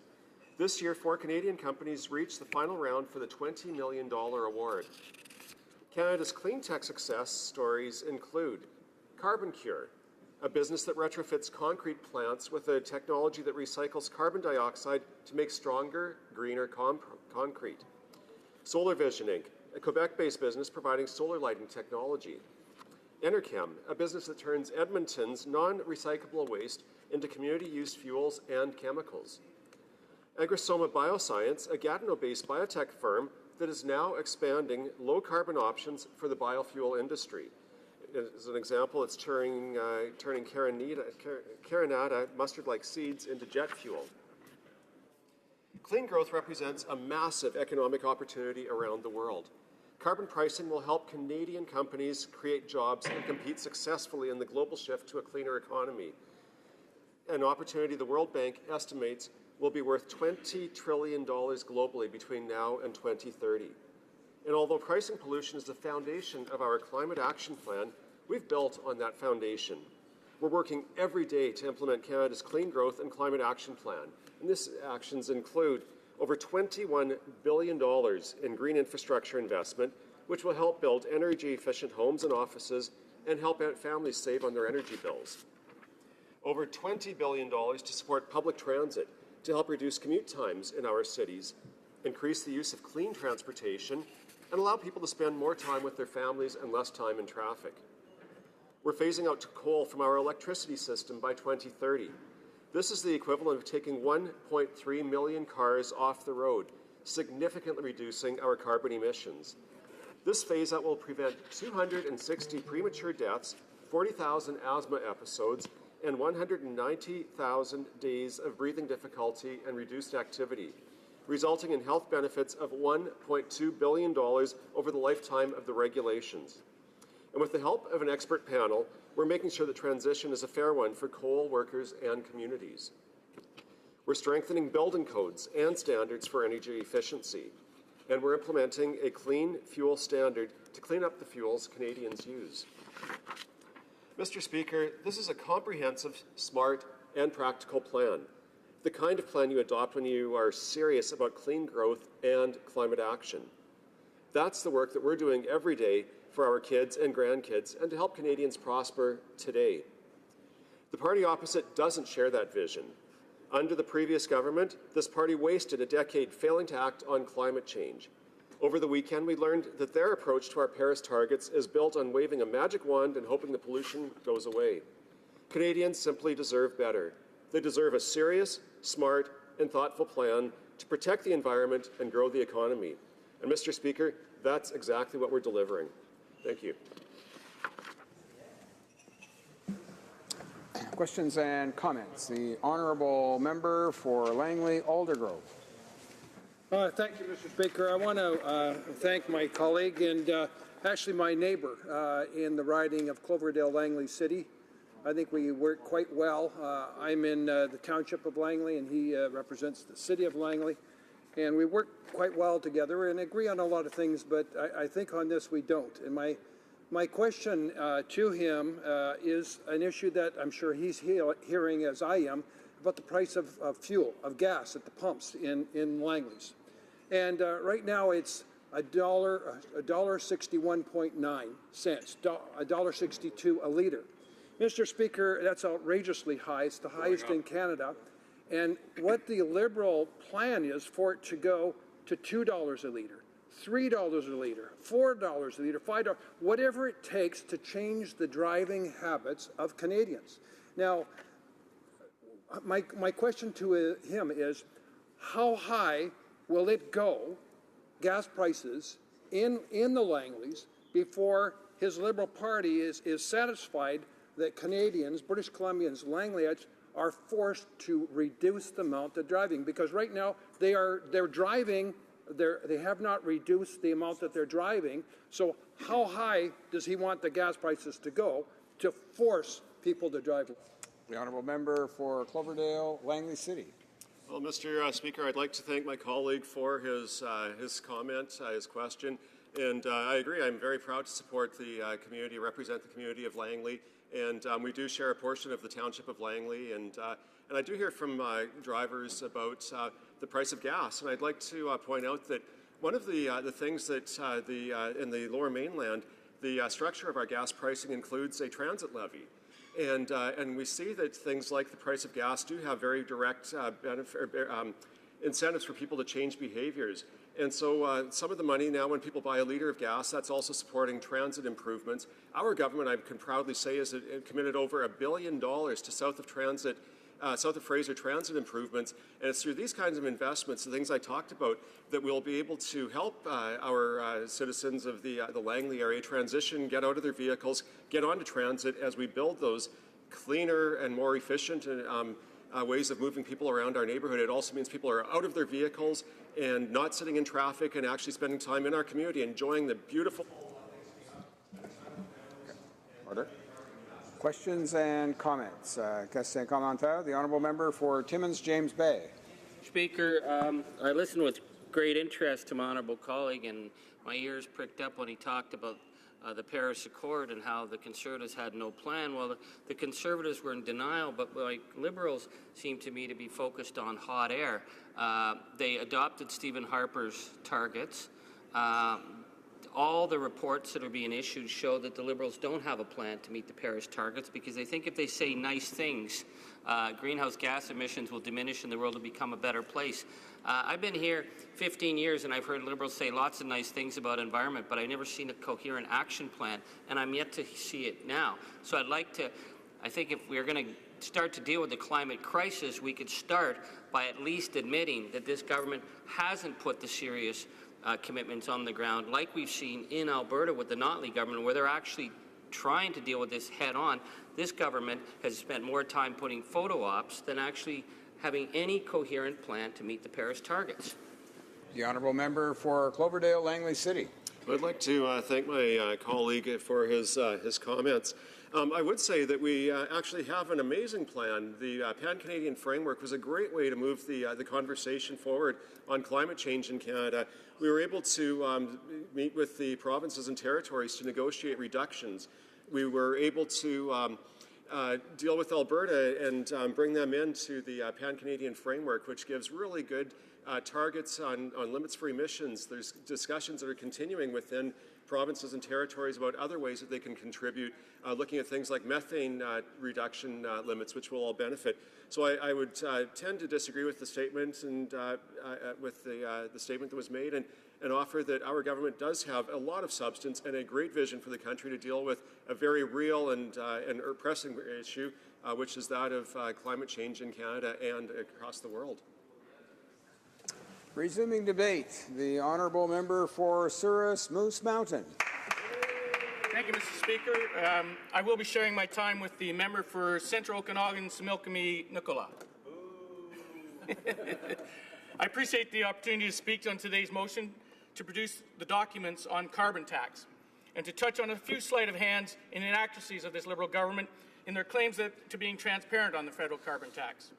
First, the Liberals announced their planned carbon tax on Canadians on October 3rd, 2016. Yet for reasons unknown to me, my constituents and I still have not been told how much it will cost or how much it will reduce greenhouse gas emissions.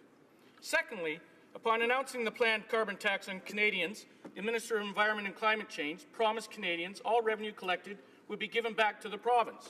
We know that this is not true.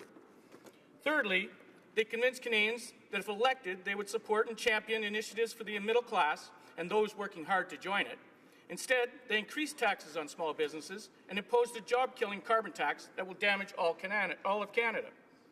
Mr. Speaker, I stand here today to implore the government to end their carbon tax cover-up and to finally tell Canadians how much more families will have to pay when it comes into effect. Mr. Speaker, here are a few examples of concerns that I heard from some of my constituents. Joe from Carlisle commented, "I'm a farmer in the Carlisle area, and I have some concerns. We both know about the carbon tax issue, and obviously it is a major concern. We know it will affect us, but how badly is the question.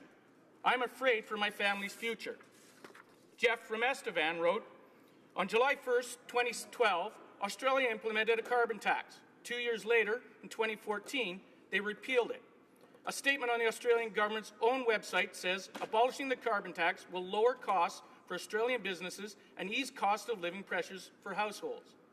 So what can we expect from a carbon tax in Canada? Higher business costs and increased costs of living for households? This is not something I want to see implemented from any level of government. All in all, it is an incredibly bad idea, and I definitely do not support it." Jake from Weyburn wrote to the Prime Minister and to me and to all Canadians to say this: "Adding a carbon tax to my farm's cost of production will make it less profitable and ultimately less competitive with my neighbours to the south and across the oceans. I can only take what price is offered to me. I cannot pass along a carbon tax to my customers. He continued, so let's exempt farmers, right? Make it revenue neutral. While that may seem a simple solution, how will you go about that? I still have to purchase fertilizer, crop protection, products, fuel, machinery, and so on. If those industries are paying a carbon tax, you can bet they're passing that along to the cost. And in conclusion, he states, if a carbon tax drives up my farm's costs without creating an incentive for me to reduce emissions, why have one at all? It does not achieve the required goal of reducing emissions, and it hurts my family in the process. I thought your government was going to help the middle class.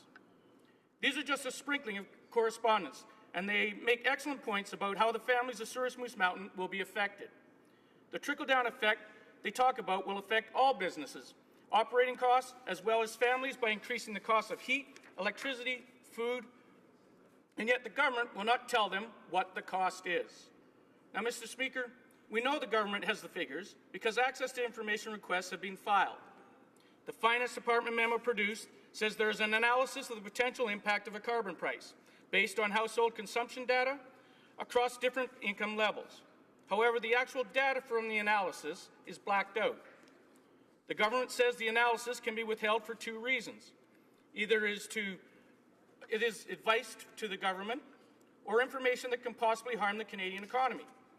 If it's the latter, then we can only imagine what that cost is going to be even worse than we expected. How can my communities and people within them plan for their future? Canadians want the whole truth, not these half-truths they have been given. Like the Liberals' promise that a carbon tax will be revenue neutral.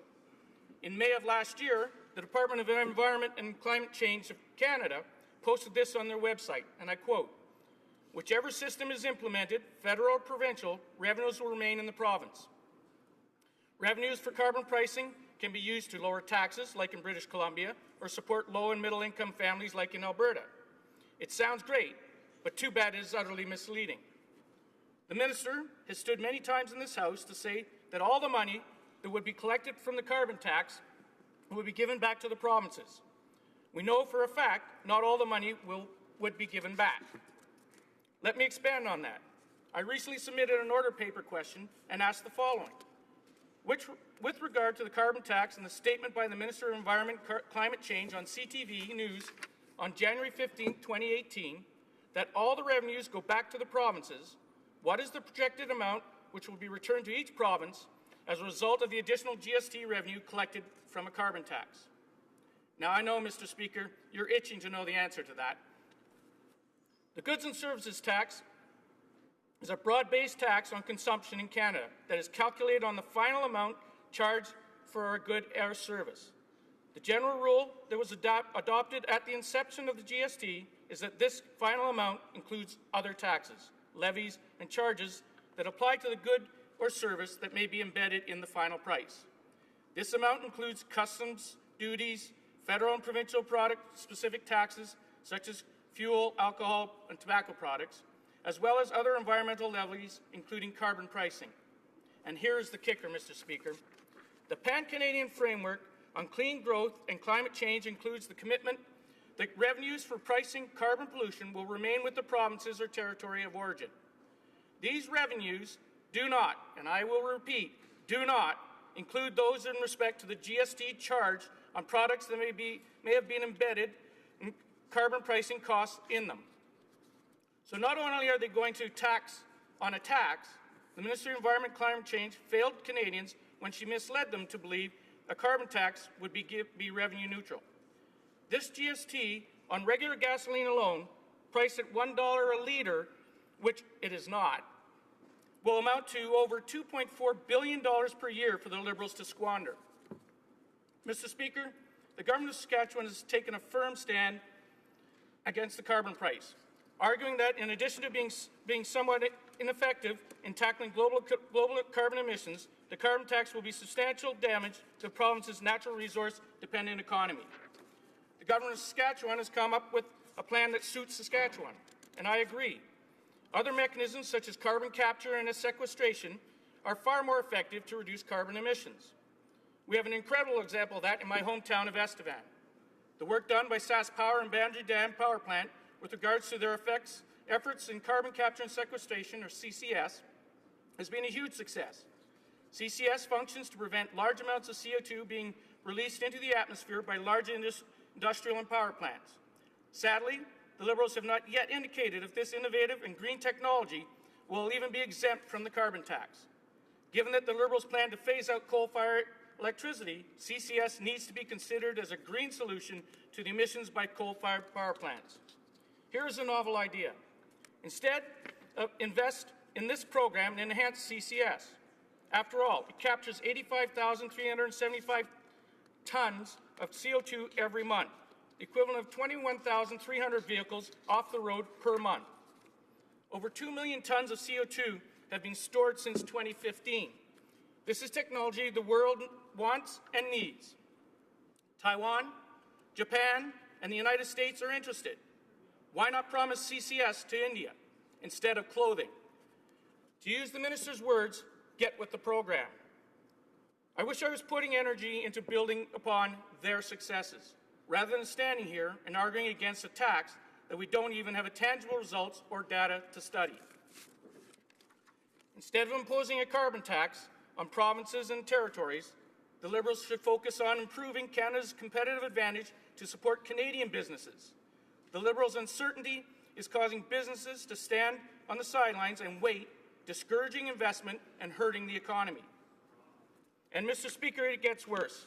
Last week, according to the Parliamentary Budget Office latest report, the government's carbon pricing plan will cause the GDP to drop, costing Canadians $10 billion they would otherwise have gained by 2022. Mr. Speaker, what my constituents want is simple. They want to be the masters of their own destiny. They want to feel confident that at the end of a hard day's work, at jobs where they contribute, that they aren't coming home to a house they cannot afford to heat, an empty fridge, or a car they can't drive because gas is unaffordable. But in order to determine their future, what they do need and what they want is they want to know the facts. The Liberals love to study things. Well, this study has been done. The information is there. Free the study. Conservatives are the party of lower taxes, and so I will always advocate that on behalf of my constituents, that is how we will help the middle class and those working hard to join it. The Liberals need to end the carbon tax cover-up and finally tell Canadians how much more families will have to pay. Thank you, Mr. Speaker. Questions and comments. The honourable member for Edmonton Strathcona. Thank you, Mr. Speaker. I guess some really want to be involved in this climate change dialogue. Thank the member for his speech. But he will be surprised that who has first proposed that there be a price on carbon? John Harding of Imperial Oil, and he said, any climate policy should ensure cost is applied evenly across the economy, maximize market mechanisms, minimize complexity, admin costs. Preston Manning, the Manning Foundation, he supports the idea of full cost pricing. It's eventually got to come. It's a fairly basic concept that with any production of energy, you've got to figure out what the environmental impacts are and then the cost of avoiding or mitigating them and integrate that into the price of the product.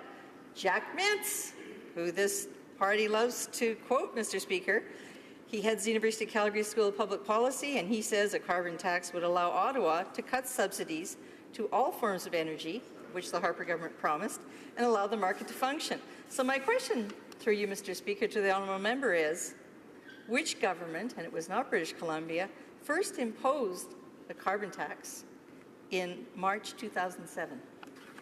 The honourable member for Souris Moose Mountain. Thank you, Mr. Speaker, and I thank the honourable member for her question. And basically her question on the issue of carbon tax is the cost, and what is that cost? Because in her speech where she talks about people talking about it, what this motion today is asking for, it's asking for what that cost is. The government knows what that cost is. Canadians want to know what that cost is. My constituents want to know what that cost is. Because if they're going to plan for their future, they need to know what that is going to impact on it. How big an impact is it going to be? This Liberal government presently wants to shut down coal fire. Well, tell that to the constituents of Coronach, Saskatchewan. 500 of them that work for either the mine or the power plant. And those 500 people, if you multiply that by 4, that's 1,000 people, 2,000 people. And you look at that 2,000 people in that whole community, where are they going to go? Where are they going to live? They have no idea. They have no idea what money they're going to have. Their houses are worth nothing by shutting this down. So we need to know the cost of the carbon tax so that they can make their plans. Questions and comments? Questions and commentaires? La députée de Rivière-des-Mille-Îles. The Honourable Member for Rivière-des-Mille-Îles. Well, thank you very much, Mr. Speaker. Rivière-des-Mille-Îles faced flooding last year, unprecedented flooding, something we haven't seen in the past 100 years. This is the climate change that we're talking about. I listened to my colleague carefully. I listened to his remarks, and there are 4 provinces that have already gone ahead with this: Ontario, Quebec, where my riding is, and the 2 western provinces I mentioned. This will help to stimulate innovation to help Canada be more competitive. Now, in my riding, there's a company that makes lamps. They will be powered by solar, wind. I'd like to know what my colleague thinks about the pricing and the profits which will stay in the system. I'd like to hear his comments on that because he's from Saskatchewan. For Souris Moose Mountain. Thank you, Mr. Speaker, and I thank the honourable member for her question. And it's nice to hear that she has a company in her riding that is being innovative and creating jobs. And I encourage her to bring those people and have that company come to Saskatchewan and come and set that up in Saskatchewan, because no one's setting up anything in Saskatchewan. These innovative ideas that you're talking about, or the member is talking about, that are spending taxpayers' dollars to create, are not creating jobs in Saskatchewan. She talks a little bit about the 4 provinces that have already come on board. Well, the argument is very simple. When she says that 4 have come on board and others have signed onto this agreement, the 4 maritime provinces, not one of them has a plan. Saskatchewan has a plan. New Brunswick's plan is to take a tax on gas tax that they already have in place and call that their carbon tax. PEI, Newfoundland, Nova Scotia don't have a plan. Nova Scotia is negotiating how to open up a new coal mine out into the ocean. So we in Saskatchewan have a plan. It's one that's workable, and we should have the chance to take it and implement it. Resuming debate, the honourable member for Central Okanagan, Similkameen Nicola. Thank you, Mr. Speaker, and I rise to join this important debate with an observation I'd like to share from my past. Now, like many members of this place, I was formerly a city councillor. And anyone who has served on a city council and local government will know at times there's often projects or programs that come along that carry a hefty price tag to the property owners that we serve. Now, if a council is united, or at least the majority of that council believes in the merit of a project, despite those costs, they will make the case to voters. But make no mistake, we know exactly what those costs are, as they are always fully disclosed. This is part of accountable and transparent governance. And I'd like to think that all members of any elected office would agree with that basic principle. If government is going to impose a cost on citizens that they serve, those same citizens deserve to know what the costs will be. Yet here we are in what I view as a completely unacceptable situation that this Liberal government is blatantly refusing to disclose to Canadians of its carbon tax. And here's the problem with that. Canadians are forced to ask the obvious question: why? Why would a government intentionally withhold information on a tax it is forcing them to pay? Is it because the image to this Prime Minister, image is everything, and he is worried yet about another hit to his own brand? Is it because this Prime Minister has repeatedly promised he would lower costs on middle-class Canadians, and this data reveals that there will be yet another broken promise? Is it because this Prime Minister cannot blame this carbon tax on Stephen Harper, his favorite boogeyman of late? Is it because there will be GST on this carbon tax, meaning that it yet will be another tax on a tax grab from this Prime Minister who's making life less affordable? Now, maybe it's because the United States and other jurisdictions who Canadian employers have to compete with do not have a carbon tax, and this makes us less competitive. On that note, I wanted to talk about something, Mr. Speaker, on the subject of carbon leakage. Now, carbon leakage occurs when industries that compete with industries in countries with no carbon price can cause that industry economic harm, and that does not reduce global emissions. So typically, those industries obtain exemptions or subsidies from the carbon tax, something that we see in British Columbia on an increasing basis.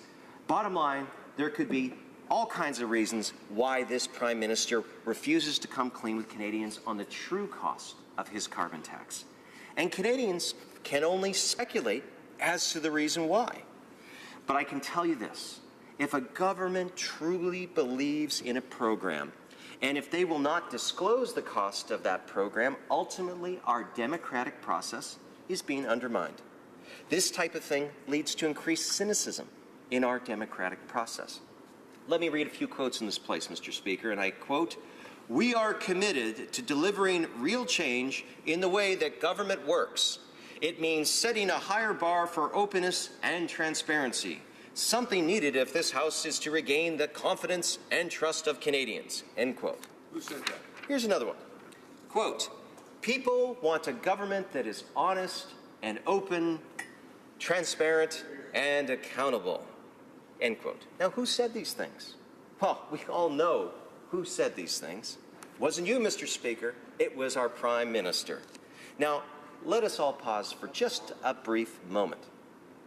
The very same man who told us that people want a government that is more honest and open, transparent and accountable, is now hiding the costs of his carbon tax from Canadians. Shame. And he will order all members of Parliament on the government side through a whip vote to support this blatant betrayal to Canadians. Now, that's not open. That is not transparent. That is not accountable, and certainly is not being honest to the Prime Minister's original promise. He's not raising any bar here. He's actually, in fact, making it so low you would need to do the limbo just to slither under that bar. And for what? All because this Prime Minister does not want to take a hit to his personal brand. Because if this Prime Minister truly believes in the merit of his carbon tax, Mr. Speaker, and I believe that he does, he should have the fortitude to disclose and defend these costs. But make no mistake, when a politician promises to be honest and open, to be transparent and accountable, and then is anything but, that leads to cynicism in our democratic process. Now, to me, Mr. Speaker, that is a selfish thing. Here we have a politician who is so self-obsessed with his own brand, he's willing to undermine this entire place, all because he refuses to disclose the costs and come here today to defend them. Instead, what does he do? He leaves it all to the members on the government side, not unlike the situation we saw recently with Mr. Atwell. Everyone else was forced to do the Prime Minister's bidding until eventually the Prime Minister and his Glee team figured out that doing so caused more harm than good, and then decided that yes, they should be accountable, open and transparent, and then they came clean on the subject. Now maybe, Mr. Speaker, that may happen again. Maybe lightning will strike twice. Maybe once a few more unflattering polls come out, eventually so too will the cost of this carbon tax. Now right now in British Columbia, we are witnessing record high gas prices, which of course is precisely what a carbon tax is designed to do. Make things unaffordable, cause hardship onto Canadians so they will use less carbon because they cannot afford to. Reduce the carbon footprint, they call it. Ever notice that those who most advocate for a reduced carbon footprint are often the ones who also burn the most carbon? Anyway, getting back to BC.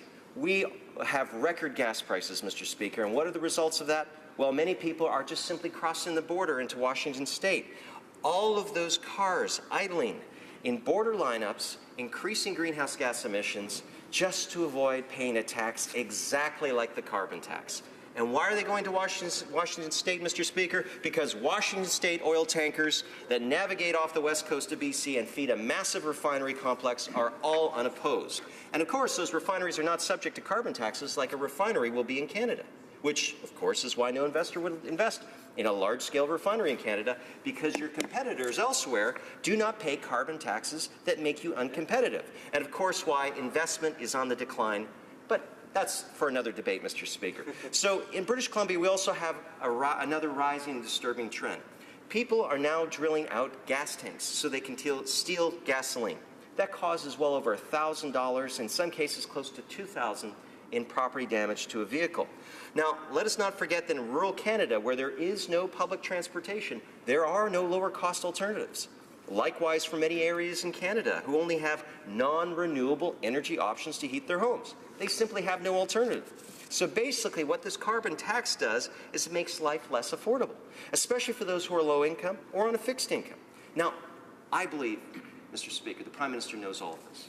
And that is why he's trying to hide the true cost of his carbon tax from Canadians, because it is more difficult to justify making life more unaffordable for those who are the most vulnerable. Now, recently we've learned that the Office of the Information Commissioner has launched an investigation into why this Liberal government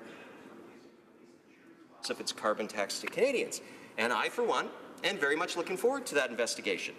As we know, there is a pattern that when this Liberal government and this Prime Minister is formally investigated by an independent officer of Parliament, they do not have a very good track record. Now, before I close, Mr. Speaker, I'd like to point out I may sound a little harsh today in my comments. However, accountability is something I take very seriously. That's why I put my name forward to run for public office. And to be clear, I do not know that to be clear, I do know that there are many good members on the government side of the House who also value accountability. I've worked with them in committees and in other areas. So to be clear, my comments today are largely directed at the Prime Minister and his inner circle, because I believe that there are members of Parliament on the government side who believe in openness, who believe in accountability every much as I do. Now, some of them have even voted against this Prime Minister despite knowing full well that they could be personally penalized for doing so. Now, to all of those who have done that, I offer my thanks for your efforts to restore trust in this place. However you vote today, Mr. Speaker, I hope that all members of Parliament feel that we've had a good thrashing of the issues, that we can have open, honest debate on this, and I do hope that we will ultimately see those numbers so our own constituents can know that their members did an honest debate and fought over facts. But we can't have that debate yet, Mr. Speaker, not just yet. And I hope that this Prime Minister changes his mind because of these members. Thank you. Questions and comments. The Honourable Parliamentary Secretary to the Government House Leader. Yes, that's a good one. Mr. Speaker, you know, it's interesting. You know, I've been listening to the debate all day, and we have within this government a very open, transparent, you know, there's all sorts of opportunities. The member might have to do a little bit of homework, but I can assure him that there is no hidden agenda here. It's very transparent. You know, we're moving towards a greener, healthier economy and a better environment. We've seen that in a number of policy initiatives by this government over the last number of years. We've been working with other stakeholders, other provinces. We have a solid plan in place dealing with our stakeholders. Mr. Speaker, my question to my friend across the way is he seemed to be somewhat skeptical of the province of British Columbia, where there has been a price on carbon. And maybe if I can ask my colleague, could he share with the House in terms of just his thoughts in terms of how well British Columbia is actually doing in dealing with both the economy and the environment, when you have BC often leading, if not second, in Canada in terms of economic performance, while at the same time they have the carbon price. The point is, and I would ask my colleague across the way more specifically, would he not agree that, in fact, you can have a healthy economy and work on the environment, a healthy environment, by having a price on pollution? The honourable member for Central Okanagan, Similkameen Nicola. So, Mr. Speaker, I appreciate the member's observations and his participation in the debate today. I just can give examples where this member, his party, his leader has allowed Nova Scotia to a big exemption that allows them to use coal-fired plants well beyond what was originally planned, Mr. Speaker. So the question is, when we put in place things like cap and trade, where certain industries that have access to decision makers like the Prime Minister are given special exemptions. We only have to look at what the mess that happened in the European Union when they introduced cap and trade. So, Mr. Speaker, that's because a lot of the decisions are made by these decision makers in the back rooms.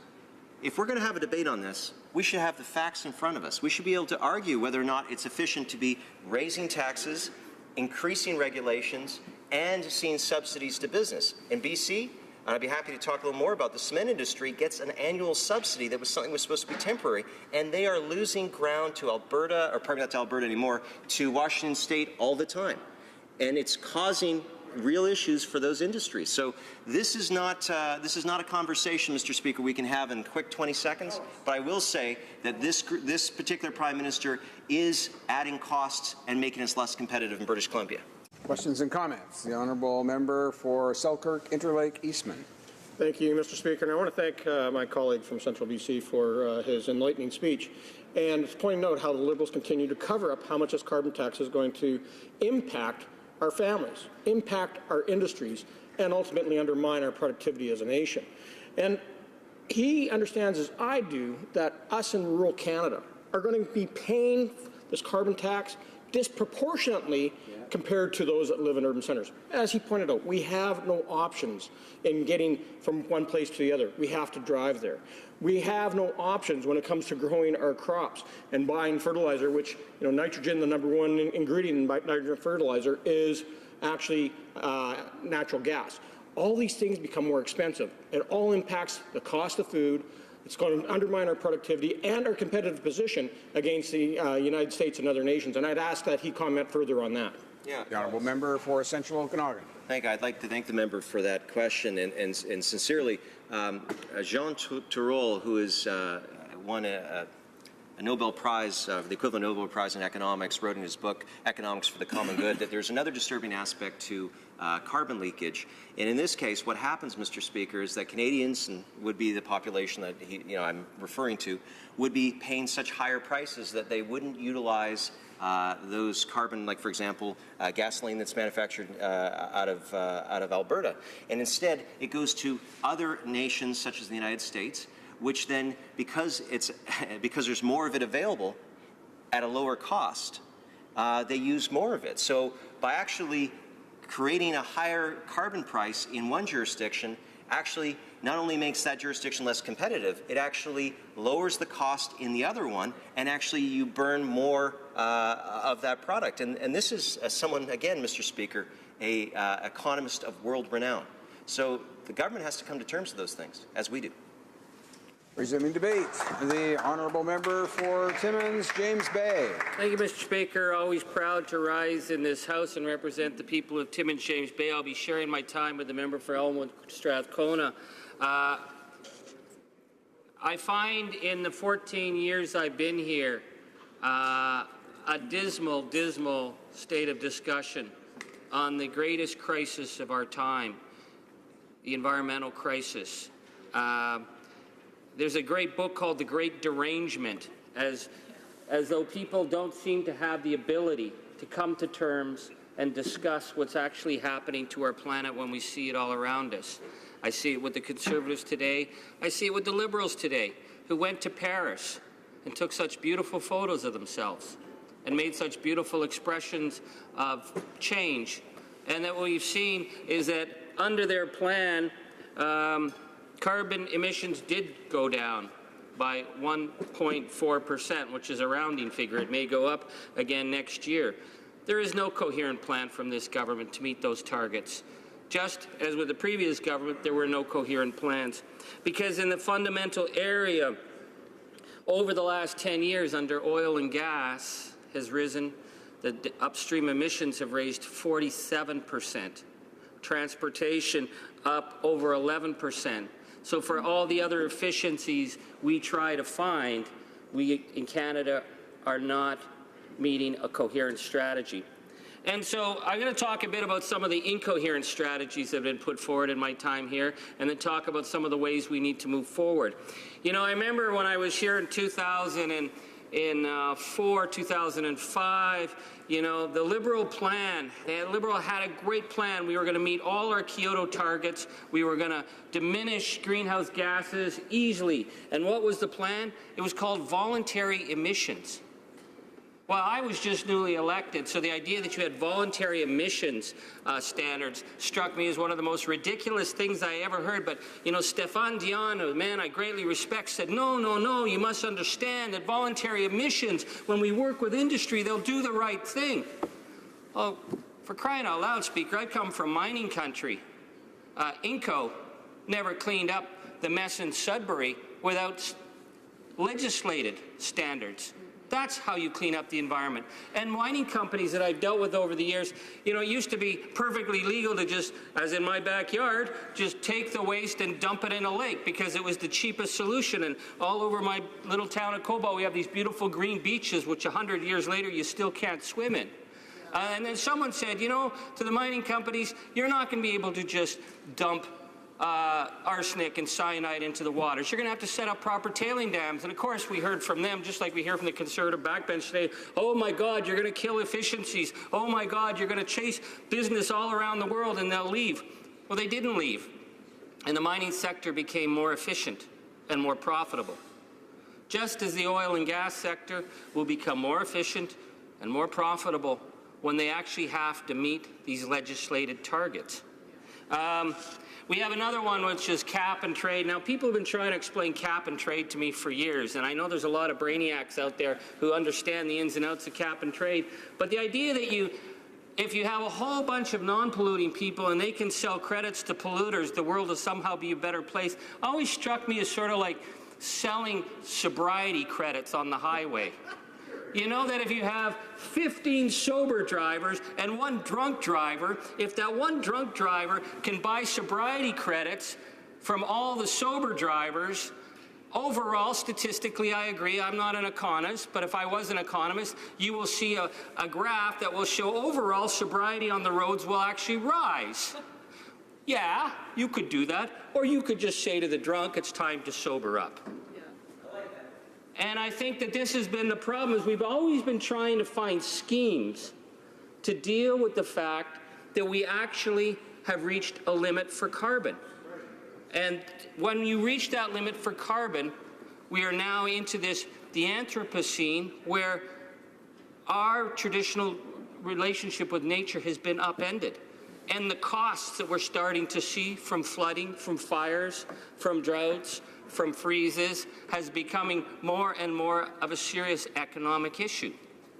And so I am certainly more than willing to share the numbers on whatever the carbon pricing is going to be, but I'd also like to start seeing some serious numbers on what is happening in terms of our overall economy that's being hit by increasingly unstable weather.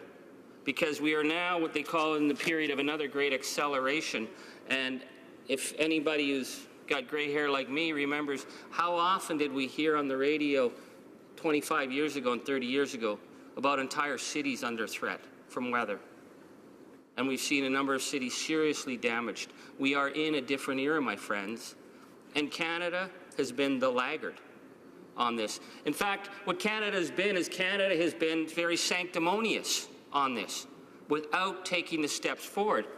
And you know, I come from blue-collar, natural resource-based communities. And the people that you need at the table when you're talking about what an economic environmental plan must include, you have to have the workers there at the table. We don't throw a generation of workers under the bus. The only political entity that ever did that was Margaret Thatcher, and the damage that was done to the UK we're still feeling today. These issues of transition and building a new economy are essential, because you don't get environmental justice without economic justice. The two of them go hand in hand. And I had the great honor last year in Edmonton of meeting with the IBEW workers in Edmonton who are training their own employees, the IBEW workers who work in Fort Mac, who work in Fort St. John, who work in the Patch. They're actually setting up training because they see the potential for new economies of energy. In fact, one of the IBEW workers said to me, he said, you know, when Prime Minister Harper talked about an energy superpower, he was right. He was just talking about the wrong energy. Because the greatest single source of solar power in the world today is South Central Alberta. The potential to transform our economy through the natural geography of the prairies in a solar and wind economy is immense. And of course, you know, the Flat Earth Society, my friends on the backbench of the Conservative Party will say, oh, that's tilting at windmills. Yeah, there are windmills there too. But you look at other countries like Germany that have moved far ahead of us. You even see China is starting to move far ahead of us. And they talk about the economy, and they talk about efficiencies, and they talk about jobs. When you start to talk about the renewable economy that is passing Canada by, because we are still defiantly defending the typewriter when everyone else is moving into the cell phone age, Canada needs to pick up. And I would say to my colleagues in the Liberal Party that they have talked the talk, but they have not met the aggressive targets we need. We will not meet the Paris Accords.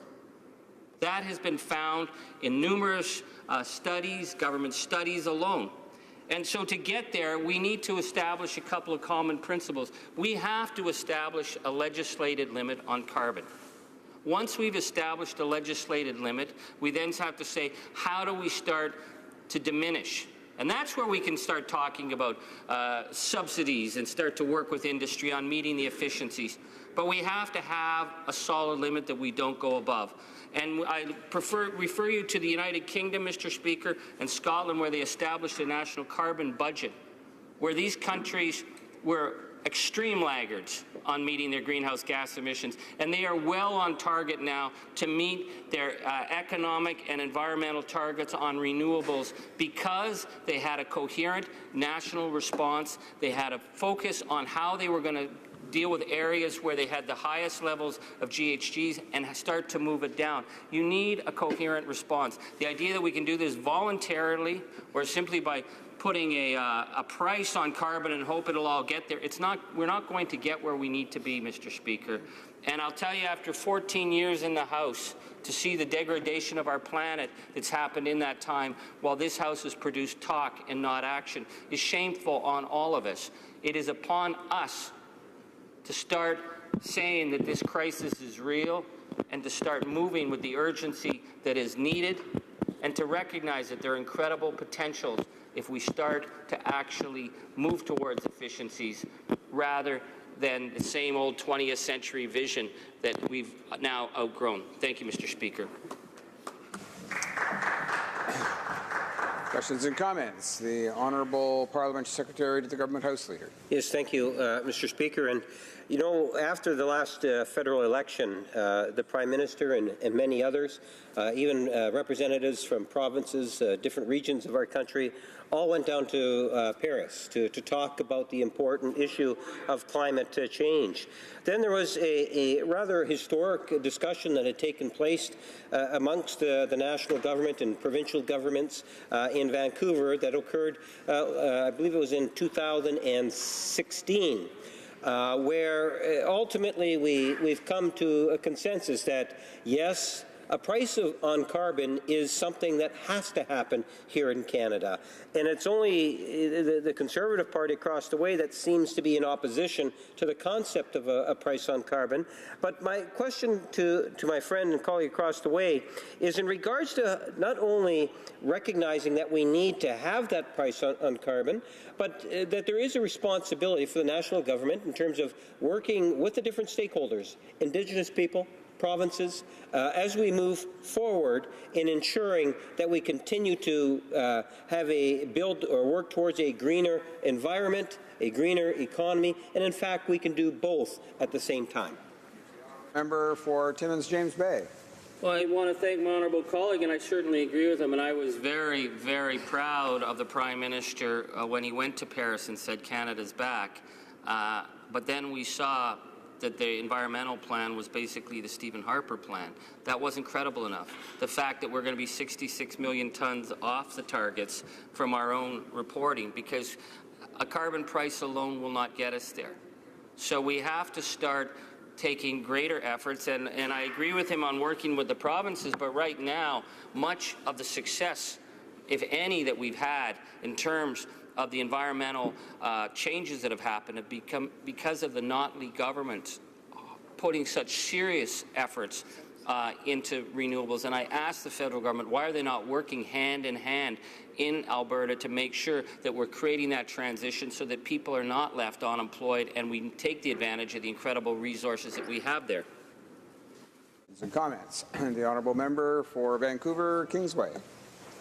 Thank you, Mr. Speaker. I just returned from representing this chamber at the Parliamentary Assembly of the Council of Europe on a multidisciplinary delegation, and we had a debate in that chamber on the impacts of climate change, and some of the facts that came up about Canada were alarming. Temperatures in Canada are rising at twice the global average and 3 times the rate in Canada's Arctic region. Across the country, growing seasons are shifting.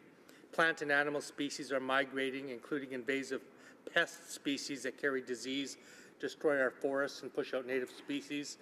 Precipitation patterns are changing, and our polar sea ice along Canada's Arctic coast is breaking up earlier, freezing later, and becoming thinner.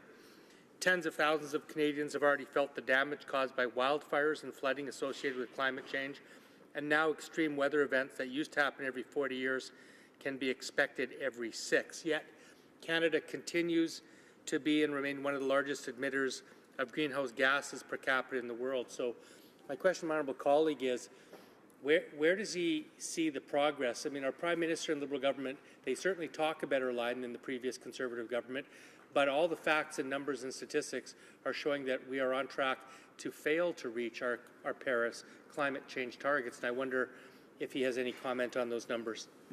Member for Timmins James Bay. My honourable colleague for that intervention, because this is such an important issue. The naivety that I've seen within this Parliament is though Canada is somehow exempt from the realities of the world, that we can continue to just let the oil and gas emissions rise, the overall GHGs rise, while not dealing with the fact that we are in a very fragile situation in Canada because so many of our communities in the far north are the front lines of climate change. So many of our communities in Western Canada that actually rely on river systems coming out of the melting of the mountain ranges. We are dealing with a reality that puts us right now facing serious issues of climate change, and I've seen it in my regions from flooding, I've seen it from fires, and I've seen it from the erratic nature of weather that is having a huge impact on what used to be very, very stable rural economies. This will affect us, and it is affecting us, and the inability of Parliament to talk about that, I think, is absolutely shameful. I want to thank my colleague. It's my duty, pursuant to Standing Order 38, to inform the House that the questions to be raised tonight at the time of adjournment are as follows. The Honourable Member for Calgary-Midnapore in respect to natural resources, and the Honourable Member for Calgary-Nose Hill regarding immigration, refugees, and citizenship. Resuming debate, the Honourable Member for Elmwood-Transcona. Thank you very much, Mr. Speaker, and I'd like to address what I think are kind of 2 separate components of the motion today. One that has to do with the substantive question of a carbon tax and the role that such a price on carbon can play in helping us meet our climate change targets, and hopefully better targets than the ones we have, because unfortunately we still have the Harper government's climate change targets. That's item number 1. And then item number 2 is the piece around transparency and accountability on the part of government when it comes to new measures. So on the first bit, I'd just like to say, I do support putting a price on carbon as part of an overall strategy to try and curb Canada's greenhouse gas emissions, because climate change is real and it's already having real consequences for Canadians. We've seen over the last number of years all sorts of instances where changing climate has led to different kinds of weather patterns that have caused natural disasters that have had serious consequences for Canadians and for people around the globe. We do have a government that has said it wants to be a climate leader, and that implies some real action. So fine if carbon pricing is part of that, but it can't be all of it. And it particularly can't be all of it in the kind of decentralized way that the Liberal government has decided to implement this price, where there is no guarantee that any of the revenue raised out of that price is going to be reinvested back into alternative energy or to the other kinds of things that we need to do to fight climate change. So it is a bit of a mystery to me how it is that the Liberal government believes that a price on carbon is going to make progress in terms of climate change when we're not taking the revenue raised from that, or even any guarantee of any portion of that revenue, to invest that back into cleaner energy, or things like retrofitting buildings, not just government buildings, but buildings in the private sector. Because these are ways not only that we can help reduce our emissions overall, and we need some initial capital in order to be able to get those to be able to get those projects going, but they're also ways that we can help create jobs as we make that transition to a cleaner economy. Retrofitting buildings, for instance, actually dollar for dollar produces more jobs for tradespeople than investments in traditional oil and gas infrastructure. Mm-hmm. We know that from an employment perspective, transit dollars are also extremely efficient in terms of the employment that they create, both in terms of building the actual infrastructure, the roads, but building the buses, having people drive the buses, and all of the positions that support a well-functioning transit system. So there are a lot of really excellent ways to both transition us to a cleaner economy, reduce our greenhouse gas emissions, and create jobs at the same time. But you really do need a plan. So my colleague earlier was referring to the idea of a legislated limit for greenhouse gas emissions. That has to be a key part of the plan. That's how you say, this is our target, and we're serious about it. In the absence of having a legislated limit on the amount of carbon you're going to produce, the plan for greenhouse gas emission reduction really is just kind of notional. It's a glaring lack of commitment, I would say, on the part of the government, that they're not willing to come out with a hard cap on emissions, because only then can you start to really get serious about making the investments that it's going to require in order to be able to bring greenhouse gas emissions down to that ceiling. Mm-hmm.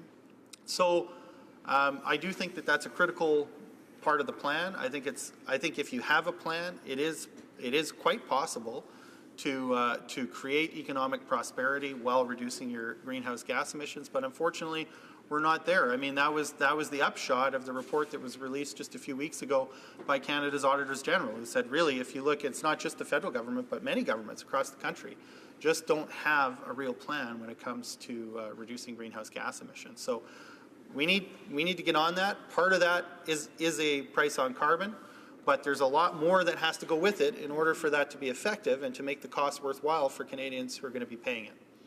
On the side of government accountability, I mean, I do agree with the gist of this motion that is saying there's no reason why, if you support a price on carbon, you shouldn't also support Canadians having the information about what that is going to cost. That's part about having a real and informed debate about the cost of these initiatives. It's part of having a good plan. I would say that the problem with the motion and what we've tried to fix with an amendment that I hope will pass is that it doesn't talk about the costs on the other side, but the costs of continuing to have rising greenhouse gas emissions. Yeah. It doesn't talk about how much we think that this particular price on carbon is going to curb emissions and what the economic benefit of that would be. And so I would say that this is sometimes a particular kind of shortcoming or short-sightedness of some of my Conservative colleagues when we talk about many things. I would say that you see a similar short-sightedness when it comes to the conversation on pharmacare, where they want to stress how much it's going to cost, but they don't want to talk about the savings on the other side. So while they'll throw a number at you in terms of, oh, the program's going to cost $18 billion or $22 billion, what they are not saying on the other side is that we're already spending far more than that. And actually, overall, we're going to save money. I think that kind of costing is also important. When we talked about childcare in the last election, we talked about having a national strategy. Conservatives and Liberals, in this case, were quick to point to the startup costs of such a program. But they weren't talking about the revenue the government was going to collect from income and payroll taxes, from parents, especially women, going back to work because they could afford it.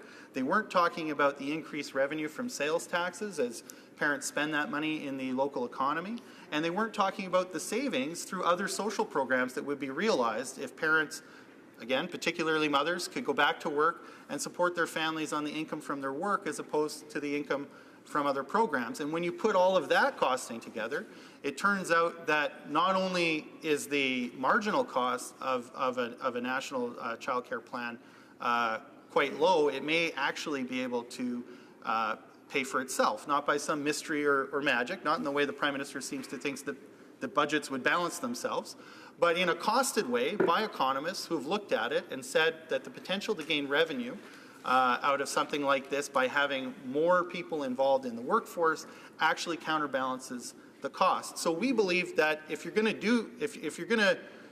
introduce innovative policy solutions that actually help solve a problem, whether it's increasing greenhouse gas emissions and climate change on the one hand, whether it's helping Canadians afford the cost of drugs, whether it's helping get parents back to work who want to be there with a national child care strategy, what's important is that you actually look at the full costing.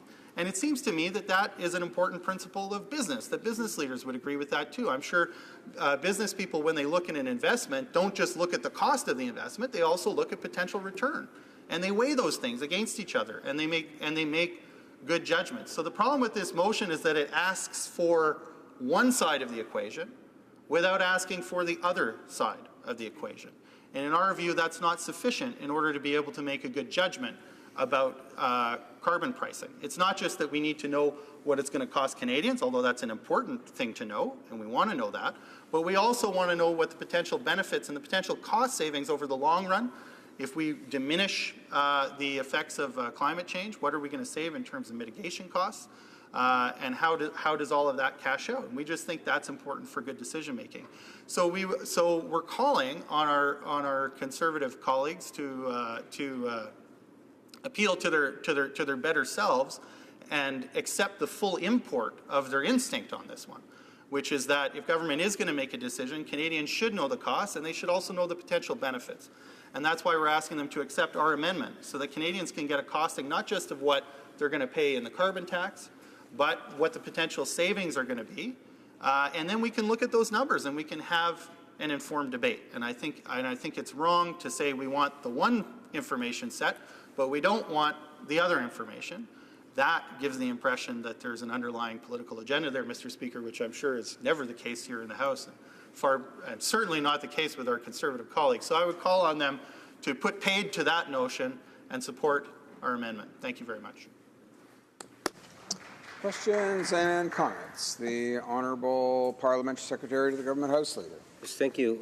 Mr. Speaker, you know, in working on the issue of price on pollution, the government has been very careful in terms of working with the different provincial entities in particular, along with territories. A part of this is saying that we have this system that's being put in place where the provinces will generate a significant amount of revenue. So depending on the province that you go to will determine in terms of how that could potentially impact the residents. So for example, you could have our home province. A member from Elmwood and I share the province of Manitoba, where we have a government that can say we want to invest that money that we're receiving back into X, whatever X might be. It could be for greener projects, it could be for cash in the pockets of the middle class, or whatever it might be. And I'm wondering if my colleague from across the way will give his thoughts in terms of what he believes Manitoba should be doing with the generation of the revenue that's going to be caused as a direct result of this particular price on carbon, because no doubt that would have an impact. The honourable member for Elmwood-Transcona. Thank you very much, Mr. Speaker. I mean, obviously, I think it's important that if you're going to have a price on carbon, that some of that money be reinvested in working towards a cleaner economy. And I would say that it's part of the problem with the failure of leadership with the federal government, that they're leaving it open to governments like the Pallister government to totally disregard reinvesting in green infrastructure. Because if that's the case, it will defeat an important part of the point of putting a price on carbon. Questions and comments. The honourable member for Thornhill. Well, thank you, Mr. Speaker, and I would like to thank my honourable colleague, as he always does, for providing some wise and reasoned counsel in debate. We certainly appreciate his support for the main thrust of our Conservative motion, which is to respond to the government that says climate change must be countered at all cost, but refusing to answer the question, the essential question of what that cost is. And indeed, in our previous Conservative government, when we regulated limitations on emissions by the major producers of these GHG emissions themselves, whether in the coal-fired industry or in the tailpipe emissions, which Canadians are still benefiting from today and will for the foreseeable future till the mid-2020s, we provided cost-benefit analysis. And I appreciate the member's suggestion that it is only logical that if we are going to look at the costs of the government's proposed program, which they resist to the moment, that eventually we would want to see the benefits as well. But the problem with this government, as you know, in recognizing their mistakes, their broken promises, in conceding the error of their ways, you have to proceed one correction of their course at a time. And the principal correction, I think, that Canadians want to know... Order. Order. Order. Just reserving a little bit of time left for a response. The honourable member for Elmwood-Transcona. Well, thank you very much, Mr. Speaker, and it's unfortunate my colleague didn't quite get to the point where he could pose this question.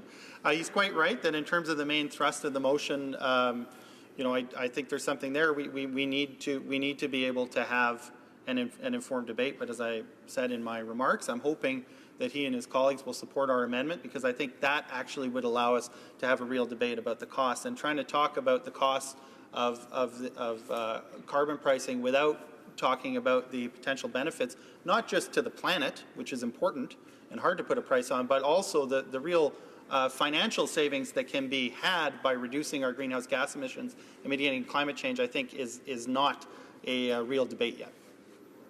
And we do have a little bit time left just for one more short question and response. The honourable member for Edmonton-Strathcona.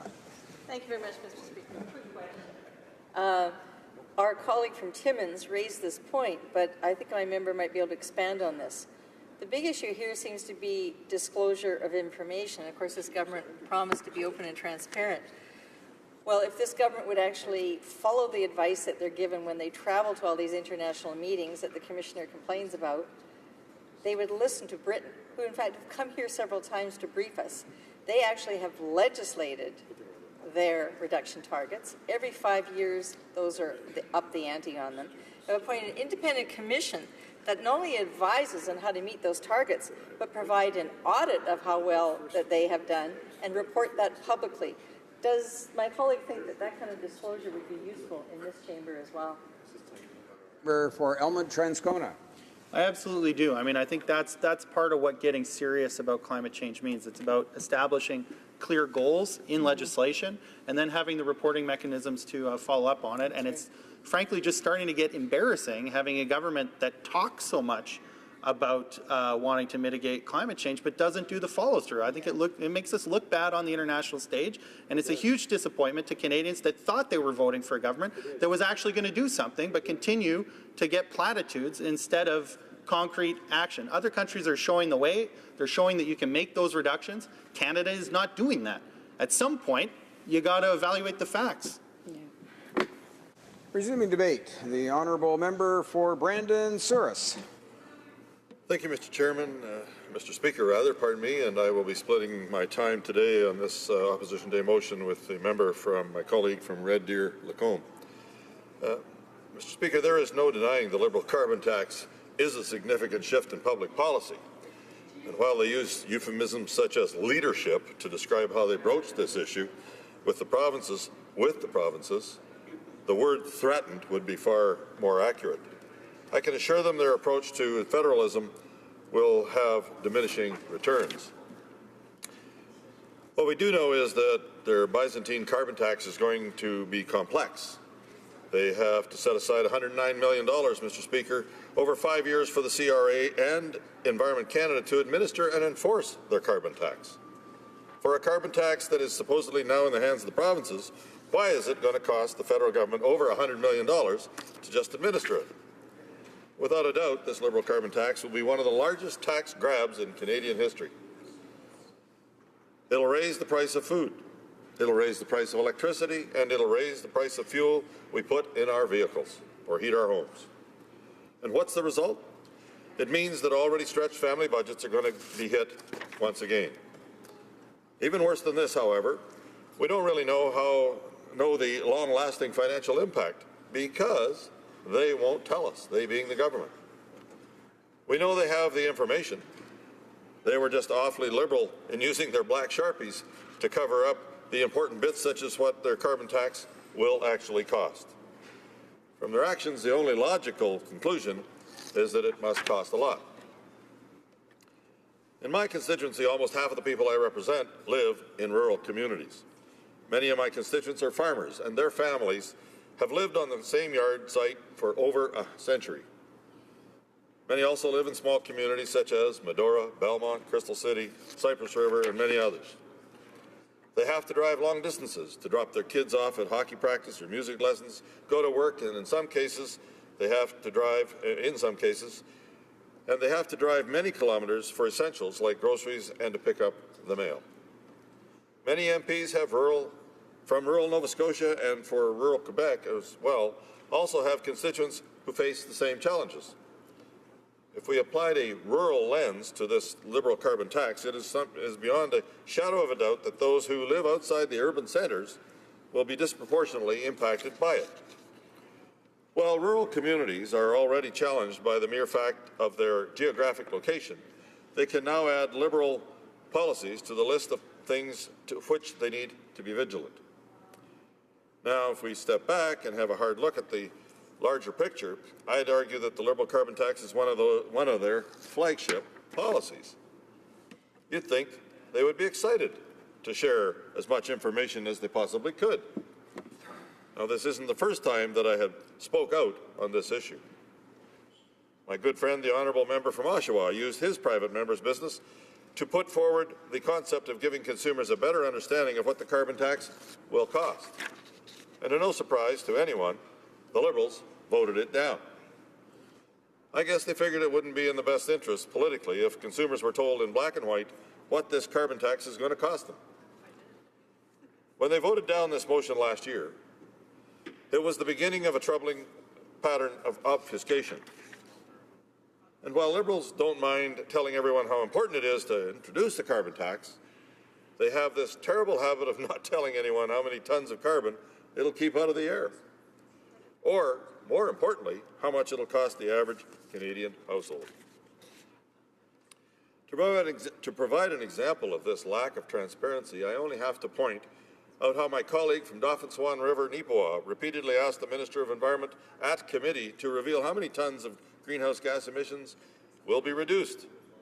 She simply refused to answer. Her response to his question would have even made Sir Humphrey Appleby blush. So all of this brings us to the debate we are having today. I applaud the tenacity of my friend, the member from Carleton. He has repeatedly stood in this House and shone a giant spotlight on this issue. He's not wavered once in his quest to get the government to be transparent on how much their carbon tax will cost Canadians. Just yesterday in question period, and again today, we saw how far the Liberal government will go to avoid answering the most basic questions. While I respect the Parliamentary Secretary to the Minister of Environment, I feel that his less than forthcoming answers made a complete mockery of the whole concept of government accountability. He's an intelligent and well-spoken MP. He's highly educated. I know he understood the questions put before him. What frustrates me and Canadian taxpayers is his government's inability to answer this simple question. What is their carbon tax going to cost? You would think I was asking for state secrets, like where the alleged Avro Arrow is stored, or when the federal budget will be balanced. We're not asking for any salacious or even remotely classified information. All we want is for the Liberals to table the information that their departments have compiled. Lay it before Parliament. Inform the Canadian people and keep your campaign promise that was crystal clear. The Liberal platform stated, and I quote, "Government data and information should be open by default in formats that are modern and easy to use," end quote. I implore my honourable Liberal colleagues to vote in favour of this motion. Liberals must at least be wondering why their party leadership have decided to break this platform promise. It won't be the backroom operatives who have to defend this position. It'll be the elected Liberal MPs who have to explain to their constituents why the redacted finance documents must remain clouded in secrecy. They'll have to come up with a lame excuse why their own government is treating these access to information requests like they contain the map to the lost treasure in Oak Island. As I've said time and time again, no taxation without information. Make this carbon tax information available for not only members of the Parliament to carefully review the figures, but to let Canadians know how much this carbon tax is going to erode their family budgets. They are asking for us to vote in favour of something that, quite frankly, I have zero idea what it's going to cost or what it's even going to do.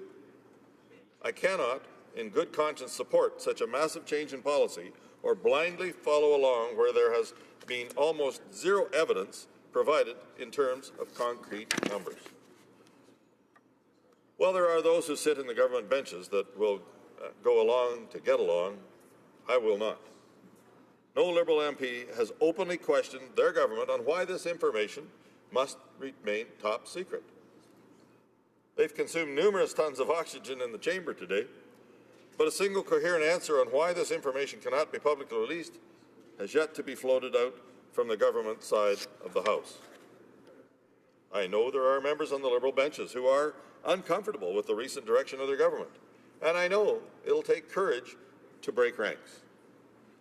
And unfortunately, they know full well there will be consequences if they vote in favour of this motion. Through you, Mr. Speaker, I want my colleagues from across the aisle to remember this. It was their constituents who put them in this House to represent their interests. Not a single member of this House was given the great honour to be the Member of Parliament by the Liberal Party hierarchy. It was their votes.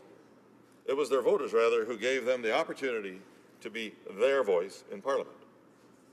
I call on these members to stand up for their constituents, and indeed all Canadians, and demand accountability from this government on this issue. I believe we can all agree that government should be transparent with their carbon tax. Canadians should know what the new Liberal carbon tax will cost them.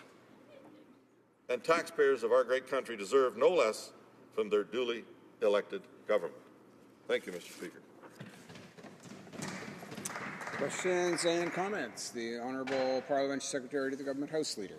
Yes, thank you. Mr. Speaker, you know, in 2019, when we approach the election and I'm knocking on doors, what I plan to tell my constituents is the fact that for the first time in many, many years, we have a Prime Minister that genuinely believes in improving Canada's environment. We have a Prime Minister that genuinely believes that we can still advance the economy along with a cleaner environment. Someone that genuinely believes in Canada's middle class, those wanting to be a part of it. And when it comes to the price on carbon, quite frankly, you know, a lot will depend in terms of what happens in the province of Manitoba. when Manitoba generates the revenues, what will the province of Manitoba be doing with it? Will it provide more green leadership? Will it provide tax relief for the middle class? That's something in which the province is going to have to decide. What we do know, Mr. Speaker, is that under this Prime Minister, we have actually a national program on a price on carbon. That is something that is good. My question to the member is, would he not acknowledge that at times there's a need for strong national leadership on an important file, and that is in fact what this Prime Minister is delivering? Member for Brandon Souris. I couldn't agree with him more, Mr. Speaker. I want to thank my colleague for the question.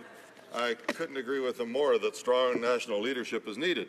And that's what we had under the Conservative government, Mr. Speaker, because the Harper government is the only one in Canadian history that's ever reduced greenhouse gas emissions. I don't know why the colleague from Winnipeg North doesn't get that. And as he's knocking on doors of that in his campaign next time in 2019, I hope he remembers to tell them that side of the story. And we did it with a balanced budget, Mr. Speaker, no deficit and no new taxes to raise as this government has. Questions and comments? The honourable member for Edmonton Strathcona. Thank you, Mr. Speaker, and I'd like to put the same question to our Conservative friend here, and I'm going to give away the answer to them because they don't seem to want to answer it.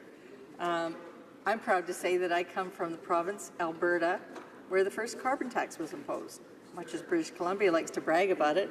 In 2007, the then Progressive Conservative government, of which one of your colleagues at least was a member, introduced, they call it a carbon levy, but it was a carbon tax. And that remains and is simply rising in value. And it goes into research, into cleaner technology. Most of that money having gone to cleaning up the fossil fuel industry. So the person they laud, Preston Manning, has endorsed this. Jack Mintz, who apparently is the greatest economist that is ever quoted by the Conservatives. And so I remain puzzled. One may ask the obtuse question, how much is it going to cost? One could sit down with a few accountants and figure it out quickly. But is the issue really that you're opposed to a carbon tax or levy? Honourable member for Brandon Souris. Well, I want to thank my honourable colleague for that question. If it's really such a simple question, though, as she points out, and I believe it should be a very simple answer to this, Mr. Speaker. But the government, after months of us having to continuously ask the question of what it will cost a single family in this country, they can't come up with an answer. They've got it in their, it's just like the questions that I asked a year ago, last June, Mr. Speaker, on the marijuana questions. They were quick to put out how much money they were going to make, but they poured all the costs on the provinces and the municipalities, and still today have never come out with a number that it will cost the provinces to administer all of these things. This is a very simple question. It should be a very simple answer. As my colleague from Calgary has just pointed out, they have the numbers. We know they have the numbers. They've redacted them from the sheets that we've asked for, and the government is embarrassed to bring them out. Resuming debate, the honourable member for Red Deer Lacombe. Well, thank you very much, Mr. Speaker. It's a privilege for me to rise on behalf of the constituents of Red Deer Lacombe to voice not only their absolute disgust at the current federal government's imposition of the carbon tax and the subsequent provincial go along to get along in the name of social license, which has bought us virtually nothing other than pain and misery for the people that I represent, and that pain and misery is real. And if we want to talk about the cost of a carbon tax, that pain and misery is the cost. And I'd be happy to share some of those costs with this House, Mr. Speaker. For example, the carbon tax, there's a lot of talk about how this is adding on to it's a layering effect. It's a layering effect on the business community. It's a layering effect on rural Canadians. It's a layering effect on families. Mr. Speaker, I'm sure most people in this room already know this, even those that live within a 10-block or live their whole lives within a 10-block radius of Bay Street in Ontario or in Toronto, that the TSX is actually an energy leader. I'm talking about the TSX or the TSXV, the venture capital component of the Toronto Stock Exchange. Mr. Speaker, the current value of first of all, the makeup of these two exchanges is largely commodities. There's more commodity businesses that are listed on the Toronto Stock Exchange and the TSXV than any other. And the second one is financials, and it's about half of what the commodities are. And those would be all commodities, but it would also include energy commodities, Mr. Speaker. Did you know that there are no new listings on the Toronto Stock Exchange or Toronto Stock Exchange Venture Capital Market year to date this year and going back even into last year on any of these commodity companies? Nobody is starting up a venture capital proposition in the energy or commodity sector, and there is no new investments and no new postings on the Toronto Stock Exchange. This is absolutely ridiculous. So this is a cost, and this is why this is a cost, Mr. Speaker, because the Canada Pension Plan, the Ontario Teachers Plan, the Alberta Teachers Plan, all of these unionized plans that require contributions to keep up with a defined benefit program would rely heavily, very heavily on the energy sector to provide a great return on its investment. But it's not happening. In fact, here's another cost, Mr. Speaker, of what it's costing the Canadian economy. $87 billion in capital flight. Right now, on the commodities market, on the Toronto Stock Exchange and the venture capital, they're currently capitalized at about $265 billion. So an $87 billion capital flight is 1 out of every $4 of the current value across the entire country of the cumulative value of energy holdings and commodity holdings in this country. So, like I said, over $80 billion, almost $90 billion capital flight. Now, if you were a shareholder with Enbridge, and I'm sure the Canada Pension Plan is also a shareholder in Enbridge. I'm sure also the Teachers Fed Up plans are also holders of Enbridge, either through mutual funds or whatever the case might be. Individual Canadians would be capitalizing these companies as well. Northern Gateway Pipeline was approved. It was approved by the previous government. And after the election, there was a decision, just a purely political decision being made to cancel that project after it had gone through all of the stringent requirements. It actually had 209 requirements from the National Energy Board to meet. That's actually more than the Kinder Morgan Trans Mountain. But because it was approved by the previous government, of course, it had to be vetoed by the current government. You'll be surprised to know that Kinder Morgan wasn't vetoed. My guess is because that pipeline application actually started under Paul Martin Jean Chrétien's government. I'm guessing that's the only reason that's the sole survivor out of the whole batch. But anyway, I digress. Not the Trans Mountain, but the Northern Gateway Pipeline. Enbridge was, I don't know, probably into that, I'm guessing, but over $1 billion is what that decision cost the shareholders of Enbridge alone. Now we take a look at the moving goalposts that started. I remember the very first act of this government after the election was to change the rules on the pipeline approval process to put about anywhere from 3 to 9 months additional time onto that process. And what happened is eventually with the upstream and downstream regulations on energy that apply to Canadian oil, which doesn't actually apply, Mr. Speaker, to Saudi oil. We're going to bring all that in on the East Coast, but only in Canada would Canadians prefer to buy oil from Saudi Arabia and make it more economically viable to buy oil from Saudi Arabia than it would be to buy oil from Alberta, because all those selfish Albertans, they've only contributed about $600 billion to this confederation, more than we get back in services over the last 15 or 20 years. We don't mind sharing that wealth with the rest of our country. We love being part of Canada. We love sharing that with our Canadians. All we're asking for is an opportunity to get our products to market. But I digress. TransCanada finally made the decision that it was no longer, the risk was too great, so they pulled the plug on Energy East. I'm guessing that that's probably costing the shareholders of TransCanada in excess of $1 billion in that particular energy fiasco. And now we've got, of course, the Pacific Northwest LNG terminal has been canceled. That's a multi-billion-dollar project. Mr. Speaker, I've been a member of Parliament here for 12 years. I've been flying back and forth from Ottawa to Edmonton, primarily, sometimes Calgary. Those flights that originate to take me back home to Alberta, which is the best part of my job, by the way, flying home to Alberta, would be sourced out of Montreal or Halifax. And by the time I got on the plane in Toronto or in Ottawa, that plane was already full of workers wearing their fire bag jackets, their Curl Lake projects. Those people aren't on the airplane anymore. Do you know why? Because there's no new money in investment, and the money is in growth and investment. Sure, the oil sands is currently operating with its current production levels. It's actually producing more oil than the pipelines can actually handle right now at that current capacity, but the real money was in that growth. If the economy was doing so fine in Alberta, as the NDP in Alberta would have you believe, or the economy was doing so fine here in Canada, why can't any government balance a budget? Because it's a house of cards, Mr. Speaker. It's all about layering. So, We have all these cancelled energy projects. We have an absolutely toxic mix. The Canadian Energy Pipeline Association appeared before the committee here in the House and saying basically in the current environment, no new pipelines will ever be built. And now, of course, we see what's happening in British Columbia. While gasoline is now, I think, at an all-time record high today. Well, there's a feather in the cap of the current federal government, hey? The highest prices in the history of Canada for fuel at the pump in Metro Vancouver, over $1.60 for regular fuel, over $1.60. And, well, of course, and the Prime Minister stands up and says, well, that's what we're wanting, that's the plan. We're going to price the way of life that we have out of existence. And I challenge anybody in this room, ask themselves where they live. If everything that they have came within a 10-block radius of their house, take a look around this room. Where did all the lumber come from? Did it come within a 10-block radius of Parliament Hill? No. Was it grown someplace else and shipped here with the use of fossil fuels? Yeah.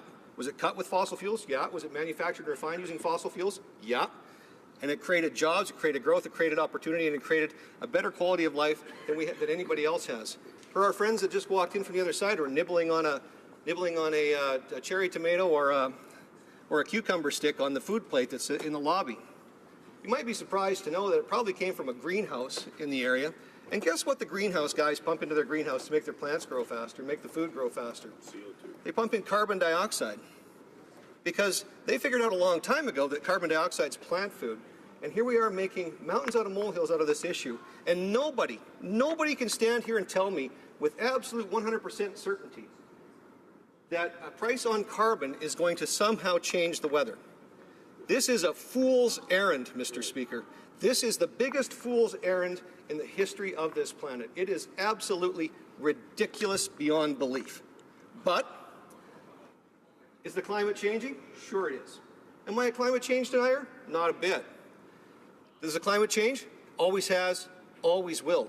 Anybody with any basic knowledge of science understands that carbon in all matter is constant.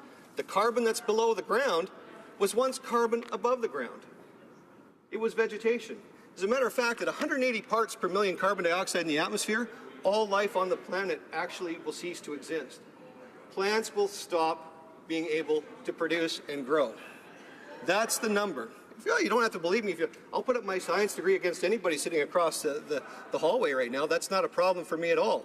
But this is the ridiculousness of the conversation that we're actually having. Now, I'm sorry that my colleagues over there don't agree with me. But at the end of the day, this has a cost, and we have to be smart about it. Everything that we have that's good in the value of our lives here is a result of the fact that we've had a reformation in our system where we actually have fossil fuels. If you take everything out of this room that was brought to you in whole or in part by fossil fuels, you'd have nothing left in the room. Now, can we reduce? Can we reuse? Can we be more energy efficient? Always. We should always be looking for opportunities to do that. Should we be investing in innovative technologies? Absolutely, we should be doing that. But at the end of the day, if we're going to be telling Canadians that they have to pay more out of their pockets to save the planet, as the current minister suggests, then the least the government can do is tell us how much pain we're going to have to go through to get there. How much is it going to cost? Thank you, Mr. Speaker. Good job. And we have time just for one question and response. The honourable member for Kingston and the Islands. Thank you very much, Mr. Speaker. And I want to start by applauding the member for having the courage to say what he said, because I believe that a lot of people who sit in the opposition feel exactly the way that he does, and now we've actually heard one of them talk about it, which I've actually been asking for quite a while. But don't take any of our words for it, okay? 99 out of 100 scientists say that we're changing our world. We are individually, as human beings, affecting the climate and making it change at a rapid rate that's going towards ultimate destruction. I have one question for the member opposite. If 99 out of 100 doctors told him he had cancer, would he stop and say, no, you know what, maybe I'll take the advice of the one that doesn't think I do? The honourable member for Red Deer Lacombe. The numbers. I can tell you I won't believe 99 out of 100 Liberals, that's for darn sure. So the reality is that number is a fabricated number. If you take a look at the IPCC and how they came up with that number, they asked all the scientists, they say, well, do you agree on a scale of 1 to 100, how much do you agree that man is causing or anthropogenic climate change? You can say 5%, they can say 10%, they can say 15%, they can say 100%. But anybody who said 5% or more counts as part of that 97%. It's actually 97% of scientists, not 99. He can't even get his mix-ups wrong, Mr. Speaker. Order. It being 5:24 p.m., it's my duty to interrupt the proceedings and put forthwith every question necessary to dispose of the business of supply. The question is as follows. Mr. Poilievre, seconded by Mr. Brossard, moved that given the Liberal government made a specific campaign promise to Canadians that government data and information should be open by default in formats that are modern and easy to use, la Chambre ordonne que tous les documents. The House hereby order that all documents be produced in their original and uncensored form, indicating how much the federal carbon tax proposed in Budget 2018 will cost Canadian families in order to put an end to the carbon tax cover-up. Is it the pleasure of the House to adopt the motion? All those in favor of the motion will please say yea. Yay! All those opposed will please say nay. In my opinion, the nays have it. Call in the members.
For a minute there, I thought the Minister of Economic Development was impeding the whip, but I guess...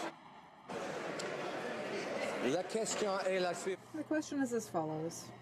Mr. Polyev, seconded by another Liberal member, moved that given the Liberal government made a specific campaign promise to Canadians that government data and information should be open by default in formats that are modern and easy to use.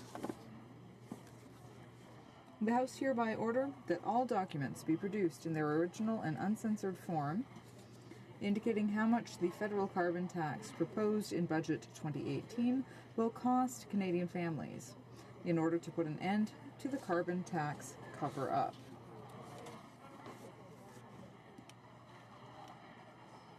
All those in favor of the motion will please rise. Mr. Scheer. Mr. Scheer. Mr. Nicholson. Mr. Nicholson. Mr. Blaney, Bellechasse, des Chemins, Lévis. Mr. Blaney, Bellechasse, des Chemins, Lévis. Mr. Allison. Mr. Allison. Mr. Bazin. Mr. Bazin. Ms. Rampel. Ms. Rampel. Mr. Kent. Mr. Kent. Ms. Bergen. Ms. Bergen. Mr. Fast. Mr. Fast. Mrs. McLeod, Kamloops, Thompson, Caribou. Mrs. McLeod, Kamloops, Thompson, Caribou. Mrs. Block. Mrs. Block. Mr. Clement. Mr. Clement. Mr. Van Loan. Mr. Van Loan. Mr. Nuttall. Mr. Nuttall. Mr. Albus. Mr. Albus. Mr. Paulus. Mr. Paulus. Mr. Barlow. Mr. Barlow. Mr. Berthold. Mr. Berthold. Mr. Deltel. Mr. Deltel. Mr. Chung. Mr. Chung. Mr. Richards. Mr. Richards. Mr. Warkington. Mr. Warkington. Mr. Straw. Mr. Straw. Mrs. Stubbs. Mrs. Stubbs. Ms. Harder. Ms. Harder. Mrs. Vecchio. Mrs. Vecchio. Mrs. Wong. Mrs. Wong. Mr. Aboultaïf. Mr. Aboultaïf. Mr. Kelly. Mr. Kelly. Ms. Gladue. Ms. Gladue. Mr. McColman. Mr. McColman. Mr. Tilson. Mr. Tilson. Mr. Warwa. Mr. Warwa. Mr. Sopak. Mr. Sopak. Mr. Sorensen. Mr. Sorensen. Mr. Miller, Bruce Gray, Owen Sound. Mr. Miller, Bruce Gray, Owen Sound. Mr. Brown. Mr. Brown. Mr. Reed. Mr. Reed. Mr. Carey. Mr. Carey. Mr. Lukitsky. Mr. Lukitsky. Mr. Nader. Mr. Nader. Mr. Broussard. Mr. Broussard. Mr. Sweet. Mr. Sweet. Mr. Generous. Mr. Generous. Mr. Anderson. Mr. Anderson. Mrs. Wagenthal. Mrs. Wagenthal. Mr. Soroya. Mr. Soroya. Madame Boucher. Madame Boucher. Mr. O'Brien. Mr. O'Brien. Mr. Trost. Mr. Trost. Mrs. Gallant. Mrs. Gallant. Mr. Falk Provencher. Mr. Falk Provencher. Mr. Généreux. Mr. Généreux. Mr. Gould. Mr. Gould. Mr. Kimmich. Mr. Kimmich. Mr. Macaulay Edmonton West. Mr. Macaulay Edmonton West. Mr. Lake.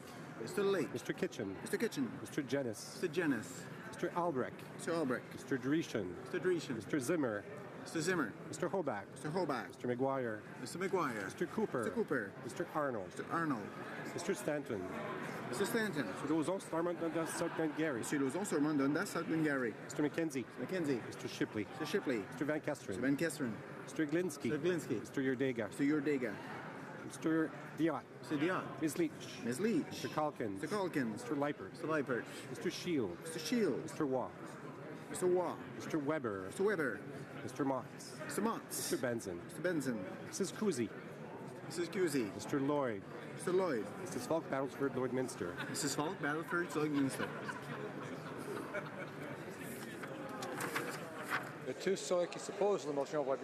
All those opposed to the motion will please rise. Monsieur Trudeau.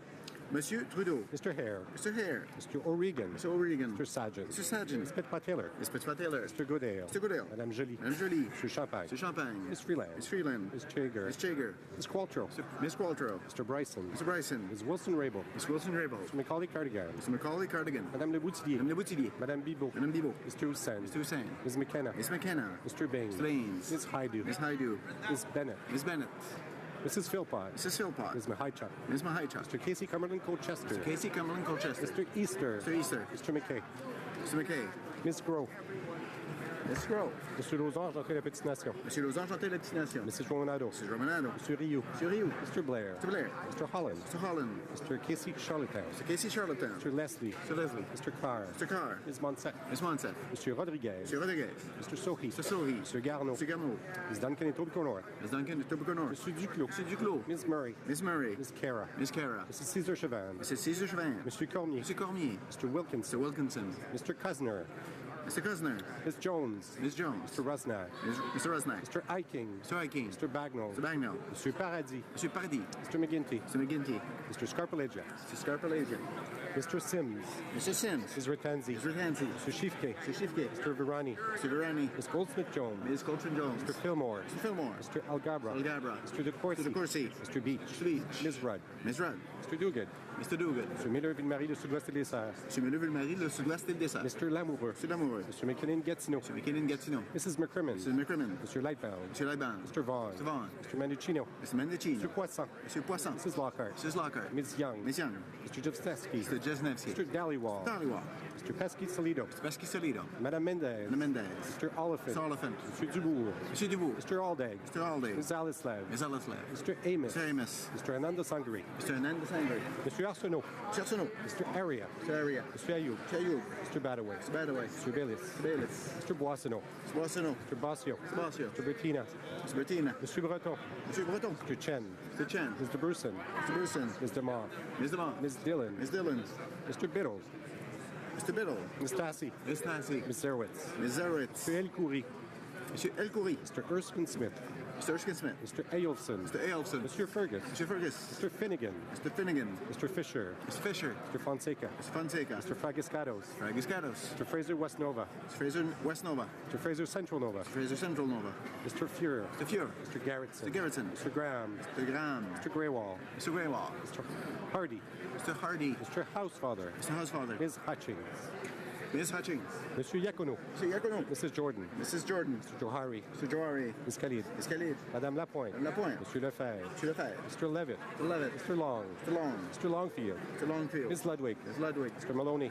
Mr. Maloney. Mr. Massey Avignon Métis, Madame Matapédia. Mr. Massey Avignon Métis, Madame Matapédia. Mr. May Cambridge. Mr. May Cambridge. Mr. McDonald. McDonald. Mr. McKinnon Coquitlam Port Coquitlam. Mr. McKinnon Coquitlam Port Coquitlam. Mr. McLeod Northwest Territories. Mr. McLeod Northwest Territories. Mr. Morrissey. Mr. Morrissey. Madame Nassif. Madame Nassif. Ms. O'Connell. Ms. O'Connell. Mr. Oliver. Mr. Oliver. Mr. Ouellet. Mr. Ouellet. Mr. Peterson. Mr. Peterson. Mr. Picard. Mr. Picard. Mr. Robillard. Mr. Robillard. Mr. Rumi. Mr. Rumi. Ms. Sahota. Mr. Sahota. Mr. Saini. Mr. Saini. Mr. Sanga. Mr. Sanga. Mr. Sarai. Mr. Sarai. Mrs. Schultz. Mrs. Schultz. Mr. Seri. Mr. Seri. Madame Shanahan. Madame Shanahan. Mr. Sheehan. Mr. Sheehan. Mr. Sidhu Mishamasri, Fraser Canyon. Mr. Sidhu Mishamasri, Fraser Canyon. Sidhu Brampton South. Sidhu Brampton South. Mr. Secan. Mr. Secan. Mr. Sorbera. Mr. Sorbara. Mr. Spangaman. Mr. Spangaman. Mr. Tabera. Mr. Tabara. Mr. Tan. Mr. Tan. Mr. Vandal. Mr. Vandal. Ms. Vandenberg. Ms. Vandenberg. Mr. Whalen. Mr. Whalen. Madame Fortier. Madame Fortier. Madame Lambropoulos. Madame Lambropoulos. Ms. Ing. Ms. Ing. Mr. Hébert. Mr. Hébert. Mr. Rota. Mr. Rhoda. Mr. Hull. Mr. Hull. Mr. Rogers. Mr. Rogers. Ms. Yep. Ms. Yep. Monsieur Caron. Monsieur Caron. Monsieur Mulcair. Monsieur Mulcair. Madame Brosseau. Madame Brosseau. Ms. Matheson. Ms. Matheson. Ms. Duncan Edmonton Strathcona. Ms. Duncan Edmonton Strathcona. Mr. Cullen. Mr. Cullen. Mr. Angus. Mr. Angus. Mr. Massey Windsor West. Mr. Massey Windsor West. Mr. Garrison. Mr. Garrison. Madame Boutin-Suisse. Madame Boutin-Suisse. Ms. Blaney, North Island Powell River. Ms. Blaney, North Island Powell River. Mr. Davies. Mr. Davies. Monsieur Boulris. Monsieur Boulris. Madame Laverdière. Madame Laverdière. Monsieur Dussault. Monsieur Dussault. Mr. Donnelly. Mr. Donnelly. Mr. Stewart. Mr. Stewart. Ms. Kwan. Ms. Kwan. Monsieur Aubin. Monsieur Aubin. Monsieur Nantel. Monsieur Nantel. Monsieur Dubé. Monsieur Dubé. Monsieur Saganache. Monsieur Saganache. Ms. Jolibois. Ms. Jolibois. Madame Quash. Madame Quash. Mr. Blakey.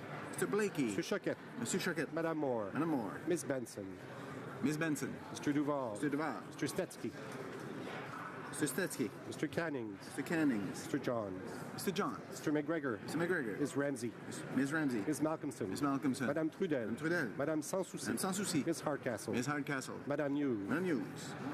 Monsieur Boudria. Monsieur Boudria. Madame Posé. Madame Posé. Monsieur Fortin. Monsieur Fortin. Monsieur Thériault. Monsieur Thériault. Monsieur Beaulieu.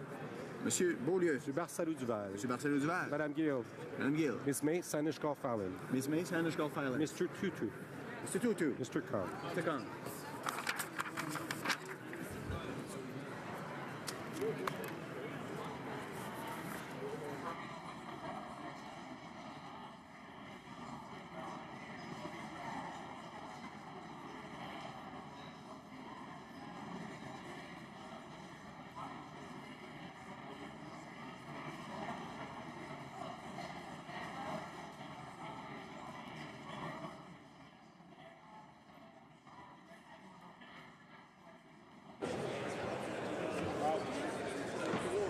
Yeas pour 85-85, nays contre 218, 218. Je déclare la motion rejetée. I declare the motion defeated. Pursuant to order made on Monday, April 30, 2018, the House will now proceed to the taking of the deferred recorded divisions on the motions at report stage of Bill C-48.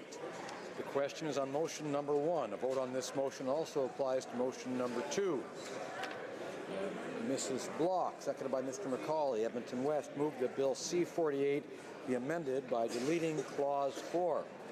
The Honourable Chief Government Whip is rising on a point of order. Yes, Mr. Speaker, on a point of order, Monsieur le Président, je crois que Mr. Speaker, I think that if you seek it, you will find unanimous consent to apply the results of the previous vote to this vote, with the Liberal Party voting no. Is there consent, unanimous consent, to proceed in this manner? Thank you, Mr. Speaker. Conservatives agree to apply, and we will be supporting the motion. The Honourable Member for Hochelaga. Thank you, Mr. Speaker. The NDP agrees to apply and will vote no. Député de Montcalm. The Honourable Member for Montcalm. We agree to apply the vote, Mr. Speaker. We will be voting no, but I will point out that the member for Sainte-Marie will have to have his vote added in to the count. The member for Joliette, not Sainte-Marie. Oui. Joliette. Député de Manicouagan. The Honourable Member for Manicouagan.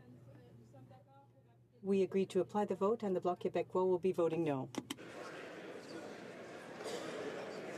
The Honourable Member for Saanich Gulf Islands will forgive me. Thank you, Mr. Speaker. We aussi le Parti vert en The Green Party is agree with applying the vote and will be voting no.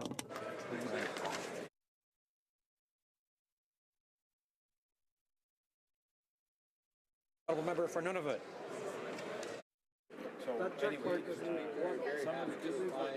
Voting no. The Honourable Member for Calgary Skyview.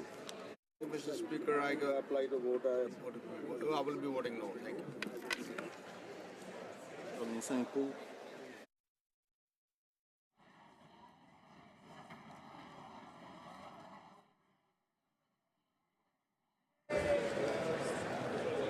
Yeas pour 85-85, nays contre 219-219.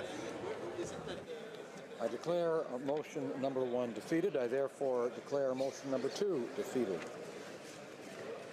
Monsieur Garneau, appuyé par Madame Jolie. Mr. Garneau, seconded by Ms. Jolie, moves that Bill C-48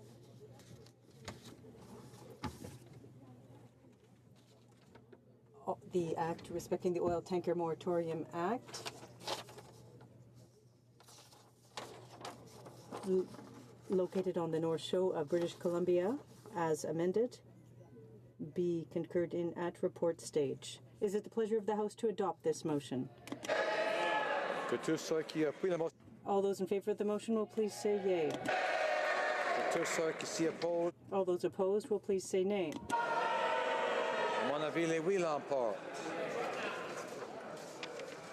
In my view, the yeas have it. Yes. Honourable Government. Mr. Speaker, I believe that if you seek it, you will find agreement to apply the result from the previous vote to this one, with Liberal members voting in favor. Excellent. Is it agreed? Agreed. The Honourable Member for Chilliwack. No. Mr. Speaker, Conservatives agree to apply and will be voting no. The Honourable Member for Hochelaga. The NDP agrees to apply and will be voting yes this time. The Honourable Member for Montcalm. Mr. Speaker, the Quebec Parliamentary Group will agree to apply and will be voting yea. The Honourable Member for Manicouagan. The Bloc Québécois agrees to apply the vote and will be voting yea. Saanich Gulf. The Honourable Member for Saanich Gulf Islands. votes yes, agrees to application. The Honourable Member for Nunavut. Thank you, Mr. Speaker. Again, very happy to apply and be voting yes. Member for Calgary Skyview. Thank you, Mr. Speaker. I agree to apply. I will be voting yes.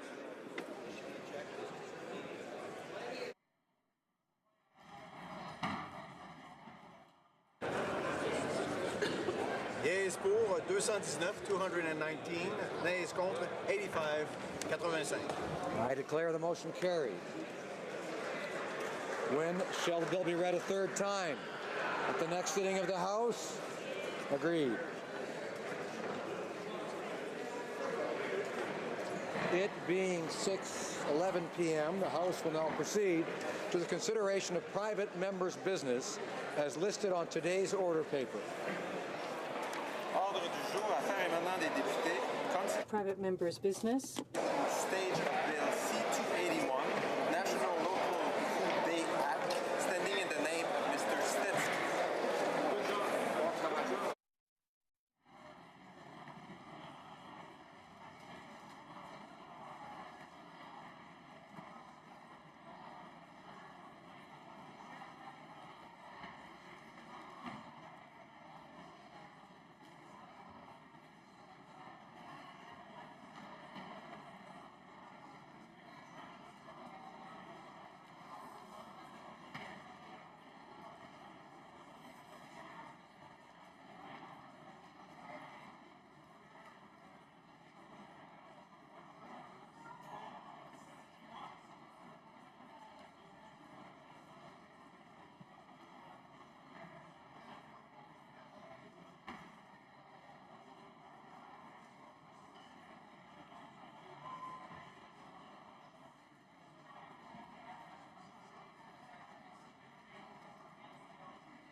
If you can hear my voice, please say shh. There we go. Perfect. Great. We'll get started then. Mr. Stetsky, seconded by Mr. McGregor, moves that Bill C-281, an act to establish a National Local Food Day, be now read a second time and referred to the Standing Committee on Agriculture and Agri-Food. Debate. The honourable member for Kootenay-Columbia. Mr. Speaker, I am proud to rise in the House this evening for the first hour of debate of my private member's Bill C-281, an act to establish a National Local Food Day. Mr. Speaker, it is easy to love C-281. I tabled this bill almost 2 years ago, and it has been a project filled with passion for me and my team ever since. Bill C-281 would designate the Friday before Thanksgiving each year as National Local Food Day. Mr. Speaker, we all know that food matters from farm to factory to fork. My own history, like that of many members of this House, has its roots in local food.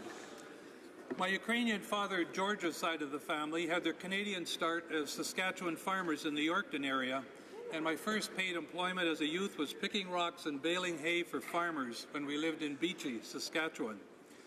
On my Norwegian mother, Solveig's side of the family, my grandfather and my uncles built a boat in Pas, Manitoba, and put it on the Muskeg Express train to Churchill, becoming the first Europeans to harvest fish commercially in Hudson's Bay. Local food is truly a part of my heritage, and I know that is also true for many of you serving in the House of Commons today. According to Statistics Canada, agriculture contributed $111.9 billion and accounted for 6.7% of Canada's GDP in 2016. The agriculture and agri-food sector as a whole provides 1 in 8 Canadian jobs, employing 2.3 million people. A little-known fact, Mr. Speaker, is that the food and beverage processing industry is one of the largest manufacturing industries in Canada and Canada's largest manufacturing employer. Food is at the heart of our homes, our communities, and our economy. And ensuring that Canadians have access to healthy, affordable food and a sustainable food system are national priorities. Supporting our local food systems is essential to achieving these goals. A 2015 Ipsos Reid poll found that 83% of Canadians think it is important to know where their food came from. And the Conference Board of Canada found that 77% of Canadian consumers think locally produced is important when making their purchasing decisions. Mr. Speaker, it is clear that National Local Food Day is something everyone can get behind. National Local Food Day will provide an opportunity for Canadians to celebrate the diversity of local food across this country, while also providing an opportunity to draw attention to the very real challenges many face in accessing healthy, affordable food close to home. Mr. Speaker, British Columbians are proud of our local food systems, from farmers and ranchers to fishers and hunters to winemakers and craft brewers to artisans and restaurateurs.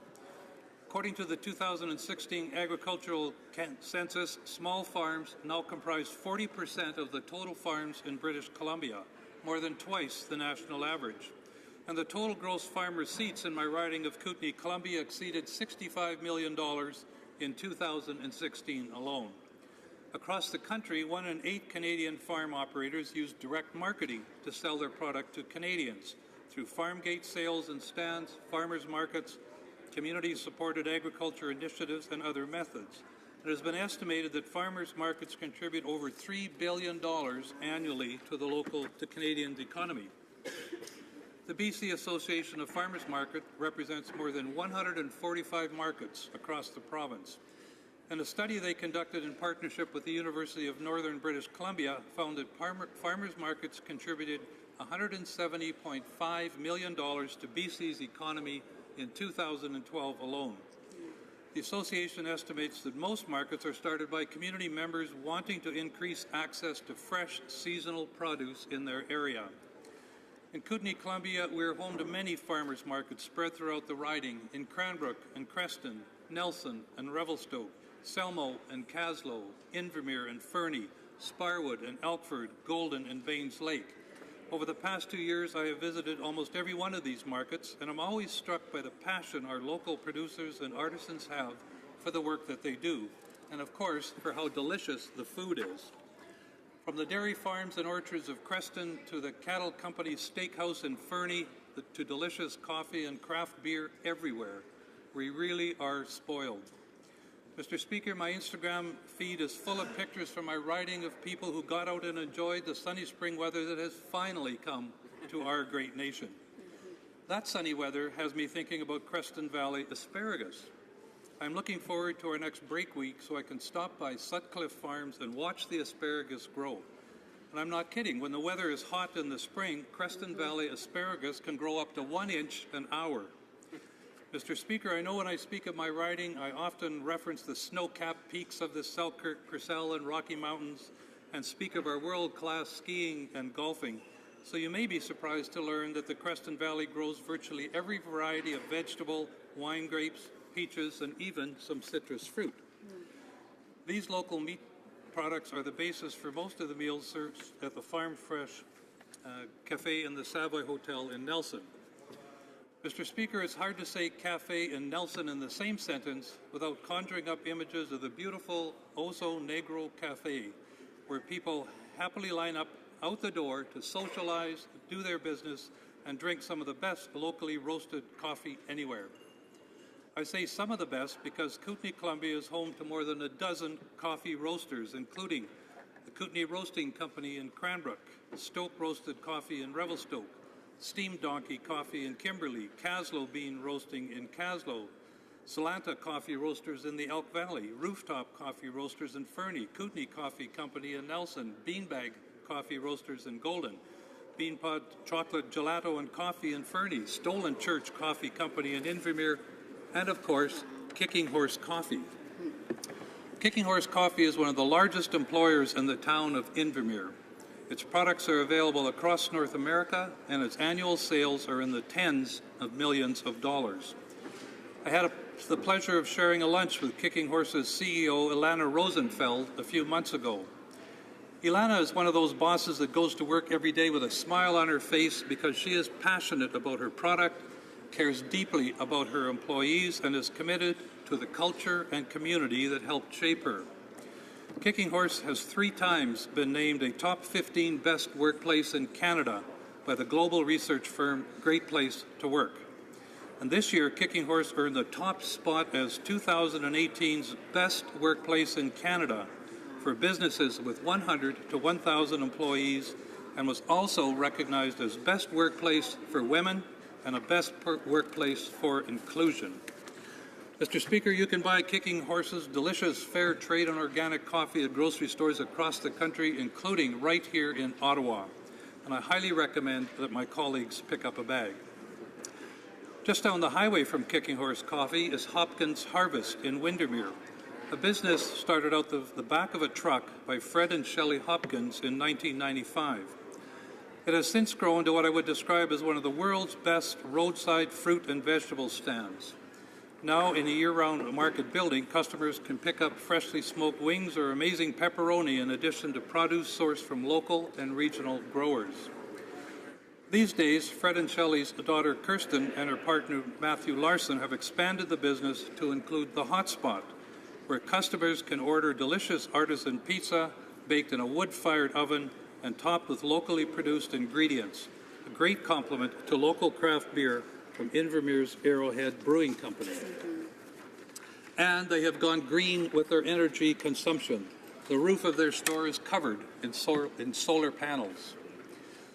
Speaking of craft beer, Mr. Speaker, in Kootenay, Columbia, like most of BC, we are spoiled when it comes to beer crafted specifically for local tastes. Torchlight, Backroads, Nelson, Fisher Peak, Overtime, Fernie, Whitetooth, Angry Hen, all are local breweries serving local restaurants and supporting local families. Craft liquor is also a growing industry led by producers like Bohemian Spirits in Kimberley and Pommier Ranch Meadery from Premier Lake. Mr. Speaker, I know I'm making some members hungry and thirsty, so I will move on.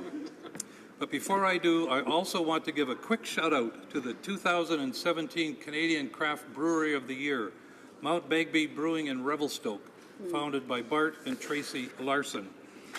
Bert has a PhD in nuclear physics, But, as he says, he prefers to make beer, not war, in Revelstoke.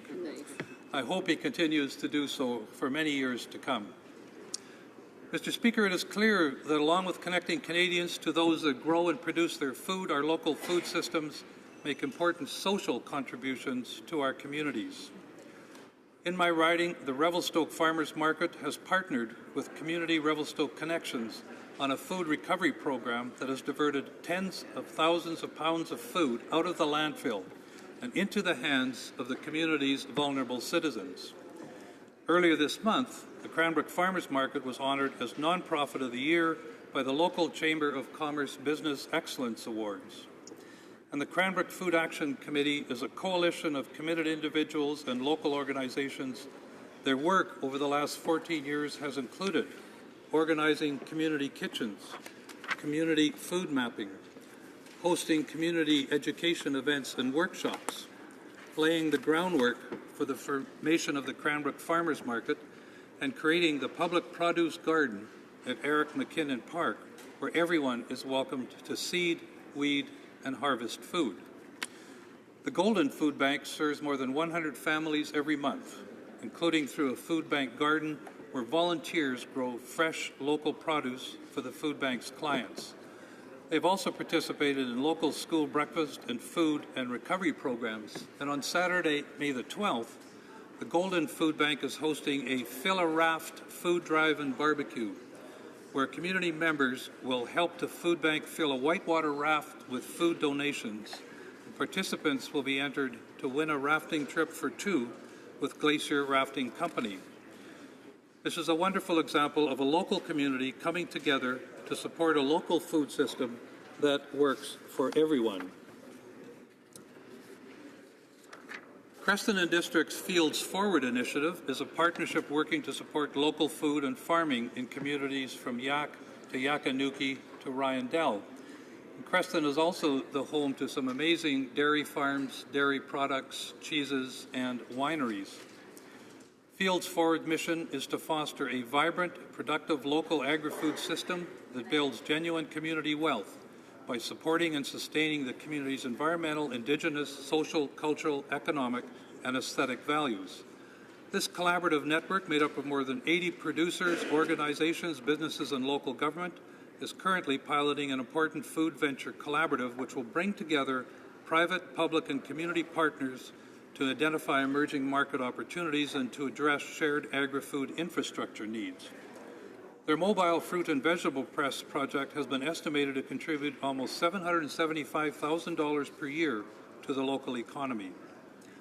The Conference Board of Canada has said local food can be a way for businesses to illustrate their commitment to local communities and to farmers.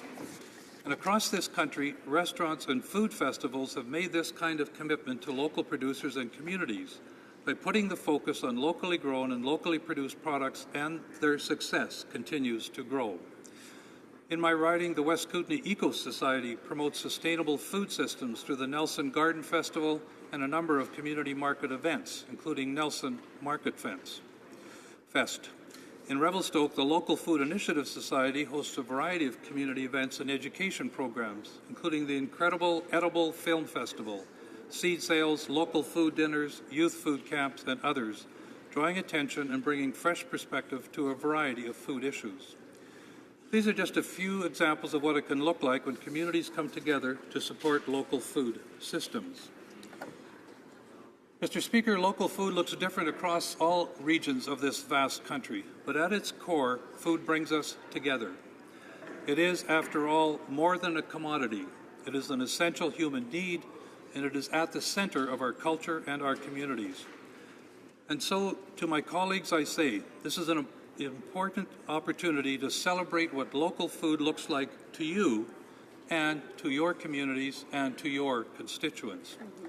I invite you to get your constituents involved using hashtag #CelebrateLocalFood or hashtag Célébrons l'alimentation locale, from coast to coast to coast. Let's recognize the hard work of local producers and harvesters, food manufacturers, farmers markets, and others, and let's work together to make National Local Food Day a reality. Thank you, Mr. Speaker. Questions and comments? Questions et commentaires? The honourable member for Winnipeg North. Yes, thank you, Mr. Speaker. And earlier today, I had the opportunity to talk about just how important our farmers are to Canada in terms of as an industry feeding the world, providing world-class food products of all nature, all backgrounds. And, it is something in which it is important for us to recognize the efforts, what it is that we actually produce here in Canada. And it's such a great variety in terms of just the important role that we see our farmers in particular play. But also, it's important that we have to recognize those that are in the processing of food products and everything, from the handling of the commodity to ultimately producing some of the best products. I think of my own riding where you can get fresh pierogies from Canadian commodities to all sorts of wonderful fish products.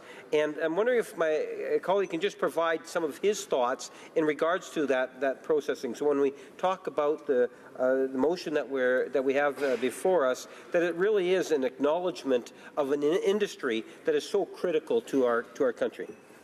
Member for Kootenay, Columbia.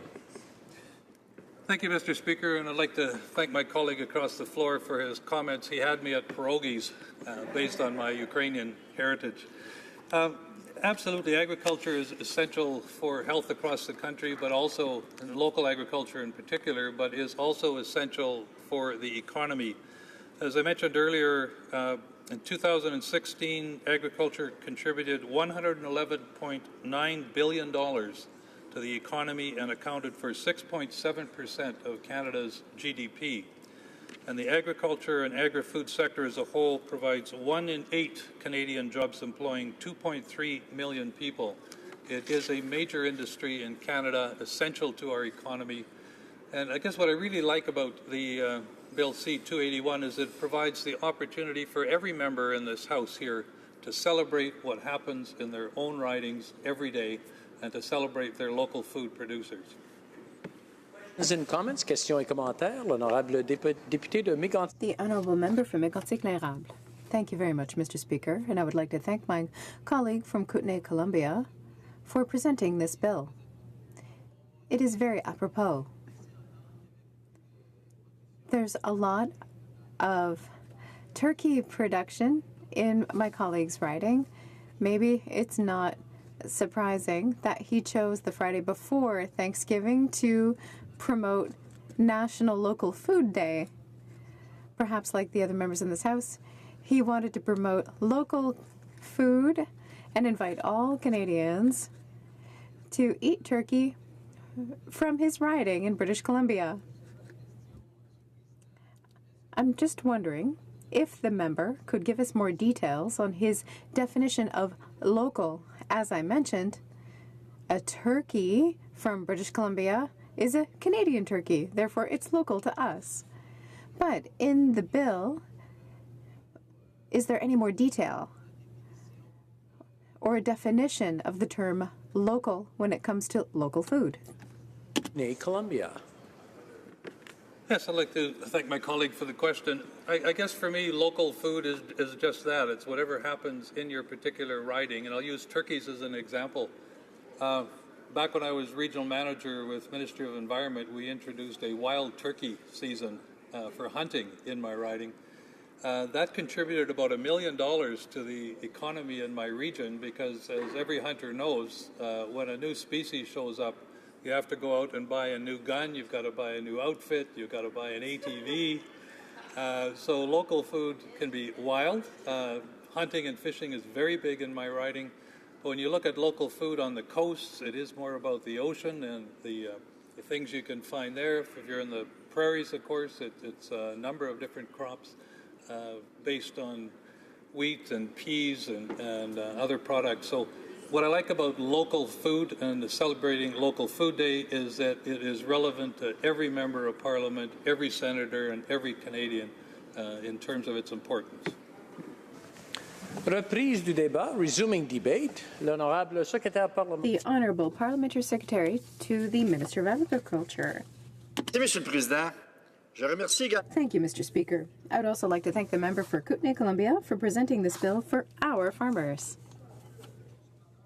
More and more consumers want to know where the food they eat comes from.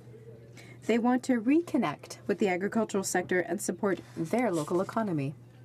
At the same time, the agriculture and agri-food sector has a lot to gain by reinforcing its relationship with its clients. Agriculture and agri-food businesses can better understand the needs of consumers and adapt to them by establishing direct connections with consumers. I think that many would be surprised to see all of the progress among Canadian agricultural businesses over the last few years.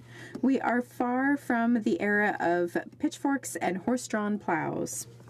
Agricultural producers now drive GPS-enabled tractors, and soon they will be autonomous. Technology has opened a new world in the agricultural sector. Precision technology in the field of agriculture can now calculate exactly inputs such as water and fertilizer to the scale of an individual plant to meet exact needs. That's precision. This progress allows agricultural producers to save money, but it also reduces pressure on the environment thanks to a reduced volume of inputs. Agricultural producers now use drones to detect pests, to target nutrient deficiencies, and find weeds. This technology offers infinite possibilities. Agricultural operations have also accomplished a great deal of progress in the field of animal health as well as food safety. Many farms now use rigorous biosecurity measures. For example, in swine operations, access is subject to a protocol of having to shower at the entrance and the exit to protect the health of animals. The responsible use of products for animal health is another means used by producers to protect animal health while ensuring that food is safe. Producers take food safety seriously because it is essential to their success. Their clients, whether they be local or international consumers, must be convinced that agricultural and agri-food products in Canada represent absolutely no danger. All of these changes are such that Canadians, now more than ever, can get information on the origin of the food they consume. Today's average consumer is no longer in contact with the earth. That is why awareness about agriculture and the trust of consumers is so important. Local food plays an essential role in promoting agriculture. An initiative such as National Local Food Day could help to reinforce connections between consumers and those who produce food. That's why awareness of agriculture and public trust are key aspects of the new Canadian Partnership for Agriculture. The partnership, which came into force on April 1st, 2018, is a federal, provincial, territorial investment of $3 billion that will help the sector to innovate, to grow, and to prosper. This is the first strategic framework to outline the extreme importance of the sector and maintain public trust in our food system. The partnership recognizes that governments and industry must work together to ensure that both foreign and Canadian consumers can trust Canada's agricultural and agri-food products. Our producers and processors have earned and deserve consumer confidence. Thanks to the partnership, our government will support efforts that have been made to maintain public trust and increase awareness regarding food and agricultural practices. The partnership will also place a new emphasis on inclusiveness by supporting diversity in the agricultural sector. The partnership will reduce barriers for handicapped persons, women, Indigenous people, and youth in order to help them take on leadership roles in the agricultural field. The partnership was also developed to meet the needs of producers of a broad range of products. This is to ensure that farms of all sizes can benefit from investments. The more a sector is diversified, the more it prospers, just like our country.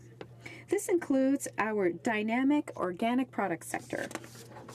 We support the organic farming sector because it meets one of the many needs. It responds to one of the many production needs for Canadian consumers. The organic products market in Canada is one of the most significant organic products markets in the world. It represents over $5 billion. And demand keeps growing. According to industry, 2 Canadian consumers out of 3 buy organic products. That's an increase of 10% compared to the previous year. According to Statistics Canada, the number of organic farms in Canada increased by 2/3 over the last 15 years. This impressive growth in the country, exports of Canadian organic products have achieved a value of over $500 million per year. Our government is proud to support the organic sector. It's good for our sector and good for our economy. Over the last 2.5 years, our government invested nearly $20 million to support organic production through new technology, new markets, green jobs for youth, and research. On January 26, 2018, the Minister of Agriculture and Agri-Food announced an investment of over $400,000 to maintain the vigor and growth of the Canadian organic products industry. The vast majority of this funding will help the Canadian organic sector to complete a mandatory review of Canadian organic farming standards. This investment from the government will help the industry ensure that consumers know that when they buy Canadian products, they are buying the best products available. Canadians will know what they are buying, and they'll know that they're buying certified Canadian organic products that have met rigorous standards. Mr. Speaker, I would conclude with a citation taken from one of the first agriculture debates ever held in this House. In 1884, the member for Rouville from Quebec spoke on behalf of Canadian farmers. At the time, the agricultural sector in Canada was still very young. This member said that the basis of agriculture in Canada, that agriculture rather was the basis of Canada's prosperity. 130 years later, new technology and new practices have revolutionized the agricultural sector and improved sustainability. But these practices are still just as relevant today. Farmers create jobs and stimulate growth in communities all across the country. Mr. Speaker, I would invite all Canadians to thank a farmer. Visit a farm, talk to a farmer, and learn how food gets from the farm to the plate. There's no better way to learn about food than talking to the person who grew that food. Mr. Speaker, I would like to thank the member for Kootenay-Columbia once again for having brought forward this bill. Thank you. Resuming debate, the Honourable Member for Mégantic-L'Érable. Thank you very much, Mr. Speaker. I'm pleased to rise in turn to tell my colleague from Kootenay-Columbia that his motion to establish a National Local Food Day is an excellent idea. There's no doubt that all of us in this House have stories about food, be it local or not. But when it comes to local food, we can talk about people that we meet every day. We can talk about the restaurant owner who cooks for us when we're back in the ridings. We could talk about local farmers in our ridings. So local food is much more than what we eat. It's also about how we live. As I said in a previous question, the word local is very broad. It's possible to eat Canadian food, and because Canada is such a huge country, the food that we eat could come from anywhere in the country.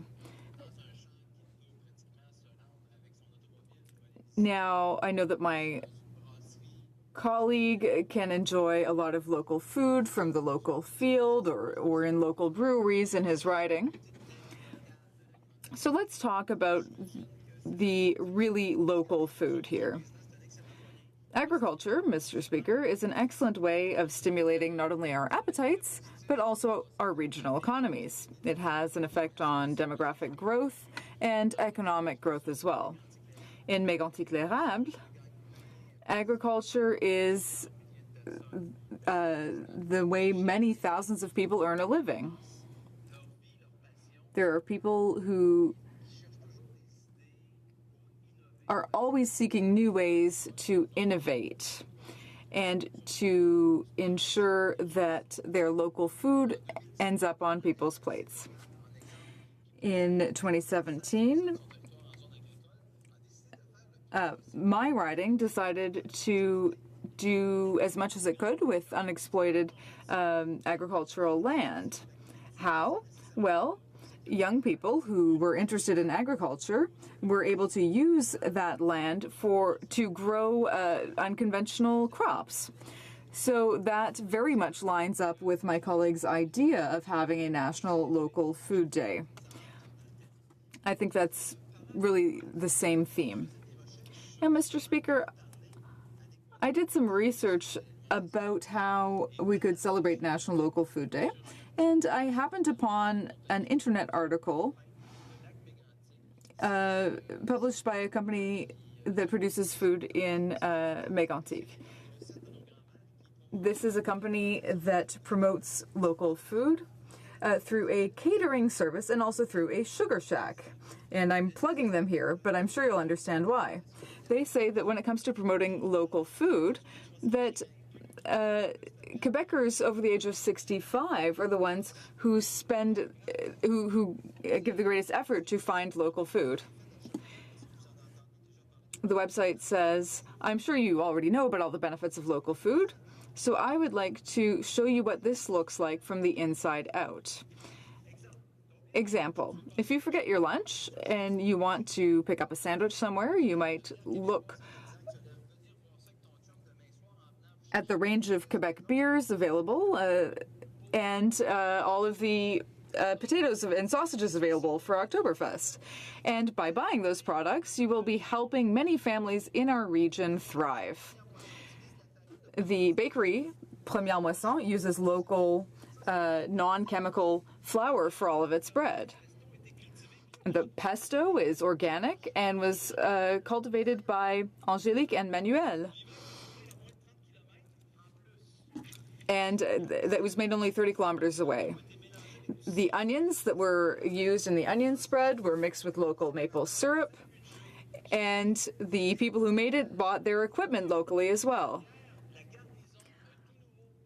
And the beer was produced in a local brewery in Lac-Mégantic.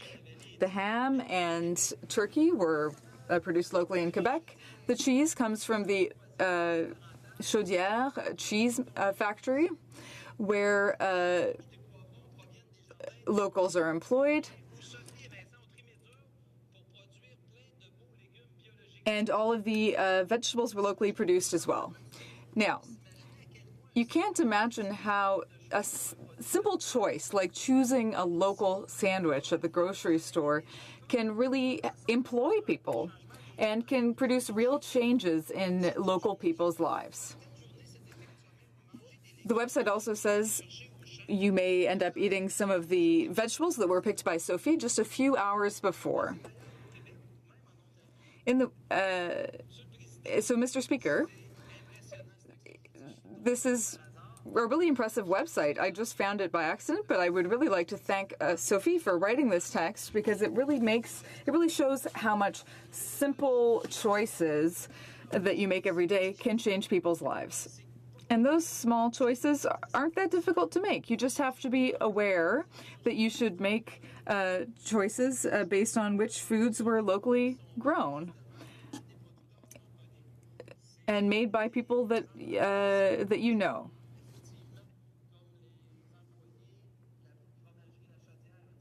In the Chaudière cheese factory, there are 100 employees or so, and these are people that you can run into in my riding, and they are making a living because people are choosing to buy local cheese.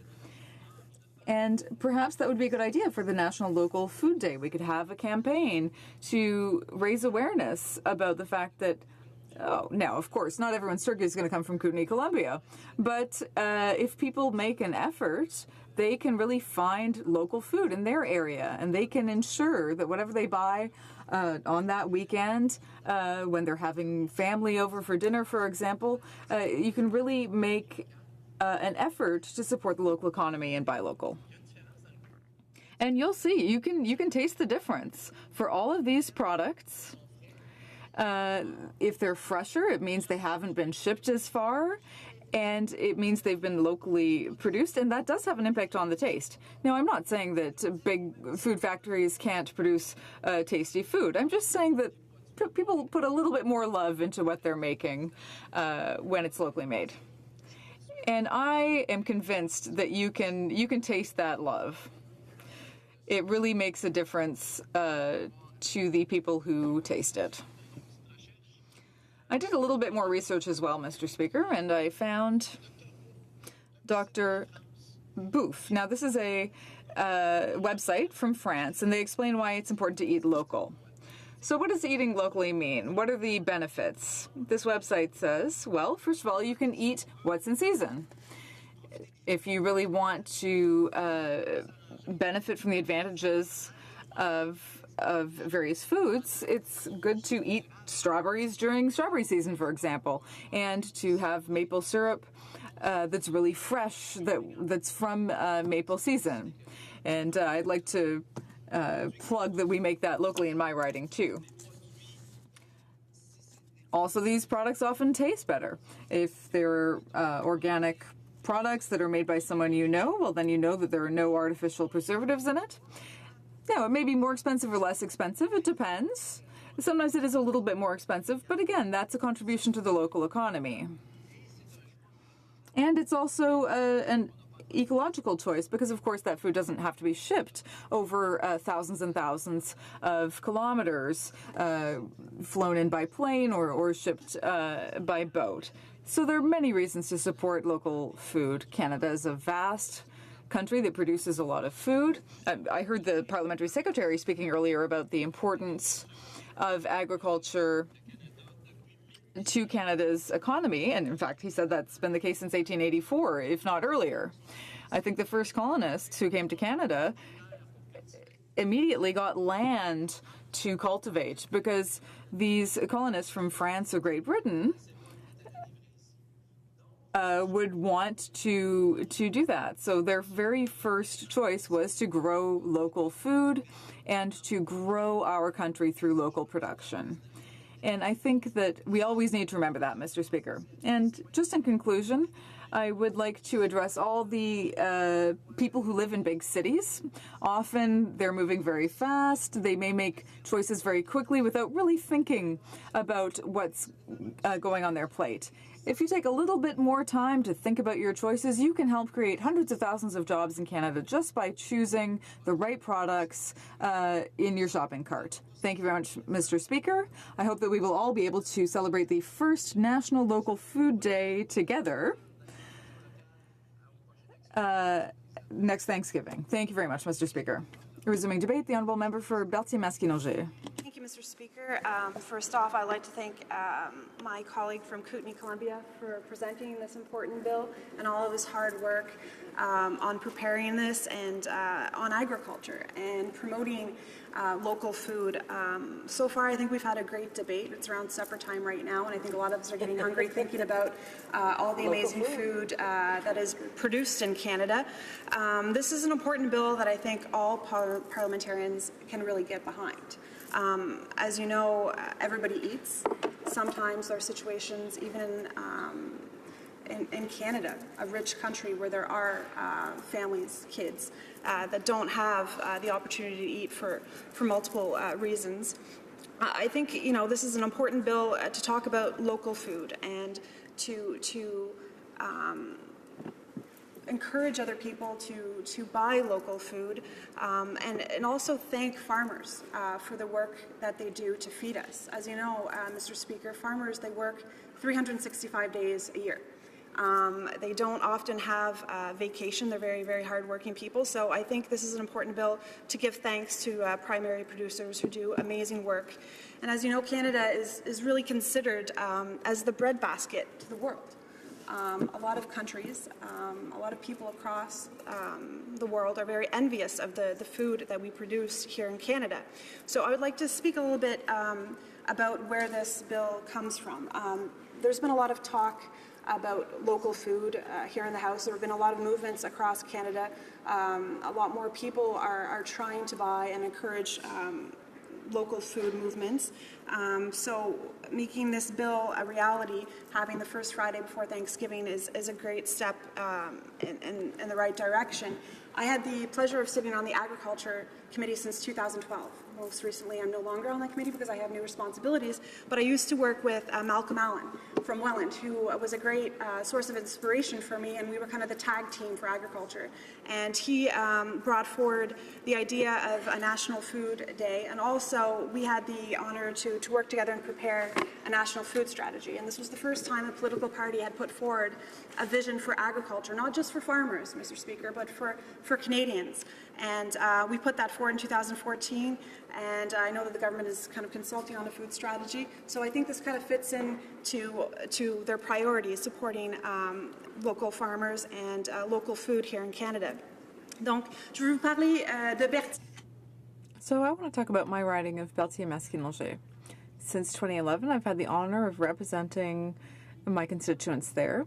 And it's a riding that is in between Montreal and Trois-Rivières. It's a rural area, so I represent a lot of farmers. We have a lot of dairy farms, chicken farms, organic farms, and we have value-added companies as well. I have to tell you, Mr. Speaker, I love summer, and I particularly love it because you can buy a lot of food in outdoor public markets. There are a lot of organizations that work to promote local food there. And every summer I participate in the Yamashish public market. I work with a cook there. I mean, I'm talented, but not as talented as them. So we buy a lot of local products, and then we work together to prepare a dish that everyone there can taste. It's really important to expose people to new products. We also have the Saint-Lake-Caxton public market and other public markets in my riding. And I'd also like to talk about the public market at Brandon. For several years, they've been promoting local products. This is really a great initiative, and they promote local food production.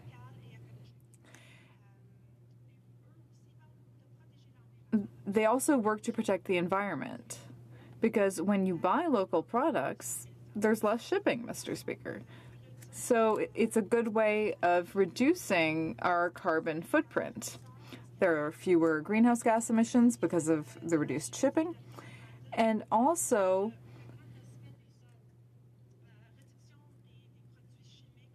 there is a reduction of chemical products or preservatives. So I often work with this public market when I'm doing my shopping. We have extraordinary producers in Berthier-Masquinongé. I could talk about them all night. But in Lanaudière, particularly in the region of Dautry, we have a great organization that promotes local products and local producers. And they are also on the tourist circuit. And this is a way for people to discover the region and to discover the vineyards in the region.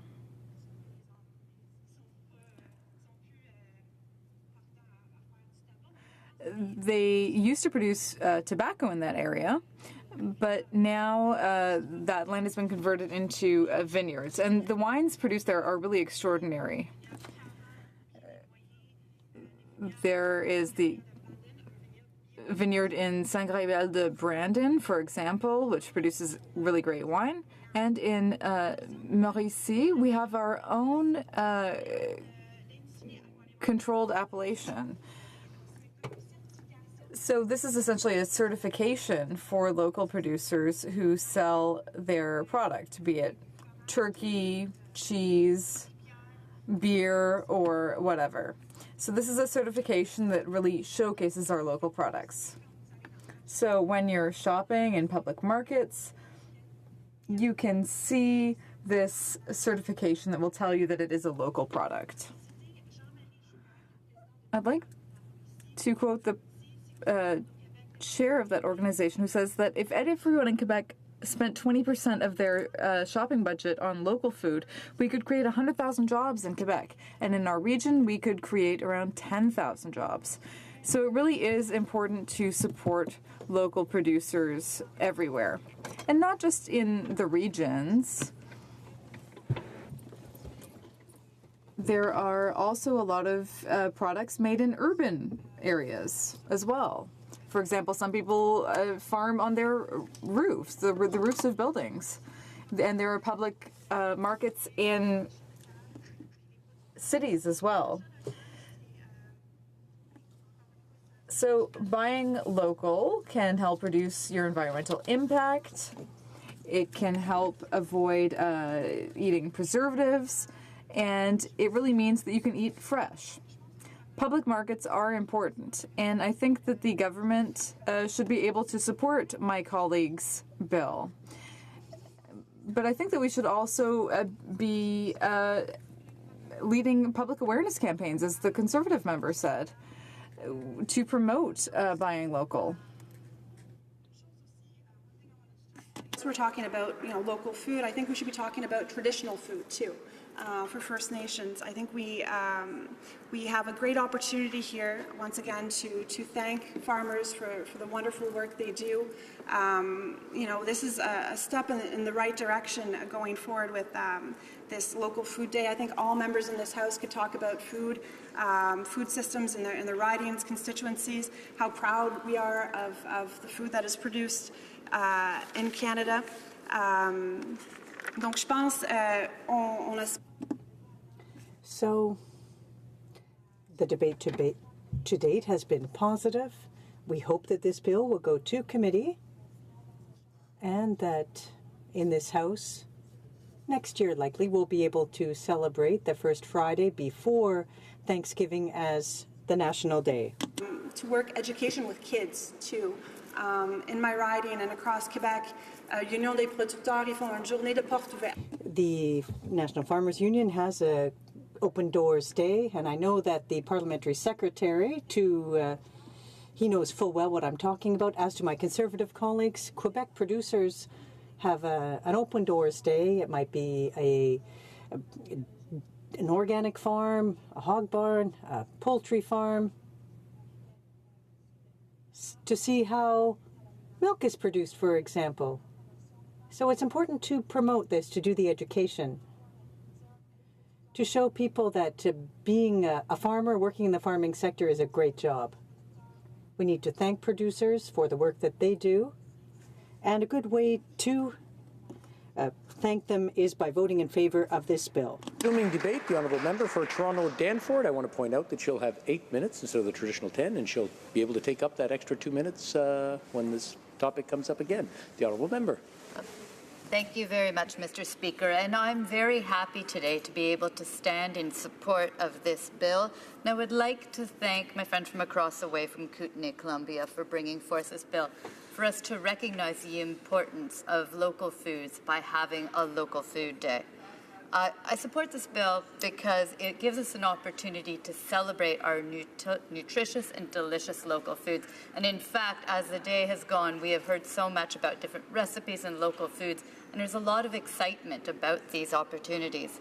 It's also a chance for us to talk about the importance of where our food comes from, how it is grown, and who is growing our food. It's an opportunity for us to have those conversations and to celebrate at the same time. When I heard about this day, the first thing that came to my mind was that I thought about one of my family traditions, which is every year around Thanksgiving, we go to an apple orchard together and we pick apples. It's one of those great family events for us. We go out, we spend some time, we get to have some wonderful apples that are right in season, and there's really nothing like an apple freshly picked from the tree when it's in season is the most wonderful thing. So a chance for us to explore out in the country and also to meet some of our farmers as we're out there. In addition, we get to go out and pick out other fruits and vegetables. I always made it a place of importance to take my children out as they were growing up to go, and we would pick raspberries and strawberries and potatoes, which was very messy, and peas and all of those types of things. And it was very important for me as people growing up in the city that we learn about the importance of our farmers and about where our food comes from.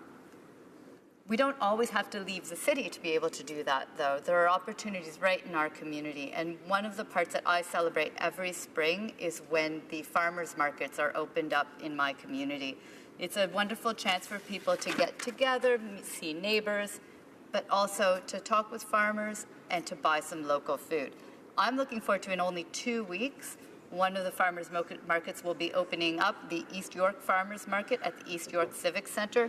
It's there every Tuesday starting May 15th, runs from 8 a.m. to 2 p.m., has some great food, and it's really nice to see people coming together outside of the Civic Center to celebrate our local foods. And then shortly on the heels of that, we will have the Leslieville Farmers Market opening up. That one's also fun. There's great music along with the food, chance to bring people together every Saturday starting May 20th at Jonathan Ashbridge's Bay Park. People will be out and celebrating local food. Having a local foods day is a chance for us to talk about how we can do more of this, more bringing people together in cities and celebrating our local foods. Not to be left out, the last farmers market that's going to be opening up in my community is at the Withrow Park Farmers Market. It is every Saturday starting June 2nd, 9 a.m. to 1 p.m. And that's another place where they have different community events. 101 Day, where people got to learn about how to build homes for bees. All of those types of things where we learn about pollinators, we learn about food issues while we're there. It's wonderful that, as I said, as having a local foods day, it really encourages us to have that conversation, to think about the importance of our local foods. It's a chance to highlight people working in our farmers markets, their volunteers, the farmers who bring the food to the markets, and everything that we can do to make sure that we protect the lands on which this food is grown. And that's another important part. A poll of Ontario consumers, I found this very interesting, conducted by Environics in partnership with the Greenbelt Foundation in 2007, found that 80% of people, Ontarians that they polled, preferred to buy locally grown produce. And in fact, 91% of them polled said that they would buy locally grown food if they could find it in the grocery stores. And the poll shows that in my home province of Ontario, and I expect that this is similar across our country, people support local food production, that they actually seek it out and would really like to see that that is something that they can find in their stores. If you are from Toronto, one of the places where you can find those local foods, where it's grown, is in our green belt. And I cannot underline how important our green belt is in the Greater Toronto area, to Ontario, and really across our country for food. In fact, Ontario's green belt is the world's largest permanently protected green belt. It has almost 2 million acres, protects farmlands, forests, but also agricultural lands. It really surprised me that it was the world's largest. And not only that, But of the 2 million acres, approximately 2 million acres, over 900,000 acres of that greenbelt are farmland. So being so close to the city in Toronto, Local Food Day is an opportunity for people to explore and get to know more about the greenbelt that surrounds us. And in fact, if the weather is nice, people could even choose to explore on Local Food Day the greenbelt by cycling, because there are cycling trails. There are, in fact, 462 kilometers of cycling routes through the greenbelt. And what a wonderful opportunity to be able to get out, cycle through, and to be able to see some of our great farms right close by. So as we take a chance to celebrate this, I also think that it's important that we think about how we can promote and support our farmers. It's a chance for us to really grow awareness about the importance of our local farmlands. And I don't want us to underestimate the importance of that conversation, because as we can see, it happens, and in fact has happened recently in conversations we've been having in our community. People will tell us that there are better uses, that they believe are better uses for our agricultural land. They will tell us that we should in fact be maybe using some of our green belt to go towards other uses for development, for example. Local Foods Day gives us an opportunity to highlight why it is important that we protect our green belt. It gives us a reason, a reason to get and have a conversation with people to learn more about why we need to make sure that those agricultural lands are protected. Now, we can talk about reasons about why we like our local food and our recipes, but it's also about healthy food, the healthy food that we can grow locally. It's good for our environment to have these green spaces, and it's good for our economy, which is something that people don't always talk about, but local food, our agricultural markets, very important to our economy as well. And finally, Mr. Speaker, because we've been talking today, as we've been talking, people have been sharing recipes. They've been talking about their favorite restaurants and their favorite foods that they have in their areas. It's about community as well. It's so wonderful that food is a way to bring people together. And when we have Local Food Day, I am very excited to see how we can push that forward, have the conversations, and also eat some wonderful foods together. Thank you. The time provided for consideration of private members' business has now expired, and the order is dropped to the bottom of the order of precedence on the order paper. À ce moment-ci, conformément. A motion to adjourn the House is deemed to have been moved and seconded at this time. As a result, the question is as follows, that this House do now adjourn. Calgary Midnapore. Thank you, Mr. Speaker. Mr. Speaker, when Kinder Morgan announced that they would stop all non-essential work on the Trans Mountain Extension project until they received assurances that there would be no more government delays, I don't think anyone was surprised. Concerned? Yes. Angered? Sure. Saddened and disappointed? Of course. But not surprised. And that is because this Liberal government has failed time and time again to support the Canadian energy sector. They have changed the rules, vetoed projects that were already independently approved, imposed burdensome regulations, and spoken publicly about phasing out the Canadian energy sector. I am not surprised because I know that actions have consequences. And the consequence of the Liberal government's failure to support the energy sector is that investors no longer have confidence in our business environment. On its own, the Prime Minister's failure to show leadership to get the Trans Mountain Pipeline built would be detrimental to the energy sector. However, when it is combined with the cancellation of the Energy East pipeline and the veto of the Northern Gateway pipeline, it is clear that there is a pattern here. The Liberal government's actions are making it increasingly difficult for the natural resources industry to access any global markets whatsoever. If C-69 is passed in its current form, I question whether we will ever see another major energy project approved.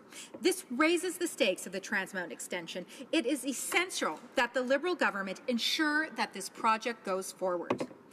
Over the last 2 years, we have witnessed the flight of foreign investment from the Canadian energy sector, and I fear that this will only increase as investors watch this development in the Trans Mountain project and question whether to invest in projects without dependable access to global markets, not to mention burdensome regulations. This phenomenon has very real implications for the families and communities that depend on the energy sector for their livelihoods. More than 110,000 energy workers have lost their jobs thanks to Trudeau's policies and resulting decline in an energy investment. While knocking on the doors in my riding of Calgary-Midnapore, I've spoken with countless men and women who have lost their jobs in the energy sector over the past 2 years and now who are just struggling to make ends meet. The Liberal government needs to show that they care about the energy sector and the hard-working Canadians whose livelihoods depend upon it. The stakes are incredibly high for this industry, and the Trans Mountain Extension must be built. What concrete steps is this Liberal government taking to make sure that this happens? Thank you. The Honourable Parliamentary Secretary to the Minister of Immigration. Thank you, Mr. Speaker, and I'd like to also thank the member for Calgary-Midnapore for her question.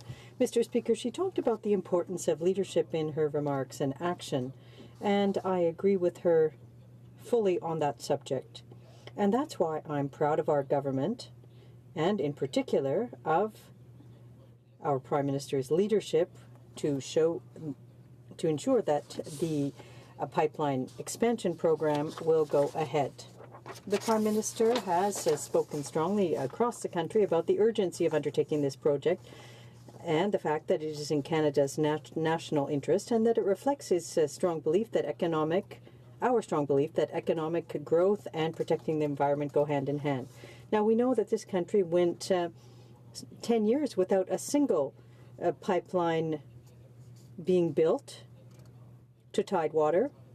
The government didn't want to repeat the mistakes it made in the past. So that's why one of the first things we did when we formed government was to introduce provisional principles to guide the examination of large-scale resource projects already in the system. A new approach to guarantee and maintain investors' confidence, and to, at the same time, we increased public consultations and the involvement of Indigenous peoples. In 2016, we launched a comprehensive examination to find a permanent solution to conducting environmental assessments and regulatory reviews in Canada.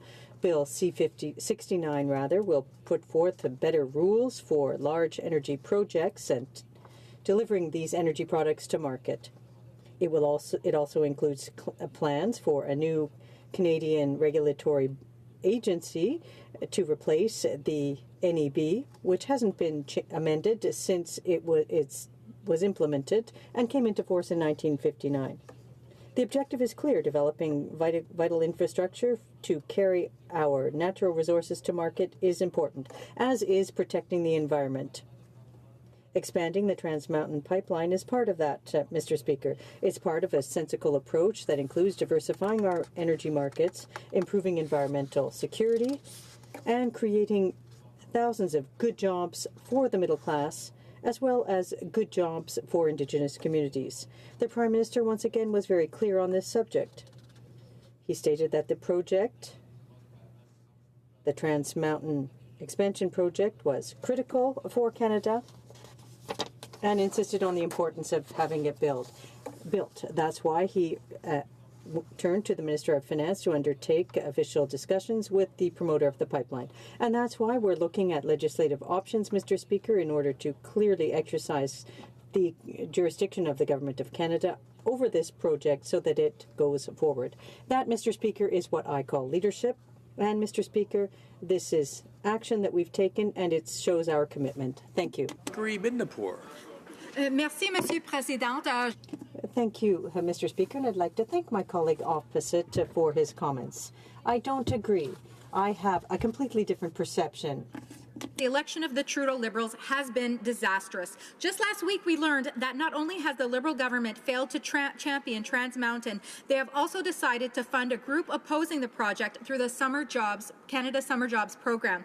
This is absolutely unacceptable. Project after project has been cancelled or vetoed, and foreign investment and jobs have been lost as a result. The Liberal government needs to take concrete action to ensure that the Trans Mountain Extension project does not become just another name on a long list of failed energy projects. The consequences of this are nothing short of devastating. Merci, Monsieur Président.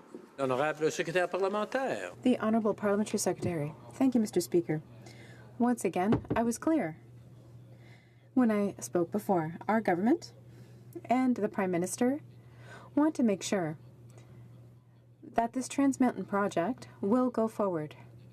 Once again, it is in the national interest. We need this infrastructure.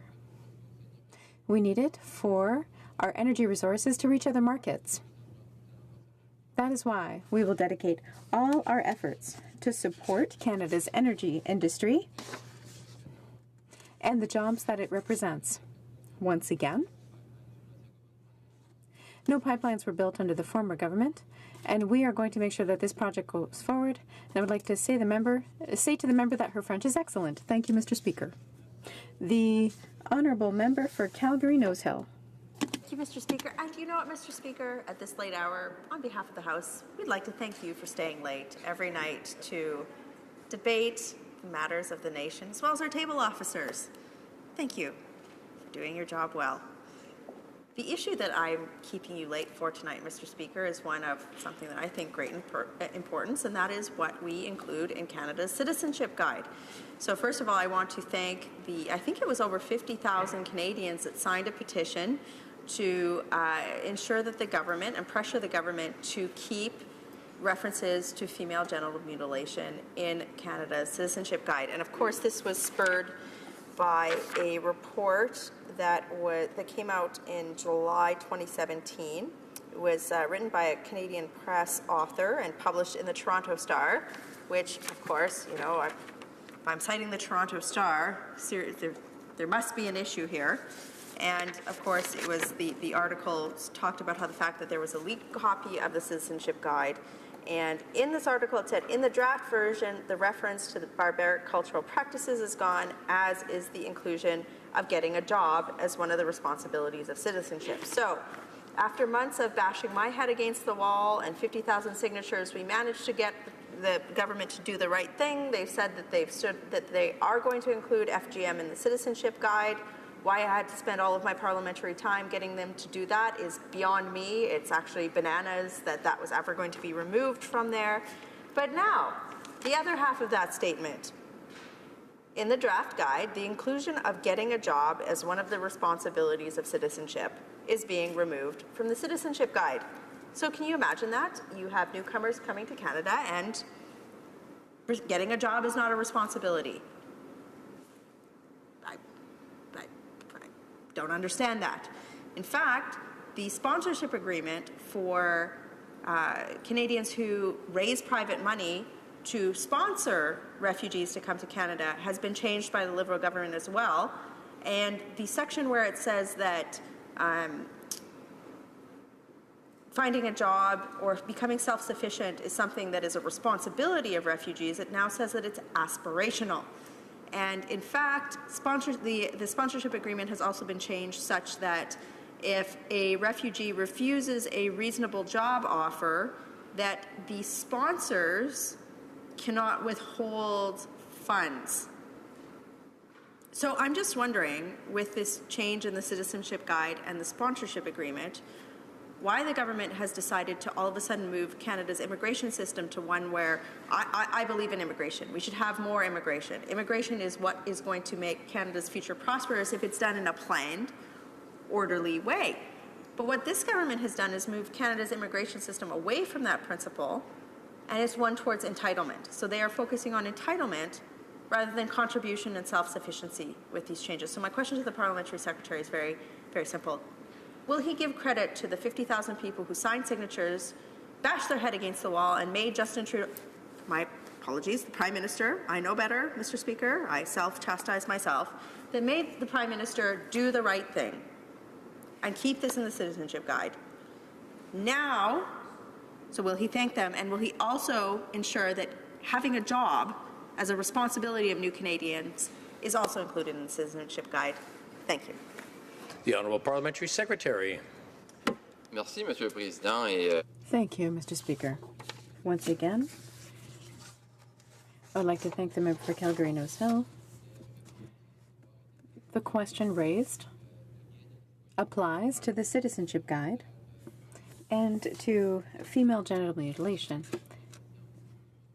If she wants to raise a question, however, on another subject, she can raise it in another late show.